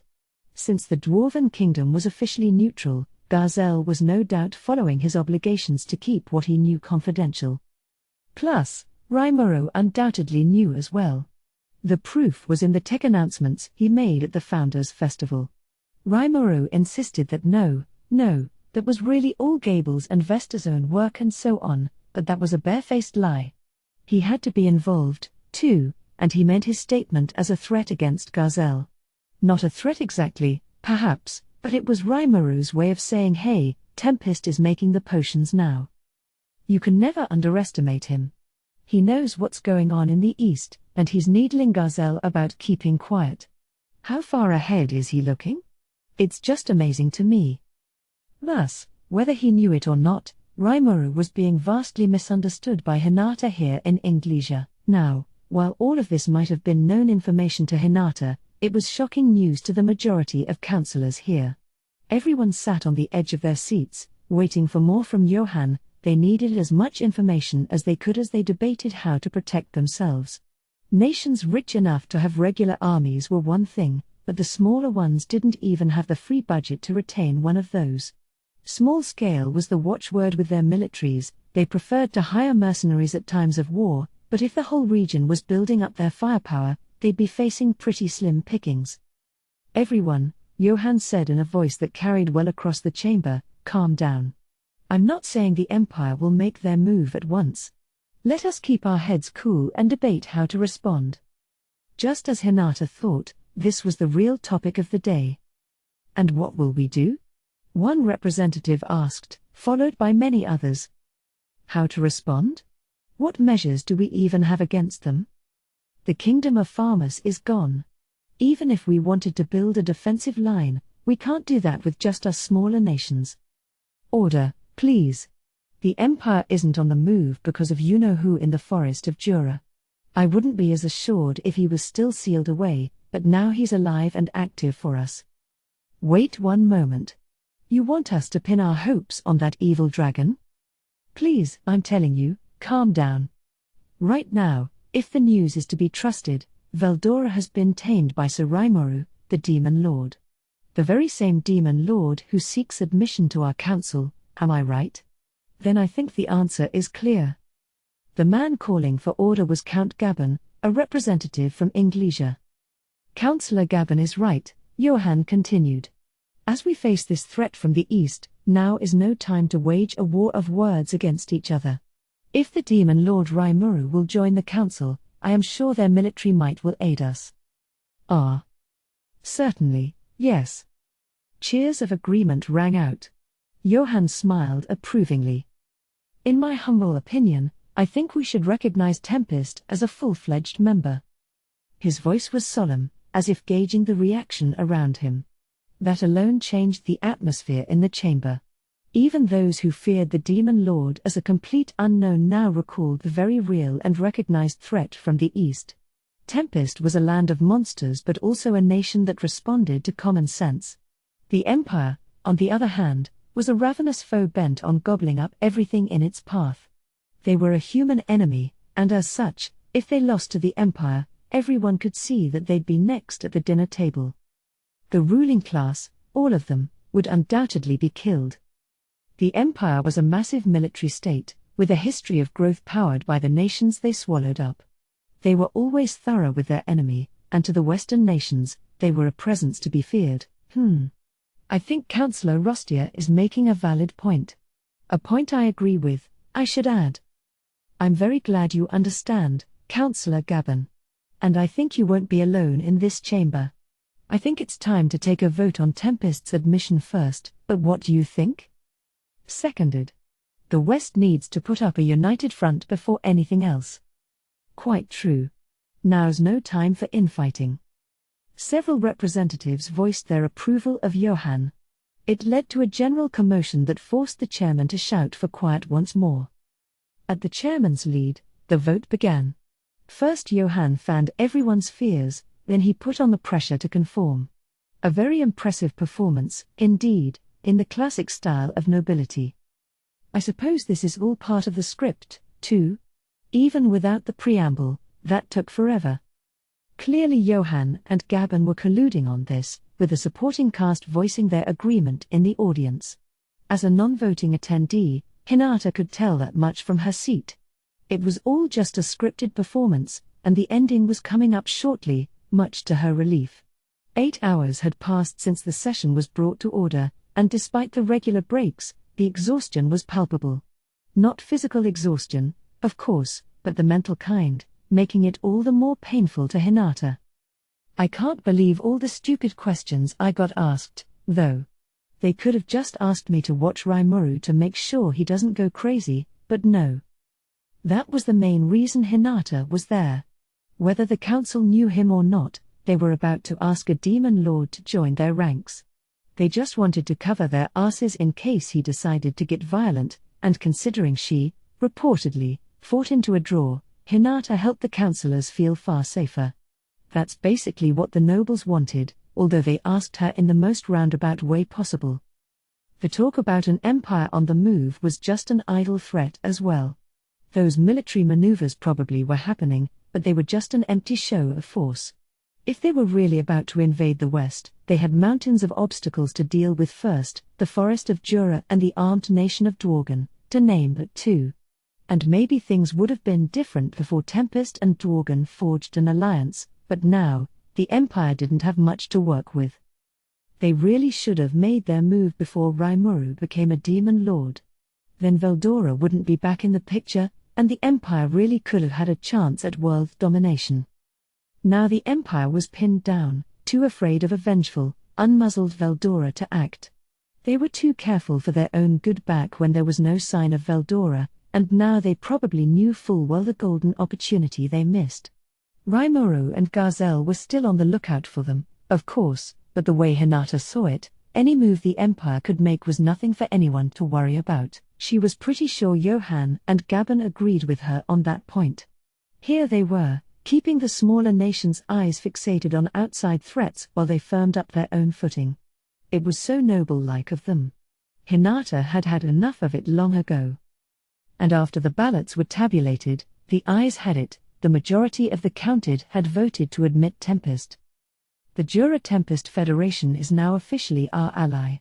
We will hereby send a formal invitation to the Jura Tempest Federation, and after confirming the intentions of their leader, the Demon Lord Rimuru, to join the council, we will reconvene to enact the relevant procedures.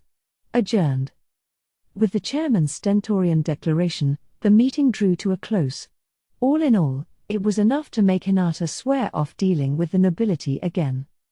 The exhausting council session was over, and Hinata was on her way back to the church.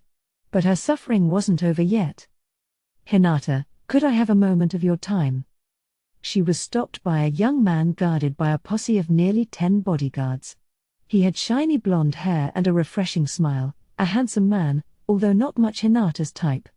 After 8 hours of that torture session, her tolerance for anything else today was gone. She just wanted to get home, and the smile of a man she had no interest in was worthless to her. Unfortunately, the man's social position posed some difficulties for Hinata's escape. This was Elric, the first prince of Inglesia, where the council's headquarters was located. Being rude to him could trigger an international incident, so Hinata was in no position to ignore him. "Yes? Can I help you?" She summoned as much social courtesy as she could muster for Prince Elric. He smugly smiled back at her. "Well, Hinata, I wanted to ask you a favor." Elric did not know Hinata well enough to address her this casually. Given her position, she knew his name and face, but little else. This was their first conversation, and Elric's overfamiliarity annoyed her. "And what would that be?" she asked as they moved over to a reception room. "I'm thinking about testing the Demon Lord Rimuru at the next council meeting. Only the upper echelons are aware of the news as of yet, but if a demon lord is joining the council, I think that would greatly unnerve many of our people. We will need this demon lord to live up to his duties, and we need to see whether he will deign to listen to us. That's where you come in." He flashed her another gleaming smile. Hinata wanted to jump out a window. "How do I come in?" she asked, dying for him to get to the point. Elric, perhaps expecting Hinata to be a bit more cooperative, seemed daunted by her lack of interest. Still, he tried to look unaffected as he continued. Well, let me explain. I describe it as a test, but the one in question is still a demon lord. If he decides to cause a scene, we'll all be in trouble. So I'd like to ask you to provide security duties for us. As prince, Elric no doubt expected the entire world to serve him at all times. He knew he had good looks, and he was convinced no woman could ever turn him down. Hinata, he was sure, would be no different. Even his bodyguards looked on like this was common knowledge. But Hinata had her doubts. For one thing, she had every right to turn him down. Did he think I'd say yes with that attitude? Why, if I may ask? Why? Because I know you are a strong woman. The most powerful leader of the Paladins, confidant to the Luminian god, the chief knight of the Imperial Guard itself. Among the Western nations, you truly have no equal, and I even hear that you fought the demon Lord Rimuru to a draw. With your support, I'm sure we can reveal the true nature of this demon lord. His sheer arrogance was clear for Hinata to see as he heaped extensive praise upon her. What is he talking about? Rimuru was generally kind to her, but he was a true blue demon lord. Deliberately trying to rile him was beyond stupid. And that fought to the draw thing was a rumor they deliberately spread around. She couldn't beat him at all. If Rimuru ever got really angry, it'd take a fellow demon lord like Luminous to stop him. I think that idea may be ill-advised.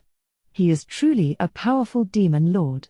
If we were to fight again, there is no guarantee I could beat him. Oh, come now. No need for modesty. Just because you're talking to me doesn't mean you have to act like a meek, gentle woman. The smile was now gone from Hinata's face. Elric's self-absorbed protest deeply peeved her. The oblivious prince was interrupted by one of his bodyguards stepping in. This large, important-looking man was Reiner, head general of Inglesia's Royal Knight Corps, and Reiner was about to rankle Hinata even further. Ha ha ha. Lady Hinata, I can understand if you're smitten with Prince Elric, but now is no time for such dalliances. There's no need to worry about matters if I'm around, but with your additional muscle, we will have that much extra insurance. So if you could. The chiding tone to his voice robbed Hinata of any desire to hear the rest. I'm afraid I cannot. The Western Holy Church and the Holy Empire of Lubelius have signed a non-aggression pact with Tempest. And a word of warning as well. Please refrain from angering the demon Lord Rimuru. Pardon me? Are you ordering me around? The bodyguard, along with Elric, seemed flummoxed by the idea that she'd actually say no to them. Hinata had absolutely no intention of playing along. If this was an official request made through the proper channels, not even Hinata would have had the right to refuse. If the council was making the request themselves, after all, it'd only be logical to call for an anti-monster specialist like her. Given the council's vital role in world affairs, there could very well have been an official request along those lines, once it passed through the local Western Holy Church post. And considering their future relationship with the Western nations, Hinata wouldn't have had the final right to turn that down. What a pain it would have been, though. Still, if that happened, there would have been a lot of intricate conditions to decide on, and given how their non-aggression pact forbade clearly hostile acts, Hinata probably could have found a way out of it. Elric and his goons must have tried approaching her directly to skip all that, and now they were paying for it. You will regret this, Lady Hinata. Do you wish to make an enemy out of Sir Reiner, head general of the Inglesia Royal Knight Corps? Exactly. The human race cannot allow a demon lord to do whatever he wants among us. Don't tell me the Western Holy Church is fine with someone like him going on a rampage inside the council. The other bodyguards were starting to whine at her, too, but that actually relieved Hinata. From them, she could tell this was all just a few people stepping way out of line. Unfortunately for you, I'm afraid the demon Lord Rimuru enjoys my full trust. Now if you'll excuse me. So she left, thanking her lucky stars that this entourage lacked intelligence. In her eyes, she had exhibited the barest minimum of decorum needed, so this shouldn't become any sort of diplomatic controversy. Making this unscheduled approach to a council invitee was a much ruder thing to do anyway. Even if a prince was involved, Hinata handled it passably well, if not exactly with perfect poise. But they're not really going to try to anger Rimuru, are they? The anxiety bounced around her mind. The moment she swore off nobles forever, this had to happen. Well, I turned down any involvement in it. Hopefully, cooler heads will prevail among them. If you wanted to take on a demon lord, you'd better have had the national army backing you up. If a small group of them tried to pick a fight, it really would take a party of champions to save your ass, and they wouldn't have the time to prepare like that. A demon lord on the council floor was probably an opportunity too good for them to pass up, but having an unexpected event to take advantage of didn't automatically up your success rate. But what if this entire encounter was planned from the start?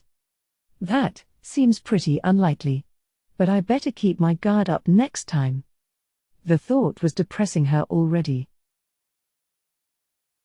With the invite in hand, I was now here in Inglesia.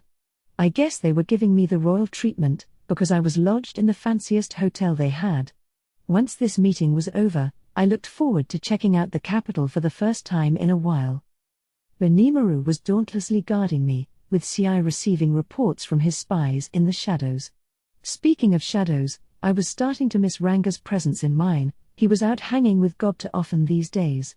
Gobta had fully rebounded from Milim's grueling training, but I guess he didn't have much time to rest.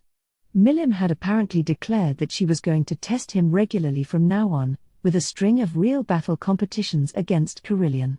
He came crying to Ranga, wailing about how he'd be killed at this rate, so I guess Ranga felt obliged to come join him, but judging by his wagging tail, I supposed he liked Gobta a fair bit. Nothing wrong with building a friendship. So I officially brought Benimaru and Shuna along with me. A larger group would have presented lots of problems, so I decided to keep it small and simple. I was thinking about taking Shion as well, but I was still ever so slightly concerned about unleashing Shion in a big city. If she messed something up like she usually did, it could lead to all sorts of disasters, so I had her focus on educating her staff and keeping things orderly for me. Geld was too busy directing the construction of Milim's new capital to get away from that. Diablo was still off on his epic journey wherever. He talked about the protégés he'd round up, but was he struggling with it? Because the production of his body vessels was proceeding along well, I wanted that wrapped up before he returned, so really, there was no need for him to hurry things along. I'm sure he'd zoom right back if I called for him, but I didn't have any pressing work for him, so no reason not to give him some free time. Hakuro was off with Mumiji to the land of the Tengu.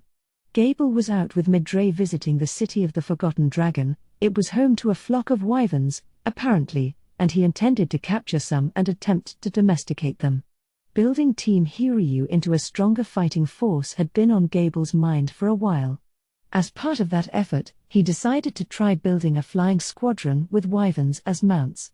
It was easy to forget given his newfound career as a scientist and researcher, but Gable was still a powerful warrior beloved by his followers. I think he was onto something with that idea. If he made it work, I'd need to amply praise him for it. Thus, the rest of my top-level staff were busy with other matters, so it was just two others and I who went to Inglesia, meeting up with CI there. Our first visit was to some clothing stores, lined with the kind of show windows you'd find in modern Japan. In much the same way, a lot of passers-by liked looking at them, indicating just how much of a city the Inglesian capital had become. The window in this particular shop also seemed astoundingly tall to me. Glass was a fairly common thing to see around here, but panes this size could cost as much as a small house by themselves.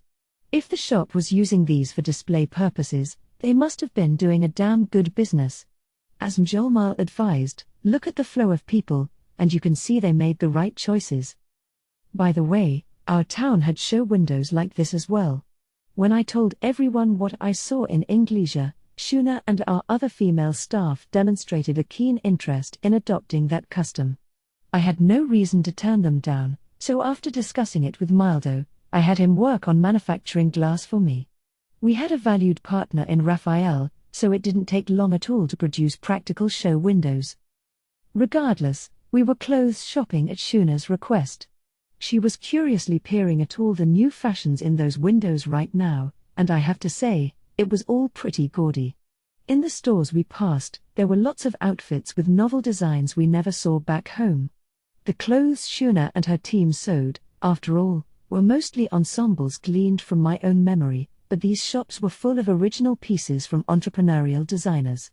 They all seemed to compete with one another on the racks, and the sight was more than enough to capture Shuna's heart. "I certainly don't want to lose out to all this," she whispered, resolute. "I must redouble my efforts." "Yeah, keep up the good work. And, everyone, go ahead and select whatever you like. I'll cover the cost."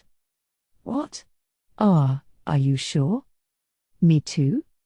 I'll keep this on, thank you." It's fine. I don't pay you a salary anyway, so at least let me be generous with this." As thanks for their usual hard work, I decided to give all three of them new clothes. I had a suit along with me for tomorrow's conference, but Benimaru and Ci were still in full battle gear. They fit in with the adventurers milling around town, so nobody brought it up, but on the streets, they were too imposing for my tastes. Shuna was in her usual shrine maiden garb as well, and I think some fashionable casual wear would do her some good. So I had them pick out their favorites. Benimaru and Ci went with tailored jackets, shirts, and skinny jeans. All right. It looked good on them.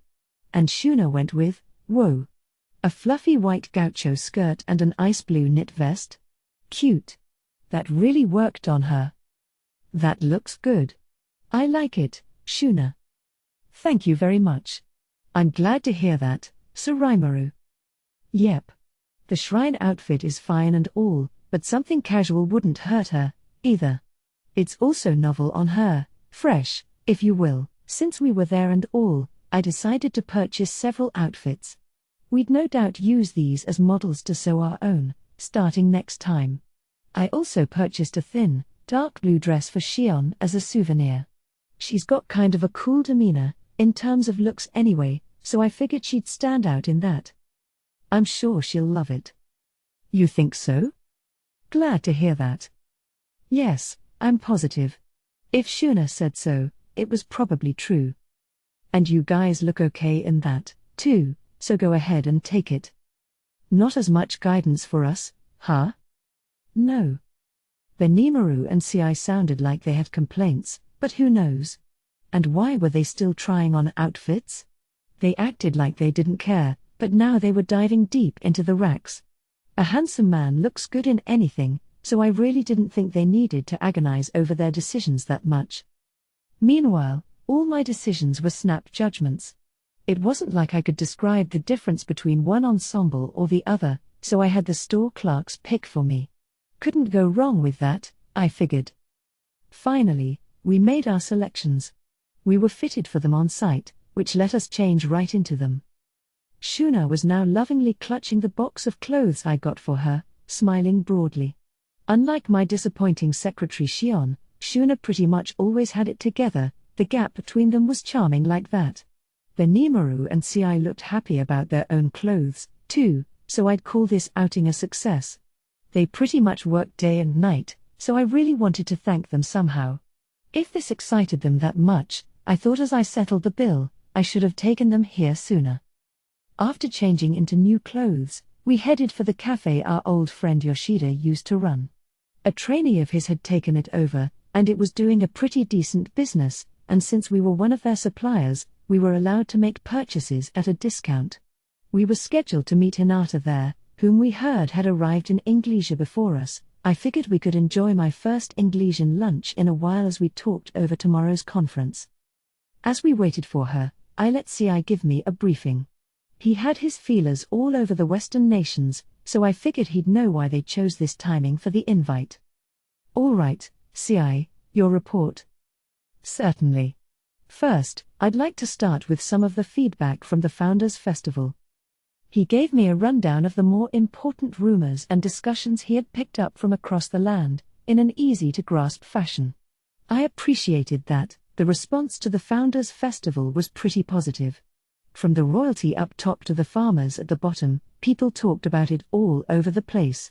The dungeon was also generating tons of buzz. Our ad pitched to the nobility must have worked, because a few of them were forming teams of challengers to conquer the dungeon. Even people from faraway lands, not just the border nations, were reportedly curious. At this rate, I thought we could expect even more customers soon. After that pleasant news, we got down to business. So did you investigate the merchants, and who's behind Duke Mers? I did not neglect that, Sir Rimuru. From the merchants' families to their business relations, I conducted a thorough investigation. Based on that, I did not find any connections to particularly suspicious figures.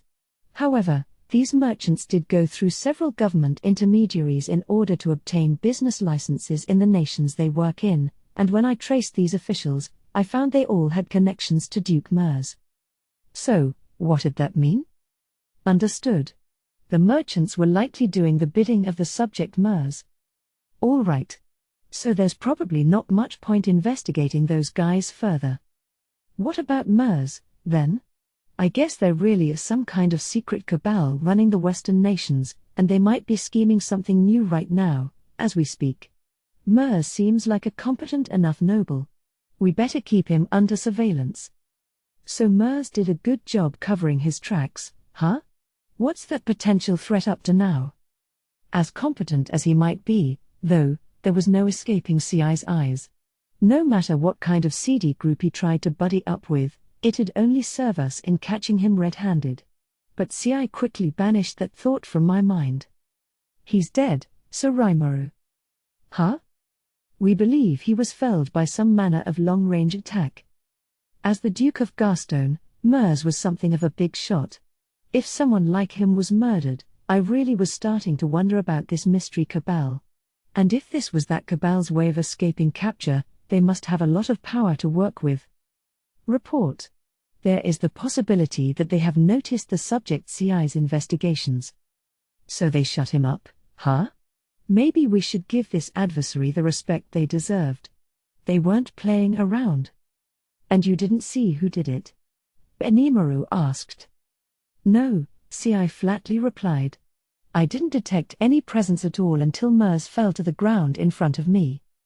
He only heard the sound of Mers collapsing, so there wasn't a whole lot he could do to stop anything.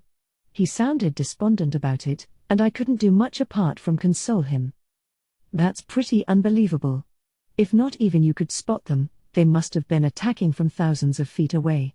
You would have detected the magic if they used any, and if it was some flying projectile, you would have picked up the lingering aura from that, right? It really couldn't be that easy to hoodwink him. I've got Raphael with me, of course, so magic sense lets me detect pretty much anything. But this? Maybe it was a sniper, huh? A sniper? What is that? Not a concept Benimaru or CI were aware of. Shuna gave me a curious look as well, and I suppose I could see why. This world didn't have guns, but then, would it be so unusual for an otherworlder to have one? You said a gun? I'm pretty sure Yuki has a handgun. What? The sudden voice from behind almost made me fall out of my chair. It was Hinata, sneaking up in an attempt to startle me. Benimaru laughed in my face. Even CI was stifling a chuckle, a hand covering his mouth. I looked so dumb. Come on, my brother. And you too, CI. Shuna, thankfully, yelled at them on my behalf, so I resisted the urge to speak up. And, I mean, if Raphael would have been kind enough to say something to me. Report. No malicious intent was detected. Yeah, I bet. So it's my fault for acting all haughty, like always. I sighed at myself and played it off with a chuckle. With Hinata at the table, we all ordered lunch.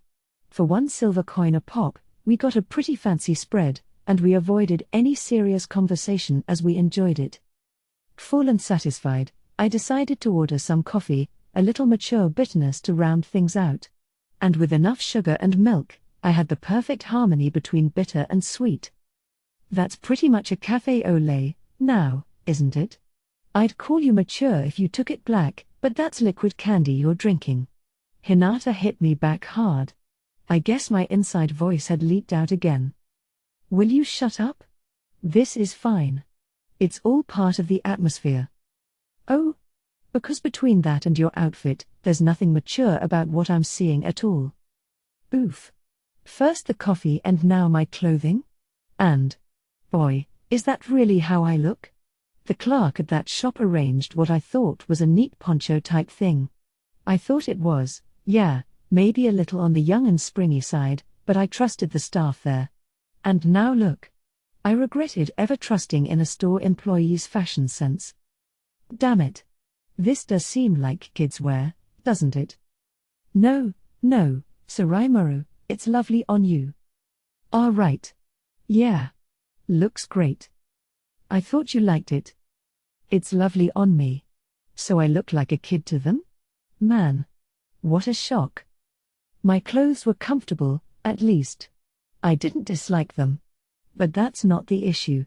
I'm supposed to be high society, you know? I had even grown a bit lately, enough that I could probably pass for a middle schooler. It makes you look cute. Those are the facts. Give it up. My shoulders slumped at Hinata's verdict. I guess I'd have to. I don't have the slightest amount of adult charm. I already am grown up. Why do I have to be obsessed with my height at this point in life? Maybe I'm just gonna have to face reality soon. Hinata, meanwhile, wasn't as brightly dressed as she was at the festival. She was looking smart in her paladin uniform, a dignified beauty in an outfit usually meant as menswear. Maybe she and I should swap looks? I resisted the urge to verbalize that thought, still a bit peeved as I went back to our first subject. With all due respect to the late Duke Mers, we needed to discuss the method of his murder. So if there are handguns around, do you think a sniper did it? I don't know much about guns, but a handgun's range doesn't go beyond 50 yards or so, does it? Said Hinata. Maybe. So we'd need something like a rifle. Are there sniper rifles in this world or anything? I couldn't tell you. I've certainly never seen one, but I can't guarantee there aren't. Right. But maybe it's better, for now, to assume there were and act based on that. I decided to send a thought communication to Benimaru and the others to describe the kind of rifle I was envisioning. Interesting weapon. Yes, if someone used that, I can understand why I didn't detect it. I think I could handle this weapon well enough. We can mix up the required gunpowder, and I imagine Dold would be able to make the unit itself for us. The three of them had a variety of feedback. Benimaru didn't seem too impressed, but to Ci, it was a threat that he clearly didn't have a countermeasure against as a bodyguard. It was a different sort of mission, and a different sort of challenge. Shuna, meanwhile, was eager to make one of her own, the scariest reaction of all. I'm sure it was possible, yes, but should we? The development of guns changed the entire nature of wars, although the nature of war in this world was more about the quality of your offense than the quantity, which often made traditional Earth strategy obsolete. Bringing guns into the mix seemed dangerous to me. I figured we should hit the brakes on that for the time being. In the other world, this is a brutal weapon, something that can make even a powerless person the strongest out there. I can't say how effective it'd be over here, but maybe you could defend yourself against a magic beast or the like. Well, you can run out of bullets, but you will never run out of magic. But you could always make higher caliber weapons for extra punch, and with enough of them, you could be a serious threat. But I hope you won't start mass-producing them just because you can, all right? Yes, it certainly wasn't impossible. In fact, it was very possible. That was why Hinata put her foot down so fast. We'll see. I think magic's gonna win out in a fight, but arming the general populace with guns would still be dangerous. The lack of widespread gun ownership in Japan made me feel that particularly keenly. Looking at the news from overseas, you had situations where guns helped protect someone, but there were a lot more cases where nothing would have happened if guns hadn't been added to the mix in the first place. With that in mind, giving everyone access to such a lethal weapon out of nowhere seemed hazardous. All right. We'll keep this strictly confidential and stick to research only, then. That seemed to placate Shuna, so we decided to go with that. And besides, threat or not, they didn't work on us, so it wasn't that big of an issue, was it? Report. Someone without the relevant knowledge would not understand what happened if they witnessed someone being shot to death. There is a potentially high chance someone near the victim is suspected as the killer. That word of caution from Raphael Shaw came out of nowhere. What did it mean? Someone near the victim. Oh, right.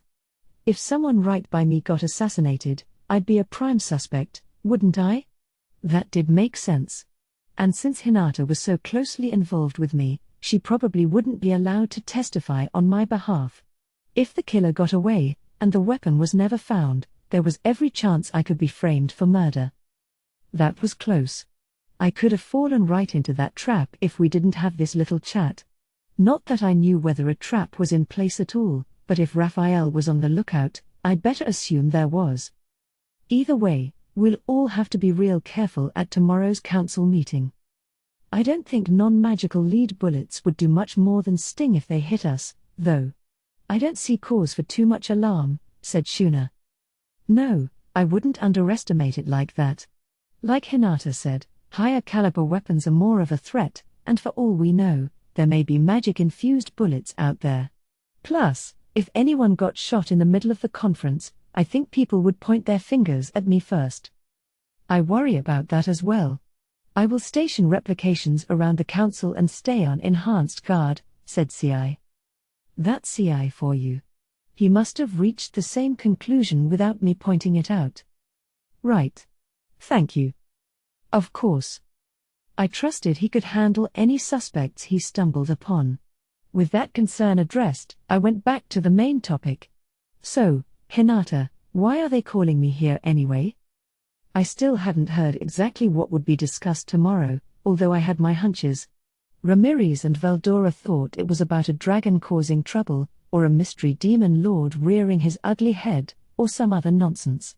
It wasn't any fairy tale junk like that. They wanted to see if they could accept me as one of them. And based on the 4-star treatment I was receiving, I expected some good news. Well, the resolution to let Tempest into the council passed at the last special session. At the regular session tomorrow, you'll be asked to sit for a Q&A before they officially enact it.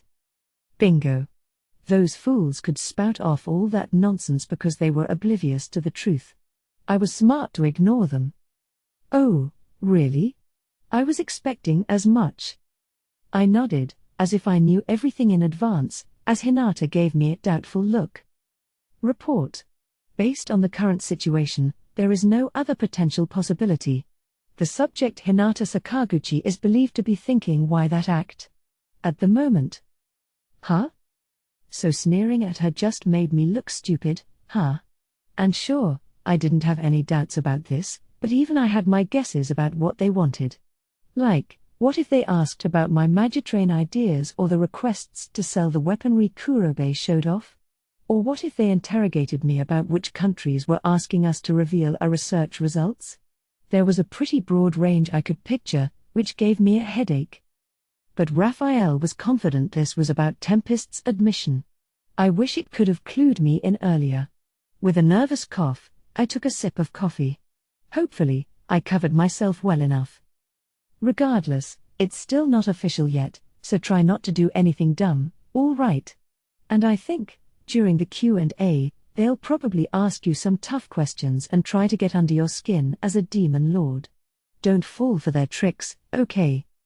I wasn't sure I covered for myself at all, but Hinata didn't seem to care either way. I guess it'd be trouble for her if I screwed up the meetings, since the Holy Empire of Lubelius was supporting us and all, it'd make them look terrible. Thus, she was focused on giving me warnings, first and foremost. How unsettling. I have the patience of a saint. Nobody could anger me that easily. Oh, you're worrying way too much. Unlike you, I know how to deal with adult social situations. Huh? If you're picking a fight, you know I'm game anytime. No, not like that. See? There's the difference between Hinata and me, the way she so readily flips the switch. But getting her any angrier would be bad news for me. I closed my mouth, a little fearful. But you do have a point. They're giving me all the bombast of a royal guest, so I am worried that they'll want something from me in exchange. You've been looking into that, too, right, CI? Yes, and I do have some information along those lines. Beyond that, it'll come down to the motives of the royalty involved in this affair, as well as what their subordinates think. Right. I'd appreciate it if we could talk that over later. Yes, Sir Rimuru. Not him and me, but him and Raphael, really. But there is one thing I'd like to ask Lady Hinata. What's that? I thought we were done here, but CI had concerns of his own. He had deployed his team to the four corners of the globe, looking into matters. As they investigated the shadowy committee running the Western nations, they were also gathering information on each nation they visited. I was used to relying on them by now, whenever there was something I wanted to know, and knowing CI, he must have heard some relevant rumor by now. It seems that several ministerial-level government officials from around the region are attempting to take advantage of our nation. Their aim is to have Tempest serve as a defensive wall against the Eastern Empire? Yes. Exactly, Lady Hinata. She had guessed it before CI could finish. She must have had her finger on the pulse of it, too. So if a war breaks out, they want us to help them? Because right now, the only obligation we have along those lines is to Blumund. Is that correct?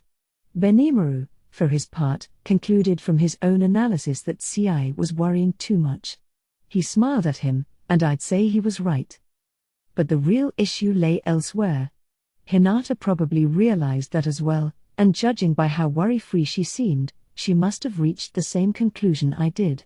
Plus, in my case, I had Raphael predicting the future for me, so I could trust in that. If Hinata agreed with me, that just sealed the deal. So let's check on that. Benimaru's right. Our only treaty along those lines is with the Kingdom of Blumund. But even apart from that, I don't think we need to worry about the Empire. Could I ask why you think so? CI questioned, apparently quite worried. He always was serious-minded like that. To calm his mind, I decided to lay out the conclusion Raphael led me to. Well, first off, it's important to think about things from the Empire's standpoint. If the Empire tried to attack the Western nations, what kind of strategy could they devise for that? Their goals for the attack were also key, but let's put that aside for the moment. If they wanted to wage war, they'd need to select an invasion route. There was a path straight through the forest of Jura, a harsher one over the Reincarnated Mountains, and a potential sea route, the old trade passage dating from before our highway system. And while it depended on how large a force the Empire sent, there were issues with every option. The sea route was a challenging one. It was the most direct path to the Kingdom of Farmers, but once you left the shores and went into coastal waters, you left yourself open to the large sea creatures that called them home. You'd be sailing right into a nest of over-A monsters, and even a large fleet wasn't guaranteed to make it through safely. Even the spear tuna that was such a delight at our dinner banquet was a tough foe to face in open water. If one rammed your ship at 60 knots, or nearly 70 miles an hour, it would easily tear a huge hole in the vessel. But even a steel-sided ship couldn't breathe easy, because among the creatures in the ocean, a spear tuna was still on the small side. These creatures lacked intelligence but brutally attacked anyone who dared intrude into their territory. There wasn't a military vessel on this world that could take a ramming from their 30-foot-long bodies and stay afloat. Thus, only merchants with an intricate knowledge of safe sea routes dared to cross the ocean. So what about the Reincarnated Mountains option? Well, that'd involve traversing a hellscape known as the Dragon's Nest. Dragons are willing to let a merchant caravan go by unharmed, but something bigger, say, a large army, was a great way to invite their wrath upon you. They weren't human, so negotiation was out of the question. If they mistakenly decided you were hostile, it was all over. These dragons were led by a powerful dragon lord, and if they had you in their sights, they'd pare down your army well before you had a chance to fight your war. If you won, then fine. If you lost, the whole world would laugh at you. And even if you did beat those dragons, you had the Western nations' forces waiting for you on the other side. The feature presentation, in other words. Besides, a military march through rugged mountains was an ordeal in itself. The path only opened up in the middle of the summer anyway. When the snow and ice settled onto those frigid peaks, all the magic in the world wouldn't get you through. No, any strategist who hadn't lost his marbles would avoid this route at all costs. Thus, your only choice left was through the forest of Jura. But the forest is the territory of a demon lord, and that's me. And there's Veldora, too, right? Yeah. And now that the whole world knows of the storm dragon's awakening, the Empire can't afford to make any funny moves. They feared him even when he was still banished, so right now, they're essentially frozen in place. Exactly. We had spread the news that Veldora destroyed the Farmus army, and the Empire heard about that quite some time ago, I'm sure. Any ambitions they had along those lines must have been shelved by now. The Empire had feared Veldora for ages, and that fear made them too careful for their own good. If they had acted sooner, they might just have wiped us out, for all I know. But now Veldora's here, and Veldora was chiefly why Raphael assured me we were golden. Report. That was a prediction, not a conclusion. The situation is constantly changing. If I obtain new information, I will need to factor that into my assumptions. Wow. What a worrywart. But that was fair. Working on bad assumptions can lead to some serious pitfalls later. It is true that the Empire is making some ominous moves. The shadows I tried as familiars have proven pretty useless, so I was thinking we had better conduct a more thorough investigation soon. However, CI's time was already occupied with exploring the Western nations underground, and members from Team Koriyami were carrying out their own missions as well. About all he could do was send out shadows, low-level apparition creatures that ranked a D but could use shadow motion and thought communication, making them perfect spies. On paper, at least. Unfortunately, they were too weak to penetrate the barrier that protected the Empire.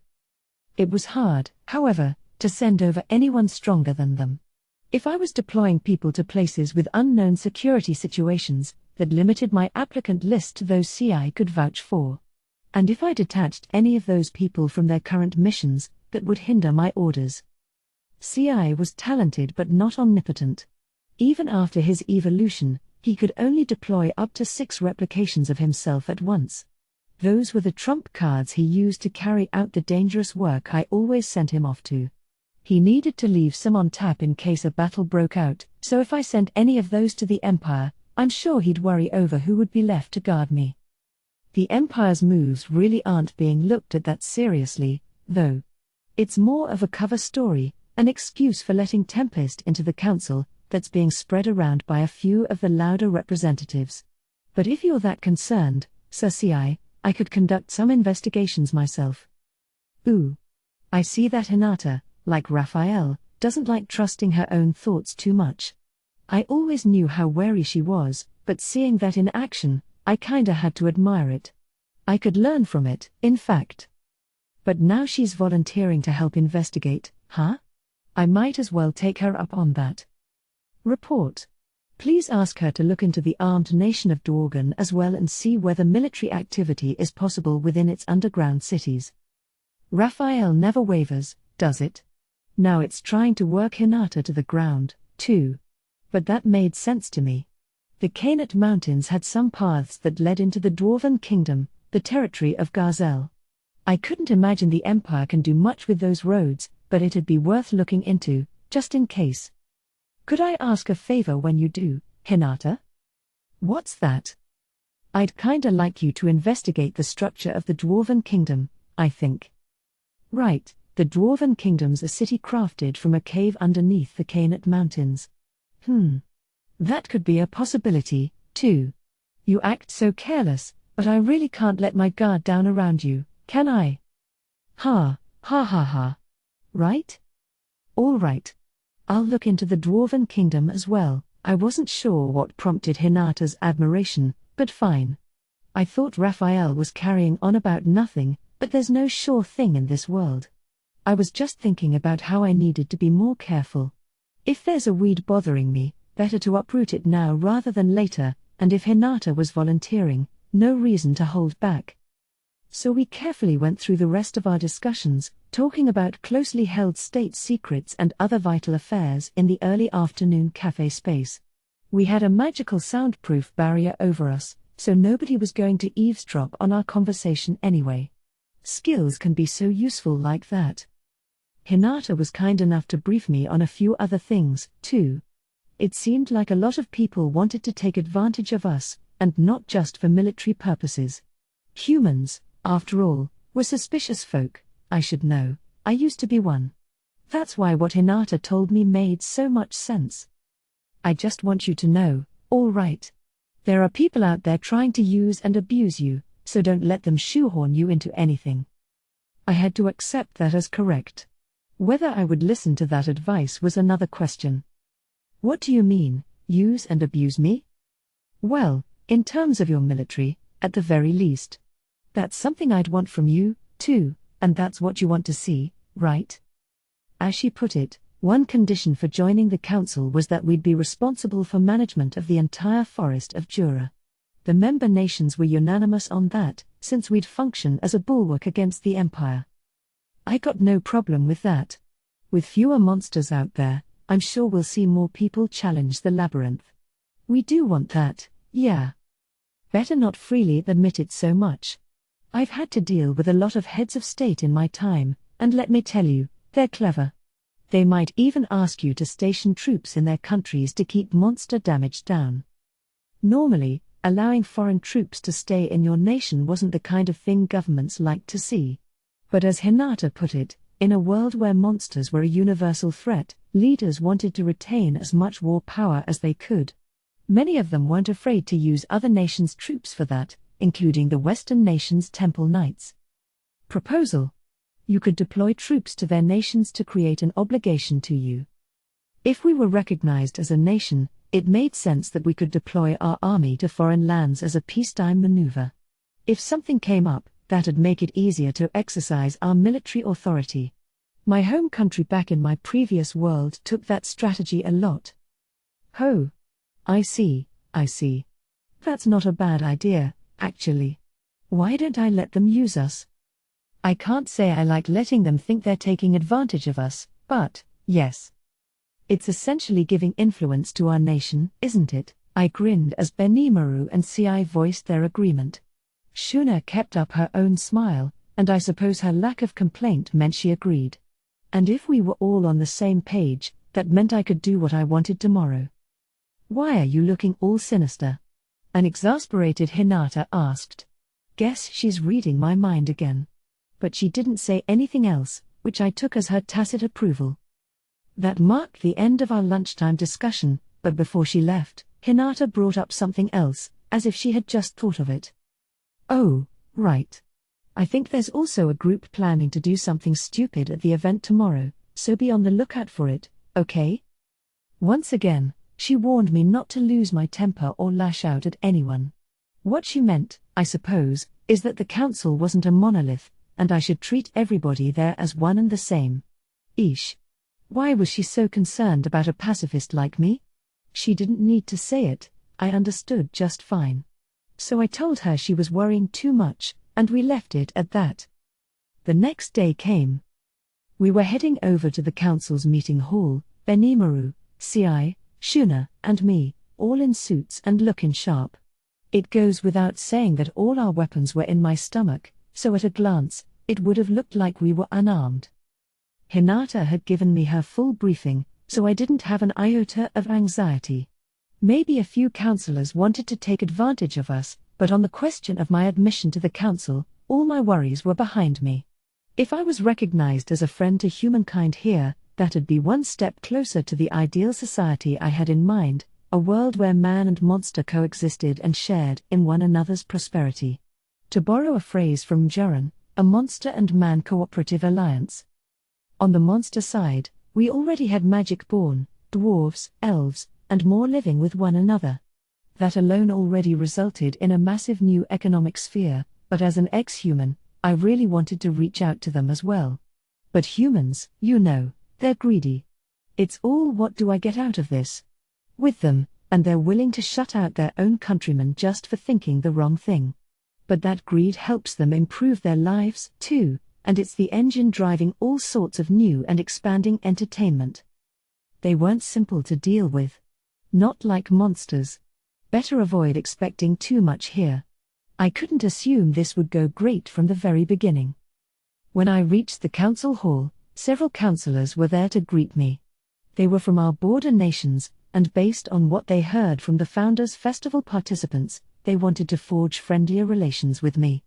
I sure appreciated all the compliments, and I responded in kind, figuring it best for the future. They started smiling at me, the ice now firmly broken. Ah ha ha ha ha.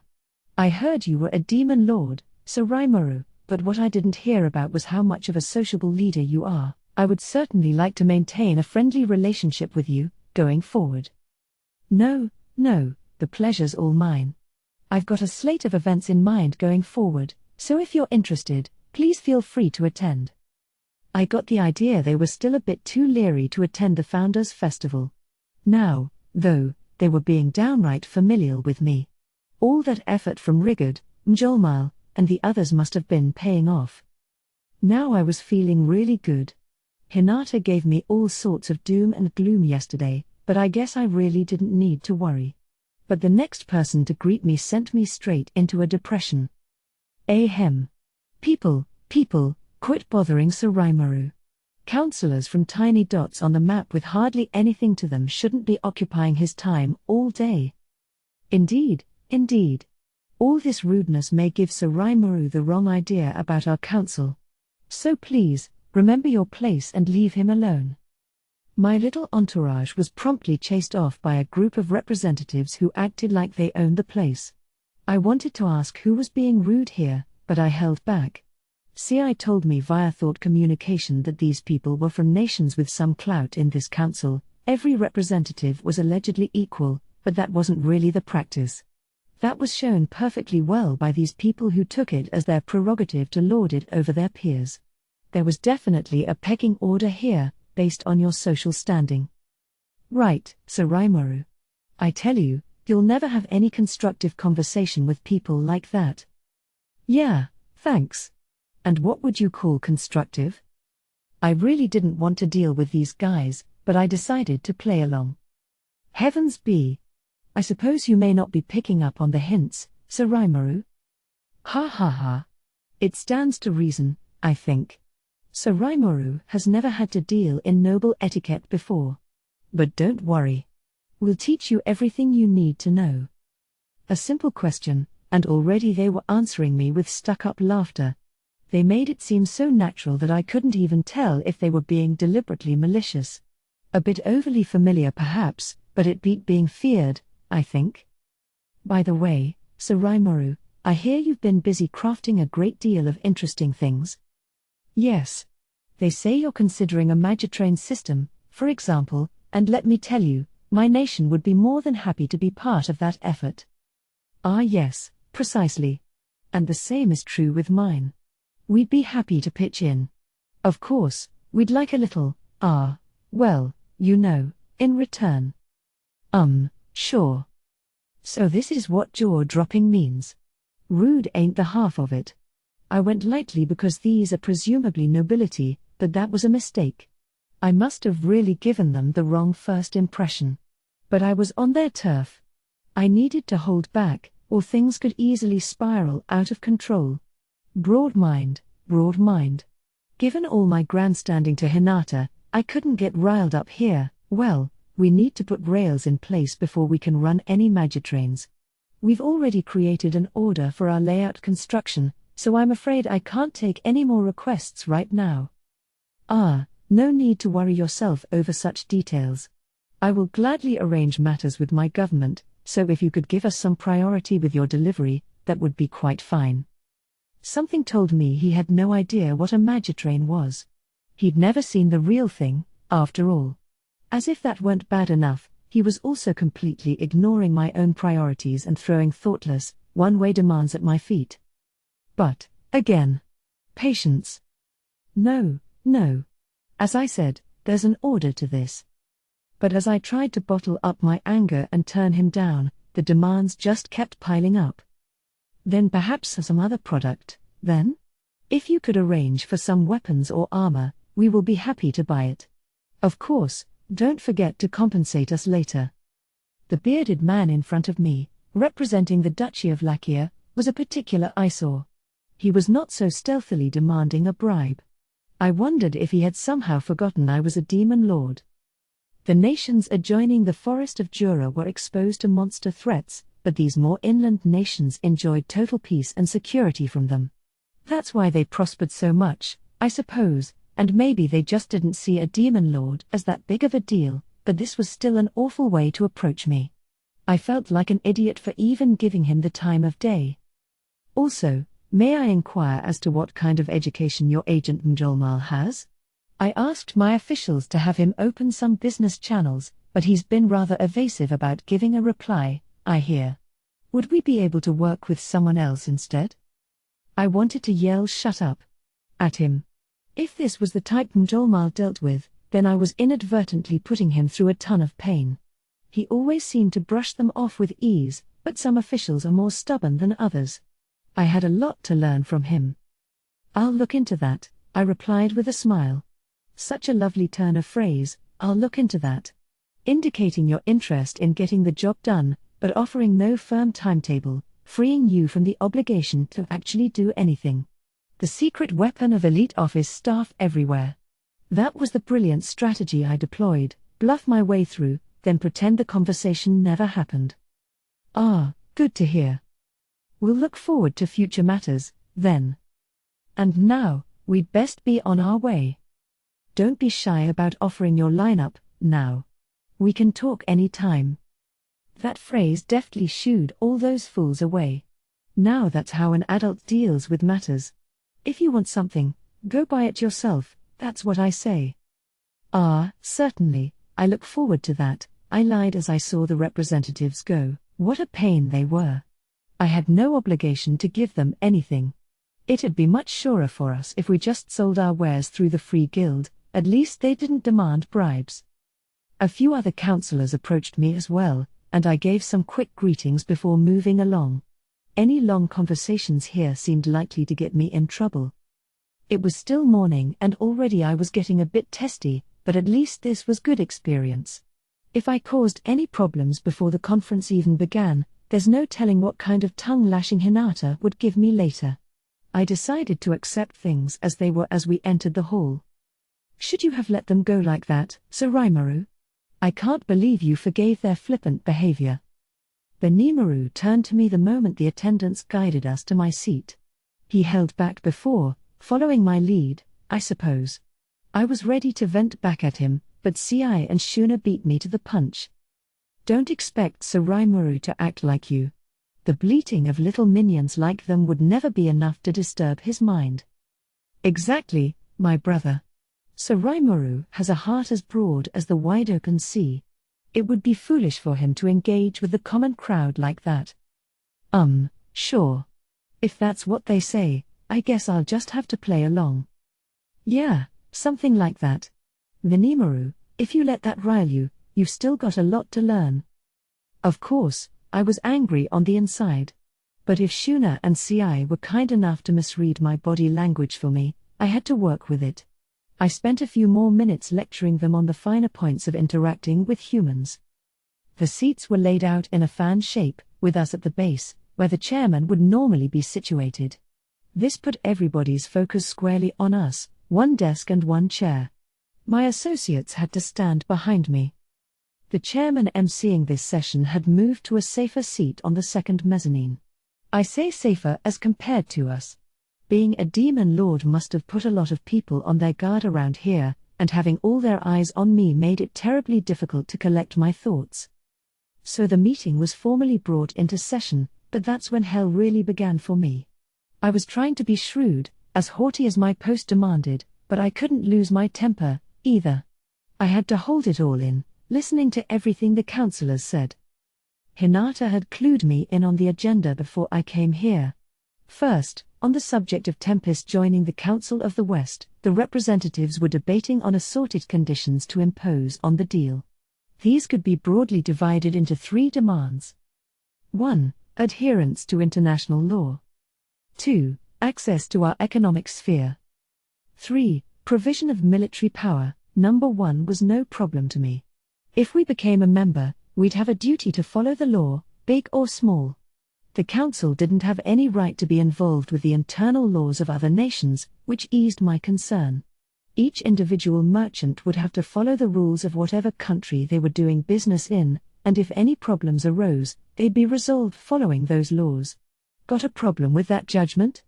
The merchants could file a complaint with their nation's embassy. Depending on how that turned out, it'd either become an international issue or the merchant would have to give it up. Frankly, I liked that system a lot more than what I saw after the Founders' Festival. It established an international legal framework to preside over cross-border issues, complete with an international court and a judge from a third-party nation. In fact, that was part of the Council's role in this region, with representatives recusing themselves as the legislature debated issues involving them. Nothing too tricky about it. Of course, to keep things fair, we needed to enact and announce a body of law for our own nation. That was an issue, but I had good old Raphael on my side. It had a full grasp of laws from all nations, and it used it to perfectly cover all the bases as it defined our own set for us. We already sent a copy of that to the council, so all was well. Providing access to our economy presented a few issues. Given the lack of patents in this world, the trend was for whoever produced the best copy of something to win all the marbles. Before that, however, there was the heavenly army that attacked whenever our civilization got too advanced, an army of 1,000,000 angels descending from the sky and razing our cities to the ground. That's why the Western nations had no gas or electricity, not even steam engines. But this didn't mean life was difficult. We had magic and, by extension, magic-driven items. Our attire didn't lose out to Japan at all, and while the transport of fresh foods was out of the question, our nations were good at food storage. There was some excellent magic being harnessed for building construction, leading to some very impressive work. I'm not sure you could replicate some of the castles and other standout projects with modern Japanese technology. So everyone's core needs, food, clothing, shelter, were being fulfilled, and life was actually pretty pleasant in the cities. So what's the problem? The problem was that, between Vesta and Gable's presentation and Kurobei's weapon and armor exhibition, word about our technology was starting to leak out, as shown by that bearded guy from Lakia asking about my magitrains. Yeoman and Joran were commanding large groups of workers, of course, so this was expected. I didn't mind if people knew about our stuff, but I did mind the people who tried to steal it. Or really, trying to steal it was one thing, but now you had people like that Lakian guy trying to make us build a railroad and calling it a business transaction. Lakia should share in this first. How could you be so thoughtless? Sir Rimuru, the Republic of Zamund is far more worthy of serving as Tempest's closest partner. Order. Now is not the time for debate between member nations. You're simply baffling Sir Rimuru. If the white-bearded chairman hadn't stepped in to quiet things down, we might have been bogged down forever. Open markets, in themselves, weren't a problem, but I wasn't expecting an obligation to share all of our tech. If they see us as some kind of international handyman for them, I dreaded how they might try to use us in the future. Now I saw why I had reason to worry about the things I did. And despite how depressed I already felt, the conference was still dragging on. As for the third condition, a military power-sharing deal, we'd need to have some debate on that. Following Hinata's word of caution, I had I'd do some more research for me. We know there were people who wanted to tap into our war power under the name of military cooperation, but the same was also true for us. Tempest would be responsible for managing the Forest of Jura. The proposal was for us to handle monster-related issues, and I was fine with that. That much I predicted from the start, and it worked better for us. Even in my discussions with Hinata, we agreed that Tempest would handle Jura defenses, while the Crusaders covered things in the barren lands. My nation would cover the bill for this monster defense, which I'm sure the council loved. After all, if we wanted to keep the economy running smoothly, world affairs needed to be kept stable. Nations wary of the Eastern Empire no doubt appreciated our defensive power as well, not that I expected it to happen, but if push did come to shove, we'd be there on the front line of it. So yes, the council definitely wanted to take advantage of us. That's why I needed to be sure we could do the same in return. We would defend the forest of Jura, that was a given. But the smaller nations also wanted to use our excess capacity to help protect themselves. There may have been fewer monsters venturing out from the forest, but they still couldn't defend against unexpected monster intrusions. Some flying monsters were particularly dangerous, and the nations couldn't afford to cheap out on their defense budget. But there were patrol soldiers and monster hunting adventurers to pay, and if the council didn't cover the cost, they'd have to make up the difference with taxes. Even worse, if they had to wait around for the Free Guild to show up after a monster discovery, they couldn't prevent damage before it happened. Nations that had Luminism as their official religion enjoyed regular patrol visits from the Crusaders, but there wasn't an infinite number of them. They had a huge amount of terrain to cover, and I'm sure there were times when they were simply unavailable when needed the most. That's where we came in. Each nation could pay us a defense fee, and then they'd be free to use us however they liked. At the same time, though, they'd be relying on us for national defense, so they wouldn't be able to ignore us any longer. It'd be a display of power for Tempest, and a way to expand our influence on the Western nations. The money they'd pay us would also strengthen our position, 2 birds with 1 stone, really. And what if the Empire really did attack? Then, for better or worse, Tempest was right in the middle of their invasion route. If a fight couldn't be avoided, it'd naturally be well advised for us to shore up our rear support. If they accepted our defensive forces instead of fearing us, we couldn't ask for anything better. If we wanted to make this work, there needed to be an absolute, overwhelming difference in war power, enough to make other nations think they could never beat us in a war. It'd be ridiculous to entrust your defenses to another country otherwise. And if we could make the Western nations take a if you can't beat 'em, join 'em stance with us, our mission was as good as accomplished. As each of the representatives gave us demands and played interference with one another, the chairman completed his preamble. Those are the conditions placed upon the admission of the Jura Tempest Federation. Lord Rimuru, do you have any objections? I had better give him some, or else I'd be consenting to everything. I could ignore the councillor's inane commentary, but I better not commit any oversights with these conditions. I wanted to take advantage of these guys, but unless I could bind them down with a treaty, I was wasting my time. Isn't this the kind of thing we work out on paper first, then get a chance to debate on?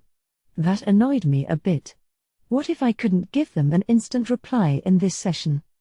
I assumed this was another way of harassing me. But I had Raphael with me, considering all the oral arguments and using my own hands to write them down. Talk about omnipotent. So I had my friend think about the issues and come up with a rebuttal. Well, I've considered all of your conditions and prepared a list of my doubts and alternative suggestions for each one. If you can accept those, I have no reason not to go forward. I handed the documents I had written up to Benimaru, who took them to the chairman. He accepted them, looking a bit overpowered by him. What? I had agreed to the general outline of the conditions offered, but I had changed a few of the stipulations to ensure I still profited, even if they took advantage of me. Raphael was kind enough to mark out all the sections to change for me, so, unlike an oral agreement, everything was set in stone after the fact. The chairman, no doubt seeing us as mere monsters, looked at the documents, a complete, blow-by-blow rundown of the explanation he had given us, and blanched. I could understand his surprise when he saw my revisions in red pen, all but spelling out for him that he couldn't pull a fast one on me. It was all Raphael's doing, not mine, but let's gloss over the details here. If you have any concerns, I'd be happy to discuss them. If he couldn't accept my terms, there was no urgent need to join the council. I just presumed that my quest for general acceptance from humankind was still a bit premature and deepened my ties with the nations that already accepted us. No, No, there are no problems, exactly, but if possible, Lord Rimuru, I would like some time to debate these matters. The chairman, being no fool, must have realized that he couldn't browbeat us like usual. He would carefully go over my revisions, and he voiced no real complaint about that. Not that I got any time to deliberate, but even if I protested, I wouldn't have gotten any. So for now, I agreed to his request. Why was this happening? The desk, kicked into the air, was suspended in space, slowly falling to the ground, and in the midst of this nearly stopped moment in time, Hinata's eyes seemed particularly cold to me. She didn't need to use her voice to tell me what she was thinking. You've done it after all. With a heavy sound, the desk crashed to the floor. I buried my heel in it, crushing it beyond recognition. Too late to turn back now. So I reclined in my chair as if I had planned all this, crossing one leg over the other. Then, giving a gloating stare at the councillors gaping at me, I heaved an internal sigh. Look, I kept it bottled up at first. I had a reputation as a grown, mature leader for Tempest, and I took pride in having a heart broader than the ocean. That much, I think I've made clear from my recent actions. People called me a bastion of fortitude. I could even handle Milim with no problem. That broad heart of mine allowed me to laugh off and forgive all her selfish bantering. But what if, instead of Milim, you had this room full of unattractive, obsessed, materialistic old men who never even bothered to hide the avarice glinting in their eyes? You could find the answer in that twisted desk in front of me. After an extended, 3-hour break, the meeting went back into session. Here's where my problems began. In response to the documents I submitted, the representative created something they called a list of requests and handed it to me. Judging by the tired look on the chairman's face, this was done against his will, but I didn't have any sympathy for him. A quick look through the list showed me that I could accept absolutely none of their demands. Here's a rundown. Open a Magitrain line to Inglesia, with Tempest handling all construction and costs. Provide high-quality weaponry and armor. Tempest is requested to help the Western nations strengthen its military preparations. As the labyrinth that appeared in Tempest is a treasure to all humankind, add the Council to its administration team.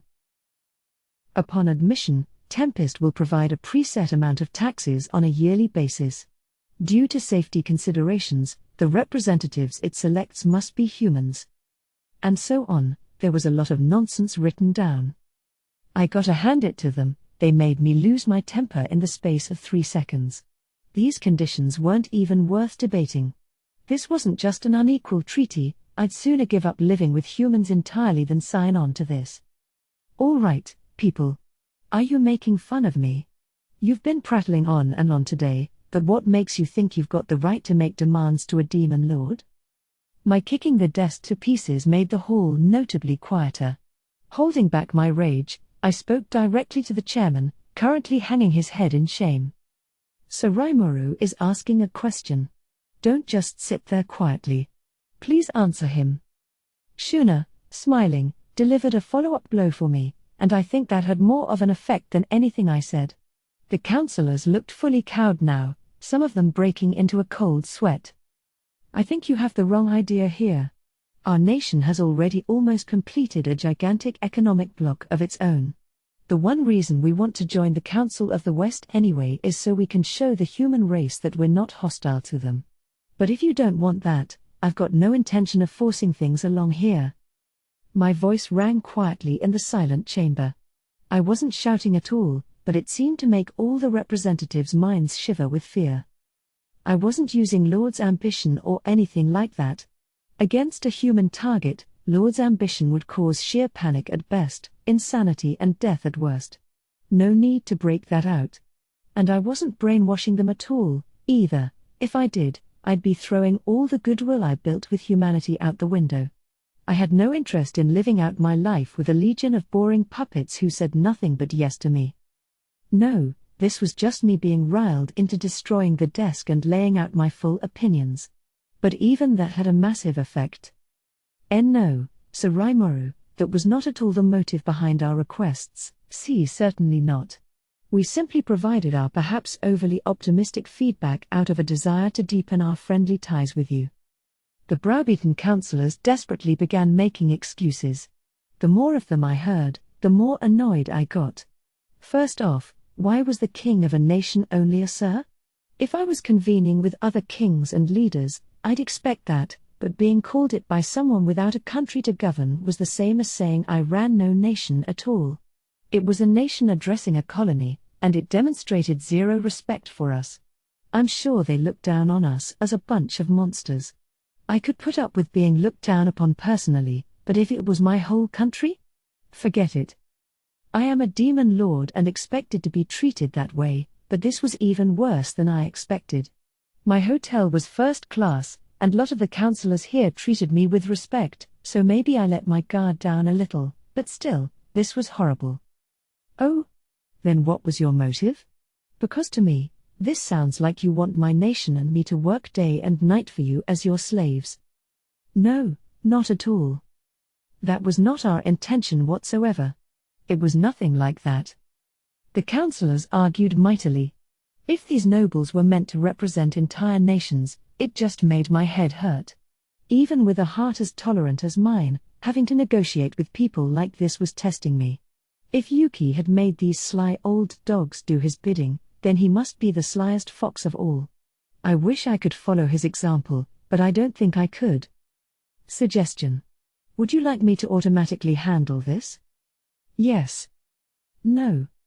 It sounded like Raphael was saying something, but I'm sure I imagined it. Yes, it's a trusted, talented assistant, but it's still just a skill. It shouldn't be able to so freely speak its mind like that. I guess I've been relying on it so much, I'm starting to hear my own internal desires spoken back to me. If something like that were possible, I'd probably have Raphael give all my speeches for me, and it'd be, like, why did I suffer for so long, then? I shook my head, attempting to shake the delusions from my mind, then stared back at the councillors. Crap. Now that my mind was cleared out, I just realized I had no idea how to resolve this situation. Haste makes waste, and all that. I just made things super complicated for myself, and fixing it all up was going to be an uphill battle. The representatives were frantic for a solution, and honestly, so was I. Report. It is not a problem. As you intended, Master, I have confirmed the effect of the spiritual interference affecting the room. What? I wasn't intending anything there. I wasn't thinking at all. I was pissed off, so I reacted accordingly. And now, report. With this quantity of samples, I have discovered the laws governing the spiritual interference. As with the subject Gay, the majority of councillors in this chamber are under the effect of spiritual interference from someone. Remove the interference. Yes. No. Well, I mean, sure. I thought yes in my mind without hesitation. The moment I did, the previously silent councillors began to speak up again. Well, of course Lord Raimuru is angry. How could we make up for this disgrace? Wait. These conditions weren't even brought up in our previous special session. Who tried to slip these past us? Things started to change pretty quick. Raphael strikes again. No matter the issue, I can always rely on it. Heh. Looks like the councillors regained their senses, I defiantly muttered, as if this was my plan all along. I just wanted to look cool, really, but it sure elicited a response from Shuna. They certainly did. I thought they were acting a bit strange, but someone had taken over their spirits. Well, Raphael? Understood. It is a type of spiritual interference skill.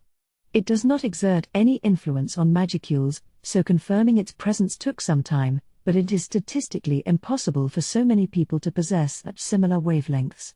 It was believed that cancelling it would take time, but your anger wavelengths created an open seam. Right. Exactly like I pictured it, let's go with that. I don't think it was that strong, I ventured, without any evidence.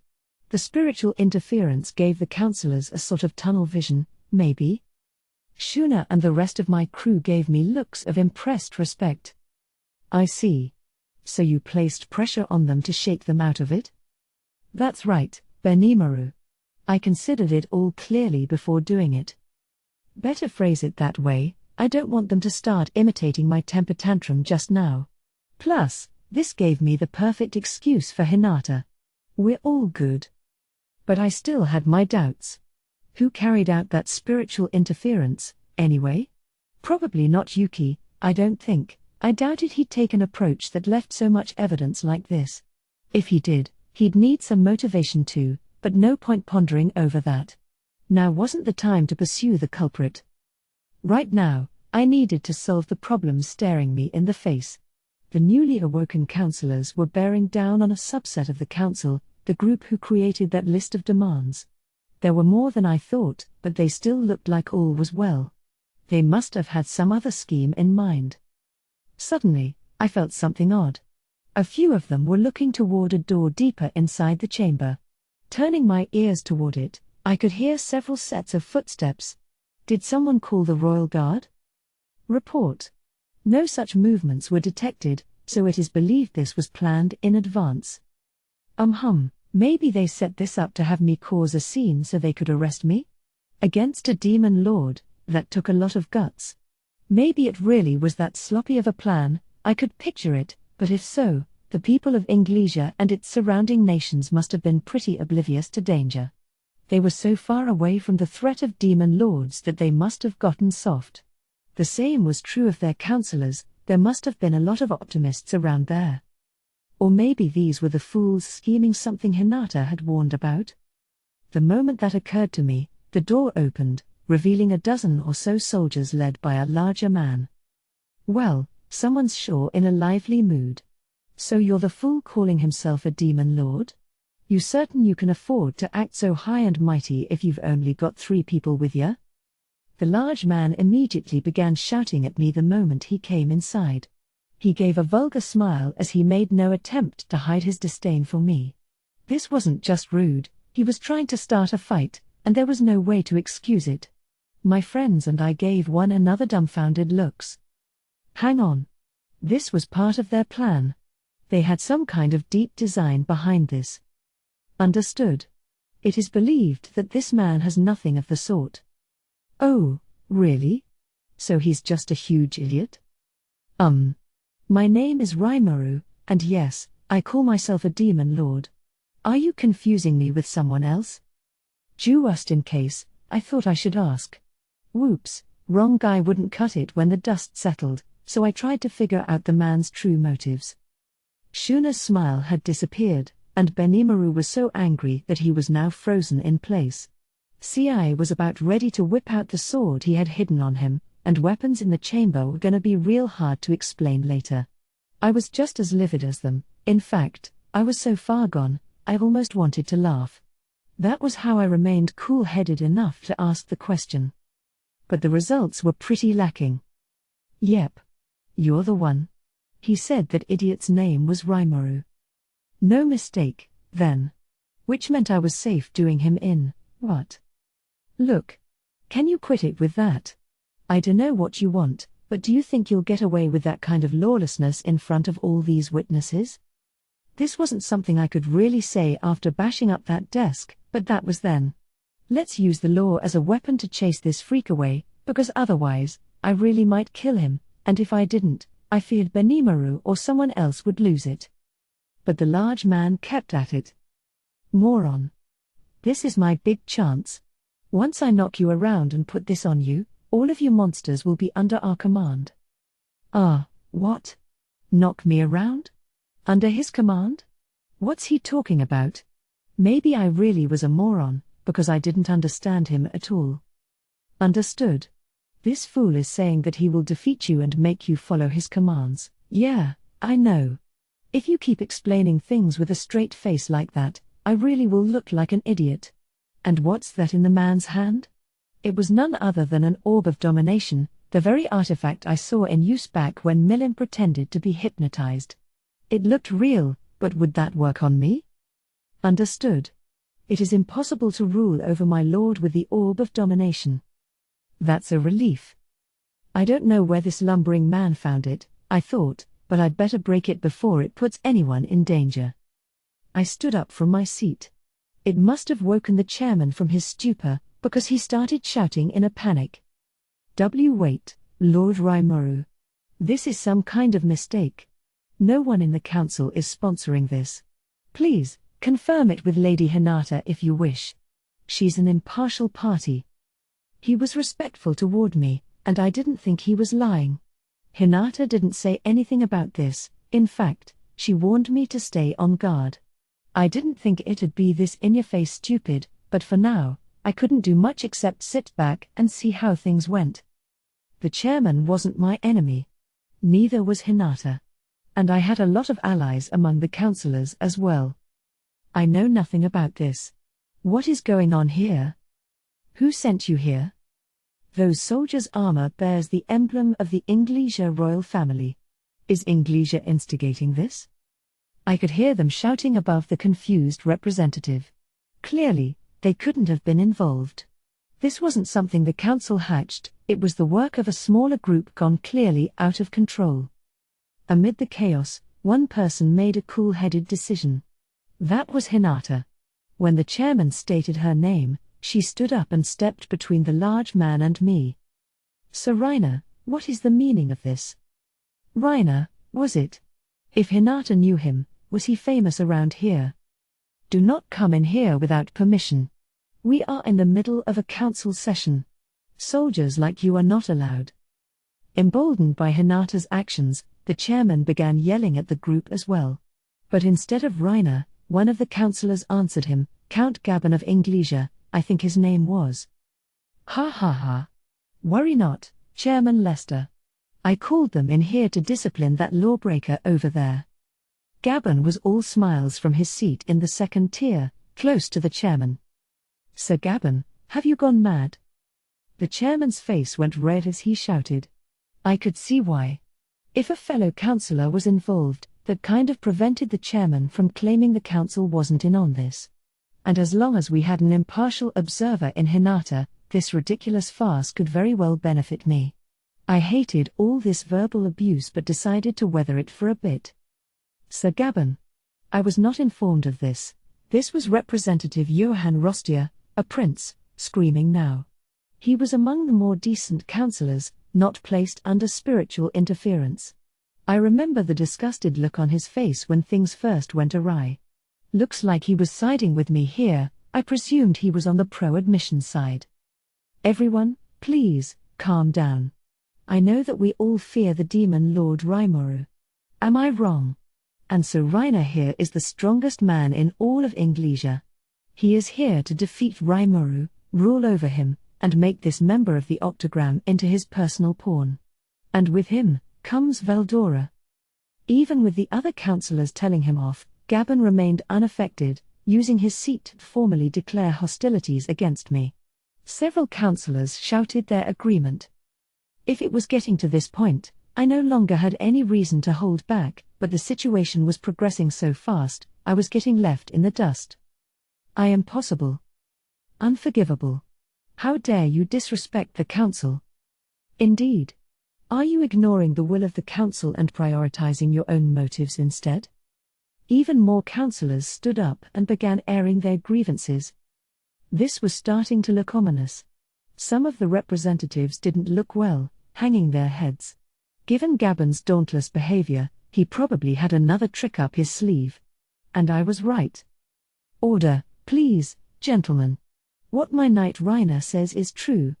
And now the demon lord's been kind enough to come visit us. How could we afford not to use this opportunity? With these words, a delicate-looking man strode into the chamber. This blonde-haired figure wasn't a councillor but certainly acted like their boss. I thought I detected a murmur of surprise among the council. I could guess he was pretty high up. But the next moment... Prince Elric, what is going on here? I thought I advised you to refrain from any foolish behavior. Hinata confirmed it for me. Apparently, this was the honest-to-goodness prince of this nation, and not even a council could be rude around a prince. No wonder there was so much consternation in the chamber. So was this Prince Elric the mastermind behind all this? He had incited at least a few councillors, by the looks of it. Hinata, I am disappointed in you. You've grown fearful of the demon lord and abandoned your post as guardian of humankind. What? Came the cold, low-pitched reply. Wow. He really pissed her off. Now I wasn't sure I needed to act at all. Enough back talk, Hinata. All right? You may be the leader of the Paladin forces or what have you, but there's no possible way you could best me, the head general of the Inglesia Royal Knight Corps. You can't even beat that wispy weakling of a demon lord, instead you lick each other's wounds. What a laugh. I bet you wet your pants running from him, didn't you? That vulgar smile was still on Reiner's face as he picked a fight with Hinata. Oh, man. Even I could feel the blood draining from my face. You, he. Can't even reply, can you? I'm assuming I've hit the nail on the head? Well, Miss Crusader Captain. That's a ceremonial title I presume you obtained by exercising your womanly wiles on that dirty old cardinal? Yes, I'm sure it was a sorry fight indeed between you and that demon lord. And a demon lord with no interest in killing his adversary? Don't make me laugh. Oh, now I'm taking the heat again. I really wish he'd stop. But I'll hand it to you, Hinata. You are attractive. If you'll be my lady, I promise I'll take good care of you as a concubine. You know? Oh, man. Now he's dead. Hinata's expression didn't change. She was the cool, reserved beauty she always was.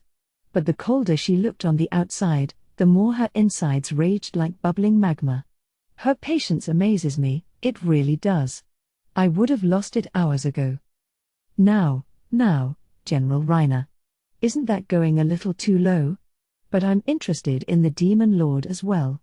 I wouldn't want you to have him all to yourself, you know. What do you think? I felt an indescribable chill run down my spine. Was this Gabon guy coming on to me? The thought, and this man, sickened me, and after today's events, it'd take a lot to move me at all. Good thing he was far away from me, because otherwise, I might have clocked him just now.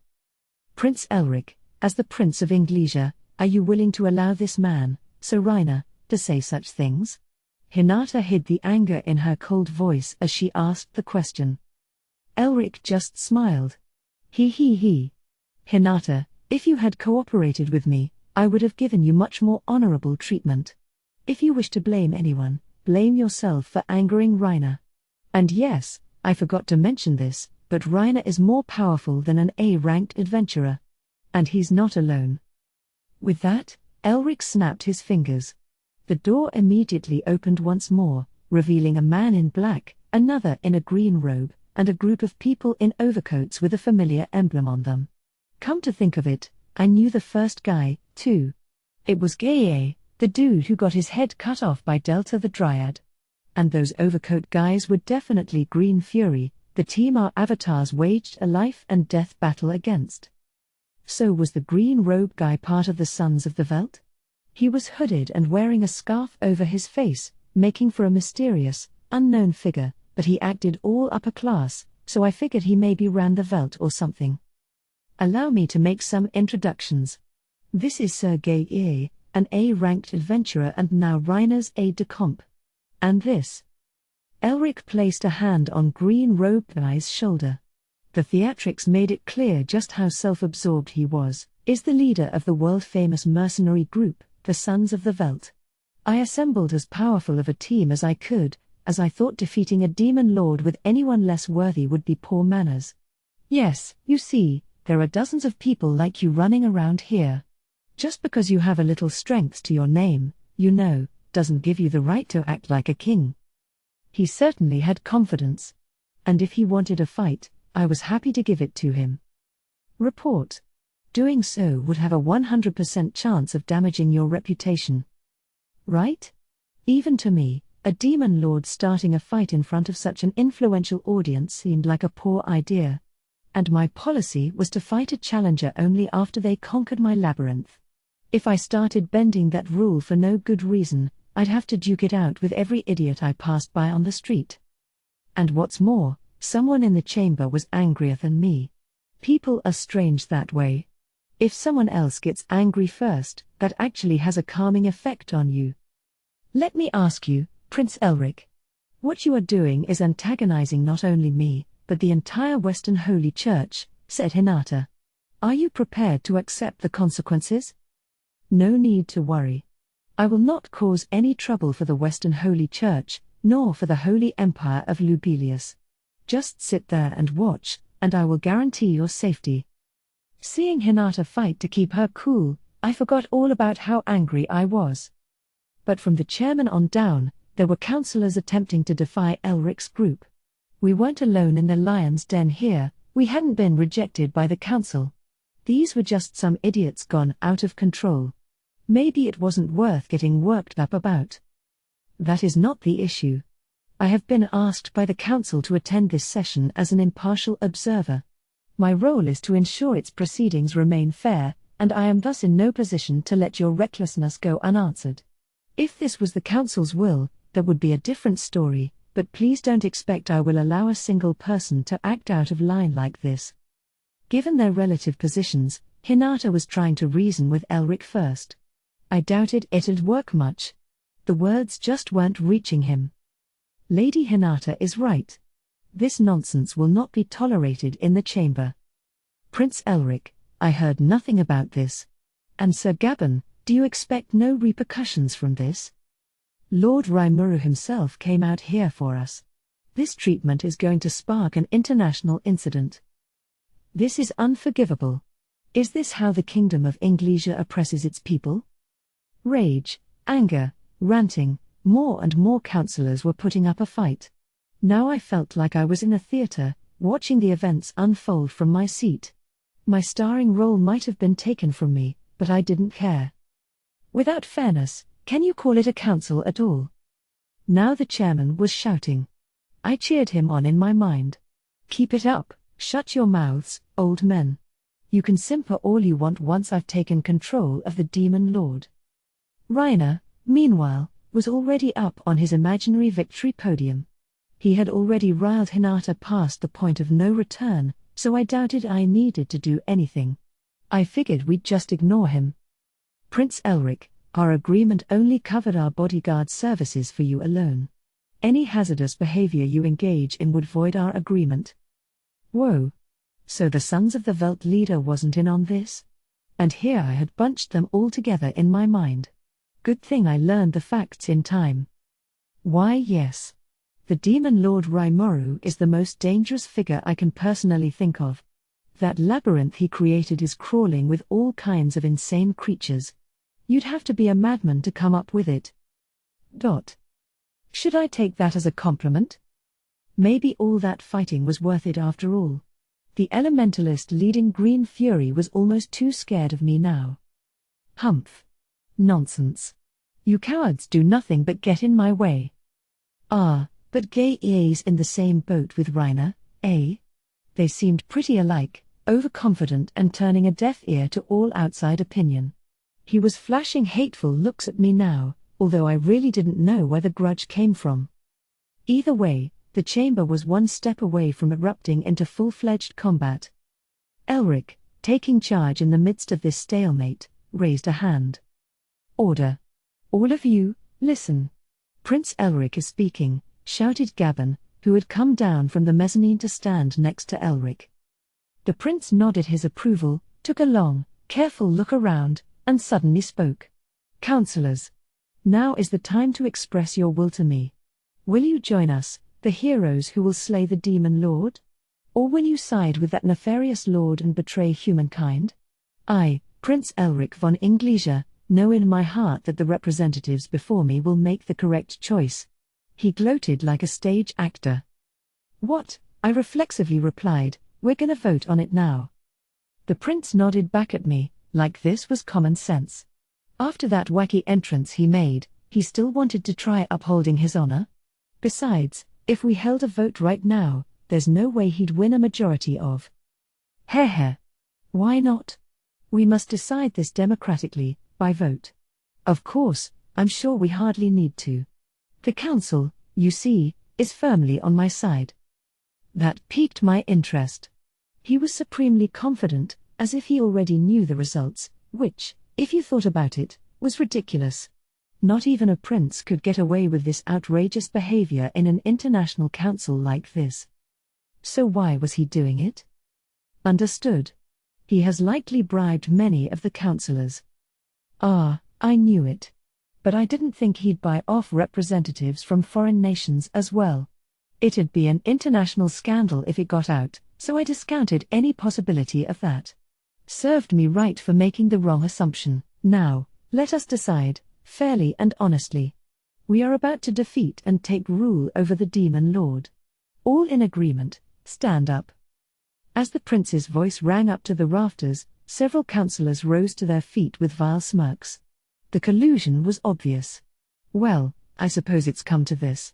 Even if today's turned out disappointing, I've got all the time in the world. If we've been rejected, then it's our duty to accept those results. Report. There are no problems. This is within expectations. It is. I was struck by the vision of Raphael letting a dark grin materialize on its visage. Come to think of it, CI had done a lot of investigating, hadn't he? People's opinions of our nation, the financial states of all the countries, how the royalty and nobility approached them. He had even pored through the legislative proceedings of each member nation. Raphael had examined all of it in intricate detail, and inside my stomach, it had quickly created a set of documents for me. I took them out. It was a set of ledgers. Ooh. Secret ledgers. Were these really within your expectations, Raphael? I couldn't believe this guy had actually found dirt on all the paid-off councillors. If I revealed these detailed lists of bribes given and received, I could take down everyone involved in one fell swoop. And now that I had incontrovertible evidence, this really was nothing more than a farce. That's Raphael for you. No stone left unturned. It was honestly scary. Report. My lord will be victorious without needing to reveal that evidence. Before I could figure out what it meant, the vote was over. Several councillors stood up and started clapping. Seeing this, Elric's voice boomed out again. We have our results. And the council's majority agrees. The resolution has passed. Gabon and Rainer had similarly sinister smiles as Elric gloated to the audience. They were ready to capture us at any moment, but not so fast. Fewer than a third of the council's members were actually on their feet. The majority was still sitting down. That fool Elric was so sure of his plan that he declared victory without even looking at the seats. Now the councillors clapping for Elric realized they were the minority. They nervously looked around, faces growing pale. The results were clear. The majority was against slaying the Demon Lord, in other words, me. Interestingly, I had more ledgers on me than the number of people standing up. They made up more than half the council, in fact, but I guess a lot of them had a sudden change of heart. Understood. It is believed that, after removing the spiritual interference earlier, they have regained their consciences. I see. They regained their wits and realized how foolishly they were acting. Excellent. It meant the people seated right now had weighed the issue fairly and decided to side with me. The bribes were apparently good enough for some of them, but, understood. It is believed that the spiritual interference stimulates the desires of its targets. It appears to exact a powerful coercive force on them. I kinda sympathize with them, then. Between that and Masayuki's chosen one, mind-altering skills are a menace indeed. Masayuki had no control over it, but it looked like this skill user could target individual people. I didn't know who it was, but it was definitely someone to watch out for. That blonde dude, maybe? Well, at least the freed councillors saw the light in time. They all seemed friendly enough to me, so maybe I could keep quiet about the bribes. Really, though, if the fate of nations can ride on the choices of just a few councillors, I think there might be some issues with the whole council system. If organizations like the League of Nations or the United Nations can't keep themselves pure like that, it's only a matter of time before they go rotten. Corrupt representatives ruin the reputation of the nation they represent. If you're going to leave nations' destinies to individual personalities and dignities, then I wish they picked the councillors here a lot more carefully. But then, that's nothing for me to worry about. My concern right now was with the people who stood up. Anyone who kept their head down and engaged in injustice like this needed to pay for their crimes. Before that, I thought, we should open the eyes of the fools who still hadn't caught up with events. Hey! Take a breath and look closer at the room. I kept myself composed as I spoke to Elric. What are you? He hadn't noticed the vote yet. It's amazing how much you could embarrass yourself when you were this stupid. What are you, a clown? What? No, pardon me, Prince Elric. It was just so comical, you see. Even Hinata, coldly viewing this farce, chose this moment to join with me. She may have seemed frigid, but right now, she was bursting to fight. I didn't want to lose out to her, but Hinata's lips were simply moving too fast. The majority of the chamber voted against your opinion. As the observer, I hereby declare that this vote was carried out in a fair, legal fashion. Of course, I'm sure the council will hold an inquiry later to determine whether you had any right to call for a vote in the first place.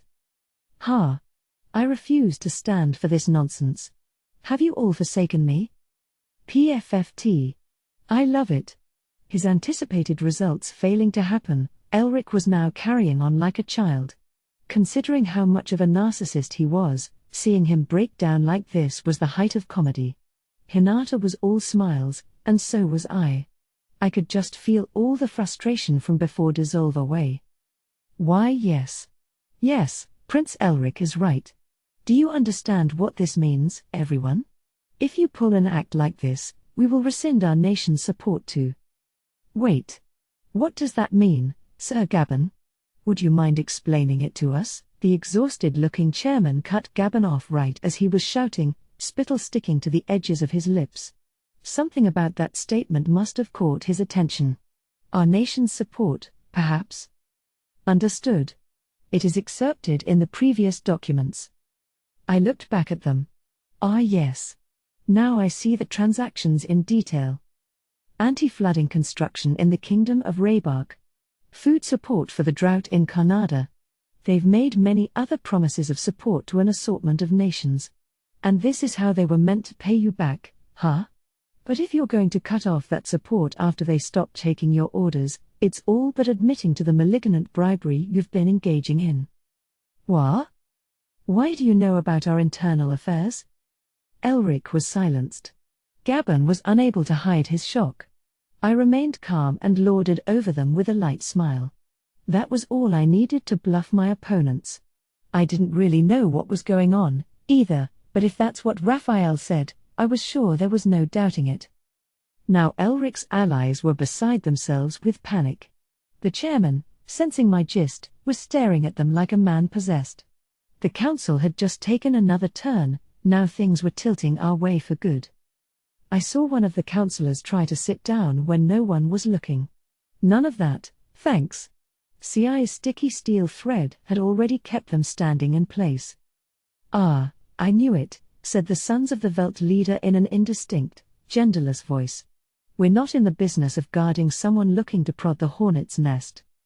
I guess their business transaction with Elric was over. Victory was ours. By now, our objectives were as good as accomplished, but there were still some fools here who refused to accept defeat. Enough of this utter garbage. Prince Elric, now is no time to give up. Once I defeat the Demon Lord, our problems are solved. Reiner. Why yes, General Reiner. We still have you, the greatest weapon in our arsenal. What a sight for sore eyes. They didn't know when to quit, I guess. Now they were casting the entire council aside to fulfill their aims. I doubted it would work, but then, I didn't know much about an idiot's thought processes. Are you trying to defeat me? Of course, you fool. Or have you gotten cold feet now? Crawl up here and lick my boots, and I'll think about keeping this painless for you. Reiner's vulgar smile was back. He was flashing the orb of domination around, so I suppose he was still intent on stuffing that into me somehow. Gaye, behind him, gave out some sort of order to his soldiers. They promptly moved to block the door. I suppose they wanted to keep everyone in here, to keep word of their blunders from getting out. The Sons of the Veldt had already taken a step back, but there were still a few upper-level adventurers on Elric's side, weapons out and pointed at us. Weapons in the chamber. Of all the foolish things, the chairman was screaming his head off, but the soldiers were keeping anyone from leaving the mezzanine. I stopped hearing him after a while, so I guess he got captured along with the other counselors. If it's come to this, I thought, but Hinata moved first. As observer, I refused to accept this reckless behavior. Also, Hinata smiled at Reiner, reminding him of all the insults he lobbed at her. She wasn't armed, since weapons weren't allowed in the chamber, but if she was, I'm sure she would have had her hand on the hilt of her sword by now. They're so dead. Rimuru, I'll take care of this. Heh. Oh, this is rich. I am the strongest man in Englischer, and I say it's time to expose you. Some saint you are. You might have gotten carried away, being touted as the guardian of humankind and all, but that ends today. It's time to give you a dose of reality. Never once reflecting on her actual skills, Reiner gave Hinata all the bombast he could muster. And you know what? He wasn't weak. An over A in rank, even. He could probably wage a pretty even battle with a magic-born like Gelmud. But he wouldn't know, would he?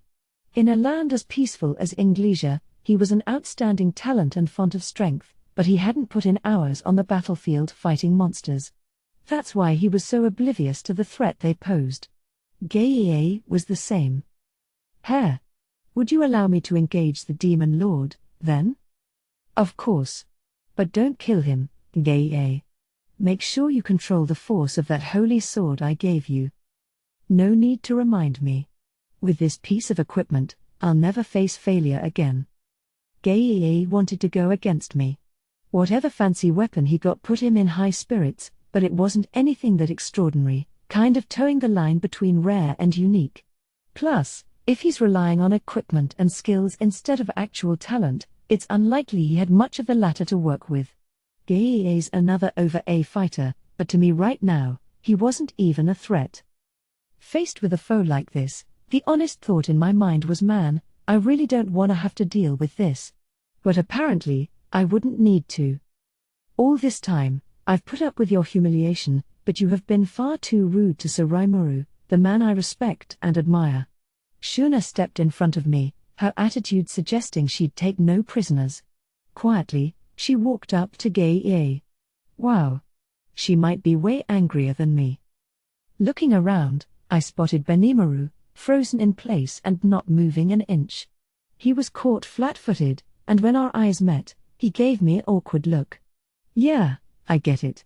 We were of the same mind, and one glance was all it took to confirm that. Heh. Ha. How long will you continue to put me down? Aren't you ashamed at all, Demon Lord Rimuru, hiding in the shadow of this poor little girl? Shuna was right in front of Gaia as he continued to scoff at me. What did he expect from me? If Shuna was ready to kick ass, I didn't want to steal her thunder. And if Benimaru was reluctantly giving her the stage, I had to follow suit. Silence. There is no need for Sir Rimuru or my brother to bother themselves with you. I am more than enough. Humph. If you say so. But you better not regret this, all right? Man or woman, I go easy on no one. With that, he took out his sword. It was a holy one, pretty cool looking, I thought. But Shuna's smile only widened. Her Parser skill must have already stripped Gaia's abilities bare for her, and if it did, I had nothing to worry about. If something went awry, CI was already poised to step in, so I decided to cheer her on instead. And so, as the leaders of the council and I looked on, the battle between our two groups began. I might have tried to make that sound epoch-making, but the fight was over in an instant. First off, Hinata against Reiner. This was like an elephant against an ant. There was Hinata, dressed to the nines in the formal wear she picked for the council. It didn't look too suited for physical work, but she still lunged at Reiner, not a single wasted motion in her approach. Huh? Reiner, meanwhile, couldn't keep up with her at all. I couldn't blame him. She wasn't going at 100% force right now, but she might very well be stronger than a demon lord or two. Reaching for his chest, she grabbed Reiner by the hand and shoulder and threw him straight off his feet. As for Gei, he lived up to his word, offering no quarter as he slashed at Shuna. But that didn't alarm her, so she removed her folding fan and made a single swipe. That was all it took for Gei's blade to snap off. Huh? His pained wail sounded less than heroic, but Shuna wasn't done yet. What garbage! I'm not going to make this kill easy for you. You said something about the A rank, if I recall, but would you mind fighting seriously for me, please? Don't tell me you're giving up just because your sword's broken. She pointed the fan at Gei, egging him on. Damn. Damn you. A monster like you, acting like my lord and master. Indignant didn't begin to describe Gei's state just then, but Shuna was clearly toying with him. The talent difference was clear, and if he thought he could win, I had no idea what was going through his mind. Still. Shuna's a damn good martial artist, isn't she? Yes. She's been learning jujitsu from her Koro. Shrine maidens are certainly versatile. Of course, Hakuro's jujitsu was the old style, suited for real-life combat. A lot of its moves were designed to kill, putting the art well beyond the bounds of self-defense. If that's the kind of thing they taught ogre princesses, there was no denying that racist battle chops. Shuna's follow-up attack had continued. Gei had taken out a backup sword, but she kept toying with him, knocking him down with a foot sweep. His heavy armor backfired on him as he frantically tried and failed to get up. Now she loomed over him, her fetching lips reciting a spell. I dedicate my prayers to my God. I seek the power of the mighty spirits. Now, heed my request. The prayer coursed through space and time to reach me. It didn't have to since I was right there, but that didn't matter. Huh? What? A multi-layered magic circle surrounded the flabbergasted Gei. Wait. This magic. Oh, he knew it. He really did break the A-rank barrier, then. But understanding it and being capable of defying it were two different things. The spell was near completion, and there was no escaping it. Could he withstand or block it? I doubted it. After all, this spell. Stop it. Consume all. Disintegration. Is the most powerful of all holy magic. A torrent of light swallowed Gei whole, consuming everything inside, or so it appeared. Just as I was thinking, oh, great, she killed him, I realized it wasn't the case after all. RRNGH, HNNNHHH. The swirl of light disappeared, revealing a half-naked Gei. His legs must have failed him, because he was sitting down on the floor and weeping like a schoolyard kid. Well hey, at least he's alive. Oh dear. My skills are still so immature, I suppose my magic didn't work. I knew I shouldn't have tried a spell I'm still practicing. She smiled the whole way through. I had to resist shouting yeah, right, at her. Using disintegration to strip only the armor off someone, after all, is an impossible feat unless you had perfect control over the spell. Really, though, it wasn't that long ago since I had Shuna and Adalman work together to learn holy magic. And she'd already learned the hardest spell. What a magic phenom she was. Her parser skill must have been offering her tons of support. Regardless, though, it meant she beat Gei without breaking a sweat. That left Hinata, but the results were already clear as day. General Reiner. Stop playing around. Silence that impertinent woman at once. You must defeat the Demon Lord. We have no time for games. Gabon and Elric, failing to grasp the situation, were shouting at Reiner in unison. Reiner couldn't move. Hinata's stare was just too withering for him. Only after that throw did he finally realize just how much stronger she was. Not coming back for me? Then how about I head over to you? The moment Hinata moved to take a step forward. With one of the most pathetic screams ever uttered in the world, Reiner buried his head in his hands and fell to his knees. A steaming liquid was leaking out from his crotch. Holy crap! Who was wetting their pants now, huh? It was so exasperating that I didn't know what to say. What? General Reiner, what has happened? As strong as you are, Hinata the Saint should pose no challenge at all. Seeing someone refuse to accept reality like this is scary, isn't it? It made it so easy to issue the cruelest of orders to people. Reiner just kneeled there, tears and spittle intermingling all over his face. So much for that. It was a mismatch from the start, but I assumed this was the end of it. With that settled, I looked around at the people standing by their ground floor seats. The most prominent one was Elric, in the front row and acting strangely. The Sons of the Veldt were huddled next to him, but I doubted they wanted a fight. They were keeping a natural distance, appealing to me with their body language that they wanted nothing to do with this. All right, Elric, sorry, Prince Elric. You picked a fight with me, so what are you gonna do now? Keep going? No. And you guys who stood up? I'm assuming your home nations fully sanction your behavior today, right? So can I presume them guilty of the same crimes? No, that, the Rimuru, please, one moment. I mean, Lord Rimuru. Please allow me to speak for a moment. I was greeting them with a smile, they were keeping their pallid faces down.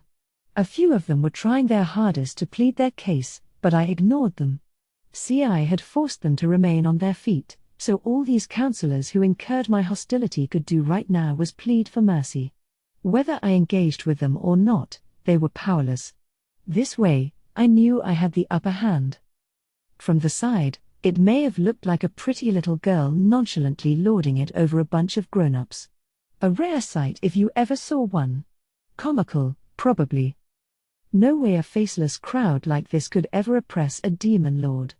Their lack of common sense, or a mind too weak to notice reality, just lost them the day. And what a sloppy strategy. I can't believe they really thought they'd beat me and turn me into some kind of puppet demon lord. I suppose Hinata was right, they wanted to rile me into making the first move, but... So how to settle this? Well, hang on. Over half the counselors were subjected to spiritual interference, their desires stimulated. Without me intervening, they would have sided with Elric, and his measure would have passed, putting me in a bad spot. No matter the internal circumstances, it was nigh impossible to reverse a completed vote. Things only worked out like this thanks to Raphael. But clearly, someone's out to get one over on me here. Report. Murderous will detected.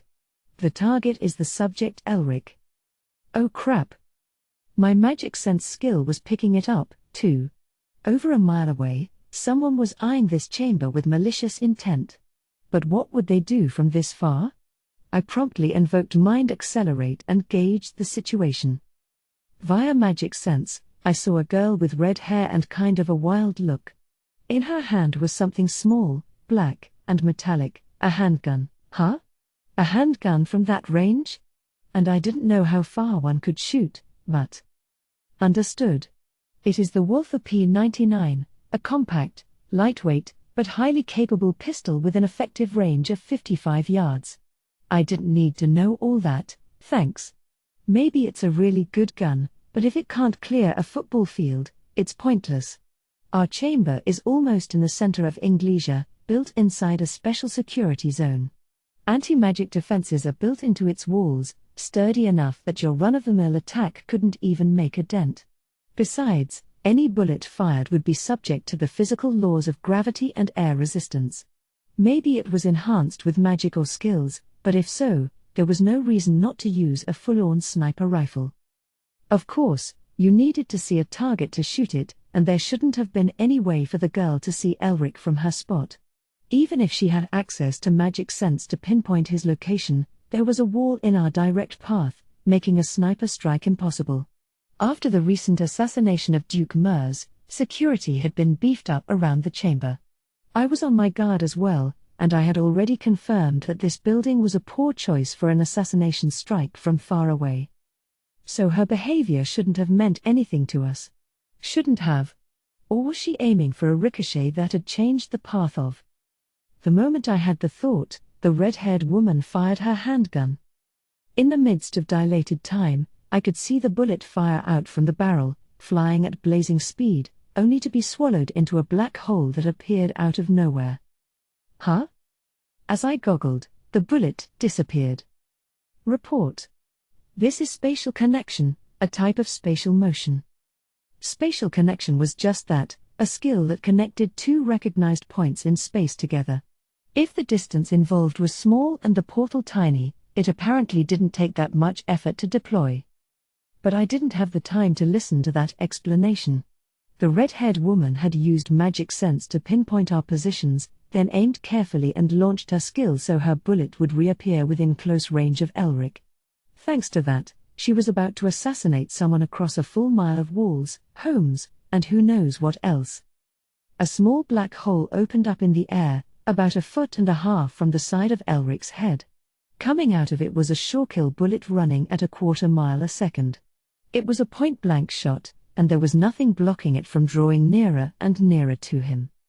Slowly but surely, I watched it unfold. But I couldn't do anything. My voice wouldn't reach him in time. Nor could I move quickly enough to try to stop it. It is not a problem. Launch the ultimate skill Beelzebut, Lord of Gluttony? Yes. No. Oh, that'll work? I thought as I invoked it. And then. Whoa. Neat. Ignoring all time and space, the bullet tumbled into my hand, all its energy gone. Are you okay? A disturbed-looking Hinata was already talking to Elric as she approached him. The Velt leader appeared just as shocked as he stole a glance at me. I said nothing as I checked up on Elric. He didn't seem to understand what was going on and was just staring into space. Only a couple of us did know, really. But whatever happened must have triggered the building's magic security network, because alarms began going off chamber-wide. The session would have to adjourn for a while. CI, capture the assassin. I have a replication on its way. As we waited for the counselors to calm down, I carried out the tasks demanded of me. Already, there was an investigation happening nearby. You could kill a person with this? Yes, it's called a bullet. You need a special tool to fire it, but there's not one near us at the moment. So the assassin was targeting Prince Elric. But what for? To frame the demon Lord Rimuru, of course. Indeed. If Prince Elric was killed at this point in time, suspicions would naturally turn to Lord Rimuru. It'd certainly complicate our efforts to admit Tempest into the council. Yes, that was probably the real motive. These fools were likely set up as disposable pawns the whole time. The security chief, sons of the Velt leader, Chairman Lester, and Hinata were discussing matters here. I was certainly glad to be cleared of doubt. Elric was safe now, although he'd need to face up to the commotion he caused in the chamber later. Am I being targeted even now? He asked, his face haggard. He might have been a fool, but I didn't want him dead or anything. I think it's all right now, Elric, sorry, Prince Elric. When the assassin missed you, that put an end to the ambitions of whoever wanted you dead. At this point, there's no reason for them to try again. By now, it was no longer possible to frame me for murder.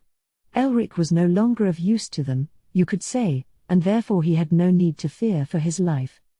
But I'm the prince of a superpower nation. People could exploit me in so many ways. You think so?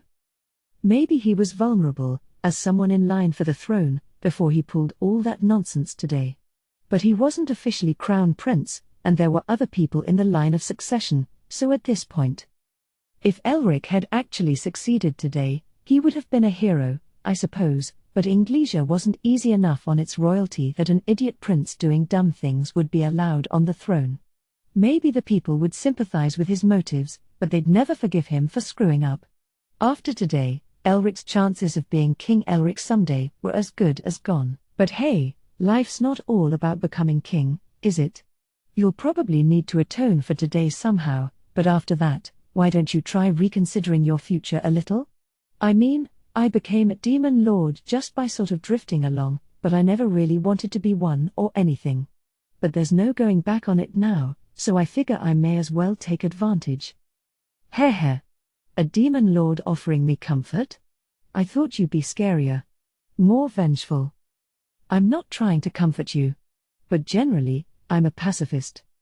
Elric's shoulders slumped down as he resigned himself to his fate. I was a fool to be tricked like that, Gabon. It's time for you to take responsibility. Prince? You were the one who approached me. I fell for your cajoling, and I must atone for that, but you had best prepare to do the same, Count Gabon. Elric had now fully given himself up to the security team. It was pretty obvious that Gabon was the main person behind all this, rounding up Rainer and Elric and convincing them to cause this wild scene. I'm sure someone's using Gabon, too, that mystery organization, perhaps. I can't write it off as a conspiracy theory. It's probably best to conduct a full investigation, but not even CI's found any clues yet. If we can capture the sniper, though, maybe that'll lead to something. Let's hold out hope for that, and meanwhile, there's someone else I need to consult about. So, Gabon, there's something I wanted to ask. I turned my eyes to Gabon in custody. What?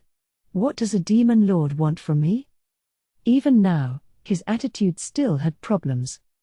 I want you to tell me what you were scheming when you enticed Prince Elric to join you. I'm not sure what you mean. I don't know anything. What? Are you abandoning me? And where's your evidence?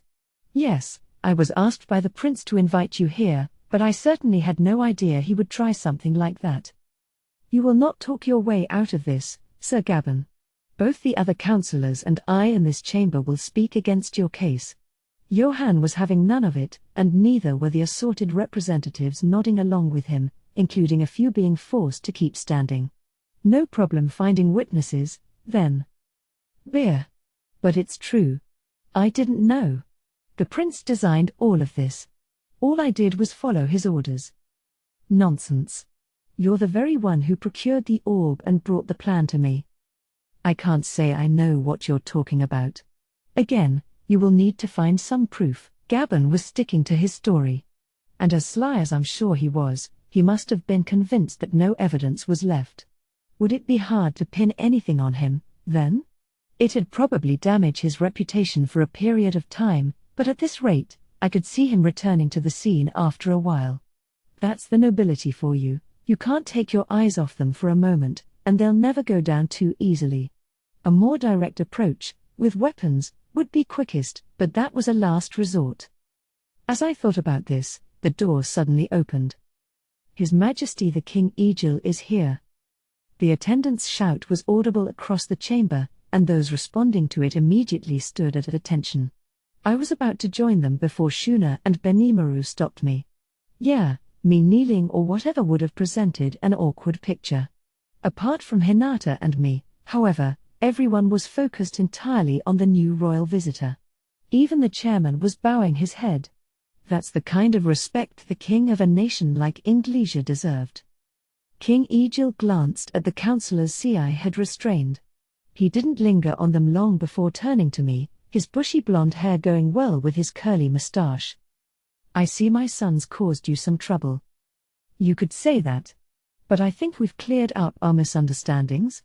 I had no intention of exaggerating things. If human society could accept us, better to let a little rudeness now and then slide. Ah. Very good. Then as his father, not as a king, I give you my apology and my appreciation. He lightly bowed his head at me, the king himself. I was willing to accept that. Consider it forgiven. But I don't want to see a repeat. Yes, that I am certainly aware of.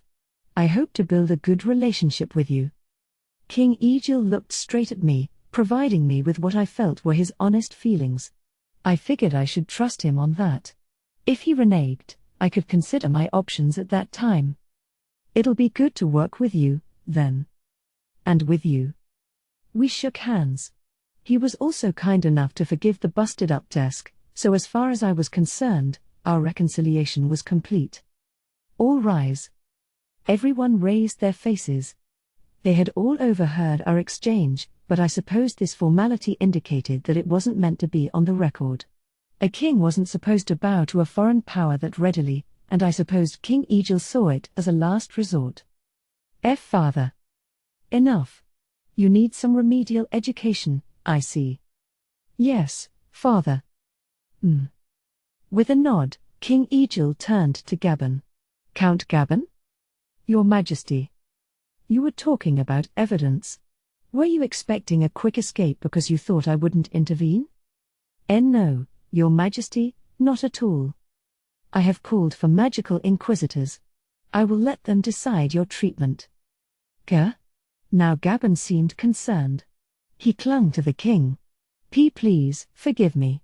I will tell you everything, so please, Your Majesty, have mercy. His desperation might have evoked sympathy among some people, but King Egil's reaction was merciless. Take him away. Sir.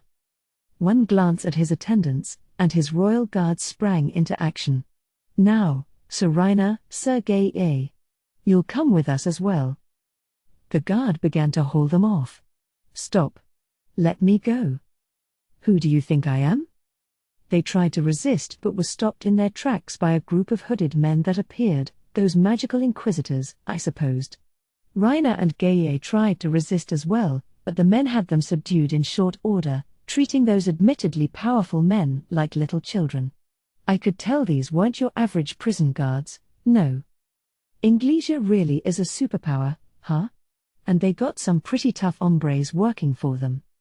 Report. It is likely a show of force, to prove to my master that they have powerful fighters at their disposal. One of those don't mess with us things? This must have been their way of demonstrating that Reiner wasn't the best Inglesia could produce, an attempt to preserve their dignity. It's hard being a king. I guess he had to stay on his toes to keep a demon lord like me from taking advantage of him. As if Egil wouldn't have used my power to make Inglesia the world's dominant force if Elric had actually succeeded. Well, if you wanted to keep a legion of sly, cunning nobility under your finger, I supposed you needed that type of malice in you. Excuse me, then. And please allow us to handle this affair. With that, the king's entourage left. They confiscated the Orb of Domination, too, by the looks of it, but I didn't mind. I had already disabled it while no one was looking. It wouldn't do to see it used for evil purposes. It also wouldn't do for me to carry on about it any longer, so I let it go without comment. Following an afternoon break, we continued with the legislative session. The councillors seemed a lot less energetic than they were in the morning hours, somehow. That was lucky for me, because I didn't need to cajole them into passing all the day's important business. The following 3 resolutions were enacted today. Tempest is recognized as a nation. Tempest will officially join the council. The council's military rights will be assigned to Tempest. These were accepted without protest and passed, barring any issues, by unanimous vote. It was a long road to get there, but everything I wrote up for the council was accepted in the end. I'm really not good at this level of brinkmanship with a room full of hungry sharks. People can scoff at my ideas all they want, but having to feel out my opponent's mind and objectives just tires me out. I think I'll let Raphael handle that for me from now on. Understood. Today it was brute strength that let me take control of my problems. But I didn't lash out first, it was Hinata and that charming young Shuna. In fact, I was the guy who saved Elric's life. This amply demonstrated the broadness of my heart, I think, so I was pretty satisfied with myself. What's more, I had taught them all a valuable lesson. Attempting physical force against a demon lord was meaningless. The session behind us, we left the chamber. It was a stormy day, but now, it was finally over. Chapter 4, Behind the Curtain. Glenda Atlee, the beautiful ex-mercenary, pulled the trigger with every intent to kill. The gun she had kept since she was summoned to this world didn't betray her. It was already a part of her body, to the point that it no longer even required maintenance. Combine that with her sniper unique skill, and there was nobody who could stop her. Sniper, as a skill, provided 3 abilities. One was magic sense, tuned to a perception level far beyond the norm. One was compute prediction, letting her read and understand the results of people's actions, and the other was called control space. This third ability, in particular, made Glenda practically superhuman, allowing her to connect any 2 points in space that she could picture in her mind. Anything she had physical sight of was within gunshot range for her. She could shoot from directly above the heads of her targets, and she was free to ignore any obstacles in her way as she landed a bullet home. She could also ignore all gravity and air resistance, making long-range shots possible without a sniper rifle. Put this all together, and Glenda had never failed a mission. But after her last blunder, she came to realize that there was always someone better out there. That was doomed. A monster like that's too much for me. The moment she saw him, Glenda realized how dangerous this opponent was. That man, Diablo, was impervious to her handgun. It wasn't a matter of physical attacks not working. Glenda had 2 types of bullets, a normal one and a magic-infused set. The first type was for when she couldn't leave any magical traces behind, but for monsters with physical resistance, Glenda concentrated her own magical force into bullet form, an original magic skill of hers. She treasured the ability to handle anything that came her way, and so Glenda truly had no blind spots. But Diablo didn't work that way. Her instincts warned her to run from him, her compute prediction skill foreseeing nothing but her death. Even with her standard breaking strengths, she could see no possible path to victory, a hard lesson in reality for her to take that day. And now Glenda had stretched her magic sense skills to their limits to carry out an assassination. The bullet she fired appeared just a foot or so away from her target. Now, in the blink of an eye, it'd demolish his head, or it should have. That 18-inch, or so, gap was very carefully selected. When connecting 2 points in space, the connection would fail if the destination point overlapped with a certain amount of mass. In other words, if the target unexpectedly moved, the connection Glenda built might cut out. That's why she settled on 18 inches. Even someone with godly reflexes couldn't respond quickly enough to something that close, especially a bullet traveling at the speed of sound. That monster is one thing, but the Prince of a Kingdom is no sweat. Well, no point crying about it. I'll have to come up with a strategy for the next time I see him. She was much more confident about today's mission, but at the next moment, her face filled with surprise and foreboding. The bullet that was supposed to shatter the prince's head had vanished. No. What just happened? The unthinkable had occurred, something impossible under any normal circumstances. She didn't know why it took place, but if someone had done something, it had to be that demon lord. Him. That devil bastard's boss. Did I underestimate him, too? That was Glenda's initial reaction. For a moment, she thought about firing again. Her perfect ambush had just failed, so any further attempt had even less of a chance. She knew that, but it meant that she'd fail her mission. Her bosses, Maribel and the Elder Granville, would never allow that. It made her hesitate, and thus she failed to escape soon enough. Hare. I would say so. You did underestimate Sir Rimuru. And I have no interest in forgiving you for that. TCH. Who are you? My name is CI, faithful covert agent of the demon lord Rimuru. Glenda was shocked. But quickly, she resigned herself. The man didn't ask her name in return, not because he didn't care about her, she thought, but because that could wait until he captured and interrogated her. If she could just get away, she could keep what she knew concealed. The assassination failed. And being captured afterward would be an even worse fate. Any further mistakes, and she'd be disposed of as useless. Glenda had seen many of her compatriots walk that road, and to her, getting away was job number 1 right now. She squared up against her foe. So you were expecting an attack? Yes. Everything was worked out in Sir Rimuru's mind. If you want to resist, go right ahead. I have no interest in killing you, but the more you resist, the more painful this will be for you. Ha! How kind of you. In that case, I'll do what I want here, thank you. Without hesitation, Glenda fired instead of waiting for a response. This was a single, regular bullet. She had 16 left, but she doubted they'd work against the magic-born who called himself CI. A magic bullet would, probably, but instead, Glenda took out her military knife, slashing at CI with a refined, well-honed motion. Ci dodged it with the minimum movement required.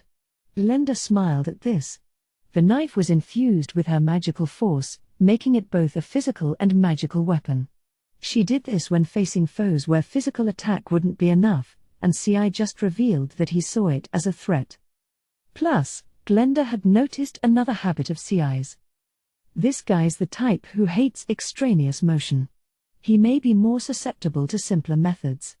Let's see how comfortable he'll be in a moment. She unleashed another attack, knife in her right hand, gun in her left. Unhesitant, she repeatedly pulled the trigger, gauging Ci's response. As she predicted, there was no reaction. He must have known they'd have no effect on him, but he kept his guard up, staying on the alert for her knife. Not bad. Maybe the strongest opponent I've ever had. Diablo didn't count in Glenda's mind. Foes she never had a chance against weren't tabulated in her records. Ci's left pointer finger moved. Glenda didn't miss it, sensing the danger and instantly performing a backward somersault to dodge. There was now a sizable distance between them, and that was the right move for her to make, because in the next instant, an ultra-thin wire advanced upon her original position. "Ho! You have good instincts." "Well, thank you. You're not so bad, either." The light exchange was punctuated by a gunshot from Glenda. It wasn't a threat to Ci. He went straight at her, not bothering to evade. So simple. I'm glad to have opponents like these. They're so easy to deal with. Magic bullets didn't require any firing. They could be shot without a sound, so if she mixed one in with her regular bullets. Now that her attack pattern was established, she'd strike with her real attack while his guard was down. That was Glenda's standard strategy: take a seemingly wasted shot and turn it into an instant kill. Even if you were expecting it, it'd be tricky to dodge it out of the blue. And Ci demonstrated the same reactions all the other titans she defeated before did. He took the bullet in the right shoulder and was sent flying back. "Ah ha ha ha ha. So much for you, handsome man." Rama fell for the same trick. The more confident you are, the more effective a simple move like that becomes. Glenda laughed loudly, but her eyes were still alert, surveying the damage to Ci. Going easy after felling your prey was out of the question. That was the ironclad rule of the battlefield, and Glenda would never relax without checking her foe for a pulse. Besides, she didn't think she killed him with a single shot anyway. "I see. More of a handful than I thought. Being a sore loser now. Well, sorry. If you've seen my face, my only choice is to take you out." Ci, back on his feet, had lost his right arm.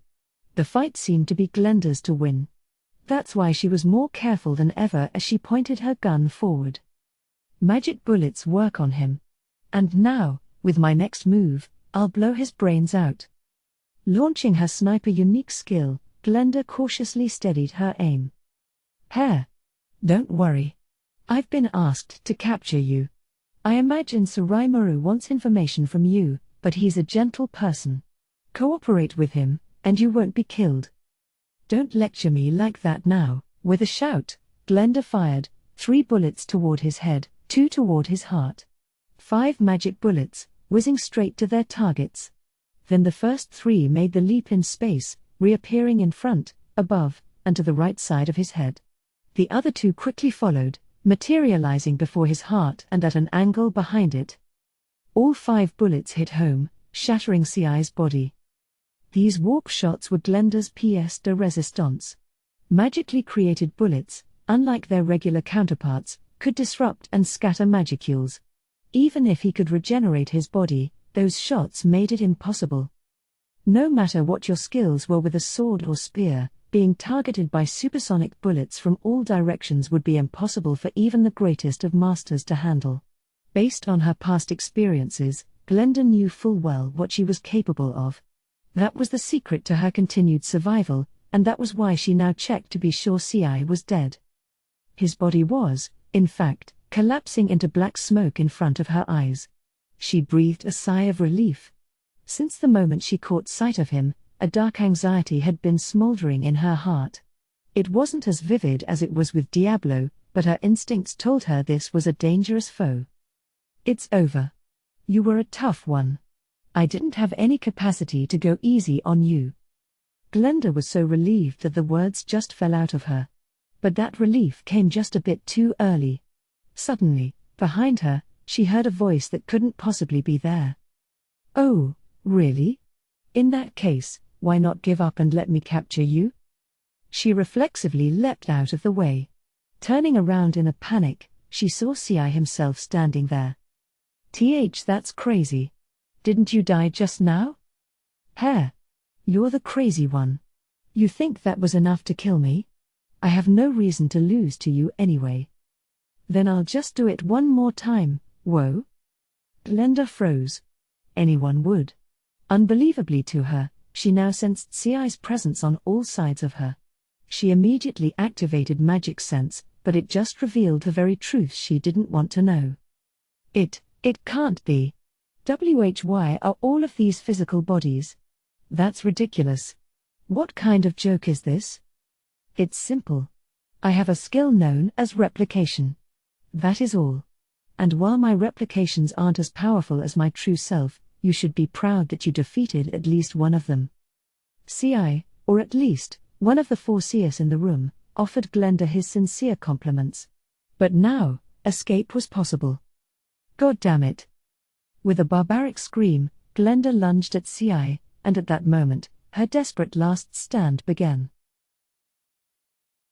On a balcony overlooking a garden blooming with flowers, a girl, a boy, and an old man sat at a round table facing one another. It was Maribel, Yuki, and Johann. We messed up. We botched it, Maribel said quietly. Despite that, she didn't seem too affected. She had predicted this, and in a way, it was part of the plan. What a disaster for Gabon, though. After all the devotion he had for you. Johann, seated in front of Maribel, was holding a glass of wine as he lamented the Count's fate. He may not have felt that strongly for him, but even he had just a twinge of sympathy for the man. Gabon, after all, was one of the 5 elders, just like Johann, or maybe was, by now. His fall was already in progress. Gabon was incompetent. All that time he spent living in Inglesia, did he develop a love for its king, perhaps? He would certainly have brought them under his control faster otherwise. Don't be silly. Not even we and the Rotzos have reached into the central core of Inglesia yet. Gabon couldn't. No, you're wrong. It's easy to seize the core. Just kill them all and leave a single infant remaining. And if that infant shares a blood lineage with Gabon, all the better. Well, yes, if you put it that way, but to Maribel, and all the blood-stained history she knew, this wasn't that radical an approach.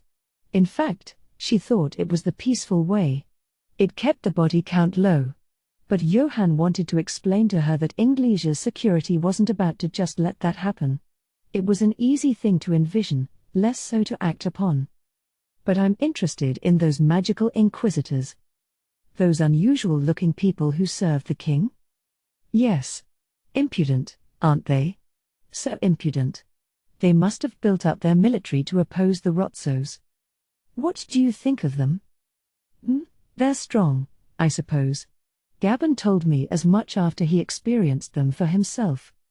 Maribel was able to share information with those under her avarice rule, to a certain extent. Anything her target learned, Maribel could tap into as well. Thus, she now used Gabon as a throwaway pawn. She wanted to learn about those inquisitors, so she had him engineer a crime so heinous they'd have to step up. All that foolishness aimed at the demon Lord Rimuru was perfect for that, and considering Count Gabon was Inglesian nobility, the magic inquisitors were bound to come knocking. She saw all of that. And just as she hoped for, she now knew the secrets behind the inquisitors. In fact, they weren't anything too deep, just people infused with enough monster force to become magic-born. They hadn't worked and trained themselves to perfection, like the magic-born Rosin of Old Farmus. To Maribel, these inquisitors, bereft even of sentience, a side effect of their bodies rejecting the monster elements injected into them, were just uninteresting toys. But they regained that sentience when not in magic-born form, so depending on what you implanted in them, they could work in a variety of environments. Their strength, each and over a by themselves, was nothing to sniff at, either. As she saw it, they could be useful enough. How fearsome. So you approved of Gabon's scheme, even though you knew it would fail, just so you could learn that? No. My goal was to help build up your trust. Now the demon lord Rimuru sees you as trustworthy. Do you mean? No, he didn't need to ask. He understood it well enough. Her goal from the start was to eliminate Rimuru. The magical inquisitors were just a nice bonus. Maribel just wanted Johann to tell her about Rimuru's internal dealings. And if I don't give that to her, I'll be snuffed out as quickly as Gabon was. He didn't think he was as incompetent as Gabon. But nonetheless, Johann felt an inscrutable sort of fear toward Maribel. You must be kidding. Here I am, one of the 5 elders, and this little girl is bossing me around. He may have thought that, but he would never dare say it. So he decided to return to their main subject. What do you think about pitting these inquisitors against the demon lord? Pin some manner of crime on Rimuru. We can't. We just can't. All it'd do is anger the demon lord. Yes, the magical inquisitors are strong, but that's it. Nothing at all that could hold its own against a demon lord. It's silly even to consider it. That much so? So wouldn't teaming up with a demon lord be our best bet, then? Maribel shook her head. That won't work. It won't work at all. Besides, apart from grandfather, every single one of you are suffering under a serious misunderstanding. Misunderstanding? Yes. Yes, exactly. The misunderstanding that humans are equal to monsters. Do you understand why I proposed to grandfather that we eliminate the demon lord? Because he's building a new economic bloc that will eventually become a financial threat to us? Right. But that's just our cover story. The real reason is because, in time, we'll be helpless against him. Maribel, this little girl, struck fear in Johann's heart, and now this girl was looking fearful herself as she spoke. How do you mean by that? Johann asked, pressing her to continue. The demon lord Rimuru possesses a staggering amount of war power. With that backing him up, what do you think would happen if he decided to negotiate with someone? That, only then did Johann stumble upon the true danger. In this world, wars between nations almost never took place. They needed to save their fighting ability for the monsters who threatened them. The council stepped in to handle cross-border issues, and that inevitably meant those with the most economic strength were able to speak the loudest.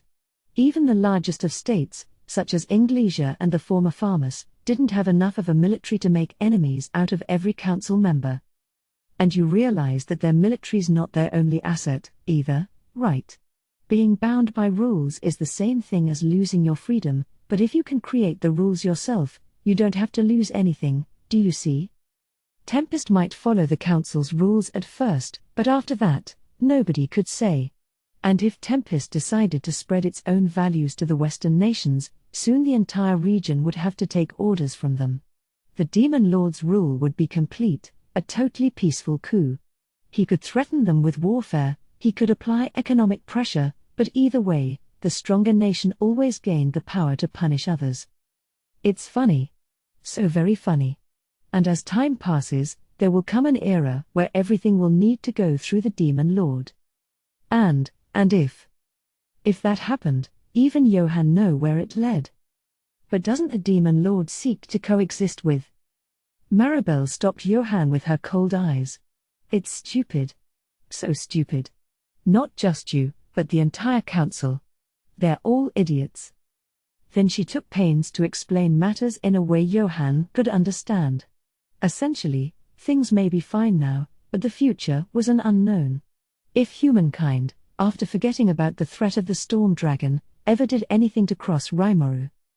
I don't know what the lifespan of a demon lord is, but humans are such short-lived animals. If we don't stop the demon lord's ambitions right here, the Rotso's one fervent desire is as good as scuttled. A demon lord could always change his stripes. And while humans may come and go, Maribel absolutely refused to expect human values from such long-lived rulers. You see? So that's why ideas like partnering with a demon lord, or taking advantage of a demon lord, they're all wrong, down to the very roots. None of them would ever work. Johann was silenced. Then, like the final nail on the coffin, one of her blood shadow troops chose that moment to make a magical call to her. He was reporting on Glenda's defeat. No. They captured Glenda? Johann looked shocked. Is that true? Not even Maribel could hide her surprise. Glenda's wariness was always commendable, no matter the danger involved, she always made it home alive. Maribel trusted her, not her personality, but that animal-like craving for life. I can't believe it. That clever, conniving vixen, Glenda was one of the standout results from the Rotso family's secret summoning program, an otherworlder forced by their spell to remain faithful to them. Her strength was well known by now, and the family treated her like a full-fledged tactical weapon. The idea of her being defeated and captured was beyond belief for Johann. Elder or not, he was a normal human, and unlike Granville or Maribel, he could only think about things in standard human terms. Maribel ignored his awestruck muttering as she pondered her options. Defeating him is out of the question. But if we can take rule over him, all our problems are gone. We'll have to do it. We'll set a trap, Maribel said. A trap? What are you intending to do? Yuki asked, breaking his silence. She turned to him. Right. A trap. Your people are going on a ruins expedition trip with the demon lord Rimuru, aren't you? We'll set a trap there. She wasn't asking for his opinion. This was a finalized plan, and it was set in stone. Right, Kagali's headed there, but I don't think that's such a good idea, you know. Why is that? Because the demon lord Millim's joining them, Yuki warned. It'll be too dangerous to hatch anything. In his opinion, they needed to win Rimuru's confidence first, then work out more of a long-term plan with him. But Maribel's mind was already made up. No. No, I can't have that. The more time we give him, the more trouble that demon lord will be. That's what my instincts are telling me. Yuki, is there a way you can keep Millim from coming along? That's even less possible. He's already eyeing me. If I try putting a stop to it, it's basically admitting that I'm tricking them. Fair enough. Then let's bring down the demon lord Millim as well. Huh? Yuki asked, dazed. That's ridiculous. Maribel, that's not just beyond reckless, it's beyond the realm of possibility. Johann stood up out of his seat. Their reactions were perfectly understandable. Even crushing one demon lord required a careful, foolproof plan. But two at the same time? It was deliberately giving yourself no chance. But Maribel still smiled. I will put everything I have into it. Everything, do you understand? It's still impossible, Yuki cried. You say everything, but my moderate jesters are all busy with their own work right now. And I don't know how useful they are, but if they're not available, we'll proceed without them. Maribel shuttered Yuki's objections before he could finish stating them. To her, the jesters weren't worthy of consideration, or, to be more accurate, she already knew a better force, a large one, that could take on demon lords for her. But you know, Yuki, I had you supply a certain something from the dragon's nest for me before. I think it's high time we use it. You mean that? That's such a bad idea. Not even I can control it, not a problem. It belonged to the demon lord Millim anyway, we're just returning it for her. Maybe we could say that Clayman was saving it as his last resort, and his surviving loyal troops set it off? Then Millim's rage won't be directed at us. If something goes wrong, it could cause untold damage to human areas. And? No. Johann attempted to talk Maribel out of this but was completely shut out. She might have been theoretically open to alternatives, but flat rejections would never grab her interest. And since Johann had no other suggestions, Maribel's strategy won the day. As Johann struggled against her, Yuki kept talking, trying to figure out her thought process. It made him realize this operation had a better chance of success than he thought. All right. In that case, Millim's likely to take it on herself. She'd stop Rimuru from doing so, for sure, and it'd be the perfect way to separate them, maybe. Hee. Very good. Very, very good. And while the demon Lord Millim's playing around with it, we go in and take over Rimuru's mind? Yes, precisely. But I've still got one worry. The storm dragon? Yep, you guessed it. If we fail to take over Rimuru, and Veldora goes on a rampage, what are we gonna do then? That, or their target might fight back more than they expected, giving them no time to take over his mind. If it came to that, Yuki would have no choice but to kill Rimuru. He attempted to voice his concerns about that, in a roundabout way, but apparently that was an acceptable consequence of her plans. No need to worry about that. No need at all, Yuki. Don't worry about a thing. Just focus on defeating the demon Lord Rimuru. Yuki didn't defy her. In the end, he did what he was told. All right. If you say so, I'll believe in you. Maribel gave him a nod. Thanks to what her grandfather Granville told her about demon lords, Maribel saw much deeper into the world than most. If Rimuru should fall, and Veldora the Storm Dragon flew into a rage, the demon Lord Luminous would likely step in to handle it. Paradoxically, that would actually be better for her than Rimuru keeping up his current rule. He and Luminous had already joined forces, which essentially meant that Luminous left management of the Western nations to him. The Queen of Nightmares herself, someone who saw humankind as little more than vampire food, had let the 7 Days clergy do that before, but, as shown in Granville's own fall, they were no more. He had lost Luminous's protection, and with that, the authority he had to influence the Western nations. From now on, Hinata the Saint would doubtlessly gain more political clout, and considering their relationship, the rising rule of the demon Lord Rimuru would grow even firmer with her. No matter what, I've got to stop that. And as she secretly thought this, it didn't matter if she needed to expose the world to the threat of Veldora to do it. Maribel and Yuki spent the next little while fleshing out the details of their plan. By this point, there was no room left for Johann, all he could do was pray they succeeded. Thus, these Magic-born, packing as much malice as they could into their intricate plans, began to devise a way to suppress Rimuru for good. After that long session was over, we all regrouped back at the cafe. I was relaxing in my seat, the tie on my business suit loosened. I could have used spatial motion to come home now, but see, I still hadn't caught our culprit, and there might be some unforeseen snags, so I decided to stick around for a bit. But, man, that conference was so exhausting. Prince Elric of Inglese's intrusion, that guy Gabon pulling the strings behind him, all the councillors whose support they enjoyed, but it all ended with their mouths agape. Gabon was a high-level noble, I guess, but even he got taken away by those scary-looking magical inquisitors. The other councillors in on the conspiracy were saved from that by diplomatic immunity, but thanks to the ledgers I submitted to the authorities, I think their home nations will be investigating them shortly.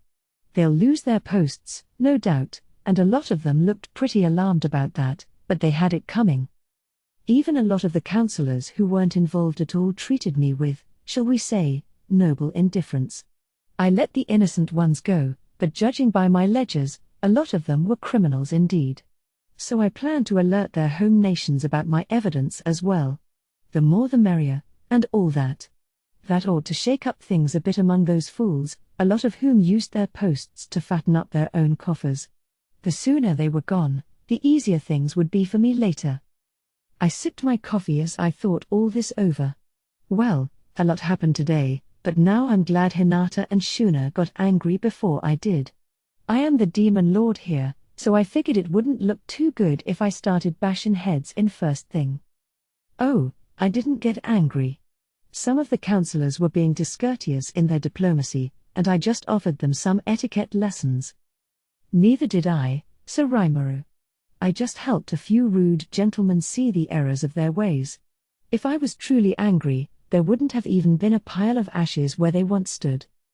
Hinata and Shuna smiled at the same time. Perfectly in sync. It was a little frightening. Against that sheer impact, all I could do was nod and say yeah back. But it was a good experience for me, interjected Benimaru. I mean, I got too angry up there. My mind became a total blank, and I didn't know what I should do about it. If Shuna had waited any longer to act, I might have torched every human in that room. I nearly did a spit take with my coffee. Yeah, I sure thought Benimaru was coolly eyeing the proceedings. I was glad to see him act all mature for a change, but he was actually so enraged that he lost hold of himself. Guess I shouldn't have been so impressed. But man, was that close. If I oversaw a bloody massacre in there, the entire human race would have it in for me. Look, whatever you do, don't do that, all right, ha ha ha. I was just kidding. Benimaru tried to laugh it off with a breezy smile, but he couldn't fool me. He was serious. I'd need to pick a representative to send to the council before the next meeting, and I better choose damn carefully. We were still talking, me finishing my coffee, when CI's report came in. So Rimuru, I have captured the assassin. I figured he'd manage the job fine, and I was right. What a talent, always doing a perfect job with the work I assigned him. She was an able fighter, to be sure. She didn't give her name or any other information about herself, but she referred to you as that devil bastard's boss. A crack professional assassin, no doubt, one who wouldn't divulge her identity that easily. But devil bastard? Did she mean Diablo? I couldn't imagine anyone else. Made sense. I didn't receive any report along those lines from Diablo, at least, I don't think I did, but he's the kinda guy who treated even Rosin like a snot-nosed kid. If he and this assassin ever fought, chances are the girl didn't even register in his mind. It reminded me once again just how sky-high Diablo's standards were. Rosin himself, after all, was a human strong enough to be worthy of a Magic-born title.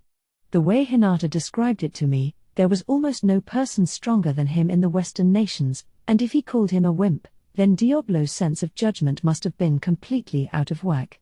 I should probably teach him more about what passes for strong in this world. I ordered another cup of coffee as I considered this. Shuna, Hinata, and Benimaru were going with tea instead, as well as some cake for dessert.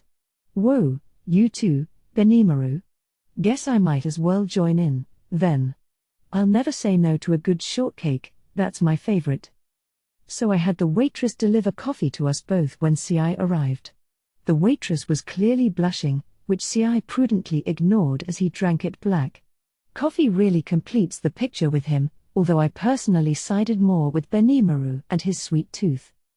Thus, we enjoyed our drinks as I asked CI, this perfect specimen of a man, for his full report.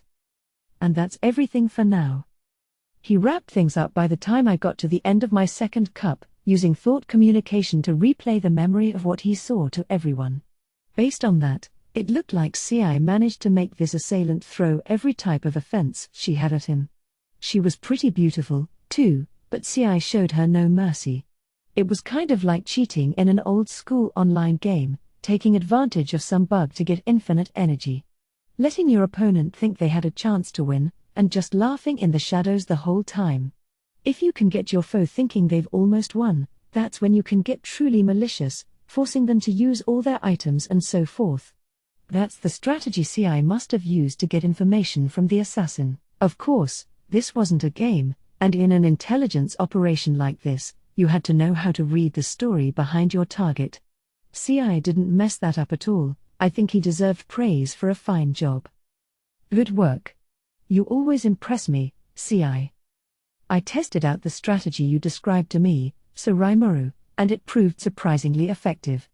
The key is to show yourself struggling a bit first, isn't it? Oh. Right. I think we did talk along those lines. I definitely recall talking to him about spy movies, but maybe we discussed online games, too? It was such an inconsequential conversation that I forgot all about it. I internally apologized to CI, didn't mean to implant any malicious ideas in him. Ha ha. Glad to be of service. No, I still have so much to learn. She eliminated 3 of my replications. Oh, did she? Well, At least we can get some clues about our enemy now. Yes. I will handle the interrogation. Interrogation, huh? Should I say something about that? As I considered whether to, Hinata interrupted us. You know, I wasn't sure whether to speak up about this, but I'm sure you already know anyway, so. The assassin Circe I encountered used to serve under me. I didn't know what kind of powers she was hiding, but it sounds like she was more trouble than I thought. Now I see how she managed to beat Rama. If a bullet appeared 2 feet away from you, you probably couldn't react in time, either. Who's Rama? Oh, sorry. He was a man in my force, one of the 3 battle sages. Glenda beat him, and later he started working for her. Maybe Hinata could dodge a bullet that close to her, but most people couldn't. There was no doubting the danger Glenda's skill posed. But this Rama guy was a battle sage level fighter, huh? That made him potential demon lord material. Serious strength. And CI talked about one of his replications getting blown off its feet. That was probably a hand grenade, wasn't it? Oh, you mean that exploding ball of hers? Yeah, that. It doesn't sound like magic, and I think it's a weapon from my old world. Understood. It is believed to be magically generated by the subject Glenda. It is a force somewhat similar to Materialize weapon, allowing her to bring things in her memory into reality.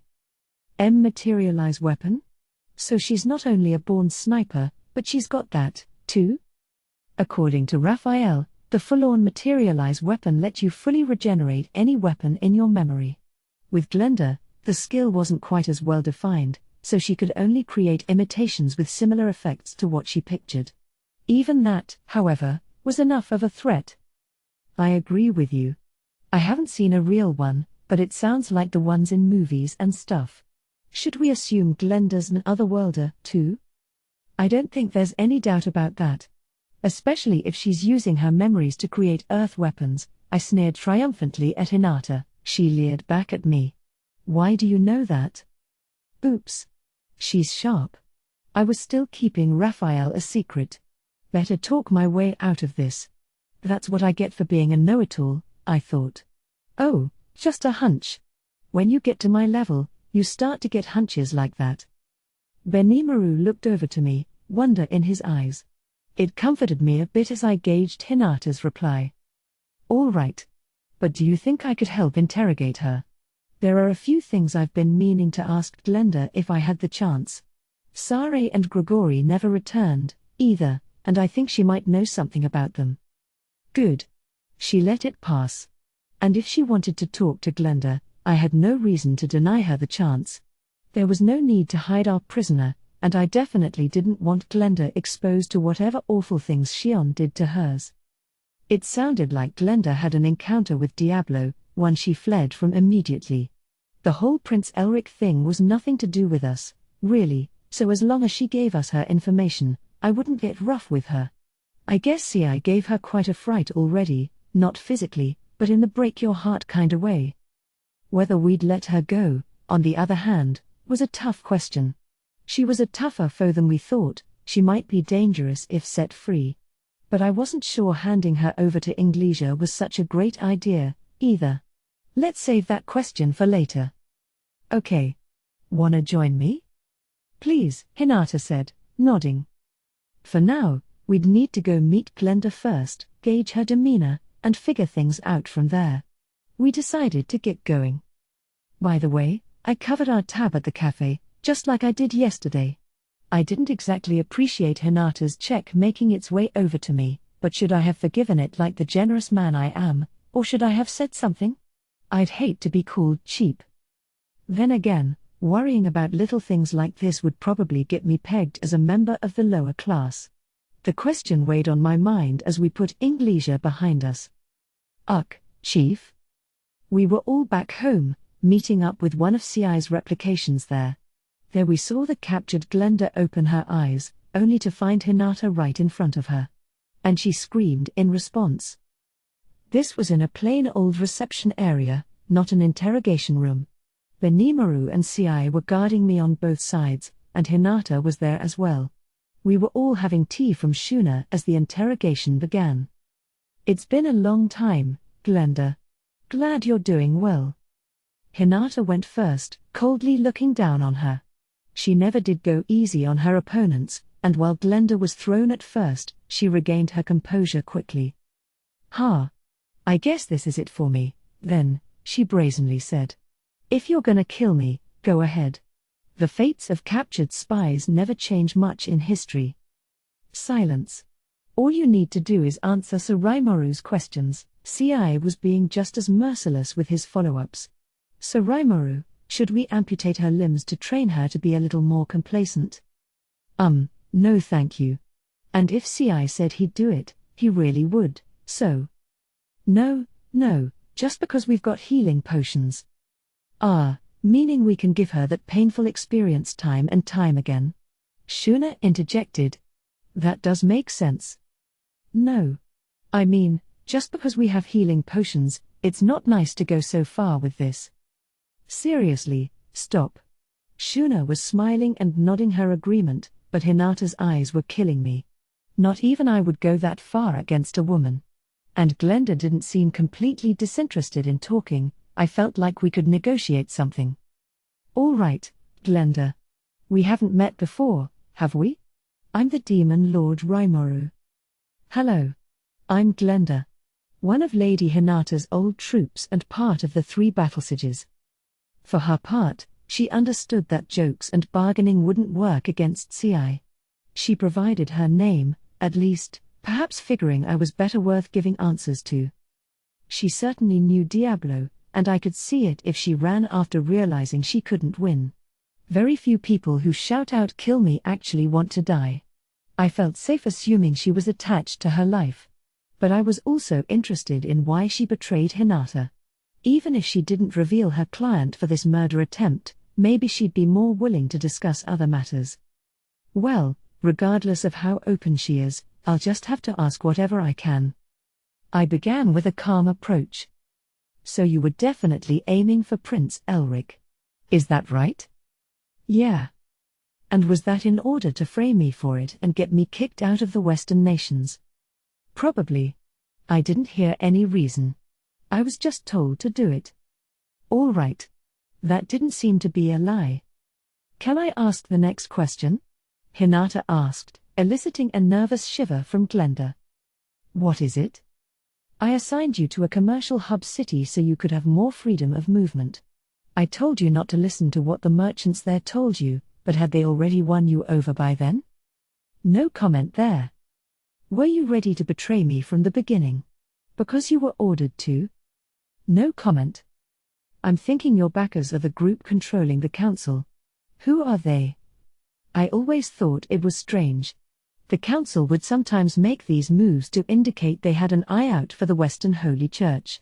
I figured there had to be a spy, and you were my prime suspect. I was waiting for a chance to expel you, but if you tell me your employer's name, I'm willing to subtract from your sentence. I told you, no comment. No? All right. One more question.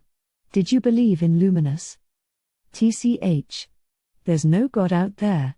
If you want me to believe in that, pay me. The next instant, Hinata had her rapier out. With a pure, melodious clang, I stopped it with my own sword. Whoa, Hinata. Not the head. You interrogating her or killing her? I didn't intend to. You liar. You had every intention of it just now. Eesh. Gonna have to keep a constant vigil, I see. Hinata absolutely would have decapitated her.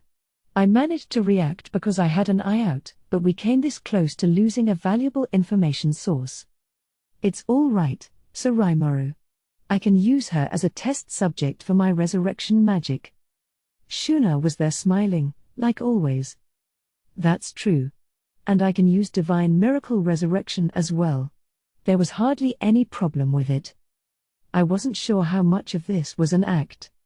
Both Hinata and Shuna were griping at me now, but I didn't really think it was okay to kill someone just because you could resurrect them later. I didn't think so, but there was a certain type of persuasive logic to it. It's strange. Look, can you just shut up for a second, Hinata? Time to tag back in. This was going downhill really fast, so I better have Hinata cool off for a bit. So, my turn again. Raphael, do your stuff. Understood. Raphael eagerly accepted the challenge. I simply voiced what it told me. I'm assuming a professional like you isn't gonna just tell me everything because I asked nicely. So you can just listen to me instead, okay? Interesting. Prod her and gauge what she knows from her reactions, then? Try not to lose your poker face, then. You better not look down on me. I don't need you to remind me. Glenda's up to the challenge, huh? So who's gonna win this?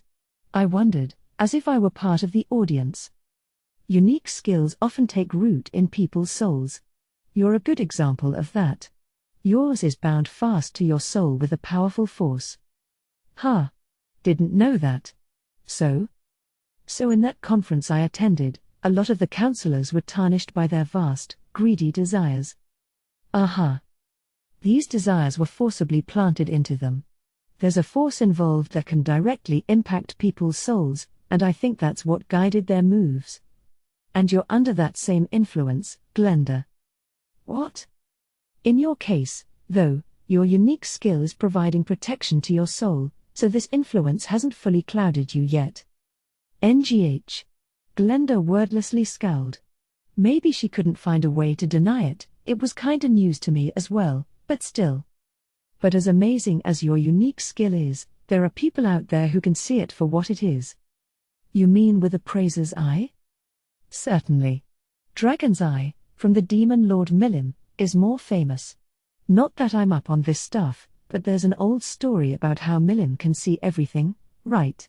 Apparently, that's really true. One glance at someone, and Milim has a general idea of what kinds of skills they have. That was true, although she couldn't guess someone's internally manifested skills and couldn't give you details unless the subject invoked them. She could gauge their strengths, as well as whether a given skill was extra or unique in nature. It was just harder to give you finer details. For example, if someone had 2 or more unique skills, she'd have trouble telling whether it was 2 skills or one really powerful skill. I was actually the same way, too.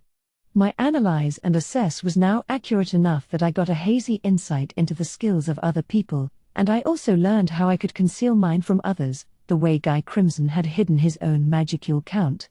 When I first met Guy, I assumed your skills stayed hidden unless you showed them off to people. I was wrong. Like I said, an analyze and assess skill forged well enough can detect them, with the one being assessed none the wiser. Looking back, I was pretty lucky, actually. Thanks to having 4 different ultimate skills, Guy must have taken one look at me and assumed I couldn't be toyed with. Raphael was the one skill I absolutely had to keep under my hat, so that was the watchword for my future moves from that point forward. So I switched my way of thinking and assumed there was no way to hide skills, but that was actually pretty possible. If you've built up a skill to the point that it's completely your own, you can actually defend analysis skills from picking up on it. It wasn't perfect yet, but that was the result of the experiments I had been doing. What are you trying to say? Yes, I have a unique skill. But even if it's protected me from the desires, so what? My little pause there must have irritated Glenda. Hearing about these outside influences inspired her to play along with me. I wanted to give her an answer, but Raphael's roundabout descriptions were getting a bit hard to grasp. Parsing it into something I could reasonably explain took some time. Suggestion. Use hasten thought? Yes. No. Oh, yeah, there was that. I thought yes, cursing myself for not doing that in the first place. Now let's hurry this up and get Glenda on my side already.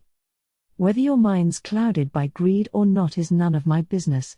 But one thing's for sure, your employer's got a pretty powerful unique skill running. That's true, isn't it? No comment, but I guess there's no denying it, either. Thank you. So, building on that, there was a man at the Founders Festival whose desires were being harnessed like that. His name is Gay Ie, and Shuna took care of him at the council this afternoon. The other festival visitors weren't subjected to interference that way, but some of the merchants were. And if a large number of people are brought under a skill's influence at once, chances are that the skill user is physically nearby. That's what I thought. Gaia was completely hooked by it, but the farther away you got from the skill user, generally, the weaker the skill got. Masayuki's skill was another monster, but the rumors that spread around about him only added to its synergy. That foundation is why the skill propagates so much further than he means it to. Influencing people's desires, meanwhile, was purely dependent on the skill's power itself. Beyond that, the user could utilize their strength or some other element to enhance the effect if they wanted.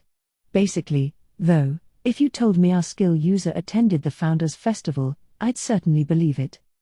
Along those lines, I have a suspect in mind. Someone I speculated about enough that I had CI look into her. Have you ever heard the name Maribel Rotzo?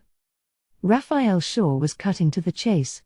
The name came straight from the dossier CI prepared for me. Exclamation mark. She might have been trying to hide it, but Glenda gave me an ever so slight response.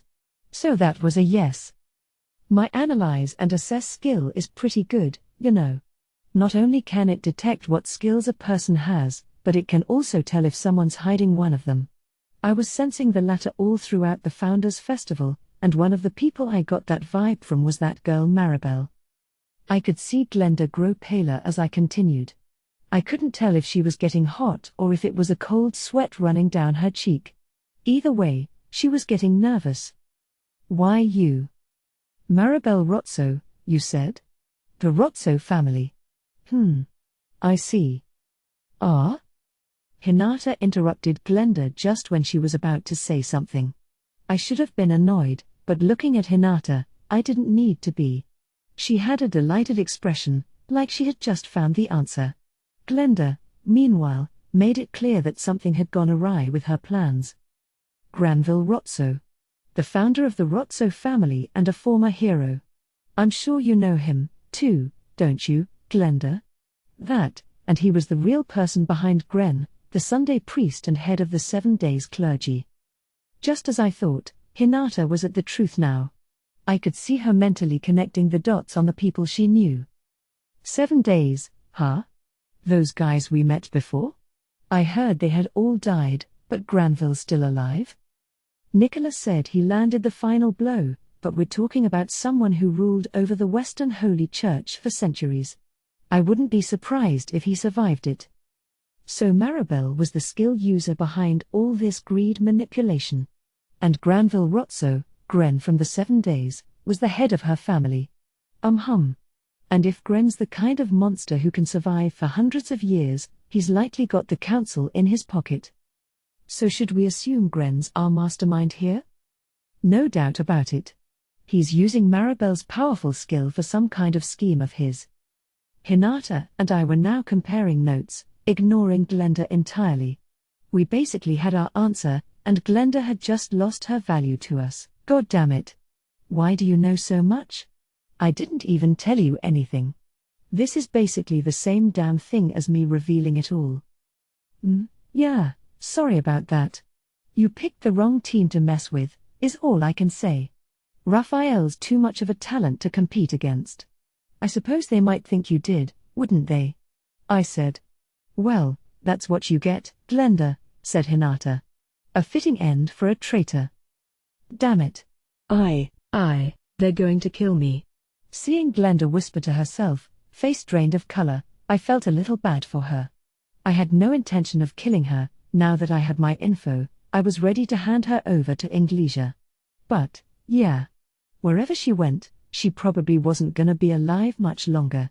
I figured she had the talent to flee to safety, but judging by how unnerved she was dealing with some pretty ominous odds. Is this Maribel girl that powerful? I decided to ask. She's not that big an issue. But summoned people like me are bound by spells that we can't resist. The moment they decide I've fled from them, they'll crush my soul, and that will be the end for me. Gee, that doesn't sound nice. So you didn't betray Luminous out of your own free will? It was because you didn't have any other choice? Well, it's complicated. I wanted to throw myself upon the mercy of my God, but Granville's eyes were on me. Really, There was nothing I could have done about it. Maybe I was right to sympathize with her a little. Hinata was still giving her a cold look, but I think she wasn't so angry now. She wanted to murder her less, at least. No, you're right about that. If your soul's shattered, not even resurrection can help you then. Wow. Guess even Hinata can be gentle sometimes. She was still stern, but now she was looking for a way to help Glenda. But could I undo that spell? Understood. It is not a problem. Remove the spell? Yes. No. That was easy. And so it was off. It's over now, lamented Glenda. Maribel. She's reading my emotions. I may not have intended to betray her, but she's gonna judge me now. So I let her in on what I just did. What? Yeah, no need to worry. We're all done with you, so go live whatever life you want. I'm pretty sure she thinks you're dead now. No, I wasn't talking about that. You mean to say you undid the curse ruling over me? Yeah, pretty much. But let me just remind you, you get hostile with me, and I'll show you no mercy. Yes, I suppose I'll look the other way, Hinata said. If I kill someone Rimuru let go, he'll never let me hear the end of it. But keep this in mind, you have betrayed Luminous herself. The Western Holy Church will never forgive you for that. Glenda was a strong girl. A threat. But now that she was free from the rule of Maribel or whatever, we didn't have much reason to remain hostile. If she started trouble with us again, we could always do her in then. Personally, I didn't think she caused that much of a headache, so I was ready to forgive her.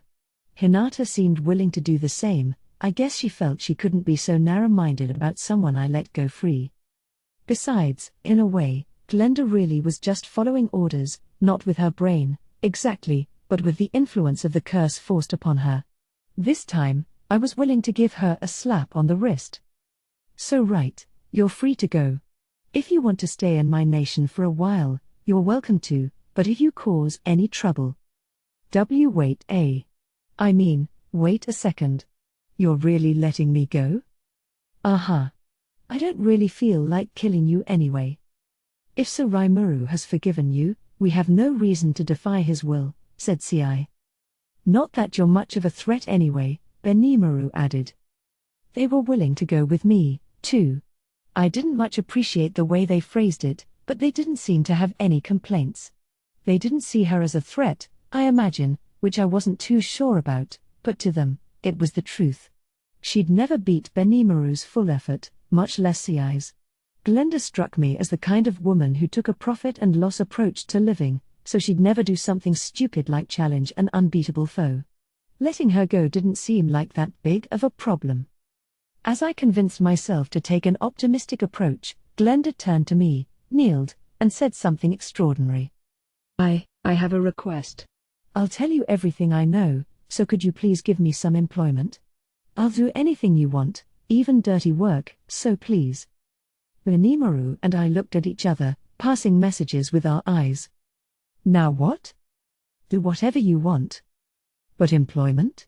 What about the money? I had more to work with, but we were still sorting out salaries for my top officials. Working for free was still the norm around here. I appreciate the sentiment, but we're still busy developing ourselves. We're pretty far behind in terms of organization, so we're not paying anyone a salary yet. Times like this, you gotta just be honest. No point trying to smooth over things. Huh? Glenda froze. But the next thing she said surprised me instead. Well, I'm used to that. I was stationed with the Master Rooks in the Holy Empire of Lubelius, but they didn't pay us there either. Dang. Even the 3 battlesages, the best Lubelius had to offer, didn't get any money. They were paid in goods, and any money they needed, they were expected to scrounge themselves. They had an illustrious name to leverage, though, and I'm sure they got treated like kings wherever they went. Sometimes they'd receive payments for resolving crimes, too, so they led pretty decent lifestyles. Wait, so you get nothing, either, Hinata? She sure racked up a hell of a bill at the festival. TCH. No. Lubelius is an advocate for equality, so there's no public salary at all. We all get paid in goods. That was a surprise, but also a relief.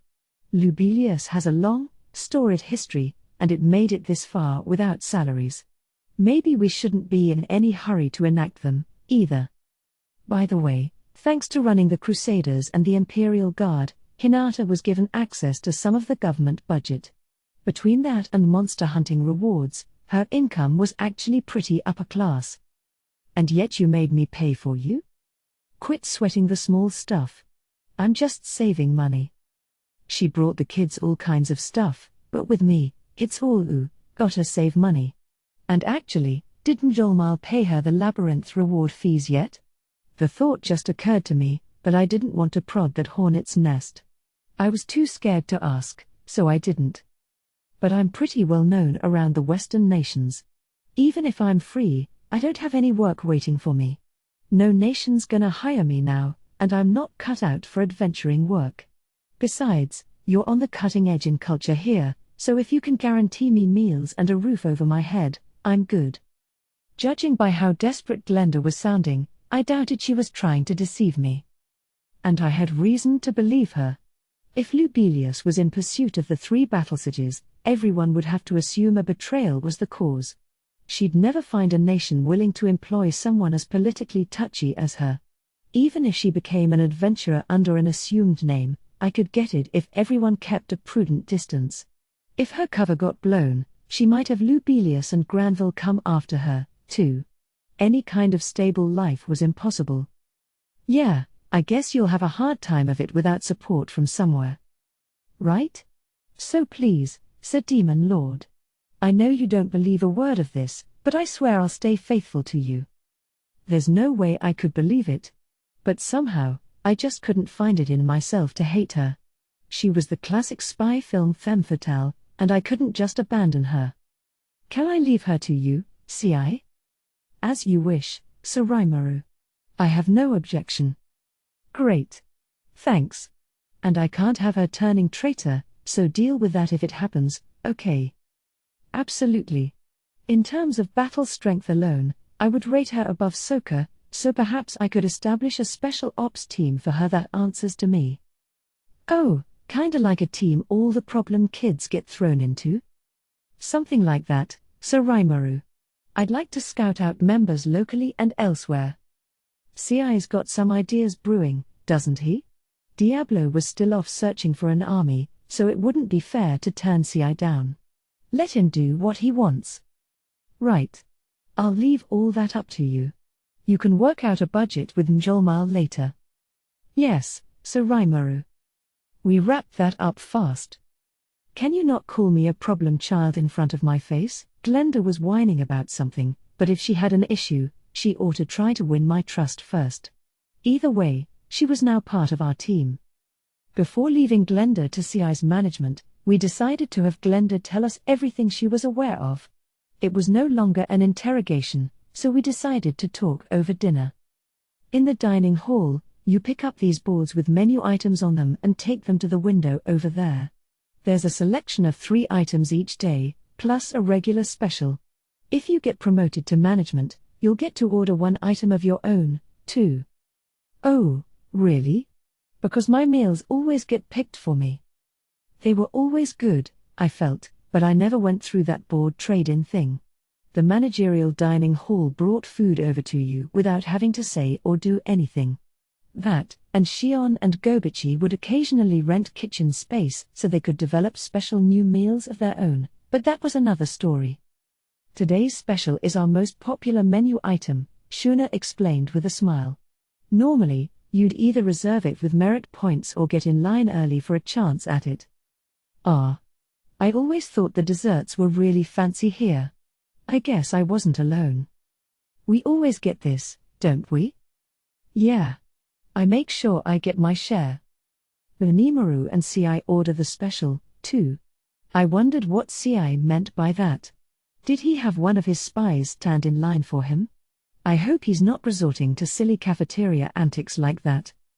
With the dishes on our table, dinner began. Right, so let's begin with. I was trying to talk to Glenda, but she was completely focused on her food, a woman possessed. It was good, I'll admit, definitely worth being called a special. So I decided to wait. It's nice to have more pleasant conversation during a meal anyway. After we were done. Up until now, I always thought money was the most important thing in life. But today, I've changed my mind. From now on, I live for nothing but merit points. If she meant it, she was way easier to take down than I thought. But whatever. If that's what motivates her, then hey, knock yourself out. All right. So what do you know? Give me the unembellished truth, I pressed. And Glenda finally started to talk. First, about the council. This organization was under the control of 5 senior councillors, known as the 5 elders. These were headed by Granville, whom we had discussed earlier. As for the other 4? Amazingly, one of them was Count Gabon, the mastermind behind today's events. Prince Johann of Rostia, one of the councillors relatively supportive of me, was another. How come there are so many differing opinions among the 5 elders? That's how Maribel likes it. She pits the council against one another so they can keep the mainstream faction the strongest. It's kind of fixed, you could say, but to the people involved, it's a serious battle for survival. A way to encourage activity within the group. It'd be more efficient if they all worked together, but that'd open it up more to stagnation and corruption. You often hear about family-run companies getting ruined by whoever was at the top. Besides, if Johann successfully earned my trust, it'd be easier for him to learn more about our inner workings. If they had booted us out today, then fine. If they didn't, now Johann was no doubt ready to extend his feelers toward us. It's all kind of malicious, isn't it? I wish we could just burn it all up instead of deal with it. Just hearing about all this made my eyes water. You had to know who your friends and enemies were, or else you'd quickly be ruined. That's how they did things in the nobility, and if I didn't know that, I would have been on the cusp of trusting in Johann. Maybe taking Glenda in was the right thing after all. The other 2 elders were Margrave Cedra, tasked with protecting the northern regions of Englesia, and King Doran, leader of a small military kingdom also called Doran.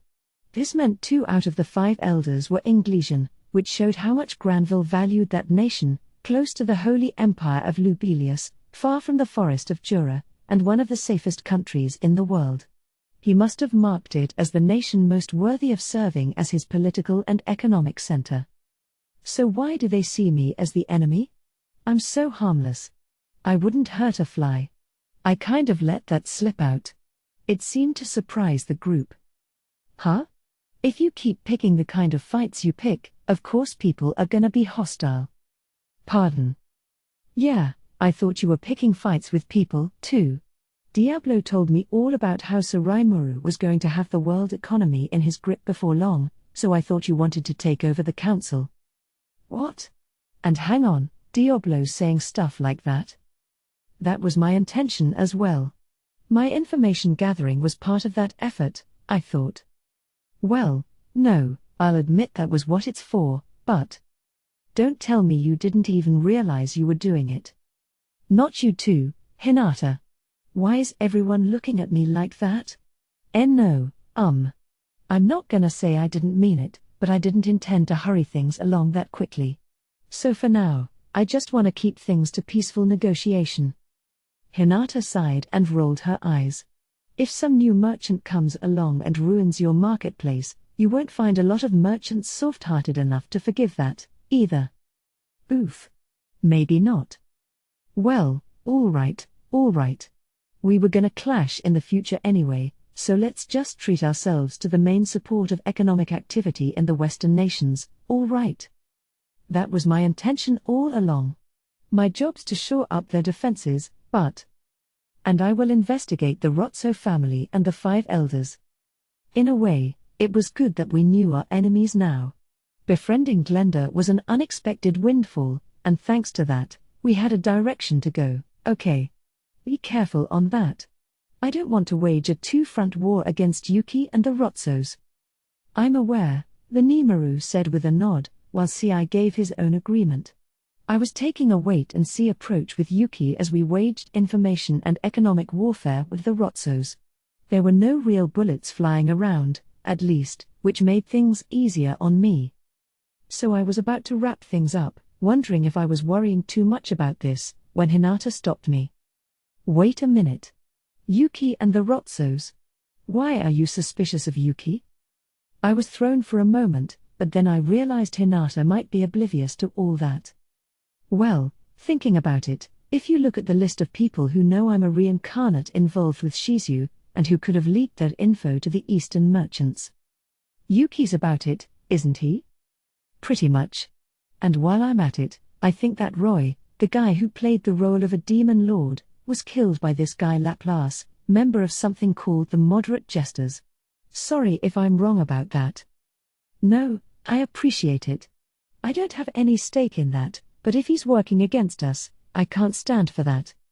She was willing to accept Laplace and his cohorts as our foes. She gave a cold smile, one that froze my spine in place. Man, that's scary. I definitely better make sure I don't rile her. After that exchange, Hinata stood up, preparing to head home. Actually, about that, Glenda timidly spoke up. Guess she still had something to say. What is it? If you want to say something, don't hold back. Did you remember something else? Then she dropped the biggest bombshell of the day. By Yuki, you mean the Grand Master of the Guild, right? He's connected to Johann of the Five Elders, but I'd say he's pretty much under Maribel's complete control. Huh? Yuki's being manipulated? Are you serious? I'm not shameless enough to joke at a time like this. No, I bet not. Well, why didn't you tell us sooner? That's important. You know, I answered directly to Granville for the most part, so. Essentially, two people had the right to give Glenda orders, Granville and Maribel, although it was Granville 9 times out of 10. As a result, Glenda didn't get to talk with Maribel often or get much of an insight into her mind. I picked her brain a little more, seeing if I could get anything else. We learned about more of her underlings, as well as the Blood Shadow, a group that handled the Rotso family's dirty work. That is a problem, said Shuna after a moment of reflection. It might be that whoever's controlling Yuki drove him to leak your secret for some reason. Hinata was lost in thought as well. It looked like we'd need to reconsider matters from the ground up. Even Raphael was thinking in silence for once. That's a rarity, but if it couldn't come up with an answer, worrying about it might be a waste of time. What we needed here was a clear solution. If thinking won't solve a problem, we can think later. When taking an exam, it's always smarter to leave the tougher questions for later. Wasting valuable time was never a good idea. Well, either way, Yuki's still suspicious, so let's keep an eye on him. Actually, wait a minute. As wary as Yuki was, I couldn't imagine him trying to spring something on me. But if he was under someone's thrall, that was another story, and since that someone's the clearly hostile Maribel, maybe the assumptions I've been working with were wrong all this time, huh? Hey, if Yuki can't defy Maribel's orders, you think he might be scheming something no matter what his position is? Yeah. That's the thing. Maribel wanted us out of the picture, and she might be willing to use Yuki for that goal, keeping her own hands clean. Trying to avoid a two-front war was the least of our worries. That doesn't sound too good, does it? Given that we're in the info-gathering stage, the Rotsos can't make any flashy moves, I imagine. But I and my brother are right. You're about to venture into the ruins with Yuki's assistant, the Guild Vice Master Lady Kagali, yes? They might be planning something in there. Looks like everyone's reached the same conclusion. Maybe the wait-and-see approach was too optimistic. I can't lie and claim that's not a worry of mine. Maribel and the Rotsos can always say they didn't know what Yuki was doing, too. They can pin all the blame on the Free Guild and cause a rift between us. And that would ruin your plans, so Rimuru. If we stay on the sidelines like this, they might strike first. But I felt we were already on guard enough. Security was stepped up across town. They could try to rile up our townspeople, but it wouldn't go that easy. So. Suggestion. You could deliberately open a soft spot to lure them in. That's it. Perhaps we could cancel the expedition? I shook my head at Benimaru. No. Actually, let's take advantage of it. Milliam will scream at me if we cancel it, so let's go through with it. Let's go in as prepared as we can for anything that could pop up, and when it does, let's engage it. Milliam was looking forward to exploring the ruins. It was like a field trip to her, something to take her mind off homework, and she'd fly into a rage if I told her it was off. I didn't want to create yet more problems for myself, so I really wanted to avoid that. But wouldn't that be dangerous? With Milliam there? And I was going to take Shion to guard me anyway. Ah, that should work, then. I'm sure she'll be glad to hear that, given how she was on home duty. Benimaru had no complaints, so Shion it was. And I'll take Gobta and Ranga along, too. That should be more than enough of a fighting force, shouldn't it? Understood. We'll make sure nothing happens in town in the meantime. And I'll help my brother strengthen the barrier around it. I'll keep a steady watch for any unusual movements between countries, especially the 5 elders Glenda mentioned. Thanks. And we have Veldora in the dungeon, so if things get really bad, turn to him. I gave each of them my approval. Well, I need to bring all this discussion back to Lady Luminous, said Hinata. Be careful, all right? Because you have a tendency to get careless sometimes. Quit reminding me. So she magically willed herself back home. She's usually cold to me, but sometimes, in her own way, she can demonstrate legitimate concern, too. Was this her idea of flirting? Understood. No. No dice, huh? I was hoping I'd get to dream a little, but reality isn't so kind, is it? Anyway, we had our walking papers. Now we just had to prepare for the big day. Chapter 5, The Trap of Greed. Once I'd rounded up all my officials together, I shared everything I learned with them, introducing Glenda and ensuring they accepted her. This, of course, meant exposing Glenda to their surveillance. She'd need to earn her trust with all of them. I also introduced her to Kaijin and Kurobe, so they could get a chance to examine her handgun. She ought to be able to restock her ammo here, too. Maybe we can even mass-produce those things? Honestly, I'd like one, too. I wasn't gonna put them on sale, but maybe I could give them out to important people on some kind of licensing system. They'd be cool to have, too, I wickedly thought as the days passed by. Soon, the day of our ruins expedition came. We were all set to go. Our expedition outfits were perfect, and I even had a prototype gun on my side. It had piqued Kaijin's interest enough that he produced a mold during the off hours of his research.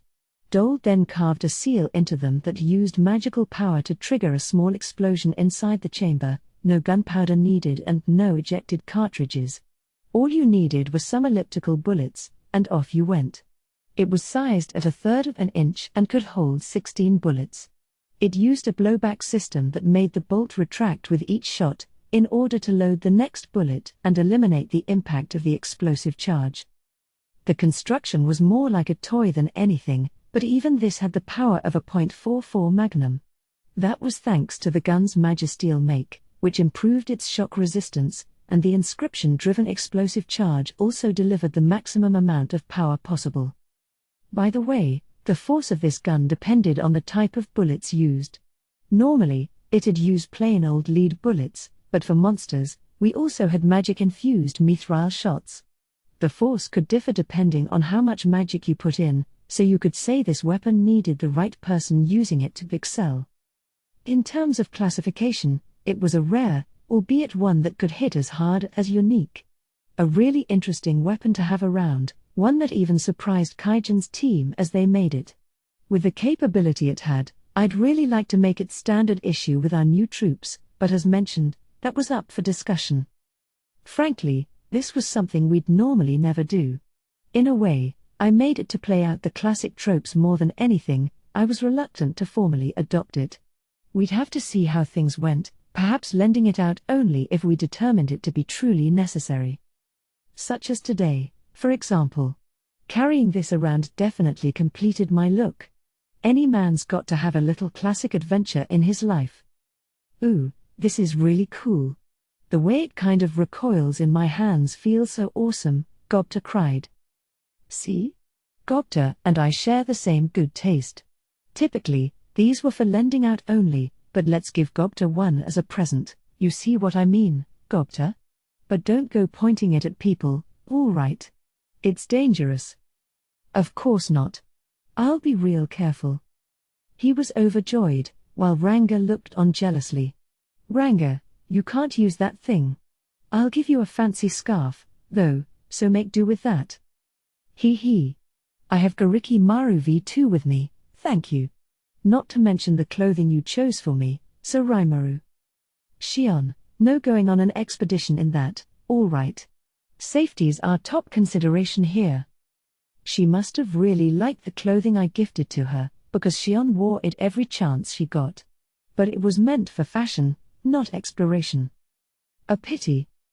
Her head drooped down as she changed to her normal suit.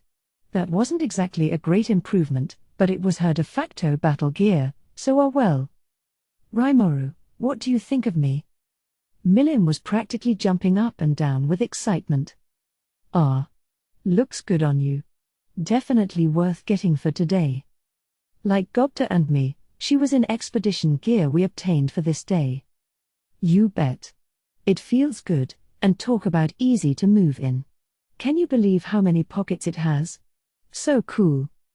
She was in shorts, which I wasn't sure was such a great idea, but they suited her, so we'd go with it. That it is. Be sure to thank Shuna, okay? Okay. That's right. Thus, we were all in high spirits as we headed for our meeting point, the Free Guild headquarters in the Inglesia capital. The plan was to head to the puppet nation of Distar from there. Kagali was waiting for us at the front entrance. Good to see you again. We have a lot to do today. I guess this is the first time? I'm Milim. Good to meet ya. My name is Kagali. It's a pleasure to meet you as well. They all smiled at one another before Kagali guided us forward. Milim? I don't think there's any problem. But it's a little, Question mark. Kagali gave our conversation an odd look. She worked for Yuki, so we eyed her with suspicion, just in case. I was having Milim check her out with Dragon's Eye just now, and it sounded like something caught Milim's attention, but nothing especially problematic. It still bothered me, though, so I resolved to keep my guard up. Our team's all here, so let me introduce everyone. Rolling her eyes a bit, Kagali began introducing the expedition team to us. They were lined up in a row, waiting for us in an open area near the HQ.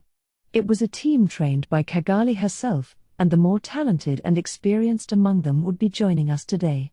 They all volunteered for the job, around 10 men and women in all, even after being told we could be attacked.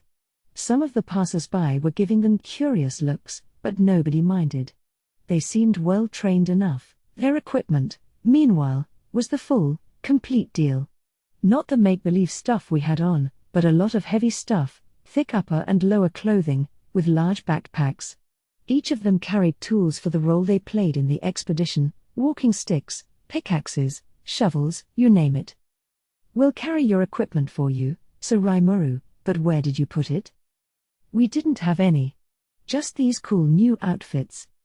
No, we didn't prepare anything, so it's just this. Huh? That's an amusing joke. Yeah, I know, but... Look, you really shouldn't have any of your skin exposed.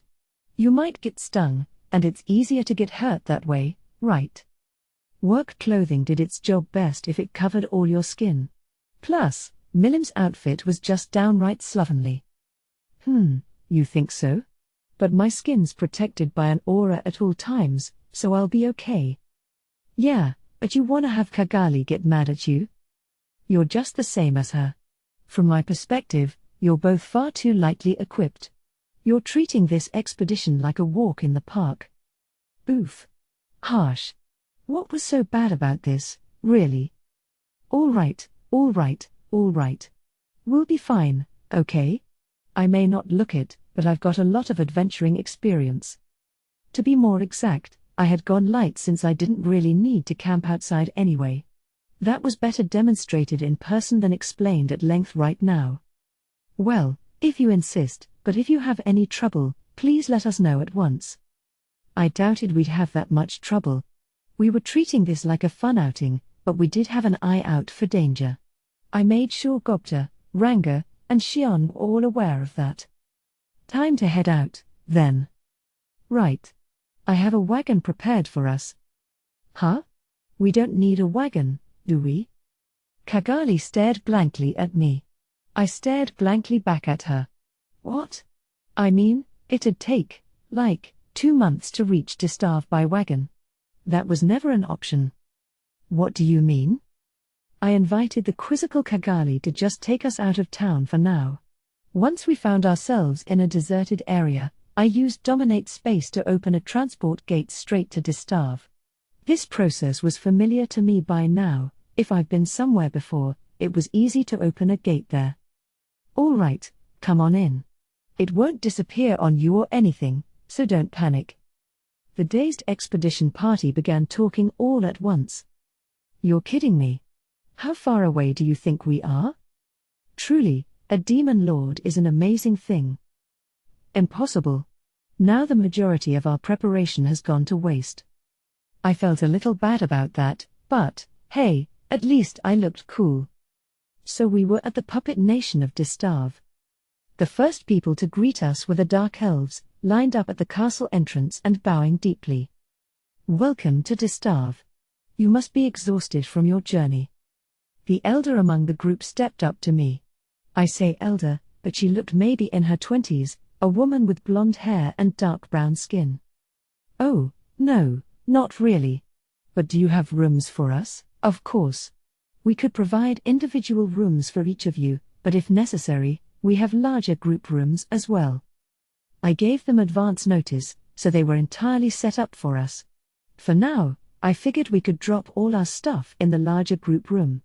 Okay, let's head to the group room first. We can keep our luggage in there, so maybe we can get a tour around the castle today. Very well. I'd be happy to guide you. The elder guided us into the room. I told the team to drop their stuff there, and they did so, walking like out-of-sync robots. What is going on here? It hasn't even been an hour since we came together, and we're already at our destination. This is insanity. I must be going insane. What? Individual rooms? They're treating us like guests in this castle? I guess the robotic walking was because their brains were still catching up to all this. It was a departure from the usual sort of expedition, and I suppose it confused them. So Rimuru has directed us to look after all of you. If you run into any issues during your stay, please don't hesitate to inform us. The elder flashed a soft smile at the dazed team as she spoke. That was enough to make them face reality. I watched them all, warm fuzzies running over me. Then we took the team on a tour of the castle, the former residence of the demon Lord Clayman, and a place that brought the word opulence to new heights. The Dark Elves were fully maintaining the palace, and everywhere I looked, it was spotless. This is gonna be yours once the expedition is over, Milim, but I think all these people still want to live here. Yes, I see that. Let's have them provided with regular food and supplies. Thank you very much, Lady Milim. Don't worry about it. You're my people, too, so if you carry out your roles, that's great. Wow, Milim's really getting smarter. Frey's efforts must be paying off. Impressed, I asked her some more about the castle and whether she had any issues with it. It's a big palace, enough so that it had space for all the Dark Elves. There was no surrounding castle town, dwellings for Magic-born existed, but they were all out working under Geld right now. The elves were tending to them as well, for when they eventually came back. And this is the entrance into the ruins. It's divided into 3 sections, with the deepest one serving as a crypt. Only the higher officials among us are allowed to enter, and only the demon Lord Clayman himself knows what lies in the middle section and beyond. Hakuro mentioned this in his own report, but the ruin entrance was right inside the castle. So you know how the topmost section is structured? Yes. All the treasure in the top section has already been recovered, so we are currently using the area for our residences. There were so many empty rooms inside that it could easily house over 1,000 beds. We opened the door and went in. It was supposed to be underground, but the space was filled with a soft light. What's this light? Ah yes, this is a perpetual magic-driven effect. It is synchronized with the passage of the sun, so it gets dark at night time. Heavens! Magic from the distant past is still in operation today. This alone is a huge discovery. It's being treated as the most normal of things in here, but I'd like to thoroughly investigate it. Is this magic active in the other sections? Yes. I had a glance deeper in when I accompanied Lord Clayman, but the central section was just as bright. The elder patiently answered all our questions, a back and forth that continued for a while to come.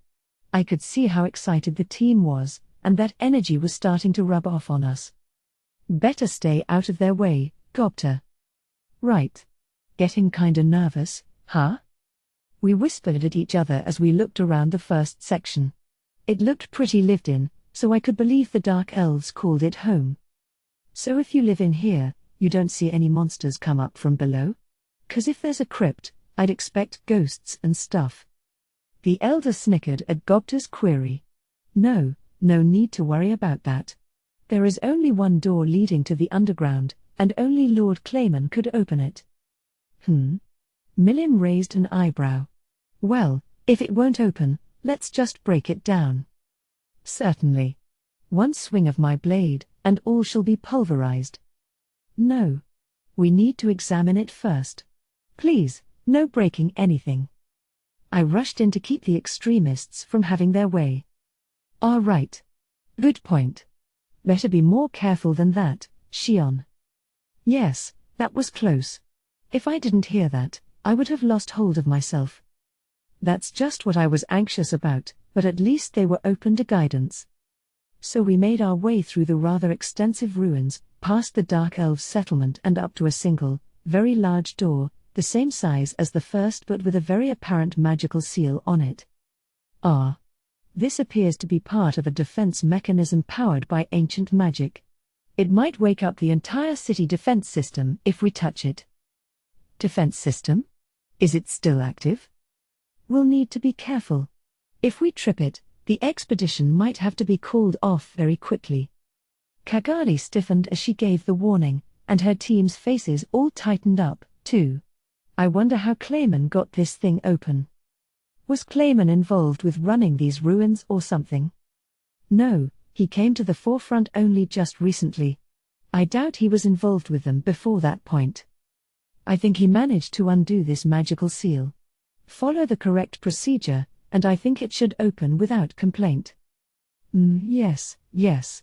Even Clayman could tackle this one, if he had enough time. Didn't he have some unique skill along those lines? Affirmative. Manipulator, the power to convert information into encrypted messages that can be sent and received. Right, that one. He could probably use it to decrypt whatever data he saw, which was a good way to analyze and break open magic seals like this one. By the way, have I obtained that skill yet? Understood. The skill was an inferior version of the powers my master already has, so it was dismantled and absorbed as energy. As a formality, control terrain has been added to control laws. Ah. No wonder I didn't hear about it. If it's not worth reporting, Raphael doesn't tell me about it. But if Clayman could do it, so can I. It's really Raphael doing it, but whatever. This could be a long battle. Quite a challenge to start out with. But this is still a good environment compared to what we've dealt with before. Let's settle down and start deciphering this. The team was enthusiastic about getting to work, for sure. Meanwhile, I laid a hand on the door. The energy flowing through the veins in the earth, I could tell, was spreading out across the wall as it went through the magic seal. I see. If we break down this door, that'll knock out all the light in this section. All this energy would be diverted toward eliminating the intruders, and then it'd heal itself once everything was safe again, perhaps. staying in operation like this for over 1,000 years. This is the work of a highly advanced civilization of magic. It was Greek to me if I was alone, but thanks to all the support I had here, this was pretty easy to follow. It was even kind of fun, like a puzzle. Working my way through the magic seal like a worksheet full of mathematical problems, I managed to figure out how to open it. Oh, here we go. Run some magic power through here, and that'll open up an input window for an encrypted spell. I turned back toward everyone, only to find the team staring at me, jaw down on the floor. Oops. In an instant, I knew I had gone too far. It was so much fun analyzing it, but this was their job, wasn't it? Sorry, kinda got carried away. No, not a problem at all. Kagali offered me some comfort, but I really felt like I was stepping on some toes here. Butting in too much would be regrettable, so I decided to sit back and fluff up Ranga's mane for a while. But with the kind of gang I brought along, that wasn't gonna happen. Wah ha ha ha ha. I just solved it, too. Milliam was already bounding around the door. Oh? I'm pretty stumped, I guess. Meanwhile, Gobta was bringing a quizzical hand to his head. Several of the team members were debating among themselves, voices and eyes bright. This all happened thanks to a question from Kagali. So Rimuru, would you mind explaining how you deciphered this? I was deep into giving Ranga a grooming session, but if she was asking, I had to answer her. So in front of an eager-to-learn audience, I went over the steps I took to decipher the magic seal. First, before you examine the complete shape, you need to examine what kind of magical formula has been added to it. Then you divided that formula into individual sections. So you look for the newest spell first. Right. You're figuring out which formula will keep the complete shape from working right if you take it out, and then you repeat that as you try to grasp the core features of the spell. After that, it's just a matter of taking all the correct answers and stacking them atop one another. I see. So get rid of the false data and keep the spells that work correctly. I had heard this was a team of elite explorers, and they certainly were quick learners. Just a little advice from me, and their understanding grew deeper and deeper. So with trap spells, they're usually complete packages in and of themselves, right? They're kind of like leaves and branches coming out from the main tree, separate from the flow at the foundation. That's assuming the main purpose of the spell isn't to activate the trap, of course, but... So they're in the main flow of the seal, but we can't afford to ignore them, huh? I guess my experience educating children was paying off. The team found my teaching style really easy to grasp. Having so much success lifted my spirits, so I kept on demonstrating my approach to magic seal analysis. In the midst of this, Milliam went and got the door completely unsealed. A few others followed quickly after her, but it was then that the dark elf elder spoke up again. Everybody, we've prepared dinner for you. I'm sure you're tired from your long journey, so why don't we finish up work for today? Only now did I realize we were into the evening hours. Yeah, the real expedition could begin tomorrow. Let's wrap things up for now, we can get the door open for good soon enough. Okay, wanna stop here? Sounds good. It feels strange describing it as a long journey, but we can get down to business starting tomorrow. With Kagali's agreement, our work ended for the day. The next morning, Kagali formally opened the door, her fully equipped team lined up behind her. A blue light flickered as the door silently slid away. And there we go. The team cheered. Well done, I said as I took a step inside. In this middle section, the light wasn't as bright as above. It was more of a dimmer glow, eternally shining from candlesticks installed in the stone walls. Another impressive piece of magical technology, not real candles, but magic-driven illumination. As I walked along, astonished by them, Milliam came up to me. It feels a lot more oppressive all of a sudden, huh? Yeah. The ceiling's a lot lower, and it feels like these stone walls are closing in on us. Pretty narrow corridor, too. I bet this is set up like kind of a maze. The corridor was maybe 6.5 feet wide. 2 people standing next to each other would feel a little cramped. Milliam and I were on the small side, so it wasn't a problem, but the people carrying large packs behind us probably had a rougher time of it. So Rimuru, who should we have up front? If this was a maze-like area, we'd have to figure out a path to take at every fork in the hallways. There might be traps in place, too. We can detect traps for you as the leaders. Do you mind if we stay in the front? If you don't mind handling that for us. Sure thing. With me around, you're safe no matter what shows up. Milim gave a reassuring nod before I could speak up. Nobody had any issue with that, so we were now leading the whole team, Kagali and her assistant behind us. Shion and Gobta took up the rear, serving as bodyguards for the rest of the team. Ranga was in my shadow, and the elder was watching the door for us. I couldn't wait for dinner from her tonight. I ambled along, using magic sense to survey the path ahead. The corridor was stone, but sometimes we'd pass by murals on the walls, very pretty ones. Wow! These murals alone have a lot of artistic value. Do they? Sure. They must be depicting scenes from ancient times, so they'll be great to research. They're really worth a lot. You know, thinking about it, they do remind me of things I saw way back when. Oh, right. To me, it's the faraway past, but to Milim, this is probably just a nostalgia trip. That'd make anyone a bit emotional, I bet. Better be careful with our expedition here. I wouldn't want to add any more damage to the wear and tear of time. Our explorations continued apace, with no booby traps to speak of. We were now taking a break for lunch. All right. I'll begin cooking, then. Oh, wait 1 minute. The elder made some box lunches for all of us, so let's go with those. I stopped a team member as he was trying to start a campfire, then took out enough lunches for everyone. It must have looked like I conjured them up from nothing, but they were in my stomach, of course. That kept them well preserved, making it a useful skill for long journeys like this.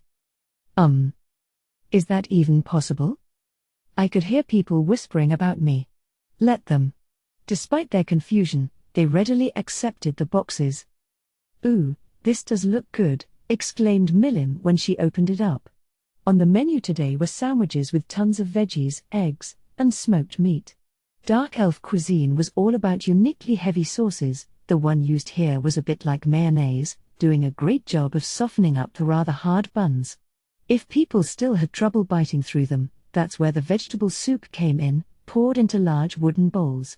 It used a hearty chicken broth, giving it a nice, tasty body that really worked its way into the veggies for a satisfying treat.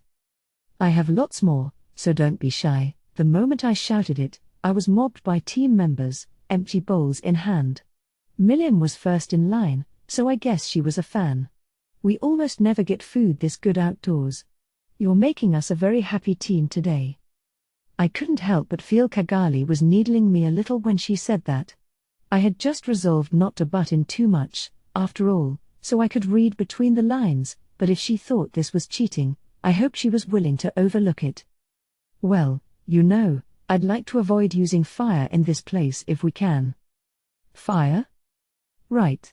We don't want a fire to go out of control in here, and besides, we're underground.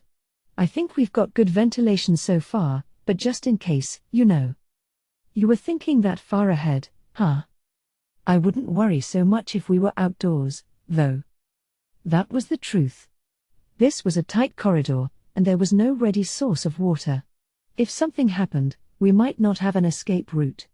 That's why I felt it prudent to bring along box lunches from the start. Also, bathroom breaks. By the way, if any of you want to go to the bathroom, I'll set up a transport gate back to the entrance, so take care of that during our lunch break, okay? With that, I flipped the figurative switch on a transport gate. Some of them gave me "you're kidding me" stares, but, you know.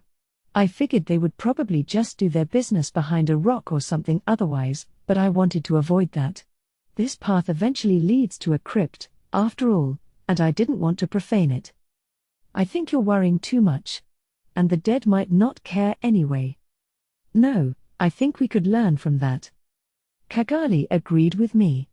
That was nice to see. So while everyone's taking a bathroom break. Hey, Is it all right if I try out something real quick? I said to Kagali. What's that? Coming from you, I'd really like to know. Well, in the labyrinth I run, one popular strategy right now is to rely on elemental communication. You have to be a shaman or elementalist to access that, but it lets you immediately discover the best path to take. Really? Because that sounds real convenient. Oh, Kagali didn't know about that. I guess you wouldn't, unless you're intimately involved in that stuff. Hey. I'm a shamaness. Can you tell me more about elemental communication? Ooh. Lucky break there. I felt a little self-conscious about casting the spell myself, so perfect. The volunteer who spoke up was a woman versed in spirit magic, so I gave her a quick lecture on elemental communication. Oh. Okay. Yeah, I get it. She was geared toward the wind element, which made conversation between her and the spirits a relatively smooth process. Wow. Now we really won't get lost, huh? She said. The path goes into a dead end up ahead, so we'll want to go back 3 intersections and turn east. But this is gonna be hard to map out, kind of. If you just listen to the spirits' voices all the time, you'll tire out the communicator. So you'll want to get the path down on paper, but of course, I had Raphael handle that for me, creating maps I could produce on paper with so much accuracy that you'd think I used some map-making software package. But hang on. Isn't there a magic spell that puts any diagram you can think of on paper? There definitely was, I thought. I saw it in the book 101 Wild and Wacky Spells I found in the library. Report. Search complete. It is the illusory magic thoughtography. That's the one. Funny how there was still a lot of useful, important magic spells I didn't know, but this kind of nonsense stuck in my brain so easily. I got some good slime cells in me, you know, so my memory skills are even better than before, but with stuff like this, it's like I was back to my old human mind again. Hey, anyone here know illusory magic? Oh, I'm a mysticist. Still in training, but... Okay, try learning this spell for me, then. Also, my friends and I all used thought communication to share ideas with one another. That would have made things easier, but if you wanted to teach something like this to a regular person, magic was still your best bet. I had just the thing for a time like this. Suggestion. The best option would be the illusory magic channeling. Ooh, there's that, huh? So I taught thoughtography and channeling to the young man who volunteered his mysticist skills. He gave it a quick whirl, and right away, he was drawing up maps with ease. Wow. We'll never get lost now. In fact, if we use this magic, we could draw out the full structure of these ruins. This will make future expeditions so much easier. Well, I'm glad everyone likes it. A map's fine and all, but it won't show us any traps or magic-driven mechanisms. Don't drop your guard. Kagali's order brought the jubilant team back to Earth. Impressive of her to notice that danger without me warning her about it. For today, we decided to go ahead and make our way to the bottom of this section first. We wound up reaching it before dinner. Day 3 began in front of the door to the third and final section. We decided to split up, one team disabling the magic on the door and the other continuing their exploration of the middle section. I had given them an on-the-field tutorial on this yesterday, so today I was just supervising. Milim, Gobta, and Ranga were on the exploration team.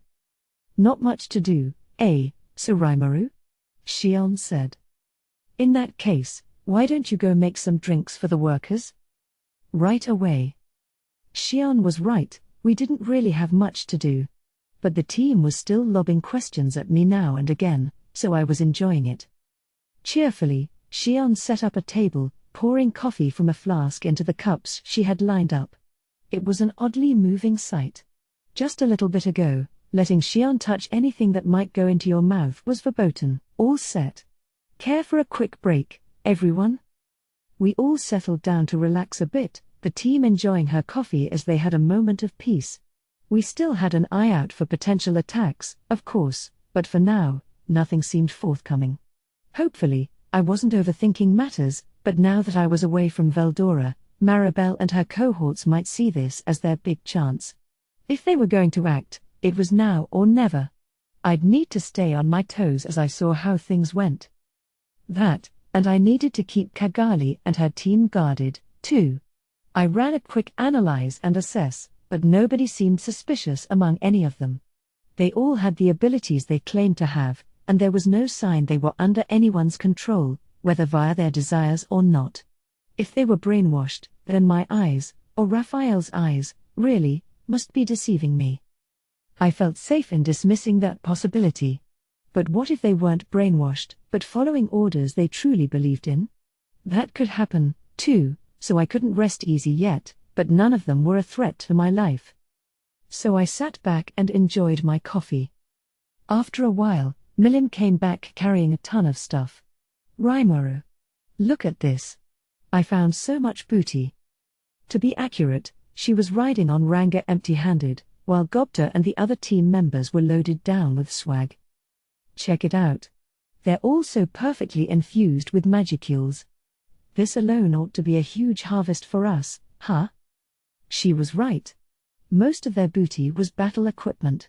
And while they were no doubt fine pieces in their heyday, crafted by talented artisans, the magisteel inside them had settled down and vastly upgraded their abilities.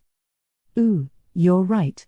There's not much artistic value, but you could still use a lot of this stuff today. Right? And look. This one has to be unique.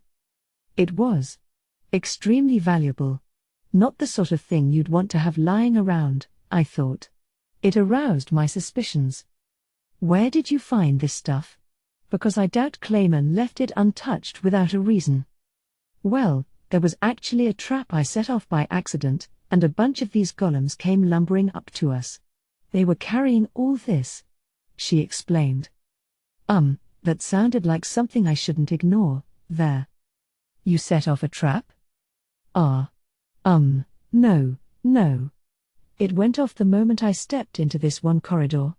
I think even you would have had trouble avoiding it. Yeah. We used magic to detect traps with every hallway we went down. We weren't being careless or anything.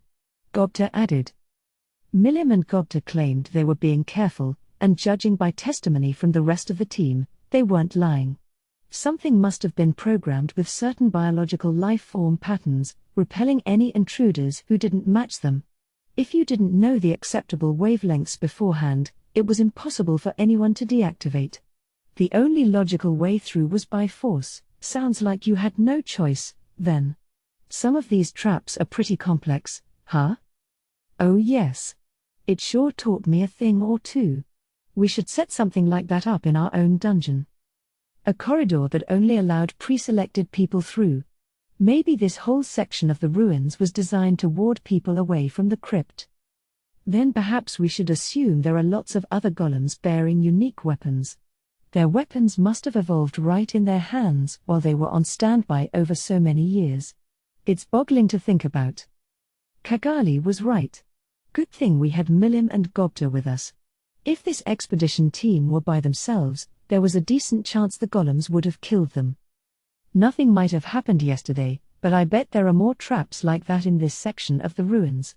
But no need to panic. Let's try to act more carefully from tomorrow forward. Right. It'll be a while before we have the door analyzed, so tomorrow. Just when Cagali was voicing her agreement, the earth began to shake. A gigantic burst of energy shot across the entire region, including these ruins. Fragments of rock fell from the ceiling, adding to the stress and terror. What was that? We gotta get out of here. It's gonna cave in. Cagali raised her voice to calm her team. Pipe down. That was just a single jolt, it's not an earthquake. A structure this solid won't fall that easily. Just stay calm and start evacuating. That was enough to restore order among the team, a testament to how well trained they were. So what was that? The cool as a cucumber Gobta casually asked. Some kind of shock wave just ran across the surface, I think. A pretty big one, too, so it might have affected the palace. I had a transport gate handy if we needed it, so I wasn't panicking as I answered him. Still, though. Like Kagali said, it wasn't an earthquake, but some kind of localized energy blast, which meant it had to be man-made. But just as I was thinking about going back up to look over things, my instincts reacted. Report. Hostile force detected. At this point in time, the ruins defense system has activated. A large number of activating golems have been detected. There are also other intruders going into the ruins. Alarms began to blare, followed by a mechanical-sounding voice. Intruders into Amrita detected. Eliminate at once. Intruders into Amrita detected. Eliminate at once. The repeating voice made the danger crystal clear. Now things were critical, the surface wasn't guaranteed to be safe, and we had an emergency inside the ruins. You're kidding. Did Amrita's defense system just go off by itself? Kagali's cool, unaffected demeanor was gone now. There are intruders coming inside, I said. Maybe they set off some kind of trap. Too bad the golems won't listen if we tell them we're not involved, and frankly, I was starting to doubt Kagali herself. She was right near the door. Maybe she could have set off the defenses while I wasn't paying attention? And look at the timing. Other people entering the ruins just when the alarm goes off? That had to be deliberate. You notice anything, Milim? No, I didn't hear a thing. Milim could pick up all thought communications and magical conversations around her. Trying to hide anything from her was pointless, but she didn't overhear anything unusual. I thought the intruders might have been connected to Kagali, but maybe I jumped to conclusions. So she's innocent? Report. Cannot reach a conclusion. If there is a soul corridor connection, it is possible to engage in a hidden thought communication. So I couldn't feel safe yet. I really hated having to protect a potential spy while dealing with enemies. If she would have been kind enough to reveal herself and ditch me at this point, it'd make things a lot easier. But oh well. We're in a bad situation. I think the intruders must be from the organization coming after me, I said. Ah, it's really true. So that earthquake, too? But what kind of fools would take on a demon lord? The team seemed honestly surprised about all this. I didn't question any of their motives. I supposed I'd have to brace myself and keep them protected as I fended off this adversary. Well, don't worry. I promise I'll step up to keep you all safe. They looked at me, surprised. Well, that's mean. Did they assume I'd abandoned them all in here? We were getting along pretty well, I kinda hoped they trusted in me more. Just what you wished for, huh, Rimuru? Said Milim. Yeah. Though I'm not too sure whether they caught me or I caught them. We'll have to see right now. Just as Raphael predicted, the enemy took the bait. I won't ask how they managed to get in. With the kind of talent they had to choose from, it'd be a snap to sneak past the Dark Elves up top. Well, let's take this opportunity to end things here. I was anticipating this, and I debated over how to address it. There was nothing to panic about. Quickly, we all moved into our planned intercept positions. The second tremor came along. What's that? I really don't like the sounds of that. Even Gobda was growing concerned about events outside. But I didn't have the time to answer him, because now, I could see it. An ominous dragon, advancing upon us from faraway skies. Whoa. That's real bad. It was hard, inside the ruins like this, but I used magic sense to follow the magicules to the outside. There I could see a dragon, as vicious as they came. It looked like Veldora on the outside but a measure larger overall. Its skin was ragged, festering, almost rotting off, and its massive aura was exploding out of control.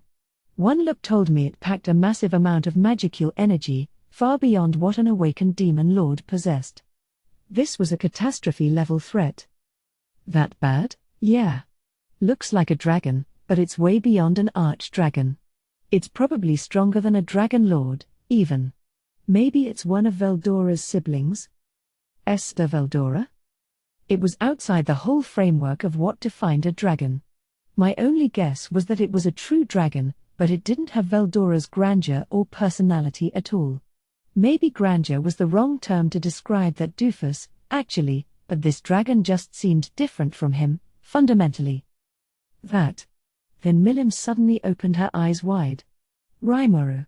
I think I got some business to take care of. That dragon. She squinted into the empty space in front of her, then used spatial transport to vanish from the scene. Judging by her panic, I could see where this was going.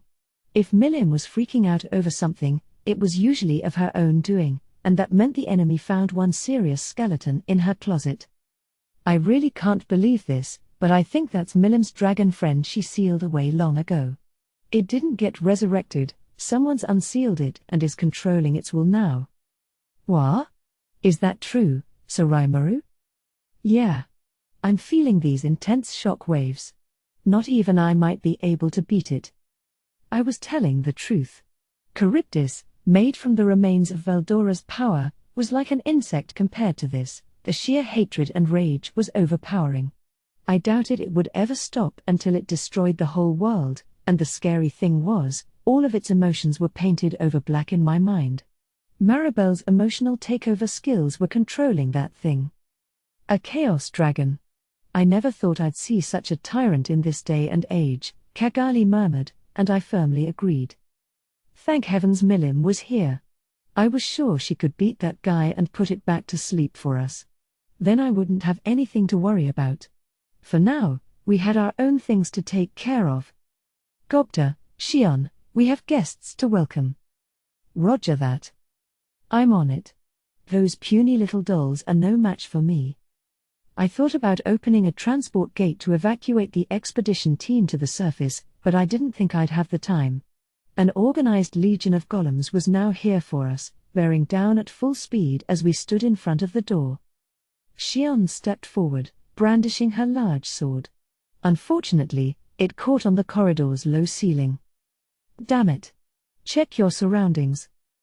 Sorry. Just a little mistake. A little mistake could cost you your life. It cost her a bit, judging by the spear from one golem that was now stuck inside her. That nonsense left her wide open, and I really wish she'd get it together for a change. It's too cramped to fight in here. I don't know what's beyond, but maybe there's a bigger space in the third section. Then maybe we can have them hurry up with deactivating it. Nah, at this point, I'll just do it myself. Sorry, guys, but time's up. Ranga, help those two. While Gobta, Shion, and Ranga bought time for me, I quickly wrapped up the door for us. The alarms were still blaring, all the traps were activated. I wanted to avoid violence in here to keep the ruins as intact as possible, but luckily, the door opened without much of a challenge. Get inside. Heeding my words, the expedition team quickly ran down the stairway inside, none of them demonstrating a hint of panic. Kagali followed behind, and I joined her, protecting her back as we all went into the crypt area. The dead were asleep here, but it didn't look the part. It was an enormous, brightly lit space, large enough to house a broad, grass-covered plain. I almost forgot everything as I marveled at the landscape, but now was no time for surprises. Soon Gobta was down the stairs, the golems not far behind, and the battle began anew. Now, however, things were turning around. Shion had full freedom of movement, and now she was pulverizing those golems. At this point, I didn't want to let anyone escape. When I strike hard, and my foes probably think the same way. After all, they were trying to keep me isolated in here, even if it meant risking the wrath of Milim. I didn't think they'd go that far. Honestly, I probably underestimated Maribel. But no more. Understood. Shifting into full power battle mode. Quietly, I finished my preparations. All restrictions I placed on myself were removed, to get myself ready for the enemy to come. Now I just had to wait for the ringleader. There were a large number of golems, but we had the advantage. Shion was kicking up a huge ruckus, and Ranga was going berserk. In between them, Gobta was destroying each golem with the gun he had, one at a time. He even had enough time to reload at regular intervals. Seeing how in control he was, the expedition team looked pretty reassured. I'm surprised there was actually an attack, But what kind of force would attempt to attack a demon lord? Even waking up a chaos dragon for it. Kigali must have been curious about that. She seemed disturbed, the concern clear in her voice. If it was an act, she was good at it, but I still didn't know what lay in her heart. Sorry to drag you into this. Not at all. If there's a living chaos dragon out there, I wouldn't feel safer with anybody else, so Rimuru. Yeah. We need to report this to the guild HQ and figure something out. But if the demon lord Milim loses, there's not much we can do, is there? We need to survive this first. I don't know who deliberately set off the trap, but that was such an evil thing to do. I was seeing some optimistic opinions among the team. They sure knew how to mentally switch gears on a dime. I told you I was gonna protect you, right? And if I win, we're good. I tried to keep it casual as I calmed them down. I had Gobta and Ranga here, not to mention Xion. And Milim, strongest among all the demon lords, wasn't gonna let a chaos dragon beat her. It wasn't a good situation, but it wasn't a terrible one, either. We had to kill our foes, survive this onslaught, and address our anxieties. Simple. Kigali must have been relieved a little, because she didn't say anything else for a bit. I turned my eyes toward Gobta's battle, waiting for the adversaries to come. You have many foes, Sir Rimuru, she whispered. Is that because you're a demon lord? I was unoccupied while waiting for my enemy, so I casually replied to her. It wasn't voluntary on my part, but yes. Why is that? The kingdom of farmers provoked me. With Clayman, my foe was messing with me, so I had to respond. Hinata the saint had the wrong idea about me. In every case, it was started by the other side, I just played along. In a way, it was self-defense. It was? So you never start anything, Sir Rimuru? Well, maybe I can't say that. With this particular enemy, it's kind of a conflict between motivations. Our philosophies don't mesh. This would have happened sooner or later anyway, I think. You can't resolve it without fighting? Sure we can. But that resolution would probably never come until I swallowed up the other side. If they didn't want that, they were probably right to do this. With the twin superpowers of Dworgen and Thalion at their side, Tempest would have no reason to lose in an economic war with the Western nations. If the enemy did nothing, I'm certain that we would have annexed them all, financially speaking. Raphael's way faster than a quantum computer. I wouldn't stand for anyone dissing it. Oh? So you think the other side's justified in this, then? Are they? Maybe we could have accepted the differences in our principles and agreed to some mutual concessions. If we were never gonna get involved with one another again in the future, that might have worked. But if they're justified, then so am I. I had no interest in doing whatever they said, and they didn't want me ruling over them. And if that's how it was, confrontation was the only choice. In a way, economic warfare is even more terrifying than the kind with guns and tanks. There's no defined surrender in one, and as long as the other side doesn't fall under your umbrella, it never ends. Thus, you could say that my foes turning to military warfare was a stroke of luck. This way, once they realize they can't win, they'll have to admit to defeat. But even if that was their only choice, the question of whether it was just or not is another issue entirely. Well, justice can mean a ton of different things, depending on your viewpoint. I'm not saying I'm absolutely correct, but if I retreat here, that's going to worsen my position.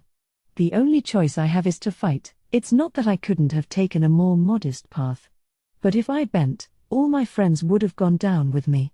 Even so, if you respected the other side's position and tried talking to one another to search for a better relationship, don't you think you could have avoided hostilities? That's a tough one. How should I answer it? I didn't have to worry about it. A young girl's voice answered for me. It's impossible. So impossible.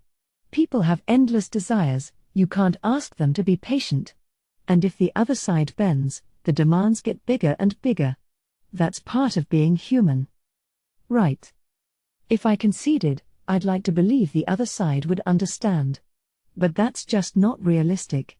If I were just another citizen who could believe in fairy tales, Maybe I could have given you an earful of all that idealistic stuff. But from a politician's point of view, there's just no way I can believe in that nonsense. And I guess my adversary thought the same way. You know, I think the exact same thing. I'm the Demon Lord Rimuru. You are? Good to meet you. My name is Maribel. I'm your enemy. Somewhere along the line, all the golems had been defeated. There, I saw a girl I caught sight of at the Founders' Festival, the enemy I anticipated and one far bolder than I ever imagined. I figured she'd be the sly sort who didn't venture out herself, but I wasn't expecting to see her right here in front of me. And it wasn't just Maribel. 3 others were next to her, Gay, looking completely changed, a man in knightly clothing, and Yuki Kagurazuka. The sight disturbed Kagali and the team. Guild Master? Why are you here? No. Were you after the Demon Lord's life? You're kidding me. Then why did you order us to explore the ruins? Yuki demonstrated zero response to these questions. Just as Glenda said, he must have been under her complete control. So Yuki, what is the meaning of this? Are you turning your backs on us? Kagali's voice was full of anger. It sounded like that came from the heart, but that didn't matter anymore. I really wanted to end this fast soon and go back up Milim, but before that. Yeah. You certainly are my enemy. But before we fight, there's one thing I'd like to ask, if that's okay, I said. I turned my eyes toward the blonde-haired girl. The expedition seemed thrown by my choice, but I kept watching silently. By this point, I suppose they've thrown their lot in with mine, or maybe they've been taken in by this girl's dark atmosphere. That shiny blonde hair, those lips the color of cherry blossoms. Maribel, this girl who may or may not be just 10 years old. Deep down, though, she was cold, just too different from anyone else on the planet. What is that? Join me. Then we can avoid all this needless conflict. Laughable. So laughable. You should join with me, Demon Lord Rimuru. You're going to lose right here. If you don't like it, submit to my rule. Your approach isn't a match for my policies. The way you do things will lead to unnecessary wars. It'll make countless innocent people suffer, just to keep the riches of a few safe. Yes. I'll admit to that. But so what? It's completely natural for the powerless to be exploited. It's survival of the fittest with monsters, too, is it not? Oh, it is. But I don't like that. Well, it's stupid. It's so stupid. Do you believe in a bunch of insipid nonsense like we're all equal? No, I'm not a total idiot. But everybody needs to be given an opportunity. Some people just can't manage to do anything, but you can't cast away people's values that easily, can you? Some people bloom later in life, some have hidden talents. You have people who hate working but have unbelievable artistic talents. With Maribel's approach, once a gap opens between rich and poor, it'll be impossible to close again. And I just couldn't accept that. From the moment they're born, people are unequal. That was a given. You could probably count the monetary fortune a set of parents gives to their child as a kind of talent. But a life where you've given no opportunity at an education, just constant exploitation, meant ignoring the potential in all of us. In a word, it was a waste. People have an infinite potential for talent. Throwing all that away is unthinkable. But ridiculous. So ridiculous. I can't believe a childish dreamer like you is a demon lord. Your stupidity is simply unbelievable. My argument didn't move Maribel. Is it? Well, all right. Then let's determine which one is right. There couldn't be an easier way. Gladly. Let me teach you how reality works. Our arguments would never mesh. Only through a fight would we ever reach a conclusion. I did feel sad about that, but I could accept it. That's the way it is. The human race will never see a day when everyone truly understands one another. But that just proves how diverse we all are. Thanks to the process of evolution, we're a living contradiction. Only the victor can proclaim how just that is. And Maribel and I, 2 sets of justice, opposed in principles, were about to clash against each other. Smash him down. At Maribel's signal, Gaye moved first. Perhaps it was his hatred that made him lunge at me, eyes bloodshot. He had been taken away by the magical inquisitors, but maybe he escaped or something? PFFT. The likes of you challenging Sir Rimuru, Shion shouted as she attempted to get in Gaye's way. But Yuki stopped her. I'll take you. Oh. How interesting. No one weak enough to let that girl rule over them can defeat me. Her eyes shone red, that's a sign Shion was dead serious. With a tremendous aura, she readied her giant sword. The battle was underway. Leaving her to work things out, I looked at the other man in the group. He seemed stronger than a paladin, but Gobta was engaging him now. Ranga was with him, but honestly, I had my concerns. Gobta, Shion shouted, time to show us what the Big Four can do. Oh. I totally forgot. I did kinda put that in place, didn't I? You got it. Okay, now let me show you something really good, transform. With that call-out, Gobta and Ranga merged together, turning into a cool, werewolf-style figure that didn't have a hint of Gobta to it. Right. That could probably work. And unlike the last time I saw it a month ago, Gobta's apparently learned how to control himself better. Now he was conducting himself perfectly, no longer battered around by Ranga's strength. He was facing a foe who could most likely beat the 10 great saints, but I figured Gobta could probably manage. Trusting in that, I focused on my own enemy. Oops, but before that. Gathering my aura into my left hand, I casually hurled it at Gaye. That was all it took to render him into dust and erase him from this world. Stained by Maribel's desire, he had obtained powers beyond his own, it looked like, but to me, he was just a distraction. You wanted to fight me, huh? Well, glad you got the chance before you died. It was sort of a blunt way to address the dead, but hopefully he'd be satisfied with it. No? What was that? What was that? That power? What was it? That's me taking this seriously. And now it's your turn. You don't need to understand who you made your enemy. I'm going to gobble you down until you can never get resurrected again, so have fun nourishing me. I offered that little speech out of politeness before our battle. Now that I was serious, I didn't want anyone to expect kindness from me. To me, Maribel was now my enemy. I was going to kill her. It couldn't have been more obvious. Let's end this fast and go help out Milim, I said to myself as I took a step toward Maribel. Maribel now realized it, just who she was up against. This was a member of the Octagram, and one of the strongest people in the world. Hey, is it me, or is Sir Rimuru looking kinda scary now? Shut up. That's no way for part of the Big Four to talk. Listen, Gobta, that is the true form of the Demon Lord Rimuru. Ah, look how gallant and imposing he is. I, Shion, am truly happy to bear witness to this. Oh, really? I think his true form is, how he usually goes around, and stuff. Yes, and that is quite fetching, too, I will admit. Hee. But I'm sure Diablo so regrets not being able to see this right now. Hee. I will be sure to tell him all about it.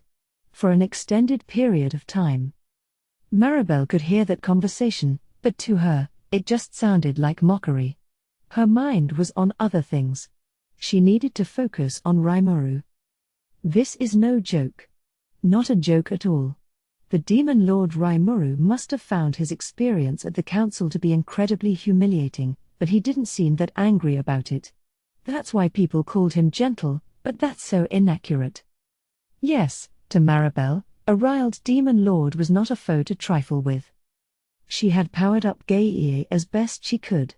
He had taken on more power than your average magic-born, well beyond any human standard. Some of the older guard Demon Lords, like Frey or Carillion, might have had a difficult time against him. After all, Gaie had sacrificed the rest of his natural lifespan, burning up all the energy in his soul to borrow this outrageous force. And yet Rimuru had defeated him with a single passing blow, as if burning a pile of trash. That was how outclassed Gaie had been. Not just a child against a grown man, not just an elephant against an ant. Maribel's soul held a stronger force than Gaia's did. She had been resurrected, traveling to and surviving in another world, and presently, her mind was in a realm beyond human comprehension. But even so, she sensed that the demon lord Rimuru was now a threat. Thus, she immediately broke out her final option, Holy Field, the most lethal of barriers and a killer move against any monster. Ever well prepared, she had already stationed her blood shadow troops around the outer rim of the castle grounds for this. You can threaten me all you want, but now it's time. Time to see just how much more intelligent we are than monsters. As she bragged to Rimuru, she used her magical communication skills to send an order. Whoa! I feel all heavy. I remember this. And it's even stronger than it was then. This must be its true force. The big four werewolf stopped, confused, as his compatriot the ogre grinned defiantly. How annoying, Maribel thought, gritting her teeth. As the name Big Four suggested, they both possessed unusual strength. Gobta, the werewolf, was the kind of champion to earn second place in battle tournaments, and the ogre he was with was just as formidable. They were joined by other magic-born people Rimuru brought with him to the council. Their sheer power is ridiculous. If I tried a frontal attack, I'd have no chance, even if Eldora never showed up. But now things were different. The demon lord overestimated his skills, and now he exposed his defenseless underbelly. Maribel chuckled to herself. That mistake will be their doom. But her conviction was wishful thinking. I thought so. I anticipated you making this move. Did you think I wouldn't prepare for it? The demon lord Rimuru grinned at her, and the next moment, the holy field disappeared as quickly as it deployed. What? What did you do? Well, I'm walking around here all but asking to be attacked, so of course I had my people keep watch around the castle for me, right? Maybe you thought you had me in a trap, but I was just using myself as bait to trap you. I figured, after all, that if you wanted to enslave me with greed, you needed to be on site. That was his response to Maribel, and at that point, Maribel understood everything. The missing Glenda hadn't been rubbed out at all. She'd betrayed her. Yes. The only one overestimating their skills is me. And with her last resort exhausted, she was at a major disadvantage. Gaia was dead. Yuki had the advantage but still wasn't overpowering the ogre. The other one, Rama, the battlesage burning to avenge Glenda, was struggling against Gobta the werewolf. Both of them had been powered up by Maribel's greed, but the reality of it, the fact that neither could emerge victorious, showed just how strong the enemy was. Maribel would have to step up herself to change matters. The petite, doll-like girl was about to expose her true nature. Combusting her own soul, Maribel went beyond her limits. All she hoped for was victory. She couldn't make up for falling in that trap, but this was exactly what she wanted the whole time. A chance like this wouldn't come again. She knew that. And thus, she had no regrets. Time to get serious. I'm going to wager it all to kill you. Right. And I'll reply with my full force. Following that signal, Maribel started running. With a bound, she unleashed a kick on Rimuru, her physical skill far from childlike. The attack was fiercer and heavier than a tank round, forceful enough to bend an iron beam, but it gave Rimuru no distress. He lightly parried it, then used his momentum to throw her body down. Maribel reached out to the ground, leveraging her rebound to spin out of harm's way. Dodging Rimuru's follow-up attack, she launched Avarice as a sort of return gift. Die, you will thirst for death. Waves of darkness attacked Rimuru. This was Maribel's finishing move, a strike that took the living's instinctual lust for life and flipped it on its head. That was Maribel Rotso, a girl who used her own will to perfect her unique skills. This one, too, was a sinful one, harnessing the most primordial emotions in the human body. No one could resist the enhanced siren song of greed it played, and there was no longer any doubting Maribel's victory. Yes. This couldn't happen any other way. I am reluctant to kill him, but it's not the worst outcome. It'd be far more foolish of me to leave such a dangerous man unchecked. If she had her way, she'd rule over Rimuru instead. But he wasn't the kind of foe who'd ever accept that. So Maribel opted to grasp complete victory for herself instead. Surrounded by the Black Surge, the Demon Lord Rimuru stood there, seemingly not attempting to resist. It just wasn't enough. No one, no matter how strong, can do away with their thirst for life. And that's what makes me invincible. It was true. She was all-powerful. Against Frey, Carillion, or an awakened Clayman, she probably would have won. Even Hinata the Saint would have faltered in the face of her skills. That's how strong the unique skill Avarice was. Sorry, but my analysis just finished up. Now it won't work on me. Rimuru had triggered his ultimate skill, and at that moment, Maribel's chances of victory were zero. For while she was all-powerful within the dimension of that ultimate skill. Raphael was right after all. Maribel had a holy field prepared. Granville was the boss of the Western nations, so I was right to assume she had adopted it. She was such a master at it that it scared me. But it also played right into my hand. Now, the ever-eager Gable, as well as Hakuro, Sokka, and all her fellow troops, had something to do. It had been a pain keeping them calm over the past few days of no action. I certainly was glad I didn't disappoint them. But, man, look at this girl Maribel. She was strong. Definitely strong. I felt that for myself when we were tussling earlier, and when she exposed me to those dark waves, that really made my spine tingle. I wasn't worried at all about the possibility of dying, but if she fired that at one of my other officials, well, the thought scared me. Anyone besides me would have died for sure. If I had to guess, maybe Diablo would be the only one to survive.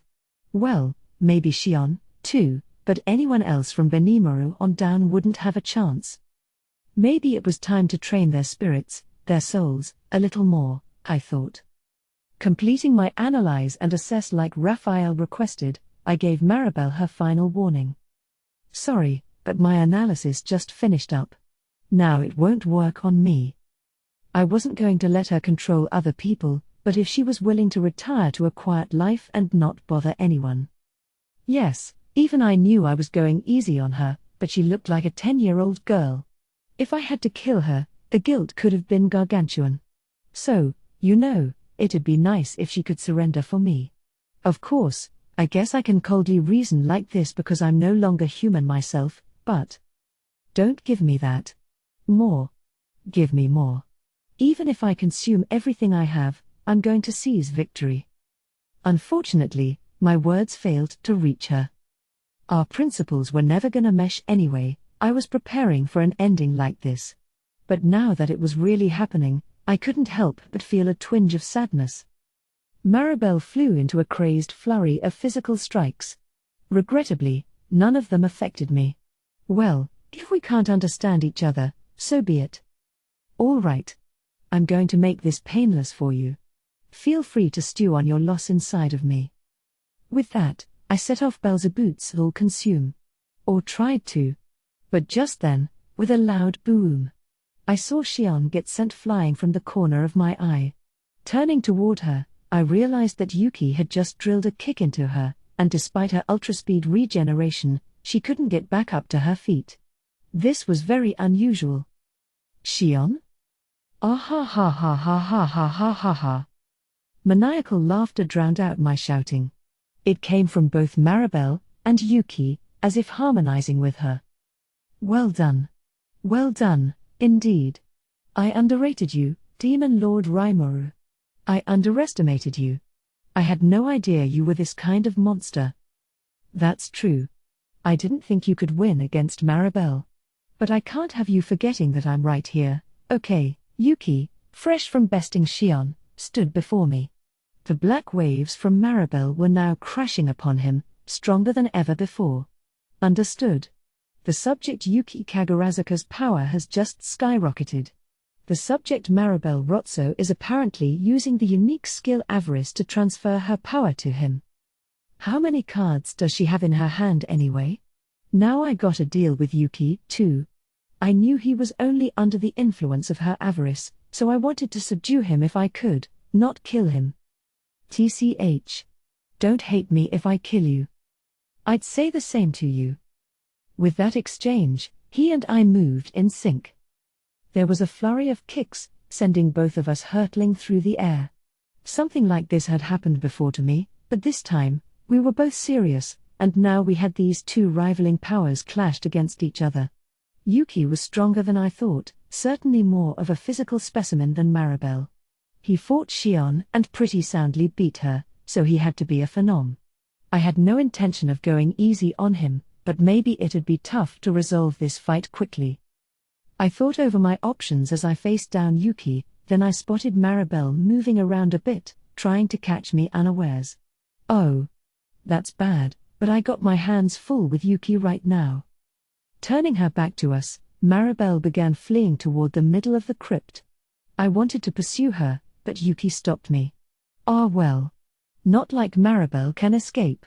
Now that I fully grasped the wavelengths of her soul, I could find her no matter where she hid. For now, Yuki had to come first. I turned my eyes back toward him. My peripheral vision told me that Kagali and the expedition team were attending to Shion. She was awake, but it didn't look like she could stand up, something she looked pretty pained about, but there was no quick solution to that. If Yuki left her in such bad shape, I couldn't afford to make light of him. But I wasn't worried at all. As Raphael put it, a unique skill can never work against an ultimate skill. The strength of our relative souls was at the crux of it. If someone awakens to a power that surpasses unique skills in all dimensions, you needed a strong enough heart to go with that. Faced with that kind of spiritual strength, there was no way a unique skill could have any influence. The only thing that could beat an ultimate skill user was another ultimate skill user. No matter how much power Maribel gave him, Yuki couldn't beat me.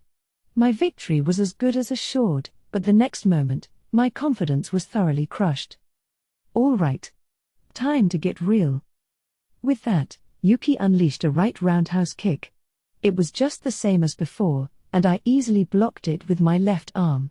But the next instant, my entire upper arm shattered, as if it burst open. Huh? I backstepped to safety, honestly surprised as I blankly stared at my arm. Concern. The universal barrier of Uriel, Lord of Vows, has been broken. This is believed to be due to the subject Yuki Kagurazuka's extrasingular anti-skill constitution. Wait a minute.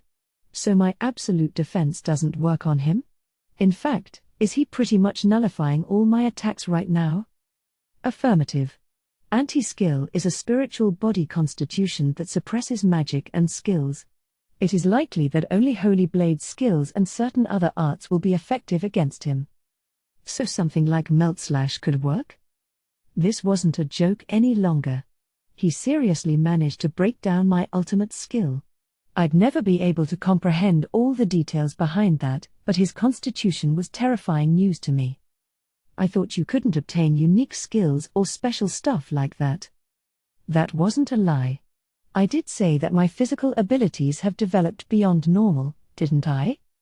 I wanted to yell at him about that, but he was right. Besides, if his mind was being controlled, there wasn't much point complaining at him anyway. But what'll I do now? Yuki's attacks work on me, but mine don't work on him. I'd just be wasting time as it is, and if this is what it's come to, I can't get hung up with trying to keep him alive. I really wanted to, since we shared a homeland and everything. If he was deliberately my rival, that's one thing, but mind-controlled like this? I felt real bad for him. Facts were facts, though. Yuki wasn't someone I could beat while going easy. Stealing my resolve, I drew my sword, sending my aura up and down its jet-black blade. Ooh. Nice katana there. He took out the knife hanging from his side with his right hand. Then he took out another with his left, a small, single-edged sword.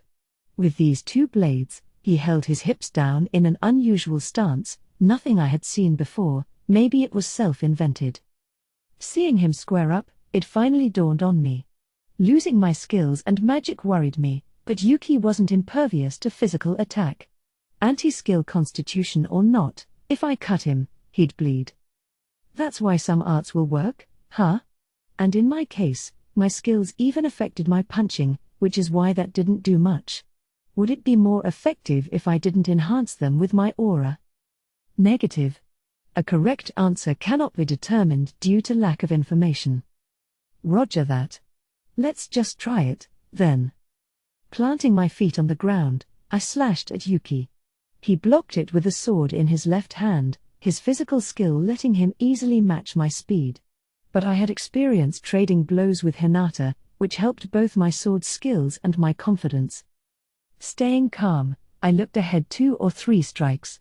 Even if skills didn't work on Yuki, predict future attacks still worked just fine, since it used Raphael's computations to discern his behavior. Yuki preferred to defend with his left-hand sword and attack with his right-hand knife. It usually went the opposite way, I thought, but everyone has their own preferences.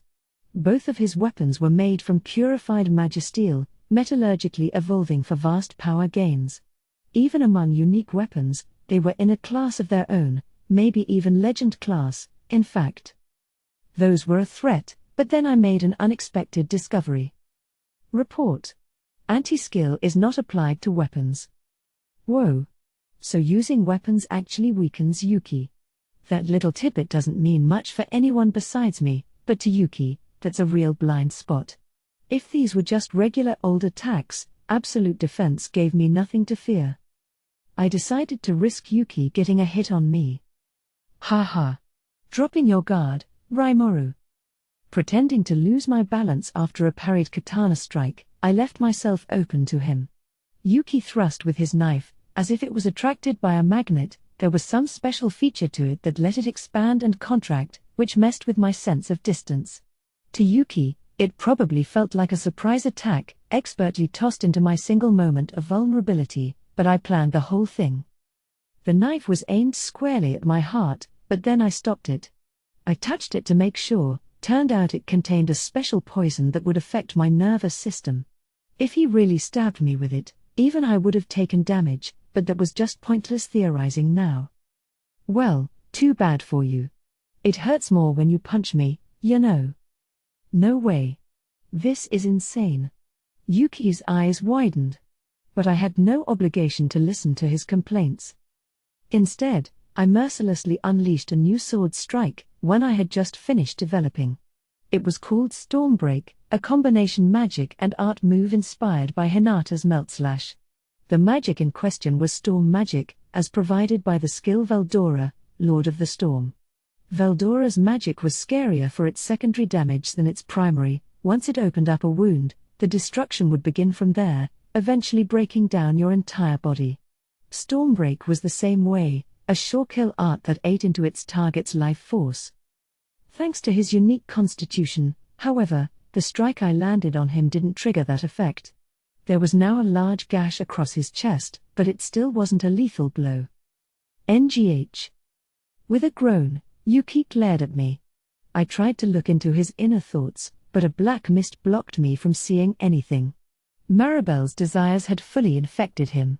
If I could clear all that away, I wouldn't need to finish him off, but... Understood. Interference is blocked by anti-skill. But no dice. Then there was just one thing to do. I've won this. I wanted to release you from Maribel's rule, but I guess I can't do that. I'm gonna go a little strong on you, but no hard feelings, all right. I would damage him almost to the point of death, knocking him unconscious. Then, while he was knocked out, I'd go take care of Maribel. If that eliminated her effect on him, then great. I readied my sword against Yuki. Sadly, punching him with my bare hands didn't deal him any damage. The energy that anti-skill cancels even included the kinetic energy from my fist. It's crazy, I know, but Yuki was a very special case. Waiting until the best possible moment, I applied power to my sword. I wanted to strike him with the blunt side of my blade, good thing it's sturdy enough not to break, but if I applied too much, I was liable to cut Yuki in half. Striking the right balance of power was tough. But just as I readied my sword, preparing to smash it down on him. Please, wait a minute. I beg you, please reconsider killing Sir Yuki. Kagali started shouting. I turned her way. She was on her feet, attempting to run up to Yuki. Whoa, look out. Yuki's under Maribel's control. No, it's fine. There's no way someone as strong-willed as Sir Yuki could have his heart taken by a little girl like that. She clung to Yuki, ignoring my warning. The expedition team was following her lead. Yeah. She's right. The Grandmaster's not that much of a wimp. That's true. He's always going by the beat of his own drum. There's no way anyone could exploit his weaknesses. He's the kind of guy who'd beat a dragon just to show off to us. He was certainly well loved. If they were defending him that much, I was starting to look like a villain. Look, if there was a way to keep from killing him, I'd use it, all right. But I can't go easy like that right now. I'm just taking the option that's best for the situation. Can't you see I'm carrying my katana backward? I mentally begged them to take a closer look as I watched Kagali and the rest. They were coming up from behind him, trying to get his attention. If that was all it took to break Maribel's influence, we wouldn't be having this problem. But I'm not trying to kill him, either, okay? So get out of my way, I tried to say. And at that moment, guys, Yuki whispered the word, his face twisted in pain. Report. Change detected in the subject Yuki Kagurazuka. The desire-driven spiritual interference appears to have been cancelled. What? Seriously? We're going with that happily ever after ending? I could barely believe it, but my sense told me Yuki wasn't after my life any longer. You gotta be kidding me. I thought, but I had to accept it. With Yuki back to normal, the only foes left were Maribel and the Chaos Dragon. Looks like I caused you some trouble there, so forgive me for that. But you saved me, Rimuru. Why yeah. Glad you're okay, I replied, trying my best not to look like I was okay with him dying a moment ago. Hey! Gobta. Get this done with already. I needed to change the subject, and yelling at Gobta did the job. Soon after, his battle was over, Xion was safe. Yuki's anti-skill effect wasn't permanent, so her ultra-speed regeneration sprang back to life after a bit. She glared at Yuki, still in a rage, as I tried my best to calm her down. This is a humiliation. I still haven't trained enough. When the anger left her, the sadness came rushing in. I tried to calm her once more, telling her there'd be another time. Gobta, meanwhile, looked pretty exhausted. I told that guy Glenda was alive, but he just wouldn't listen to me. Now that he was used to handling the power of Ranga, Rama wasn't much of a threat to him. Between Gobta's sense for battle and Ranga's hyper instincts, that Wolfman form was a huge upgrade. Ranga stayed conscious for it, too, apparently, keeping a honed eye out for external threats. The way they divvied up responsibilities during battle kinda reminded me of Raphael and me. No wonder they're such a force. So why did Gobta have so much trouble in battle? Because he learned that Rama, his opponent, was burning to avenge Glenda's apparent death. Being a kind-hearted goblin, he couldn't find it in himself to kill him. I had asked Raphael to undo the spiritual interference in Rama's mind. He had used the power in his soul a little too much, but it looked like he'd survive. He was perfectly awake as well, and he was believing our description of how Glenda managed to survive. That should have wrapped things up, but sadly, it didn't. Well, we can't sit around for long. Judging by the intense shaking we're feeling, Milim still hasn't managed to seal away the Chaos Dragon. I really wanna go help her. Rimuru, I'll go chase after Maribel. Yeah, but Yuki, Wait, you're not wounded. It healed up? Your wounds are okay? Oh, yeah. Kagali can use healing magic, so. Huh? Why is he stating that like it's an obvious fact? I thought magic didn't work on you. Oh, no, it's fine. I can turn these properties of my body on and off. I was too exasperated to reply. Yuki was giving me a breezy smile, which was so unfair. Hinata's body could purify magicules, or something like that, but she didn't have a flip switch or anything.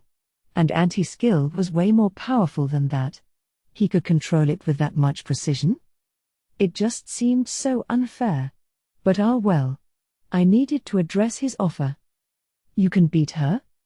It'll be easy, if I don't let my guard down. I mean, being controlled like that, I can't let her go. It's a matter of pride to me. Sir Rimuru, please, said Kagali. I think Maribel is bent on destroying these ruins. In the ruins of Soma that I explored, there was a magical generator that I think was used to run the city. This area looks similar to me, and if the generator goes out of control, it could blow up the entire area around us. And I think I'm the only one who can stop that. You think Maribel's gonna blow it up? Supplying too much magical force to one can destabilize it. And if it hasn't been used for so long, there's no telling how it'd react. We weren't even sure if there was a generator like that in here, but if she was right, we had trouble on our hands. You know how those things work? I thoroughly analyzed the one in Soma. If need be, I know how to stop one. A woman with her beauty sure had a lot of impact when she gave you a serious look like that. It wasn't just because of it that I nodded at her, but I sure did feel overpowered, yeah. Okay. You take care of that. Yuki, get going. He was back to his usual breezy, aloof self, brimming with confidence. The two of them were now on Maribel's trail. Shion, Gobta, guide the expedition team up and regroup with the Dark Elves. Keep them guarded. Yes, sir. What about you, Sir Rimuru? I'm gonna go back up Milim. If I don't hurry, the Chaos Dragon might start striking all of us soon. Milim was doing her best to fight back, but even a stray shot of energy would devastate us. We didn't have time to waste here, so once we decided on something, we had to move. Let me join you. No. Your wounds healed on the surface, but I'm sure you're still damaged inside. Just bodyguard the team for me. Humph. All right. Reluctantly, Shion agreed. Yuki and Kagali were already on their way into the crypt. Shion and Gobta had their orders. It was time to head out. Maribel was running. But she hadn't given up on winning. She had unleashed the sealed Chaos Dragon, one of the best cards in her deck. Under no circumstances could she let this operation fail. But there was still one more card to play. Deep inside the crypt, the heart of the ancient elven city, the pinnacle of the old world's magical technology, was still sleeping. She had heard about it, and so she wanted to overload it with magic and bury Rimuru with it. That's the only way I'll ever defeat that monster. My strongest pawn right now is Yuki, and I'm sure he'll buy me a little time. In the meantime, I'll set that magical control reactor on the path to destruction. Yuki's reports to her included information on the ancient ruins of Soma. She knew that Amrita was a city built by a similar ancient culture. If they worked the same way, it'd be easy for Maribel to control them. Setting off a magical control reactor would cause vast amounts of magic power destruction. If she triggered it right when Rimuru and Yuki were locked in battle, she could catch them in the explosion, and they'd be caught powerless. An attack the Demon Lord Rimuru wasn't conscious of could absolutely defeat him. Maribel was certain of it. Now she was in the central part of the crypt, but she couldn't find the reactor discussed in her report. In fact, there was nothing at all. The sarcophagi were empty, bereft of any accompanying decor or treasure. Yes, there were gold and silver baubles lying around, but no magic weapons, nothing of real value. That's strange, she reflexively whispered to herself. So strange. What's going on? Nobody was there to answer her, or so she thought. Ah ha ha ha ha. There's no magical control reactor in these ruins, you know. Exclamation mark. And by the way, there wasn't one in Soma, either. Is that you, Yuki? It sure is. It was definitely Yuki who answered her, standing tall where she could see him. Kagali was also there, nestled close to her. Aren't you fighting the Demon Lord Rimuru? It's over. I gave my all against him, but it was pointless. Rimuru had enough strength to go easy on me, but I didn't stand a chance. If I could have won, I figured I would have beaten him right there, but I was so scared watching you. And I really thought you betrayed us, too. Ha ha ha.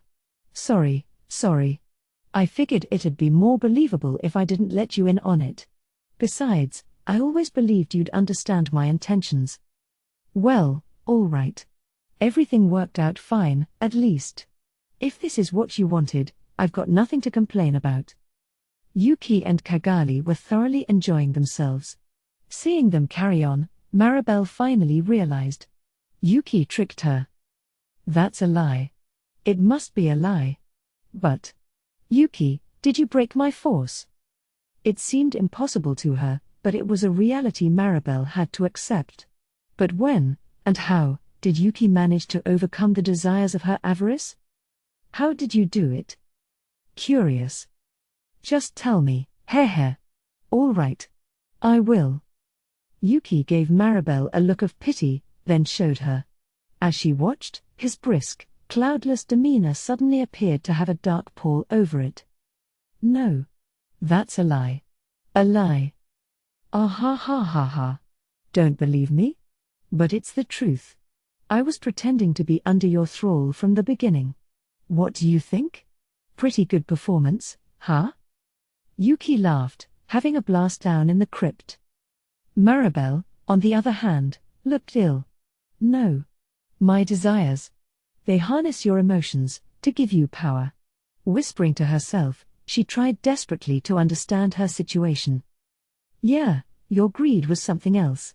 Sadly, though, my own desires are stronger than yours. This world, you know. It's like my sandbox.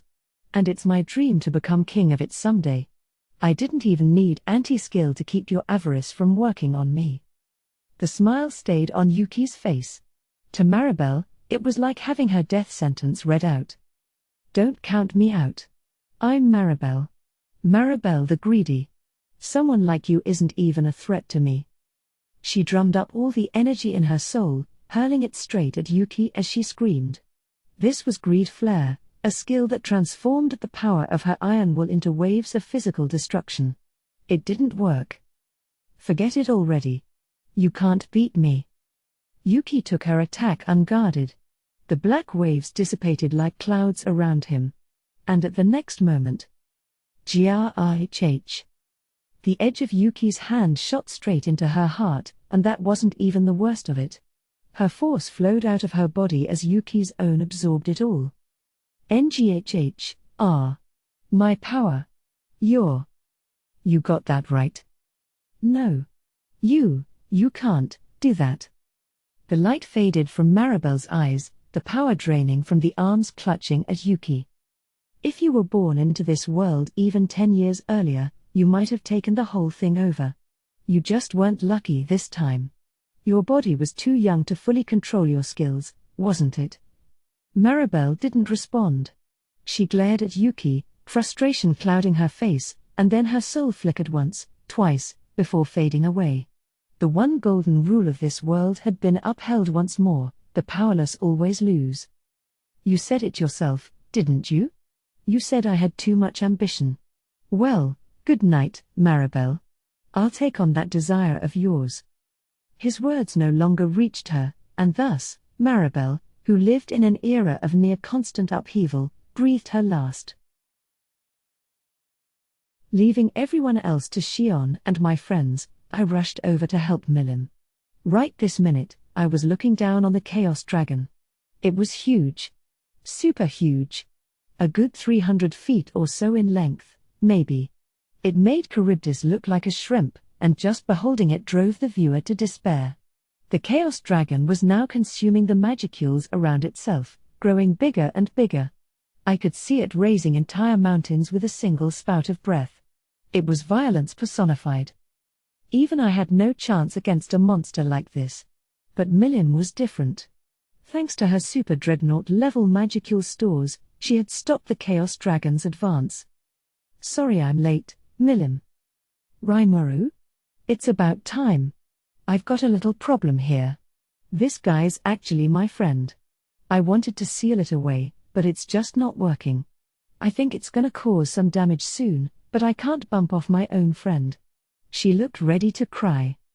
Unlike Charybdis, the Chaos Dragon was bosom buddies with Milim. She must have wanted to give it the benefit of the doubt, but it was so huge that not even Milim had enough force to banish it away. Simply beating it would be doable enough, but she couldn't kill a friend like that. I could understand that. It reflected well on Milim, in my eyes. So I smiled, trying to reassure her. It's all right now. I've got an idea. Milim's eyes sparkled as she watched me. I could tell she trusted me, but man, talk about pressure. I couldn't let it get to my head, though.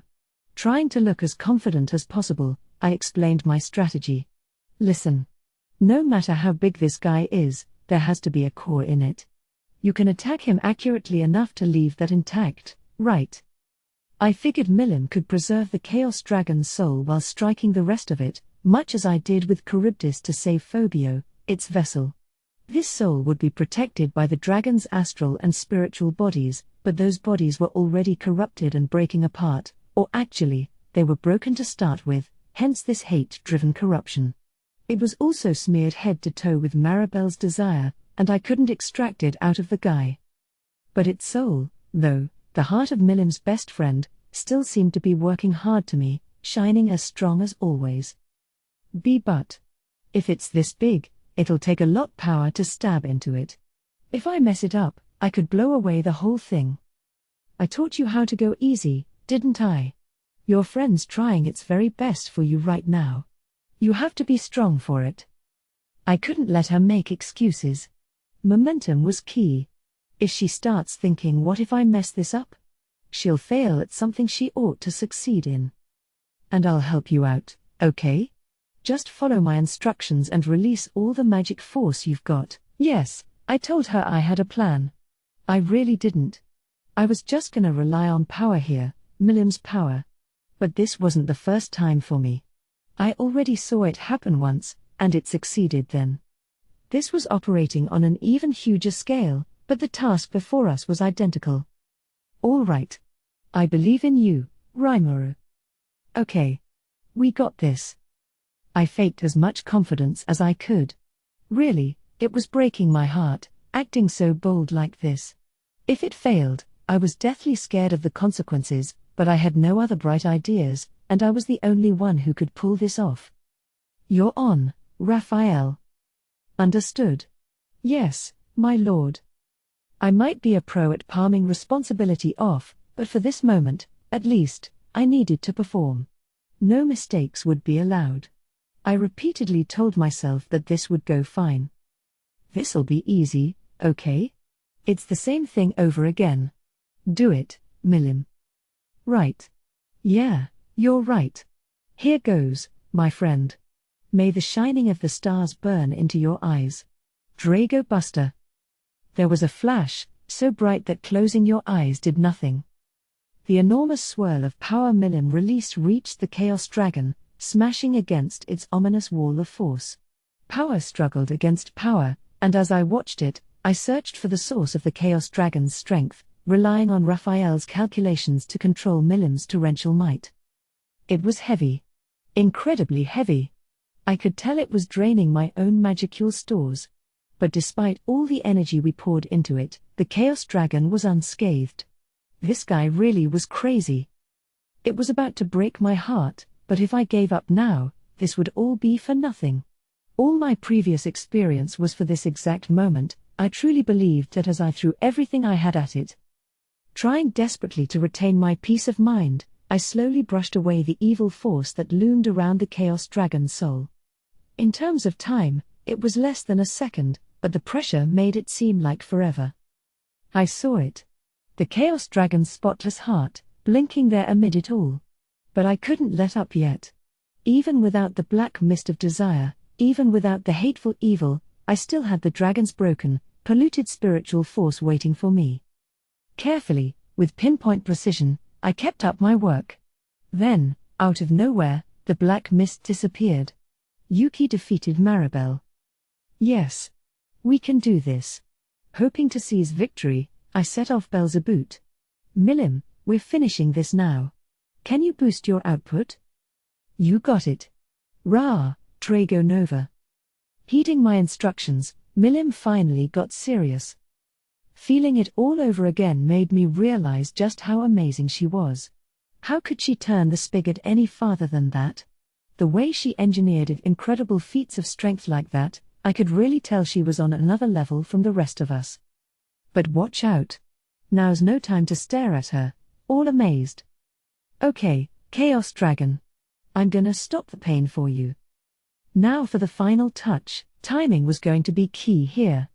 Milim's magic had to pulverize the Chaos Dragon's exposed spiritual body, breaking down its astral body as well. Not missing my beat for a moment, I waited until just before Milim's power shattered its heart, then triggered Soul Consume. Ignoring all rules of time and space, Belzebut did its work. Within my perception, it was done quicker than Milim's magic, and just as I planned it out, I had the Chaos Dragon's shattered heart in hand. Without the core governing that massive cloud of magicules, the Chaos Dragon was already starting to disintegrate. But that was a problem of its own. Raimaru. This is bad news. It's gonna explode. Milim had already stopped infusing her magic at my signal. But now there was a massive energy field in the sky, twisting and warping the air inside. Force clashed against force, compressing the energy at eye-popping pressures. The reaction would come soon enough, a huge explosion that not even Milim could neutralize. She gave me a panicked look. But I was calm. According to Raphael, I could apparently do something about this. It's all right. I'll figure it out. You can do that. She looked surprised. I appreciated her admiring eyes, but if I messed this up, I was gonna look like such a dumbass. But now's no time for that. Are you sure this'll be okay, Professor?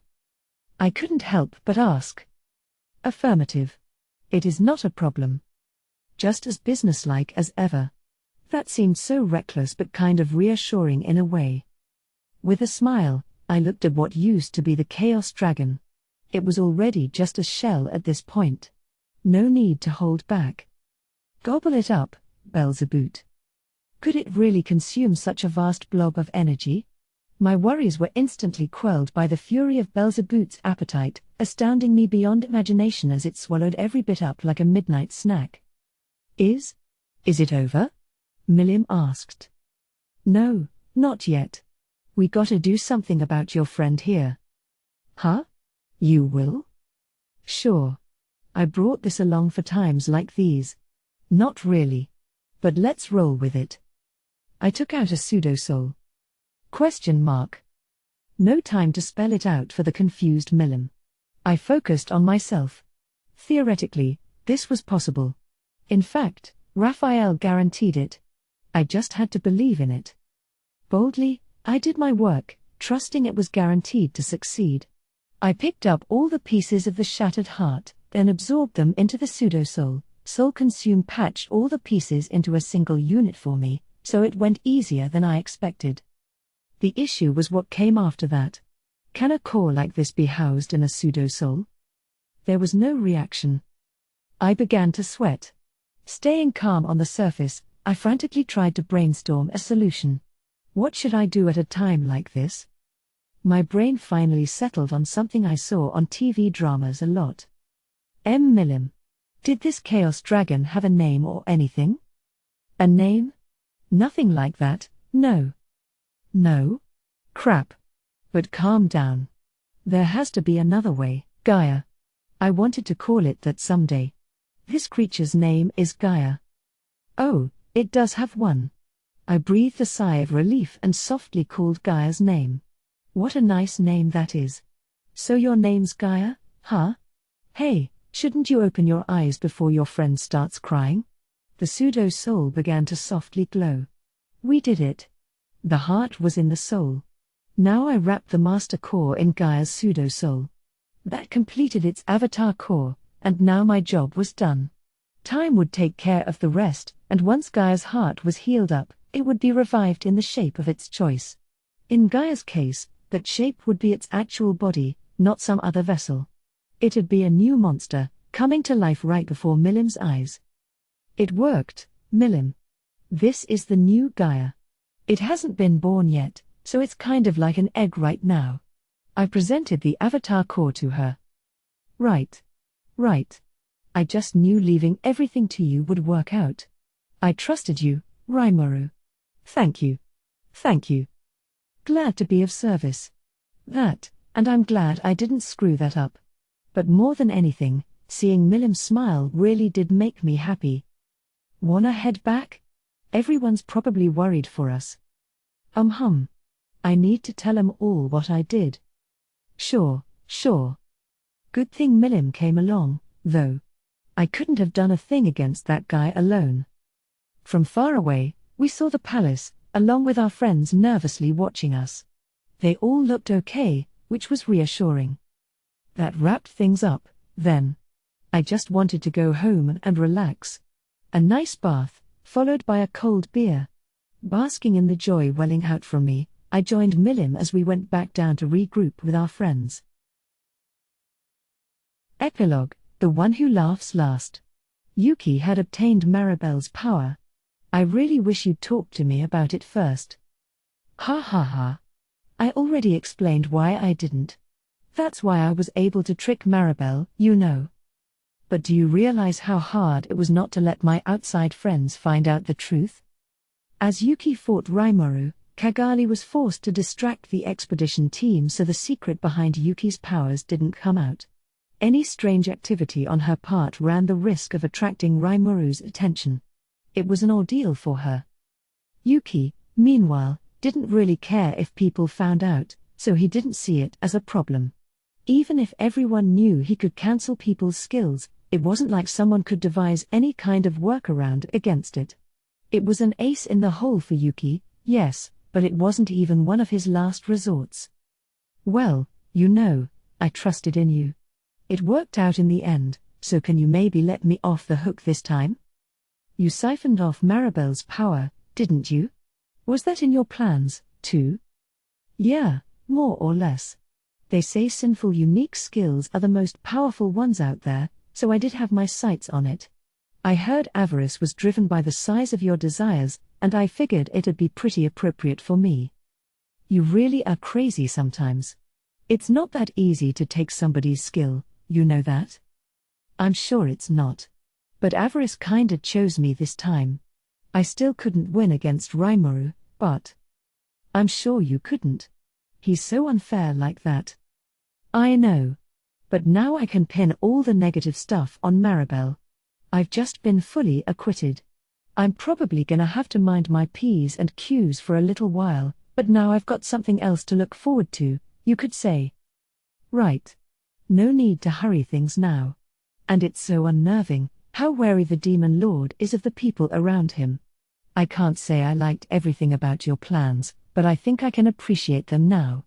Kagali's main complaint was how Yuki ruined the crypt by blowing it up. Yuki told Rimuru that Maribel activated the reactor, then took her own life. The explosion, which raised the deepest section of the crypt but little else, was his way of hiding the evidence. Yuki had prepared a magical bomb for just this purpose. There wasn't much energy left in reactor, he explained to Rimuru, so the damage was pretty light, thankfully. He even had the foresight to scatter the remains of a real reactor around the crypt to back up his story. Now he was prepared to stick to that story, no matter what he was asked. But Kagali had her concerns. You were planning to abandon this place from the start anyway, weren't you? Yuki retorted. So why worry about it? To Kagali, though, this was a familiar city, her home. Once everything was cleaned up, she wanted to restore it to its former bustle and glory, but with the crypt now buried, she had a few gripes. Not necessarily, I wasn't. She shrugged. It was kind of my second home, you realize. Yuki gave her a grin. Yeah. But we earned something from this. My name got cleared, which is huge, but other stuff, too. Maribel deployed her blood shadow troops, but did you see how they all cast holy magic? That's a lethal blow. You're right. I noticed that, too. It proves that the council's connected to the Western Holy Church. That's why there's all the secrecy behind the 5 elders' true identities. Exactly. It showed up in the papers and everything, but after the war in Farmus, the reputation of the champion there took a huge hit. Then, at the same time, The council started losing clout with the Western Holy Church. That points to only one truth. I'm thinking that Maribel's grandfather, Granville Rotso, is actually part of the 7 Days clergy. I see. That's a clever deduction, Sayuki. Kagali was just as sharp as him, and her reading of the situation matched his to some extent, convincing her it was the truth. Yuki looked at Kagali with a sinister smile. Oh, it's nothing too impressive. But I've stumbled upon another really key possibility. You know what it is? He paused, gauging her reaction. Kagali couldn't think of anything else. She put up her hands in surrender. I tried tracing Maribel's thoughts, based on the actions she took. But she really forced things with this whole operation, you know. If she killed the demon Lord Rimuru, there was a chance Veldora would go berserk on us. When she took over the Chaos Dragon, that really did enrage Milim, almost. You were terrified that she'd discover us, weren't you? So I really think she pushed her luck way too much with a demon lord as dangerous as that, to say nothing of a true dragon. Putting it that way, you're right. Maribel had to know the danger she was putting herself in, and I'm sure she worked out some countermeasures. But what were they? Yuki looked straight at Kagali. He didn't have an answer himself, but he figured asking would help organize his own thoughts. Maybe she believed that she, alone, was safe the whole time? There is that, yeah. But I don't think that's all. And maybe she was anticipating at least a little damage? She feared the rise of Rimuru, and if she thought some sacrifice now was worth it in the future. Yuki nodded at this. Well, I'd never do that if I had no idea how much damage there'd be. But if I could predict how much to expect, approximately, I'd definitely weigh the losses against the gains on the scale. Meaning? I think Maribel had some kind of reason to believe things would work out, even if Veldora and Milim lost control. And what was that reason? Granville. No. Yuki had arrived at an answer. He grinned. Who did Laplace fight in the sanctuary? Well, the demon Lord Valentine. Oh, he chuckled, seeing Kagali's reaction. Right. The demon Lord Valentine is dead, but there's a demon Lord Valentine in the octagram. The real demon lord's even stronger than the fake one, I bet. Even at my peak, I was about equal with that Valentine. In that case, the real one's even stronger. Now I'm sure of it. The headquarters of Luminism isn't just a religious site, it's a demon lord's stronghold. You mean Valentine's really the god Luminous? That's insane. But it's true. I really don't think I'm wrong. The confidence behind Yuki's voice led Kagali to the truth. Yes. You're right. And it wouldn't be strange if Granville knew that. Not at all. And so did Maribel. That's why she figured Luminous was protecting the Western nations.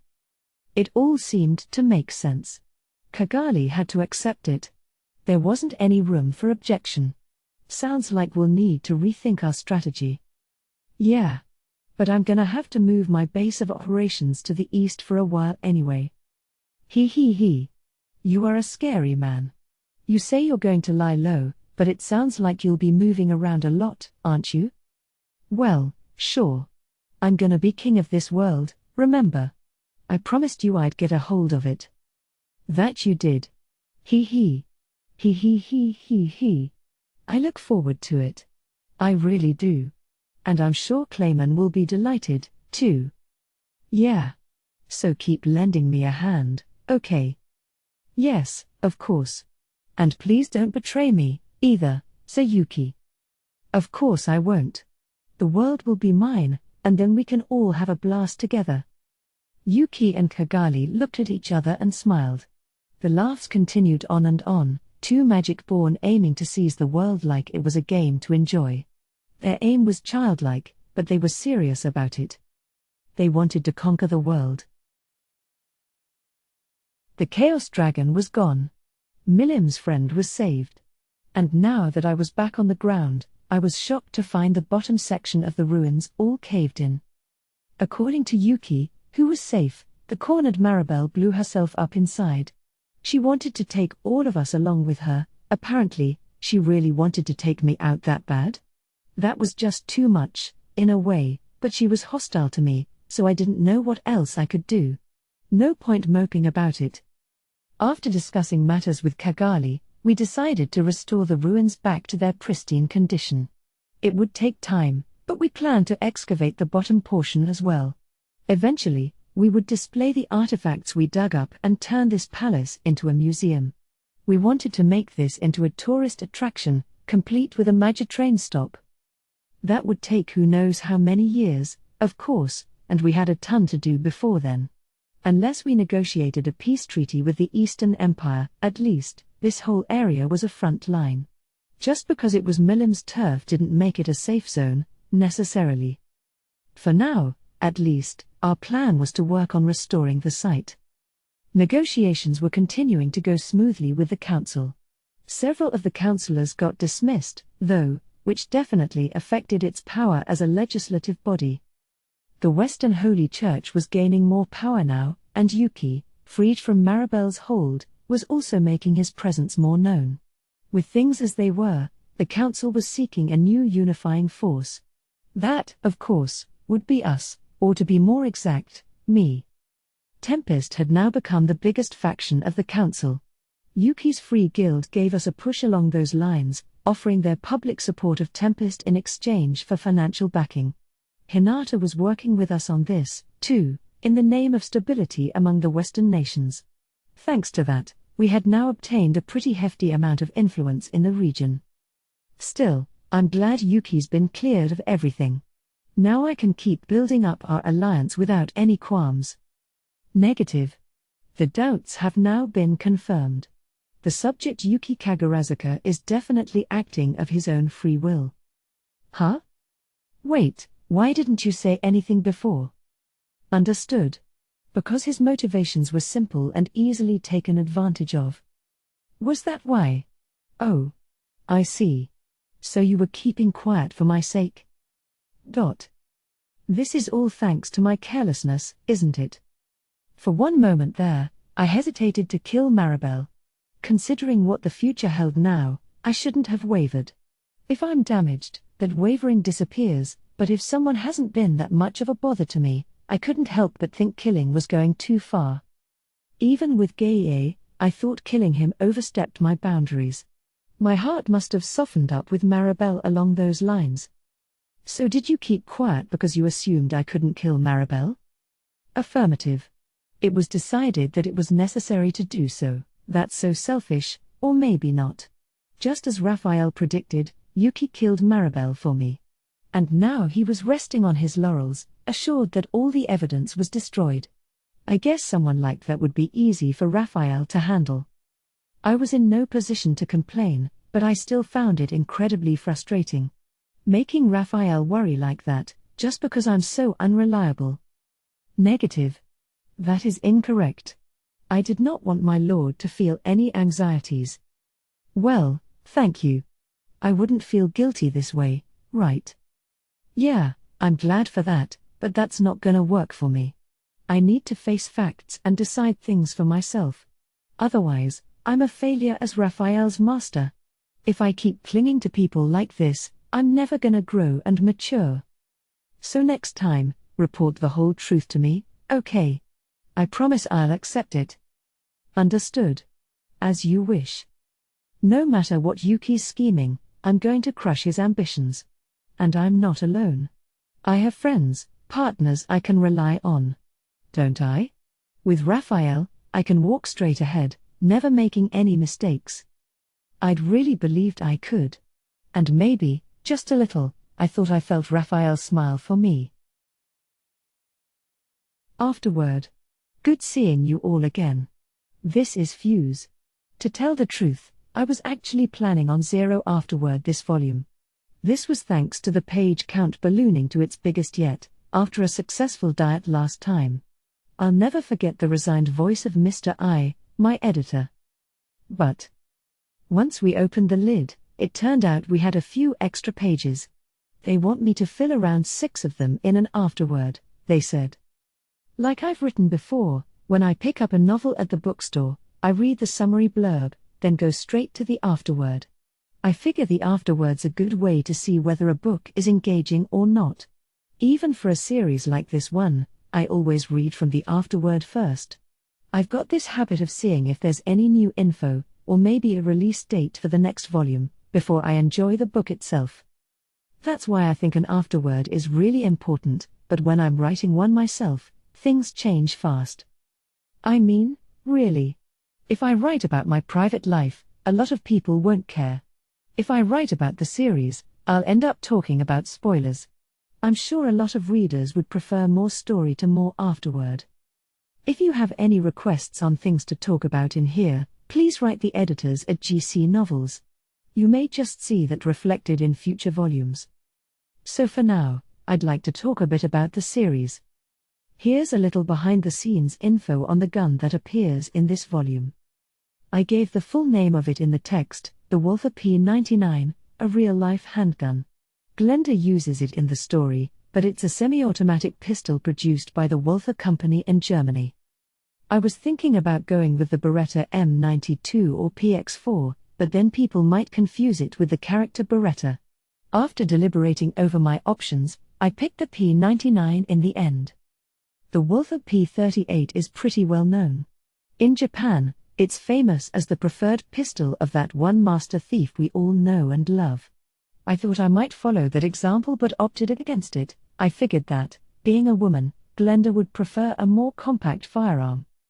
So that was my motivation behind choosing the Walther P99. It only gets named once, but I still had to do some research for it, even picking up an airsoft version to handle myself. It reminded me of how much I wanted one as a kid. I guess I'm just buying stuff like this now that I'm grown up and can afford it, can't I? Not that it matters. Anyway, I plan to continue bringing handguns like this into the story. They may go under the same name, but between mechanical and magical mechanisms, they could be totally different inside. The type Rimuru brought along on his adventure has completely original internals, although it looks the same from the outside. They even reproduced the blast charge, although making a lot of it is apparently a pain. They figured they could simplify things a bit, and so it has all the magic revisions described in the story. I also hint a little that the Empire has guns of their own, but those will be a completely different model. The idea is that they went through the same thought processes as Rimuru and friends but developed their magic-driven guns in different directions, that kind of thing. So those are the basics, but that's only the beginning of my problems. I'm planning to introduce a family of demons named after classic supercars, but at first, I was going to have a series of magic-born named after gunmakers, like Beretta. That was the plan, at least, but Beretta never did get any siblings in the web novel version. So now what? With the name Walther getting a mention, hopefully that jogs Rimuru's memory a little, but... I mean, think about it. Sig, Colt, Glock, Mauser, Walther, Mateber, Remington. The twin brothers Heckler and Koch. Those are just a few of Beretta's buds, and perhaps we'll see them floating around Tempest in the future. I can already hear someone shouting, "Don't do it." It's hard enough to come up with character designs as it is. But I won't introduce them until they're absolutely needed in the story. Promise. But I'd love to put them in action in a side story or something. To wrap up this volume, I'd like to express some of the gratitude I feel on a daily basis.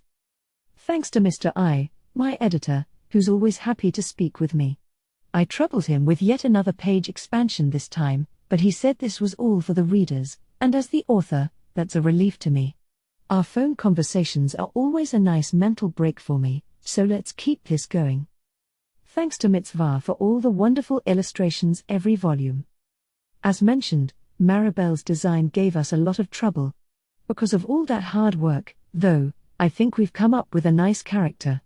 The cover and interior art's being worked on right now as I write this afterword, and I can't wait to see the results. And to the proofers, designers, and the other many people who helped bring this book to fruition, thank you. Finally, to my readers. That time I got reincarnated as a slime has finally ascended to volume 10. This is all thanks to the support you guys give us, and I want to answer your call. I promise we'll keep doing our best, right up to the conclusion. Thanks again for your continued support of that time I got reincarnated as a slime.